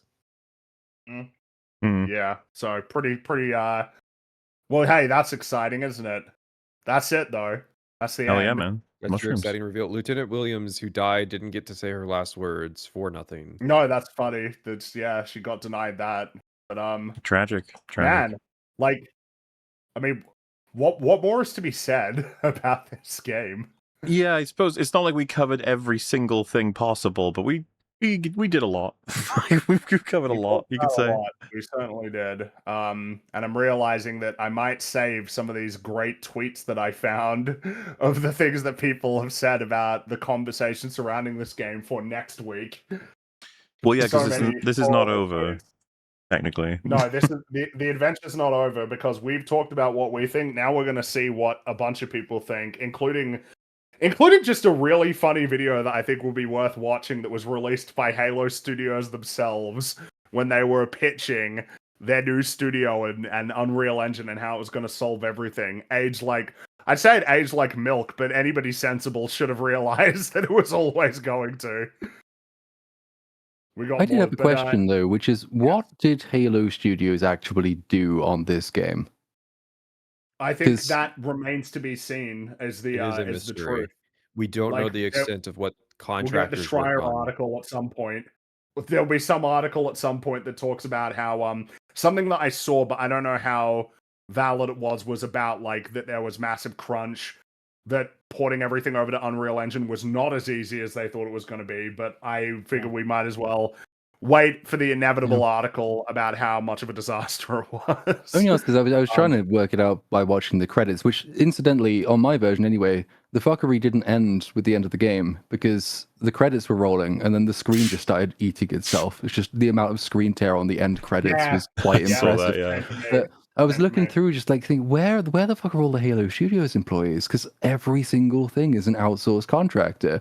You've got studios, outsourced studios, owned by outsourced studios, owned by outsourced studios that were outsourced to by Halo Studios. That's why that was welcome to Halo the future, Studios baby. now instead That of was 343. a- They're not a company; they are an umbrella of contract studios. That was a conversation that sort of arose with Halo Infinite, was that it became apparent that a substantial amount of that game was outsourced. There's massive churn at that studio as well, a really high turnover rate. Which is, and I mean, there's a degree to which that's expected of certain types of studio. Like a small studio underneath a massive umbrella company, in particular, will use a whole bunch of outsourcers, a whole bunch of contractors. Like most probably video game employees at this stage are contractors anyway, just because of the nature of the work. But for Halo Studios, as in like the name of the actual game that sort of gave birth to the Xbox, really, one of Microsoft's biggest IPs ever. You don't expect them to be operating like a relatively small subsidiary. You kind of expect them to be in charge of the thing that they have given their name, or from which they've taken their name, even. And it's why I think that you could tell the precise moment at which they started getting work back they couldn't fix because they got it back too late. And that you can tell all the AI breaks at this specific moment. All of the problems arise from this specific moment, basically like the halfway point of the game. It's just because it's been so terribly managed from basically top to bottom. Nobody seemed to have been speaking to each other. No one was on deadline. It looks like an absolute mess. It's like I said, I wonder, and maybe that'll be a good way to sort of wrap up our thoughts on it. I said at the beginning, I think this is the worst game that 343 has made. How do we all feel about that? Just to explain the visuals, by the way, this is me showing a soft lock in Silent Cartographer where I press the button and then the door wouldn't open, it just stayed locked. I guess also maybe to contextualize that question, bear in mind Halo 4, right? Very just botched multiplayer, some really quite horrible retcons. Halo 5, a terrible campaign, like a horrendous story. Not really a complete game when it launched. MCC didn't work for ages. Halo Infinite, incomplete. Missing features, things that were promised that then just got cancelled eventually. And now we've got this. And I think this is the worst game that they've made. If I can just add one variable before others share their thoughts, something I really do keep in mind with this is every good thing in this game comes from a different game. Like, it's not... Exactly. Yes. Mm-hmm. It's why I would likely be convinced to say it's their worst, even though I haven't played all of their stuff. I have to say no, just because the only thing that I find truly offensive about it is that they're butchering something that was better than what they were capable of. But the sheer tomfuckery of what they would go on to do. I mean, when we were talking about the whole, like, the humans aren't actually forerunners. The humans are genetically predisposed to find a specific forerunner lady sexually attractive. That's not me making something up. That is Halo 4. Their worst product has to be one of those games that was in the either Halo 4 or Halo 5 because that was their hubris era. Halo Infinite was when they desperately realized they need to change directions, and that game's just kind of fucked up because they wasted a ton of money making a Halo 5 sequel and then realized that wasn't tenable as a product, and so they rebranded to like, see, we're going to be faithful, and they weren't. And then you have this, and it's just like, I don't know, I can't say this is the worst. The thing is that the problem is, like, here's the arguments I would put forth for all of their other games. Halo 4 is a confident game. That is a misplaced confidence, but that confidence does mean that you have a game that is actually, it is their most complete game. It is their most complete game with the most coherent vision for something that they want to do that I don't like, but it does have that working in its favor. It's the most functional, even though it's still got plenty of design problems. It's got that going for it. Halo 5, I hate the story. It is absolutely horrible. However, the multiplayer, if you ignore that it isn't really providing an experience that Halo offers and was incomplete, and Warzone is lame, if you look at the arena multiplayer, it's kind of alright. Maybe even good. And then Halo Infinite is a case of, like, I think the multiplayer was barren. There was really a lot of problems with the microtransactions. That campaign was clearly, like, not what they intended and incomplete. A very incomplete game. However, at its core, you've got relatively functional mechanics. Meanwhile, with this game, I think it is, like, actually, in its present state, broken to the core.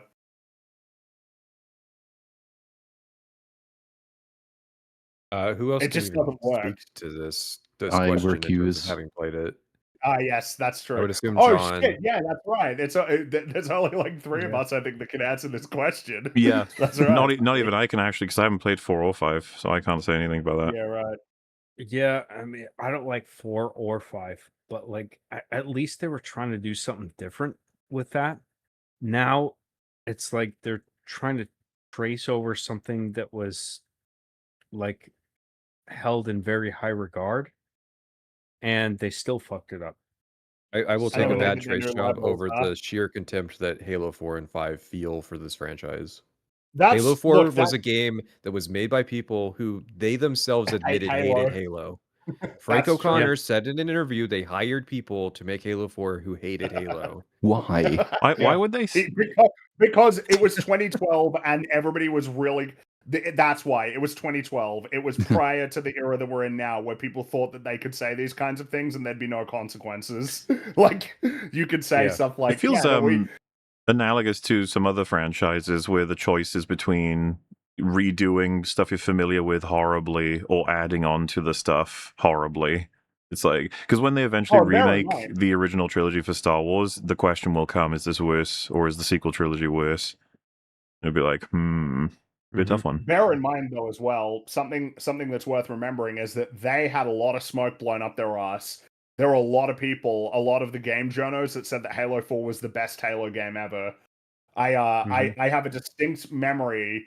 It was like some sort of IGN podcast, and it was baffling, where someone on the panel said Halo 4 was not well received, which is correct. It wasn't. Like, amongst players, it was not well received. And the guy who did the review was like, he was like baffled that he would even say that it was so obviously incredibly well received, because it's got really good reviews. They were really confident. You can see that. Is that one the most Halo 4. debated out of the Halo Studios 343 era? What, Halo 4? Yeah, like out of Halo 4, 5, and Infinite, which one is the one that's most contested on being a good game? Infinite, because a lot of Halo fans kind of quietly checked out of Halo with Halo 4. It was when Halo 5 was doubling down on being egregious, and then Halo Infinite was like...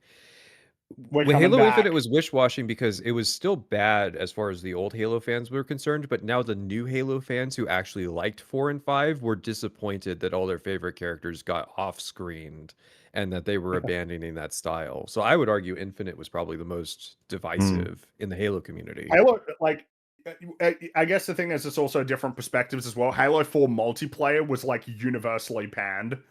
Like, universally, it collapsed the player base for Halo 4. Like, that was a particularly notable drop off in terms of people not playing it anymore. Halo 5 is probably the one that people most agree on. Pretty much everybody agrees that the story is terrible, and that the campaign sucks. And people are generally on board with multiplayer is like kind of like not even bad at all, but it's not a Halo game really. Yeah, I don't know. It feels like Halo 4. I feel like Halo 4 now is much more accurately assessed. The fact that it had lots of storytelling ambitions and we're going to humanize Chief, that seemed to work for a while. It might have even worked for me where I would have been like, oh, that stuff's like not bad. It's the world building and the lore. And obviously I've changed my mind on that now. I think that's obviously bad because it's very incompatible with who he was. There is a video I got to show on this topic by Bunker Dweller where he goes over Halo 4 and he talks about some of the post-release revisionism where actually people have kind of like started to come around because more recent Halo is such dog shit that people are like, you know what? Maybe Halo 4 wasn't that bad. Like that is a thing that people have tried to push as a narrative. I almost think Halo 4 is more acceptable to like now than it was like the year after it came out. Maybe well, I feel like you can draw the line in multiple places because, like with Halo 4, it's just like the start of a new trilogy. So like, it's just like how are we getting off on this like foot of a new trilogy? And then like Halo 5 is seen as like the Empire Strikes Back of Halo, where it's like the middle point, and then Halo Infinite is seen as like, this is how you end the trilogy. So like, how does that pay off? And not very well, as it turns out. I mean, what does it even mean to say it ended a trilogy when it just abandons a lot of the plot threads? There is no cohesiveness between the 343 games, the 343 trilogy, so to speak. So it's like, well, yeah, I think that's explained by the perpetual struggle of 343 that is present even in this game. Halo 4, like I said, they were so confident in what they were doing. And yet, at the same time, they made a game that was very much chasing Call of Duty. The fact that you had loadouts in Halo multiplayer is insane. And then with Halo 5, they were a little less confident, but they still had a lot of that ego because, Halo 4 was so great and was so well received, but they were clearly chasing trends, jetpacks, and all that shit. And then with Halo Infinite, that's like, oh shit. We like actually need to try and appease the fans, but we don't really have that much respect for whatever it is that they want. So, so we'll sort of move in that direction. And then in the case of this is very much, Jesus Christ, can you please like what we have made, but also fuck you and fuck that original game. We can do it better. It's it's like this ego problem that they have as a studio it's unshakable. It's the reason I don't want any more Halo games. There's quite the battle happening in that poll. There's a lot of people who are saying Halo as a franchise needs to die, which that's also something Bunker Dweller came up with, but it's something that I agree with. This franchise needs to be retired, if only because it might be the best thing to happen to it if, like, in 10 years they finally decide to revisit it, see if they can make it work again. They'll get new people to work on it. Maybe they'll have the right approach this time. It's Microsoft. They won't. But maybe Microsoft will sell the IP and then somebody competent will get it. But it's still better than just like trudging along and letting these necromancers molest it every couple years. Yeah. Oh, and maybe that's another thing to add to the equation of it being their worst game is that it is one of the worst value propositions like ever. You know what? If that's your logic, I will 100% agree. The $50 for a campaign mode and a shitty remix mode. Yeah. No multiplayer, no firefight, no bundled in multiplayer maps from a better Halo game. And bear in mind that if you pre-ordered it so that you could play it early and get all those wonderful skins, that was an extra, I want to say in America, an extra $20, but here it was like $120.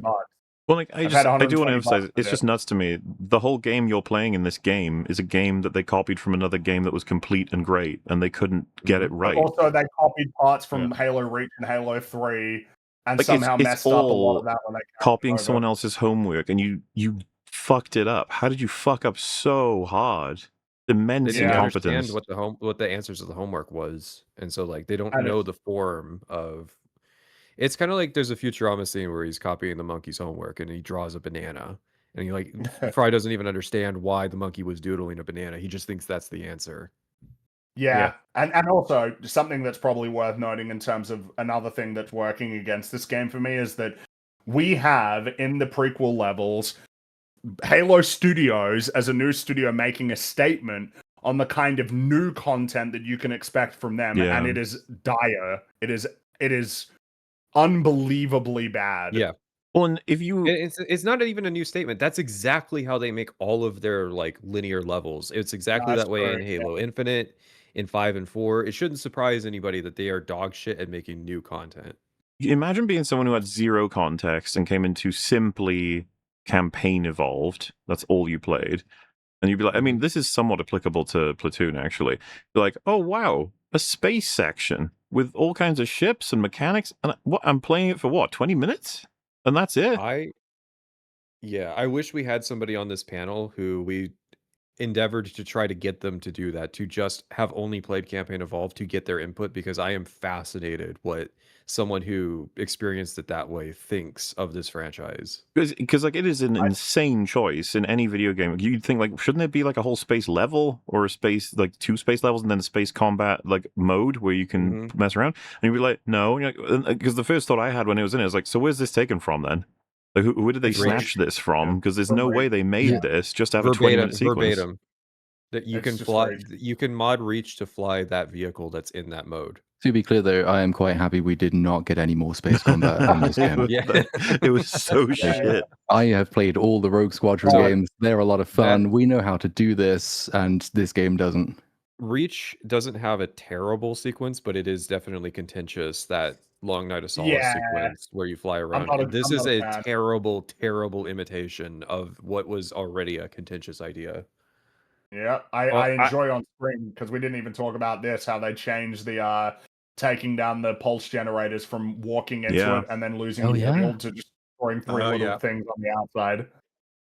I can't help but compare it to Ace Combat, where like before you even start the mission, you have like an equipment loadout. You can like gear your plane with different like primary and secondary weapons, and then during the course of the mission, there's things that happen where it's like there's a cutscene, and then the objective changes, like compared to what your initial briefing was. It's just like, now the objective's this. You got to go do this thing and eliminate all these things.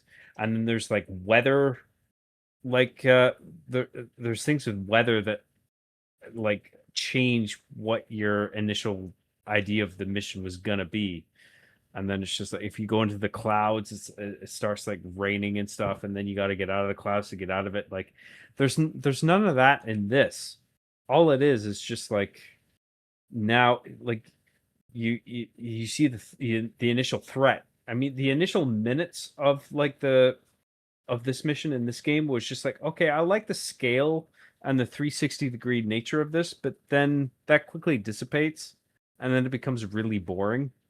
Where it's just like, I'll just shoot all the things on screen, I guess, and then you just go to the next thing, and then it's just shoot all the things on the screen again, and then it's done. It plays itself. It's boring. Yeah, that space sequence was atrocious among all of the like aerial combat levels that exist in the Halo franchise. It's up there. Although I think the Flappy Birds Halo 4 space sequence is probably worse. That sounds great. It is funny though. Out of those selection, Patrician, how do you rank 4, 5, and Evolved? And Infinite. I assume Infinite's the best from what I'm seeing. I would say 5 for Campaign Evolved and Infinite. Infinite is a weird one because I'm not supposed to like it. I like it for a reason beyond it being Halo. I am a fan of like weird, janky open world games. And that's the appeal of Infinite to me, is like, it is a weird open world, unnecessary, janky game. I don't like it as a Halo game, but I like it as like a weird experiment in that front. But yeah, I mean, the poll, which I suppose can draw it to a close, got 40% on Campaign Evolved, I think. Yeah, and then interestingly, 31% on Halo 5. I think there's a recency bias to that. I think if you give it time, people will mellow out on Campaign Evolved, where it will still be atrocious, but there's no way that like it's overwhelmingly going to be considered the worst. I simultaneously agree and disagree. I agree it probably is a recency bias. I don't know that it'll go away. I think people will hate this forever. Yes, but they hate all of the 343 games forever. Yeah, but this one is a big old dick in the ass of slap in the face. It is just a dick in the ass. You know, I mean, at the end of the day, it's not because as much as I say that, I assume you probably feel the same way, Patrician. It's like, I'm not that interested in ranking them because it's just been a horrible tenure and it needs to come to an end. Yes. You know, If you want to say and Evolved is the worst so that people won't buy it on my recommendation, then sure, I will lie and say that I think the campaign Evolved is the worst. Don't buy this shit so that they go out of business. If that's what it takes, I will fucking grit my teeth and lie. But if you're forcing me at gunpoint to rank it, that's how I'd rank it. Mm-hmm. Well, we think said in near the one- beginning, right, that there's an angle here that needs to be appreciated. I guess that this game is functionally entertaining and engaging at its best when things aren't falling the fuck apart, but it is usually tied to all the things it's stolen, essentially. Mm-hmm. So I feel like they earn no points for that. Nope. Yeah. Right. You know? It's just miraculously the original brilliance of the original game is able to sort of peer through. It reminds me of watching Daniel Craig play Bond. When you play the levels in this game and you enjoy any of the architecture, you're like, yeah, this is recreated by people who don't even know why they would have this architecture, why they would have this level design. People who and hate the only reason this they design. didn't change this is because they're too scared to change anything at this point because their ego is shattered but not fully gone. Yeah, and I'm sorry, I just picture them smugly laughing at you when you play these levels, being like, "Oh, you like this? Okay, all right, yeah, good for you." No, spite is a common conspiracy theory for the reason for designs because it often comes off as spiteful why a lot of 343 decisions are the way they are. Where it's like, oh, we're going to put markers on the stealth elites. That feels like spite. I don't think it's incompetence. I don't think it's underestimating. Oh. Hello? Oh dear.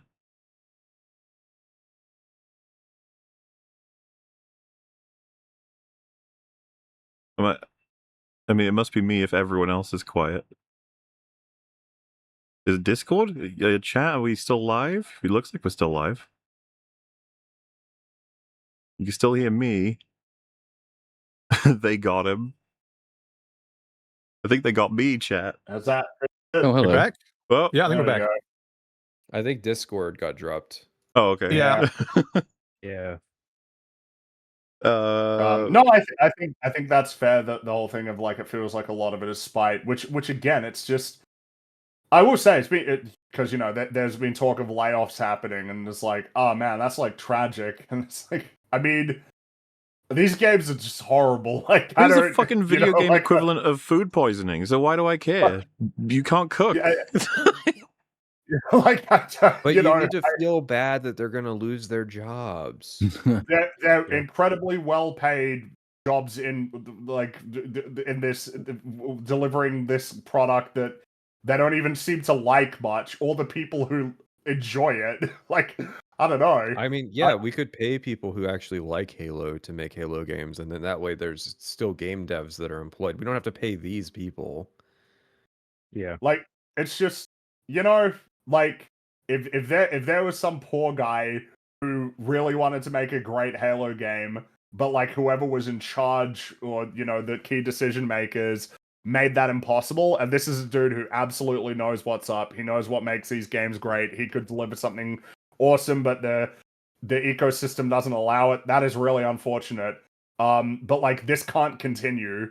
Like, you can't just keep failing over and over and over and over and over again with the Halo series and like expect that that's something that should just continue to happen indefinitely.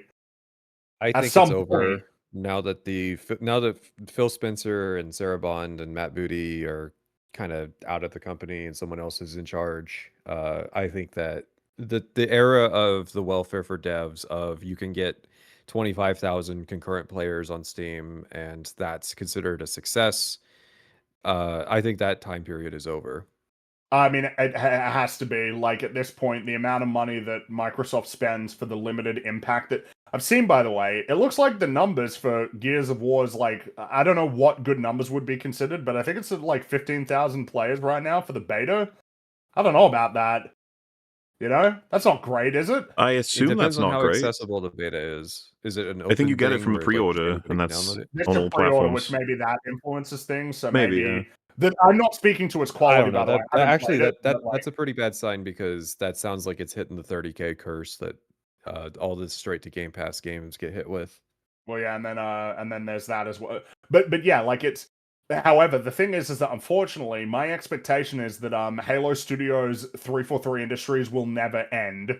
And the reason why I think that's the case is because I think that Microsoft believes, perhaps not even totally erroneously, as much as creatively I find it kind of bankrupt to just keep it going forever, that Halo is like a necessary franchise for them. It needs to continue, and if it's going to continue, it's going to be made by a first-party studio. So what would be gained from closing Halo Studios and then just founding a new first-party studio that's going to have the task of making Halo games forever? Like, I imagine there'd be no attitude of, well, yeah, but maybe there's something to be gained from just close that studio, build a new one, new company culture, new foundations, go from there. They'd just be like, dude, why wouldn't we just, like, keep trying to make, like, more Halo games with the studio that we already have? One of the other fucking companies that Microsoft owns that makes first-person shooters then. Well, yeah, but it just got a whole bunch of people fired as well. I know, that's the tactical blunder. In fairness, Dark Ages didn't do well anyways, so... Well, no, that's the truth, is that as much as people are like, oh man, Microsoft shutting, it's like, dude, how many of you bought the latest Dishonored, like the latest Arcane game? How many people did? How many people bought Deathloop? Not many people bought... Hang on, you're messing up here. The most recent Arcane game was Redfall. Oh God, sorry. Yes, you're right. How many people bought Redfall? Yes. It's the same for how many people bought Hellblade 2? How many people in here have played The Outer Worlds 2? Yeah, exactly. Nope. Or what was the other one that they did? Avowed. Yeah. Anybody in here like, Avowed? Nope. I have. Xbox, and this also includes the Bethesda acquisitions as well. I mean, fuck, even Call of Duty was selling less. Yeah. Black Ops 7 did worse. I can keep going. Anybody in here? Indiana Jones. Yes. Indiana Jones that was a great. Oh, that was a great game. Yeah, that was a great game. Yeah, that was such a great game. All right, can you tell me anything about it? Can you name the most recent Starfield DLC? Retribution. Yeah. It's a good guess. The point that's being made is it can't persist. You can't persist with massive multi-billion-dollar acquisitions, hundreds of millions of dollars getting funneled into games that have no audience. That is untenable. That is insane that it's even happened for this long. Like, obviously something has to change. What happened was Phil Spencer realized that he was no longer able to run a company that was able to sell games. So he came up with a business model where you can make money without selling games, which is what Game Pass is. And he rode on the notion of, listen, it's going to take a few years to find out if games as a streaming service is going to work out as an idea. Turns out it really didn't. The business model inherently didn't make sense. They probably lost billions of dollars on sales to it. And eventually they had to let him go because the main organization of Microsoft themselves are struggling with how deep into Copilot they went into. Yeah. And, next gen, I guess there's an opportunity for them there because it's not like Sony's in a particularly great position where they have to spend like $400 million on single-player games that they can't monetize in any way because they built a reputation for single-player games that they can't make money off of post point of sale. Hence why it shouldn't be surprising that they've decided to go for this disc problem by saying no more discs for you. Like, they've built a reputation where they can't do the kind of monetization. They've tried. They really want to do live service, but Sony cultivated a reputation over the last generation, PlayStation 4 generation, is we make the single-player games where you buy it once, and that's it. And that is not profitable when your games cost $400 million. So, yeah, it's really quite a tumultuous time for everybody except Nintendo. I guess they're just sort of chilling and vibing. They're just happy nobody's paying attention to them this month. No, that's right. Everybody's more obsessed with what's going on with Sony right now. And which, by the way, guys, when we find out when Grand Theft Auto 6 comes out and sells 30 million copies, join the black pill of boycotts never work. I was going to say exactly. I was going to pivot this into a GTA 6 thing of like, that's what's next, guys. That's what's next on the docket. That's what's going to determine the next 10 years of where this industry goes. It sure is. And It's up to the chuds to sabotage that game with like culture war nonsense, and even then, like No. the power of just I the got it. people. There are people who bought PlayStation 5s like as soon as it came out years ago to play that game. So it's I not gotta gonna say happen. though, I will Mhm. say, as much as there have been things that have made me concerned about that, the fact that it's been 8 years since Red Dead Redemption 2, it's been over a decade since Grand Theft Auto 5, it's been nearly 20 years since Grand Theft Auto 4, you know, everything about GTA Online and everything, the fact that they don't want to make any, you know, sequels for their other franchises anymore. I don't think anything has blackpilled me quite so much on Grand Theft Auto 6 as the fact that, oh, hey, you got to subscribe to Netflix to watch the next trailer. That is like, that blows my, that is so disheartening. And it's like, yeah, but it's going to be on YouTube 6 hours later. It's like, dude, that's crazy. That they even up tried for that. Netflix to watch a trailer. Oh, I love how everything's just getting better and better, isn't it? Everything.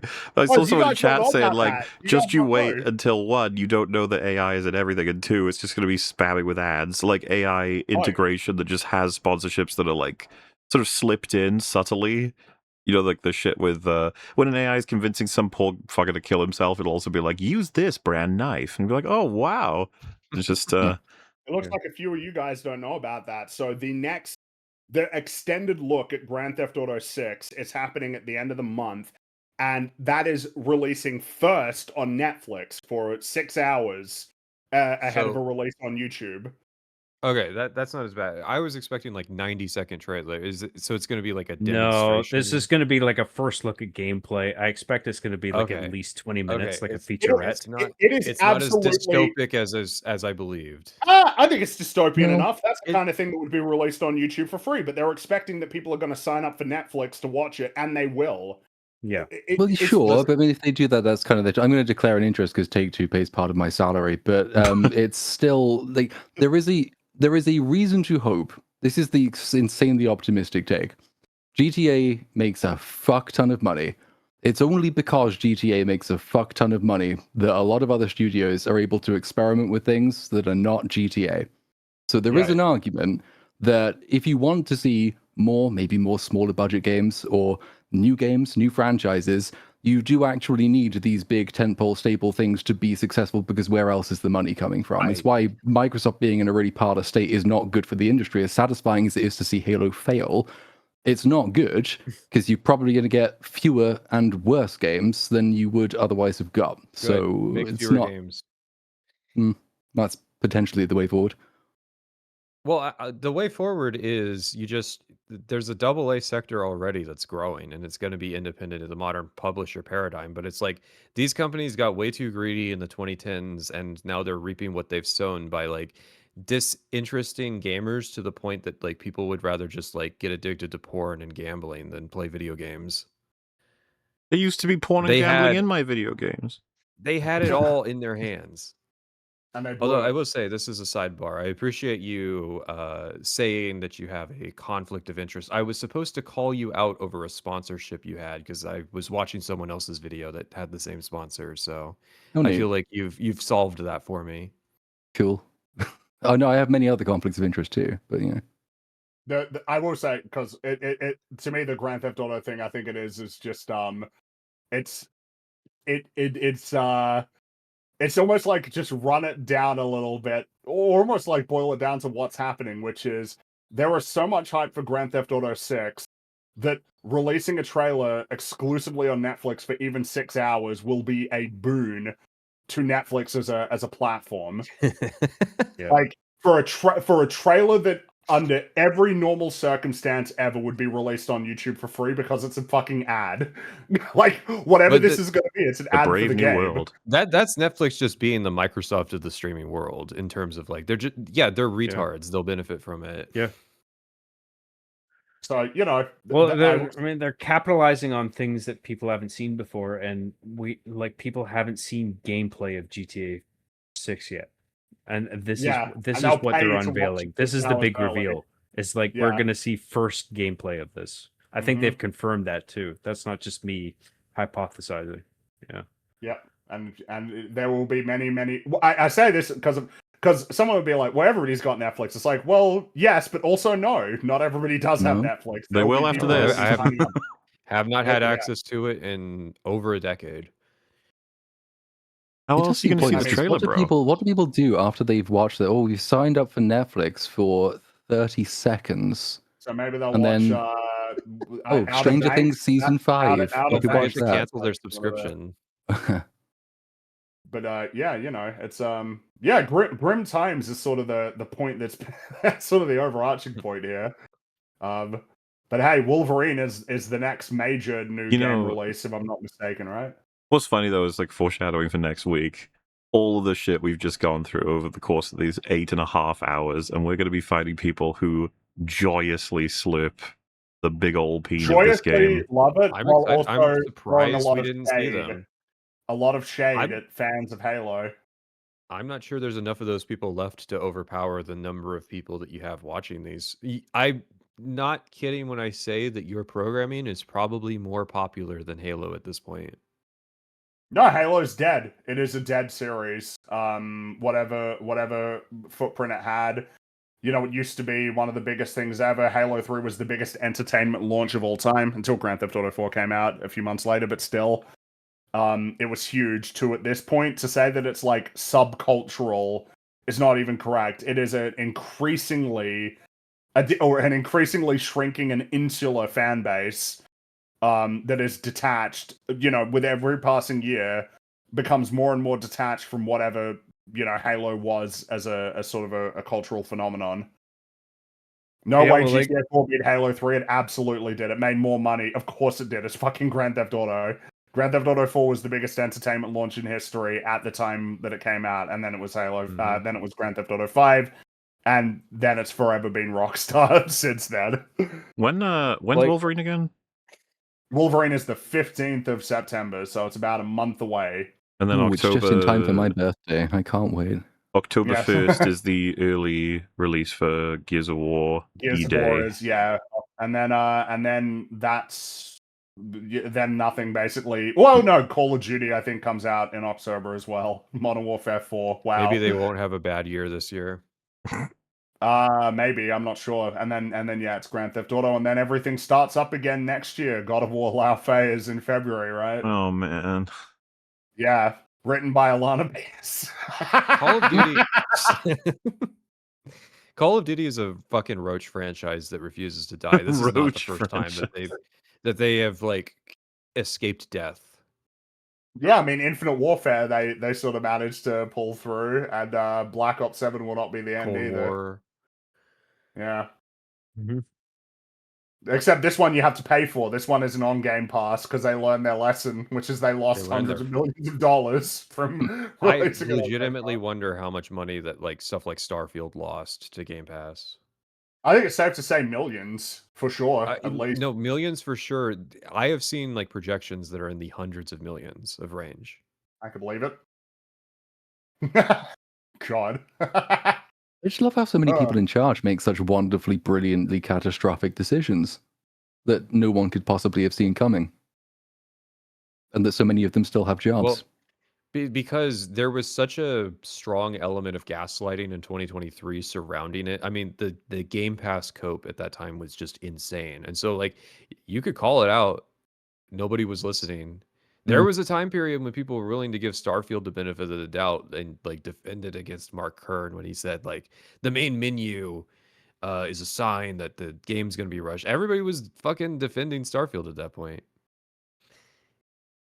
There was a DSP clip of him saying that after Starfield comes out, nobody's going to even remember the name Baldur's Gate 3. It took me a while. That's funny. Well, that's I suppose that concludes at least this chapter of the adventure. You can call it the first half. Because, as you could probably gather, chat, it's been interesting to schedule everything, considering we're actually running out of episodes before the anniversary kicks in. Halo, it just burst into the room, and it yelled at us. We were like, okay, fine, Jesus. Even though Spider-Man was like, I'm also here, by the way. So, yeah, we got a round 2 next week. It's not over. It's somehow Halo returns.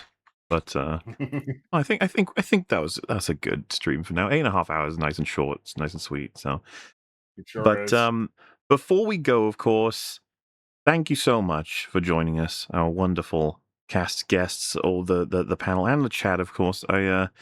I figure, you guys probably are fully aware of where Rags is at. He had to jump out, but I was going to say he would be doing lots of different Halo things. You did a playthrough fully on Legendary with Patrician and Bunkerman, I believe. Bunker Dweller, yes. Yeah. So that's available if you guys want to check it out. But also, Patrician, where can they find you? What are you up to? Presently, I'm still working on Fallout. And I did want to apologize for all the interruptions and what have you. It's hard to get a word in edgewise here. Oh, I mean, that's totally normal, and there's a bit of connection things, I think, going on, because everybody was very... We anticipated... do you know there was another 2 people that were supposed to be here today, but they dropped out for different reasons, like different interruptions? I saw... So, it works out, because if there'd been even more...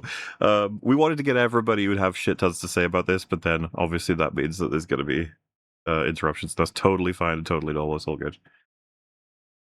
But yes, I've been streaming like Xbox era games, kind of leading up to this, anyways. But over on my channel Pleb TV, where I got a CRT and I show people what games used to look like on that old technology. Cool. You doing any more Halo streaming, maybe, or? I'm hoping this is it. I'm feeling Private Sessions. He decided he thoroughly was going to win this entire thing by not playing, and I feel he was right on that front. So if I have the option to get out of, are you asking Campaign Evolved or Halo in general? Well, I guess just in case, because like obviously this is a Halo Campaign episode. Evolved never again. If I can uninstall it like now, then I probably will. Halo in the future, yeah, absolutely. Just because it's a good game to stream, anyways. Fair enough. John, how about you, sir? I've been, I streamed Halo Campaign Evolved. Like I took a break from streaming and I came back with that, and now I'm trying to make a video with the half-assed machinima mode that they advertised. Like they took away theater mode, but they brought back machinima mode, which is fucking awful. I could have talked a bit about that, but whatever. I don't think it's really worth talking Go about. Go off, please. I need. No. Now that you brought it up, I need to hear it said. I don't think enough people give a shit. I think Mahler wants to wind down. So I like this is a whole thing, but like it's just terrible. The machinima, like the thing with theater mode, with like making videos, and like they use this as a selling point, by the way, on social media. The official Xbox Halo account, they're like, hey, you can make your own little videos like Red versus Blue or whatever, and it doesn't come anywhere close to the same functionality. The key feature with theater mode being that you could pause and rewind the action, so then you could predict where the action was going to occur, and then you could position the camera appropriately, and then you could rewind the action and let the action play out from that camera angle. You can't do that anymore. I mean, it even goes as far as to like there's certain events that won't occur unless the active camera is the one within Chief's helmet. So like you can like activate the free camera mode and position the camera somewhere, and then like a campaign scripted event won't occur until you return the camera perspective back to Chief, and then the thing will play out. Like the initial, like right at the beginning, for example, where the door explodes in the NPC's face, and then you're meant to be like, oh shit, I gotta go jump over these pipes and then go down this corridor. Like that won't happen until the active camera is in the player's perspective. So like there's a whole slew of issues with the camera mode they've introduced with this. So like as a filmmaking tool, like I understand that I don't expect them to cater to filmmakers with this game. like as I've done with so long for so long, but like if you take away theater mode and all its functionality and then throw in a simple free camera and then advertise that on social media as a machinima mode, I find that so fucking insulting. But like not everybody is going to feel the same way I do about that, and it's like whatever, but like it's just such a fucking joke to me. I disagree. If you're an old school Halo fan, machinima was a big part of why the franchise was successful in the first place, and it's just Agreed. disgraceful that they don't even want to try to cater to that. Yeah. Yeah, man. Well, I mean, it's been a staple since 2007 with Halo 3, with Forge mode and theater mode. That was the introduction of those, and then they just decided to do away with those. It meant that it kept the game on people's minds because you had a whole bunch of fans that were making stuff that was based on Halo, you know? I mean, to be absolutely clear, I was way more familiar with Army of the Chief lore than Halo lore.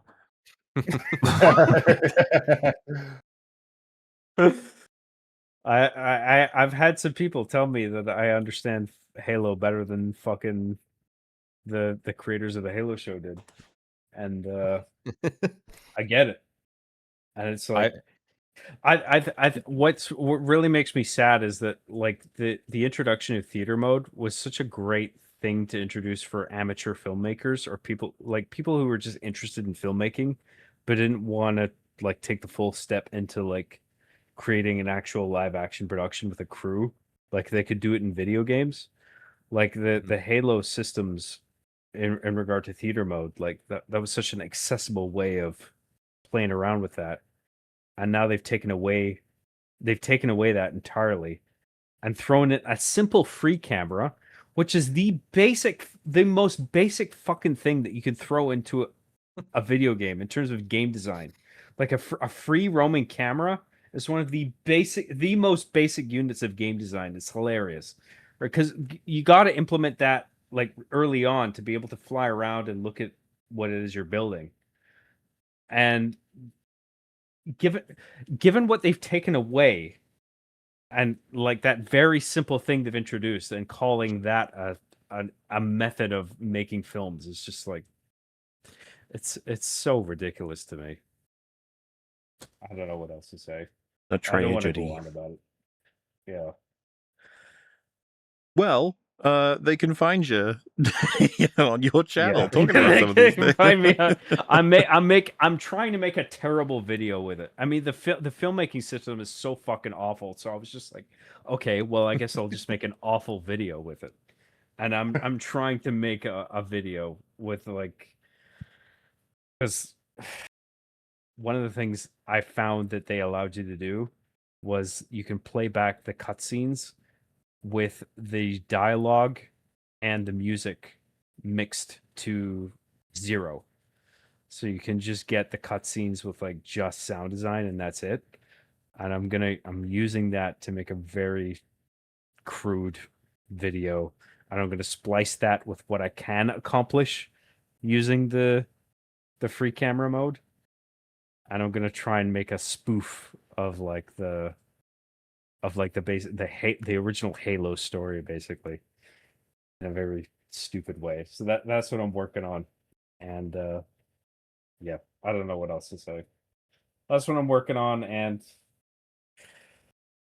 whatever. Yeah, man. I don't know. Yeah. Random, how about you, buddy?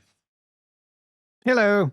Yeah, thank you for having me. I do kind of regret playing this game, but it did give me the opportunity to play Cursed Halo, which was fun.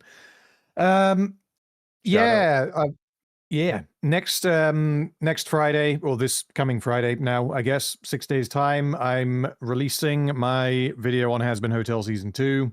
Oh. It's about twice as long as the first one, because it's about twice as bad as the first one, if that was even remotely possible. Yeah, and then after that, I don't know. There will probably be something else before Rings of Power in November, but obviously I will be doing that and switching into turbocharge mode when November hits. It is fucking non-stop this year. It's gonna be crazy. Yeah.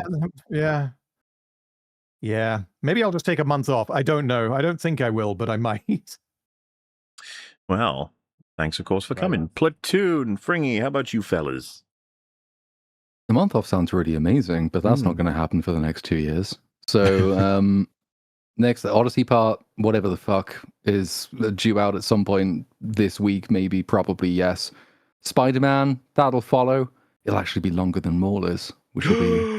What a strange experience this is going to be. Oh, okay. And I was trying to keep you it liked short. Spider-Man, didn't you? You loved it. Admit it. I did. It was an amazing movie, and you were completely wrong. All of your criticisms are bad. My God. You're a hater. You're a chudge. You suck. And I'm going to tell you as much in this video at great length. So that should be out next weekend. And at some point, I would like to carry on playing more Halo because I liked the first one a lot. So I'm going to try and stream Halo 2 at some point, but I don't know when exactly. But yeah, that's the immediate future. That's the best outcome of Campaign Evolved I've heard yet. Yeah. Well, I'm just working, but at some point I will also be continuing my adventure through Halo on Legendary. So Halo 2 Legendary will be happening at some point. I'm not exactly sure when, but we'll continue with that. But otherwise, I'm just working. We are in I've enjoyed crazy Halo TV show video. Yeah, I was going to say, we're in thank crazy you. Halo Yes, TV, yes.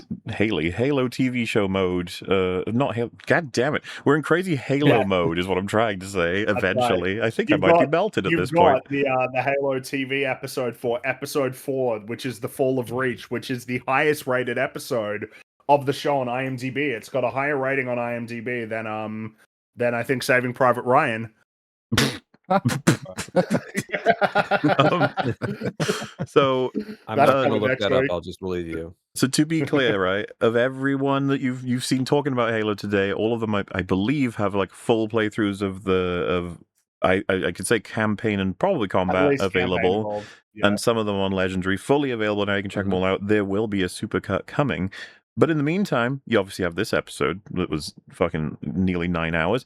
And then you've had episodes of the Halo TV show starring Patrician and Mark Cyborg with us going through.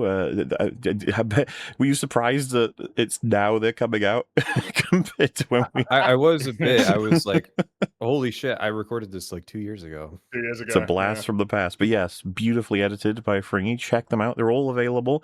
And, you know, next week we're doing some more Halo and they'll still be coming out. And then I guess it'll start to settle down and we can leave the realm of Halo until they ruin it again. In theory, anyway. Maybe they won't. Maybe they won't be allowed to. That'd be nice.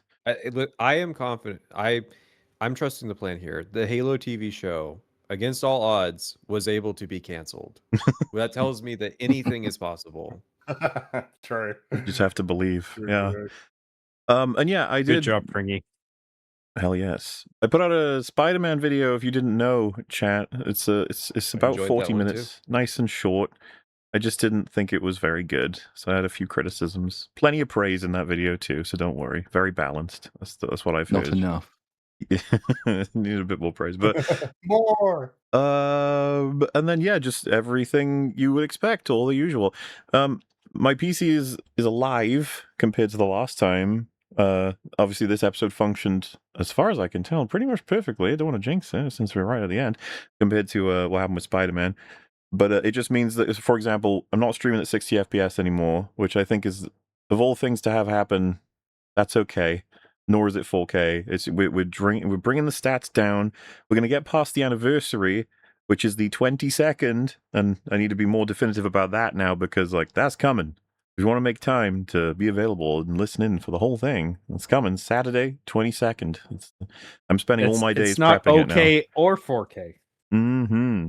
But we're gonna make sure that gets sort of nailed, and then I will do definitive fixes for this PC to get me back up to mega full speed. Is the presumption. But I've already got things planned. I've shown Fringy some edits that are coming. There's gonna be some fun things on that anniversary. Yes. You've no Yes, idea. indeed. We're all very excited, and there'll be announcements. I think all things considered, we should be able to talk about some stuff that's coming up. It's going to be really, really fun, as well as unlocking a secret as to, I mean, EFAP Movies 100. What is it? What is it, and when is it coming? We'll be able to talk about it on then, probably. It's going to be fun on the burn. But yeah, oh yeah, and that'll be there's no secret. It'll be the end of Batwoman season 2. That's the last 2 episodes of the season, which kind of it's like the end of an era. It's kind of crazy, honestly. But yes, next week We're gonna check out some stuff relates to how good Halo Campaign Evolved is. Probably. Am I missing anything? I think that's everything. I think that's all. Yeah. If there's more stuff, I'll let you know next time because I've forgotten it, and that's just how things go. But thank you all so very much for joining us. We appreciate it. But for now, we're going to say goodnight. See you around. Yes. Bye bye, everybody. See you. Bye bye. Bye.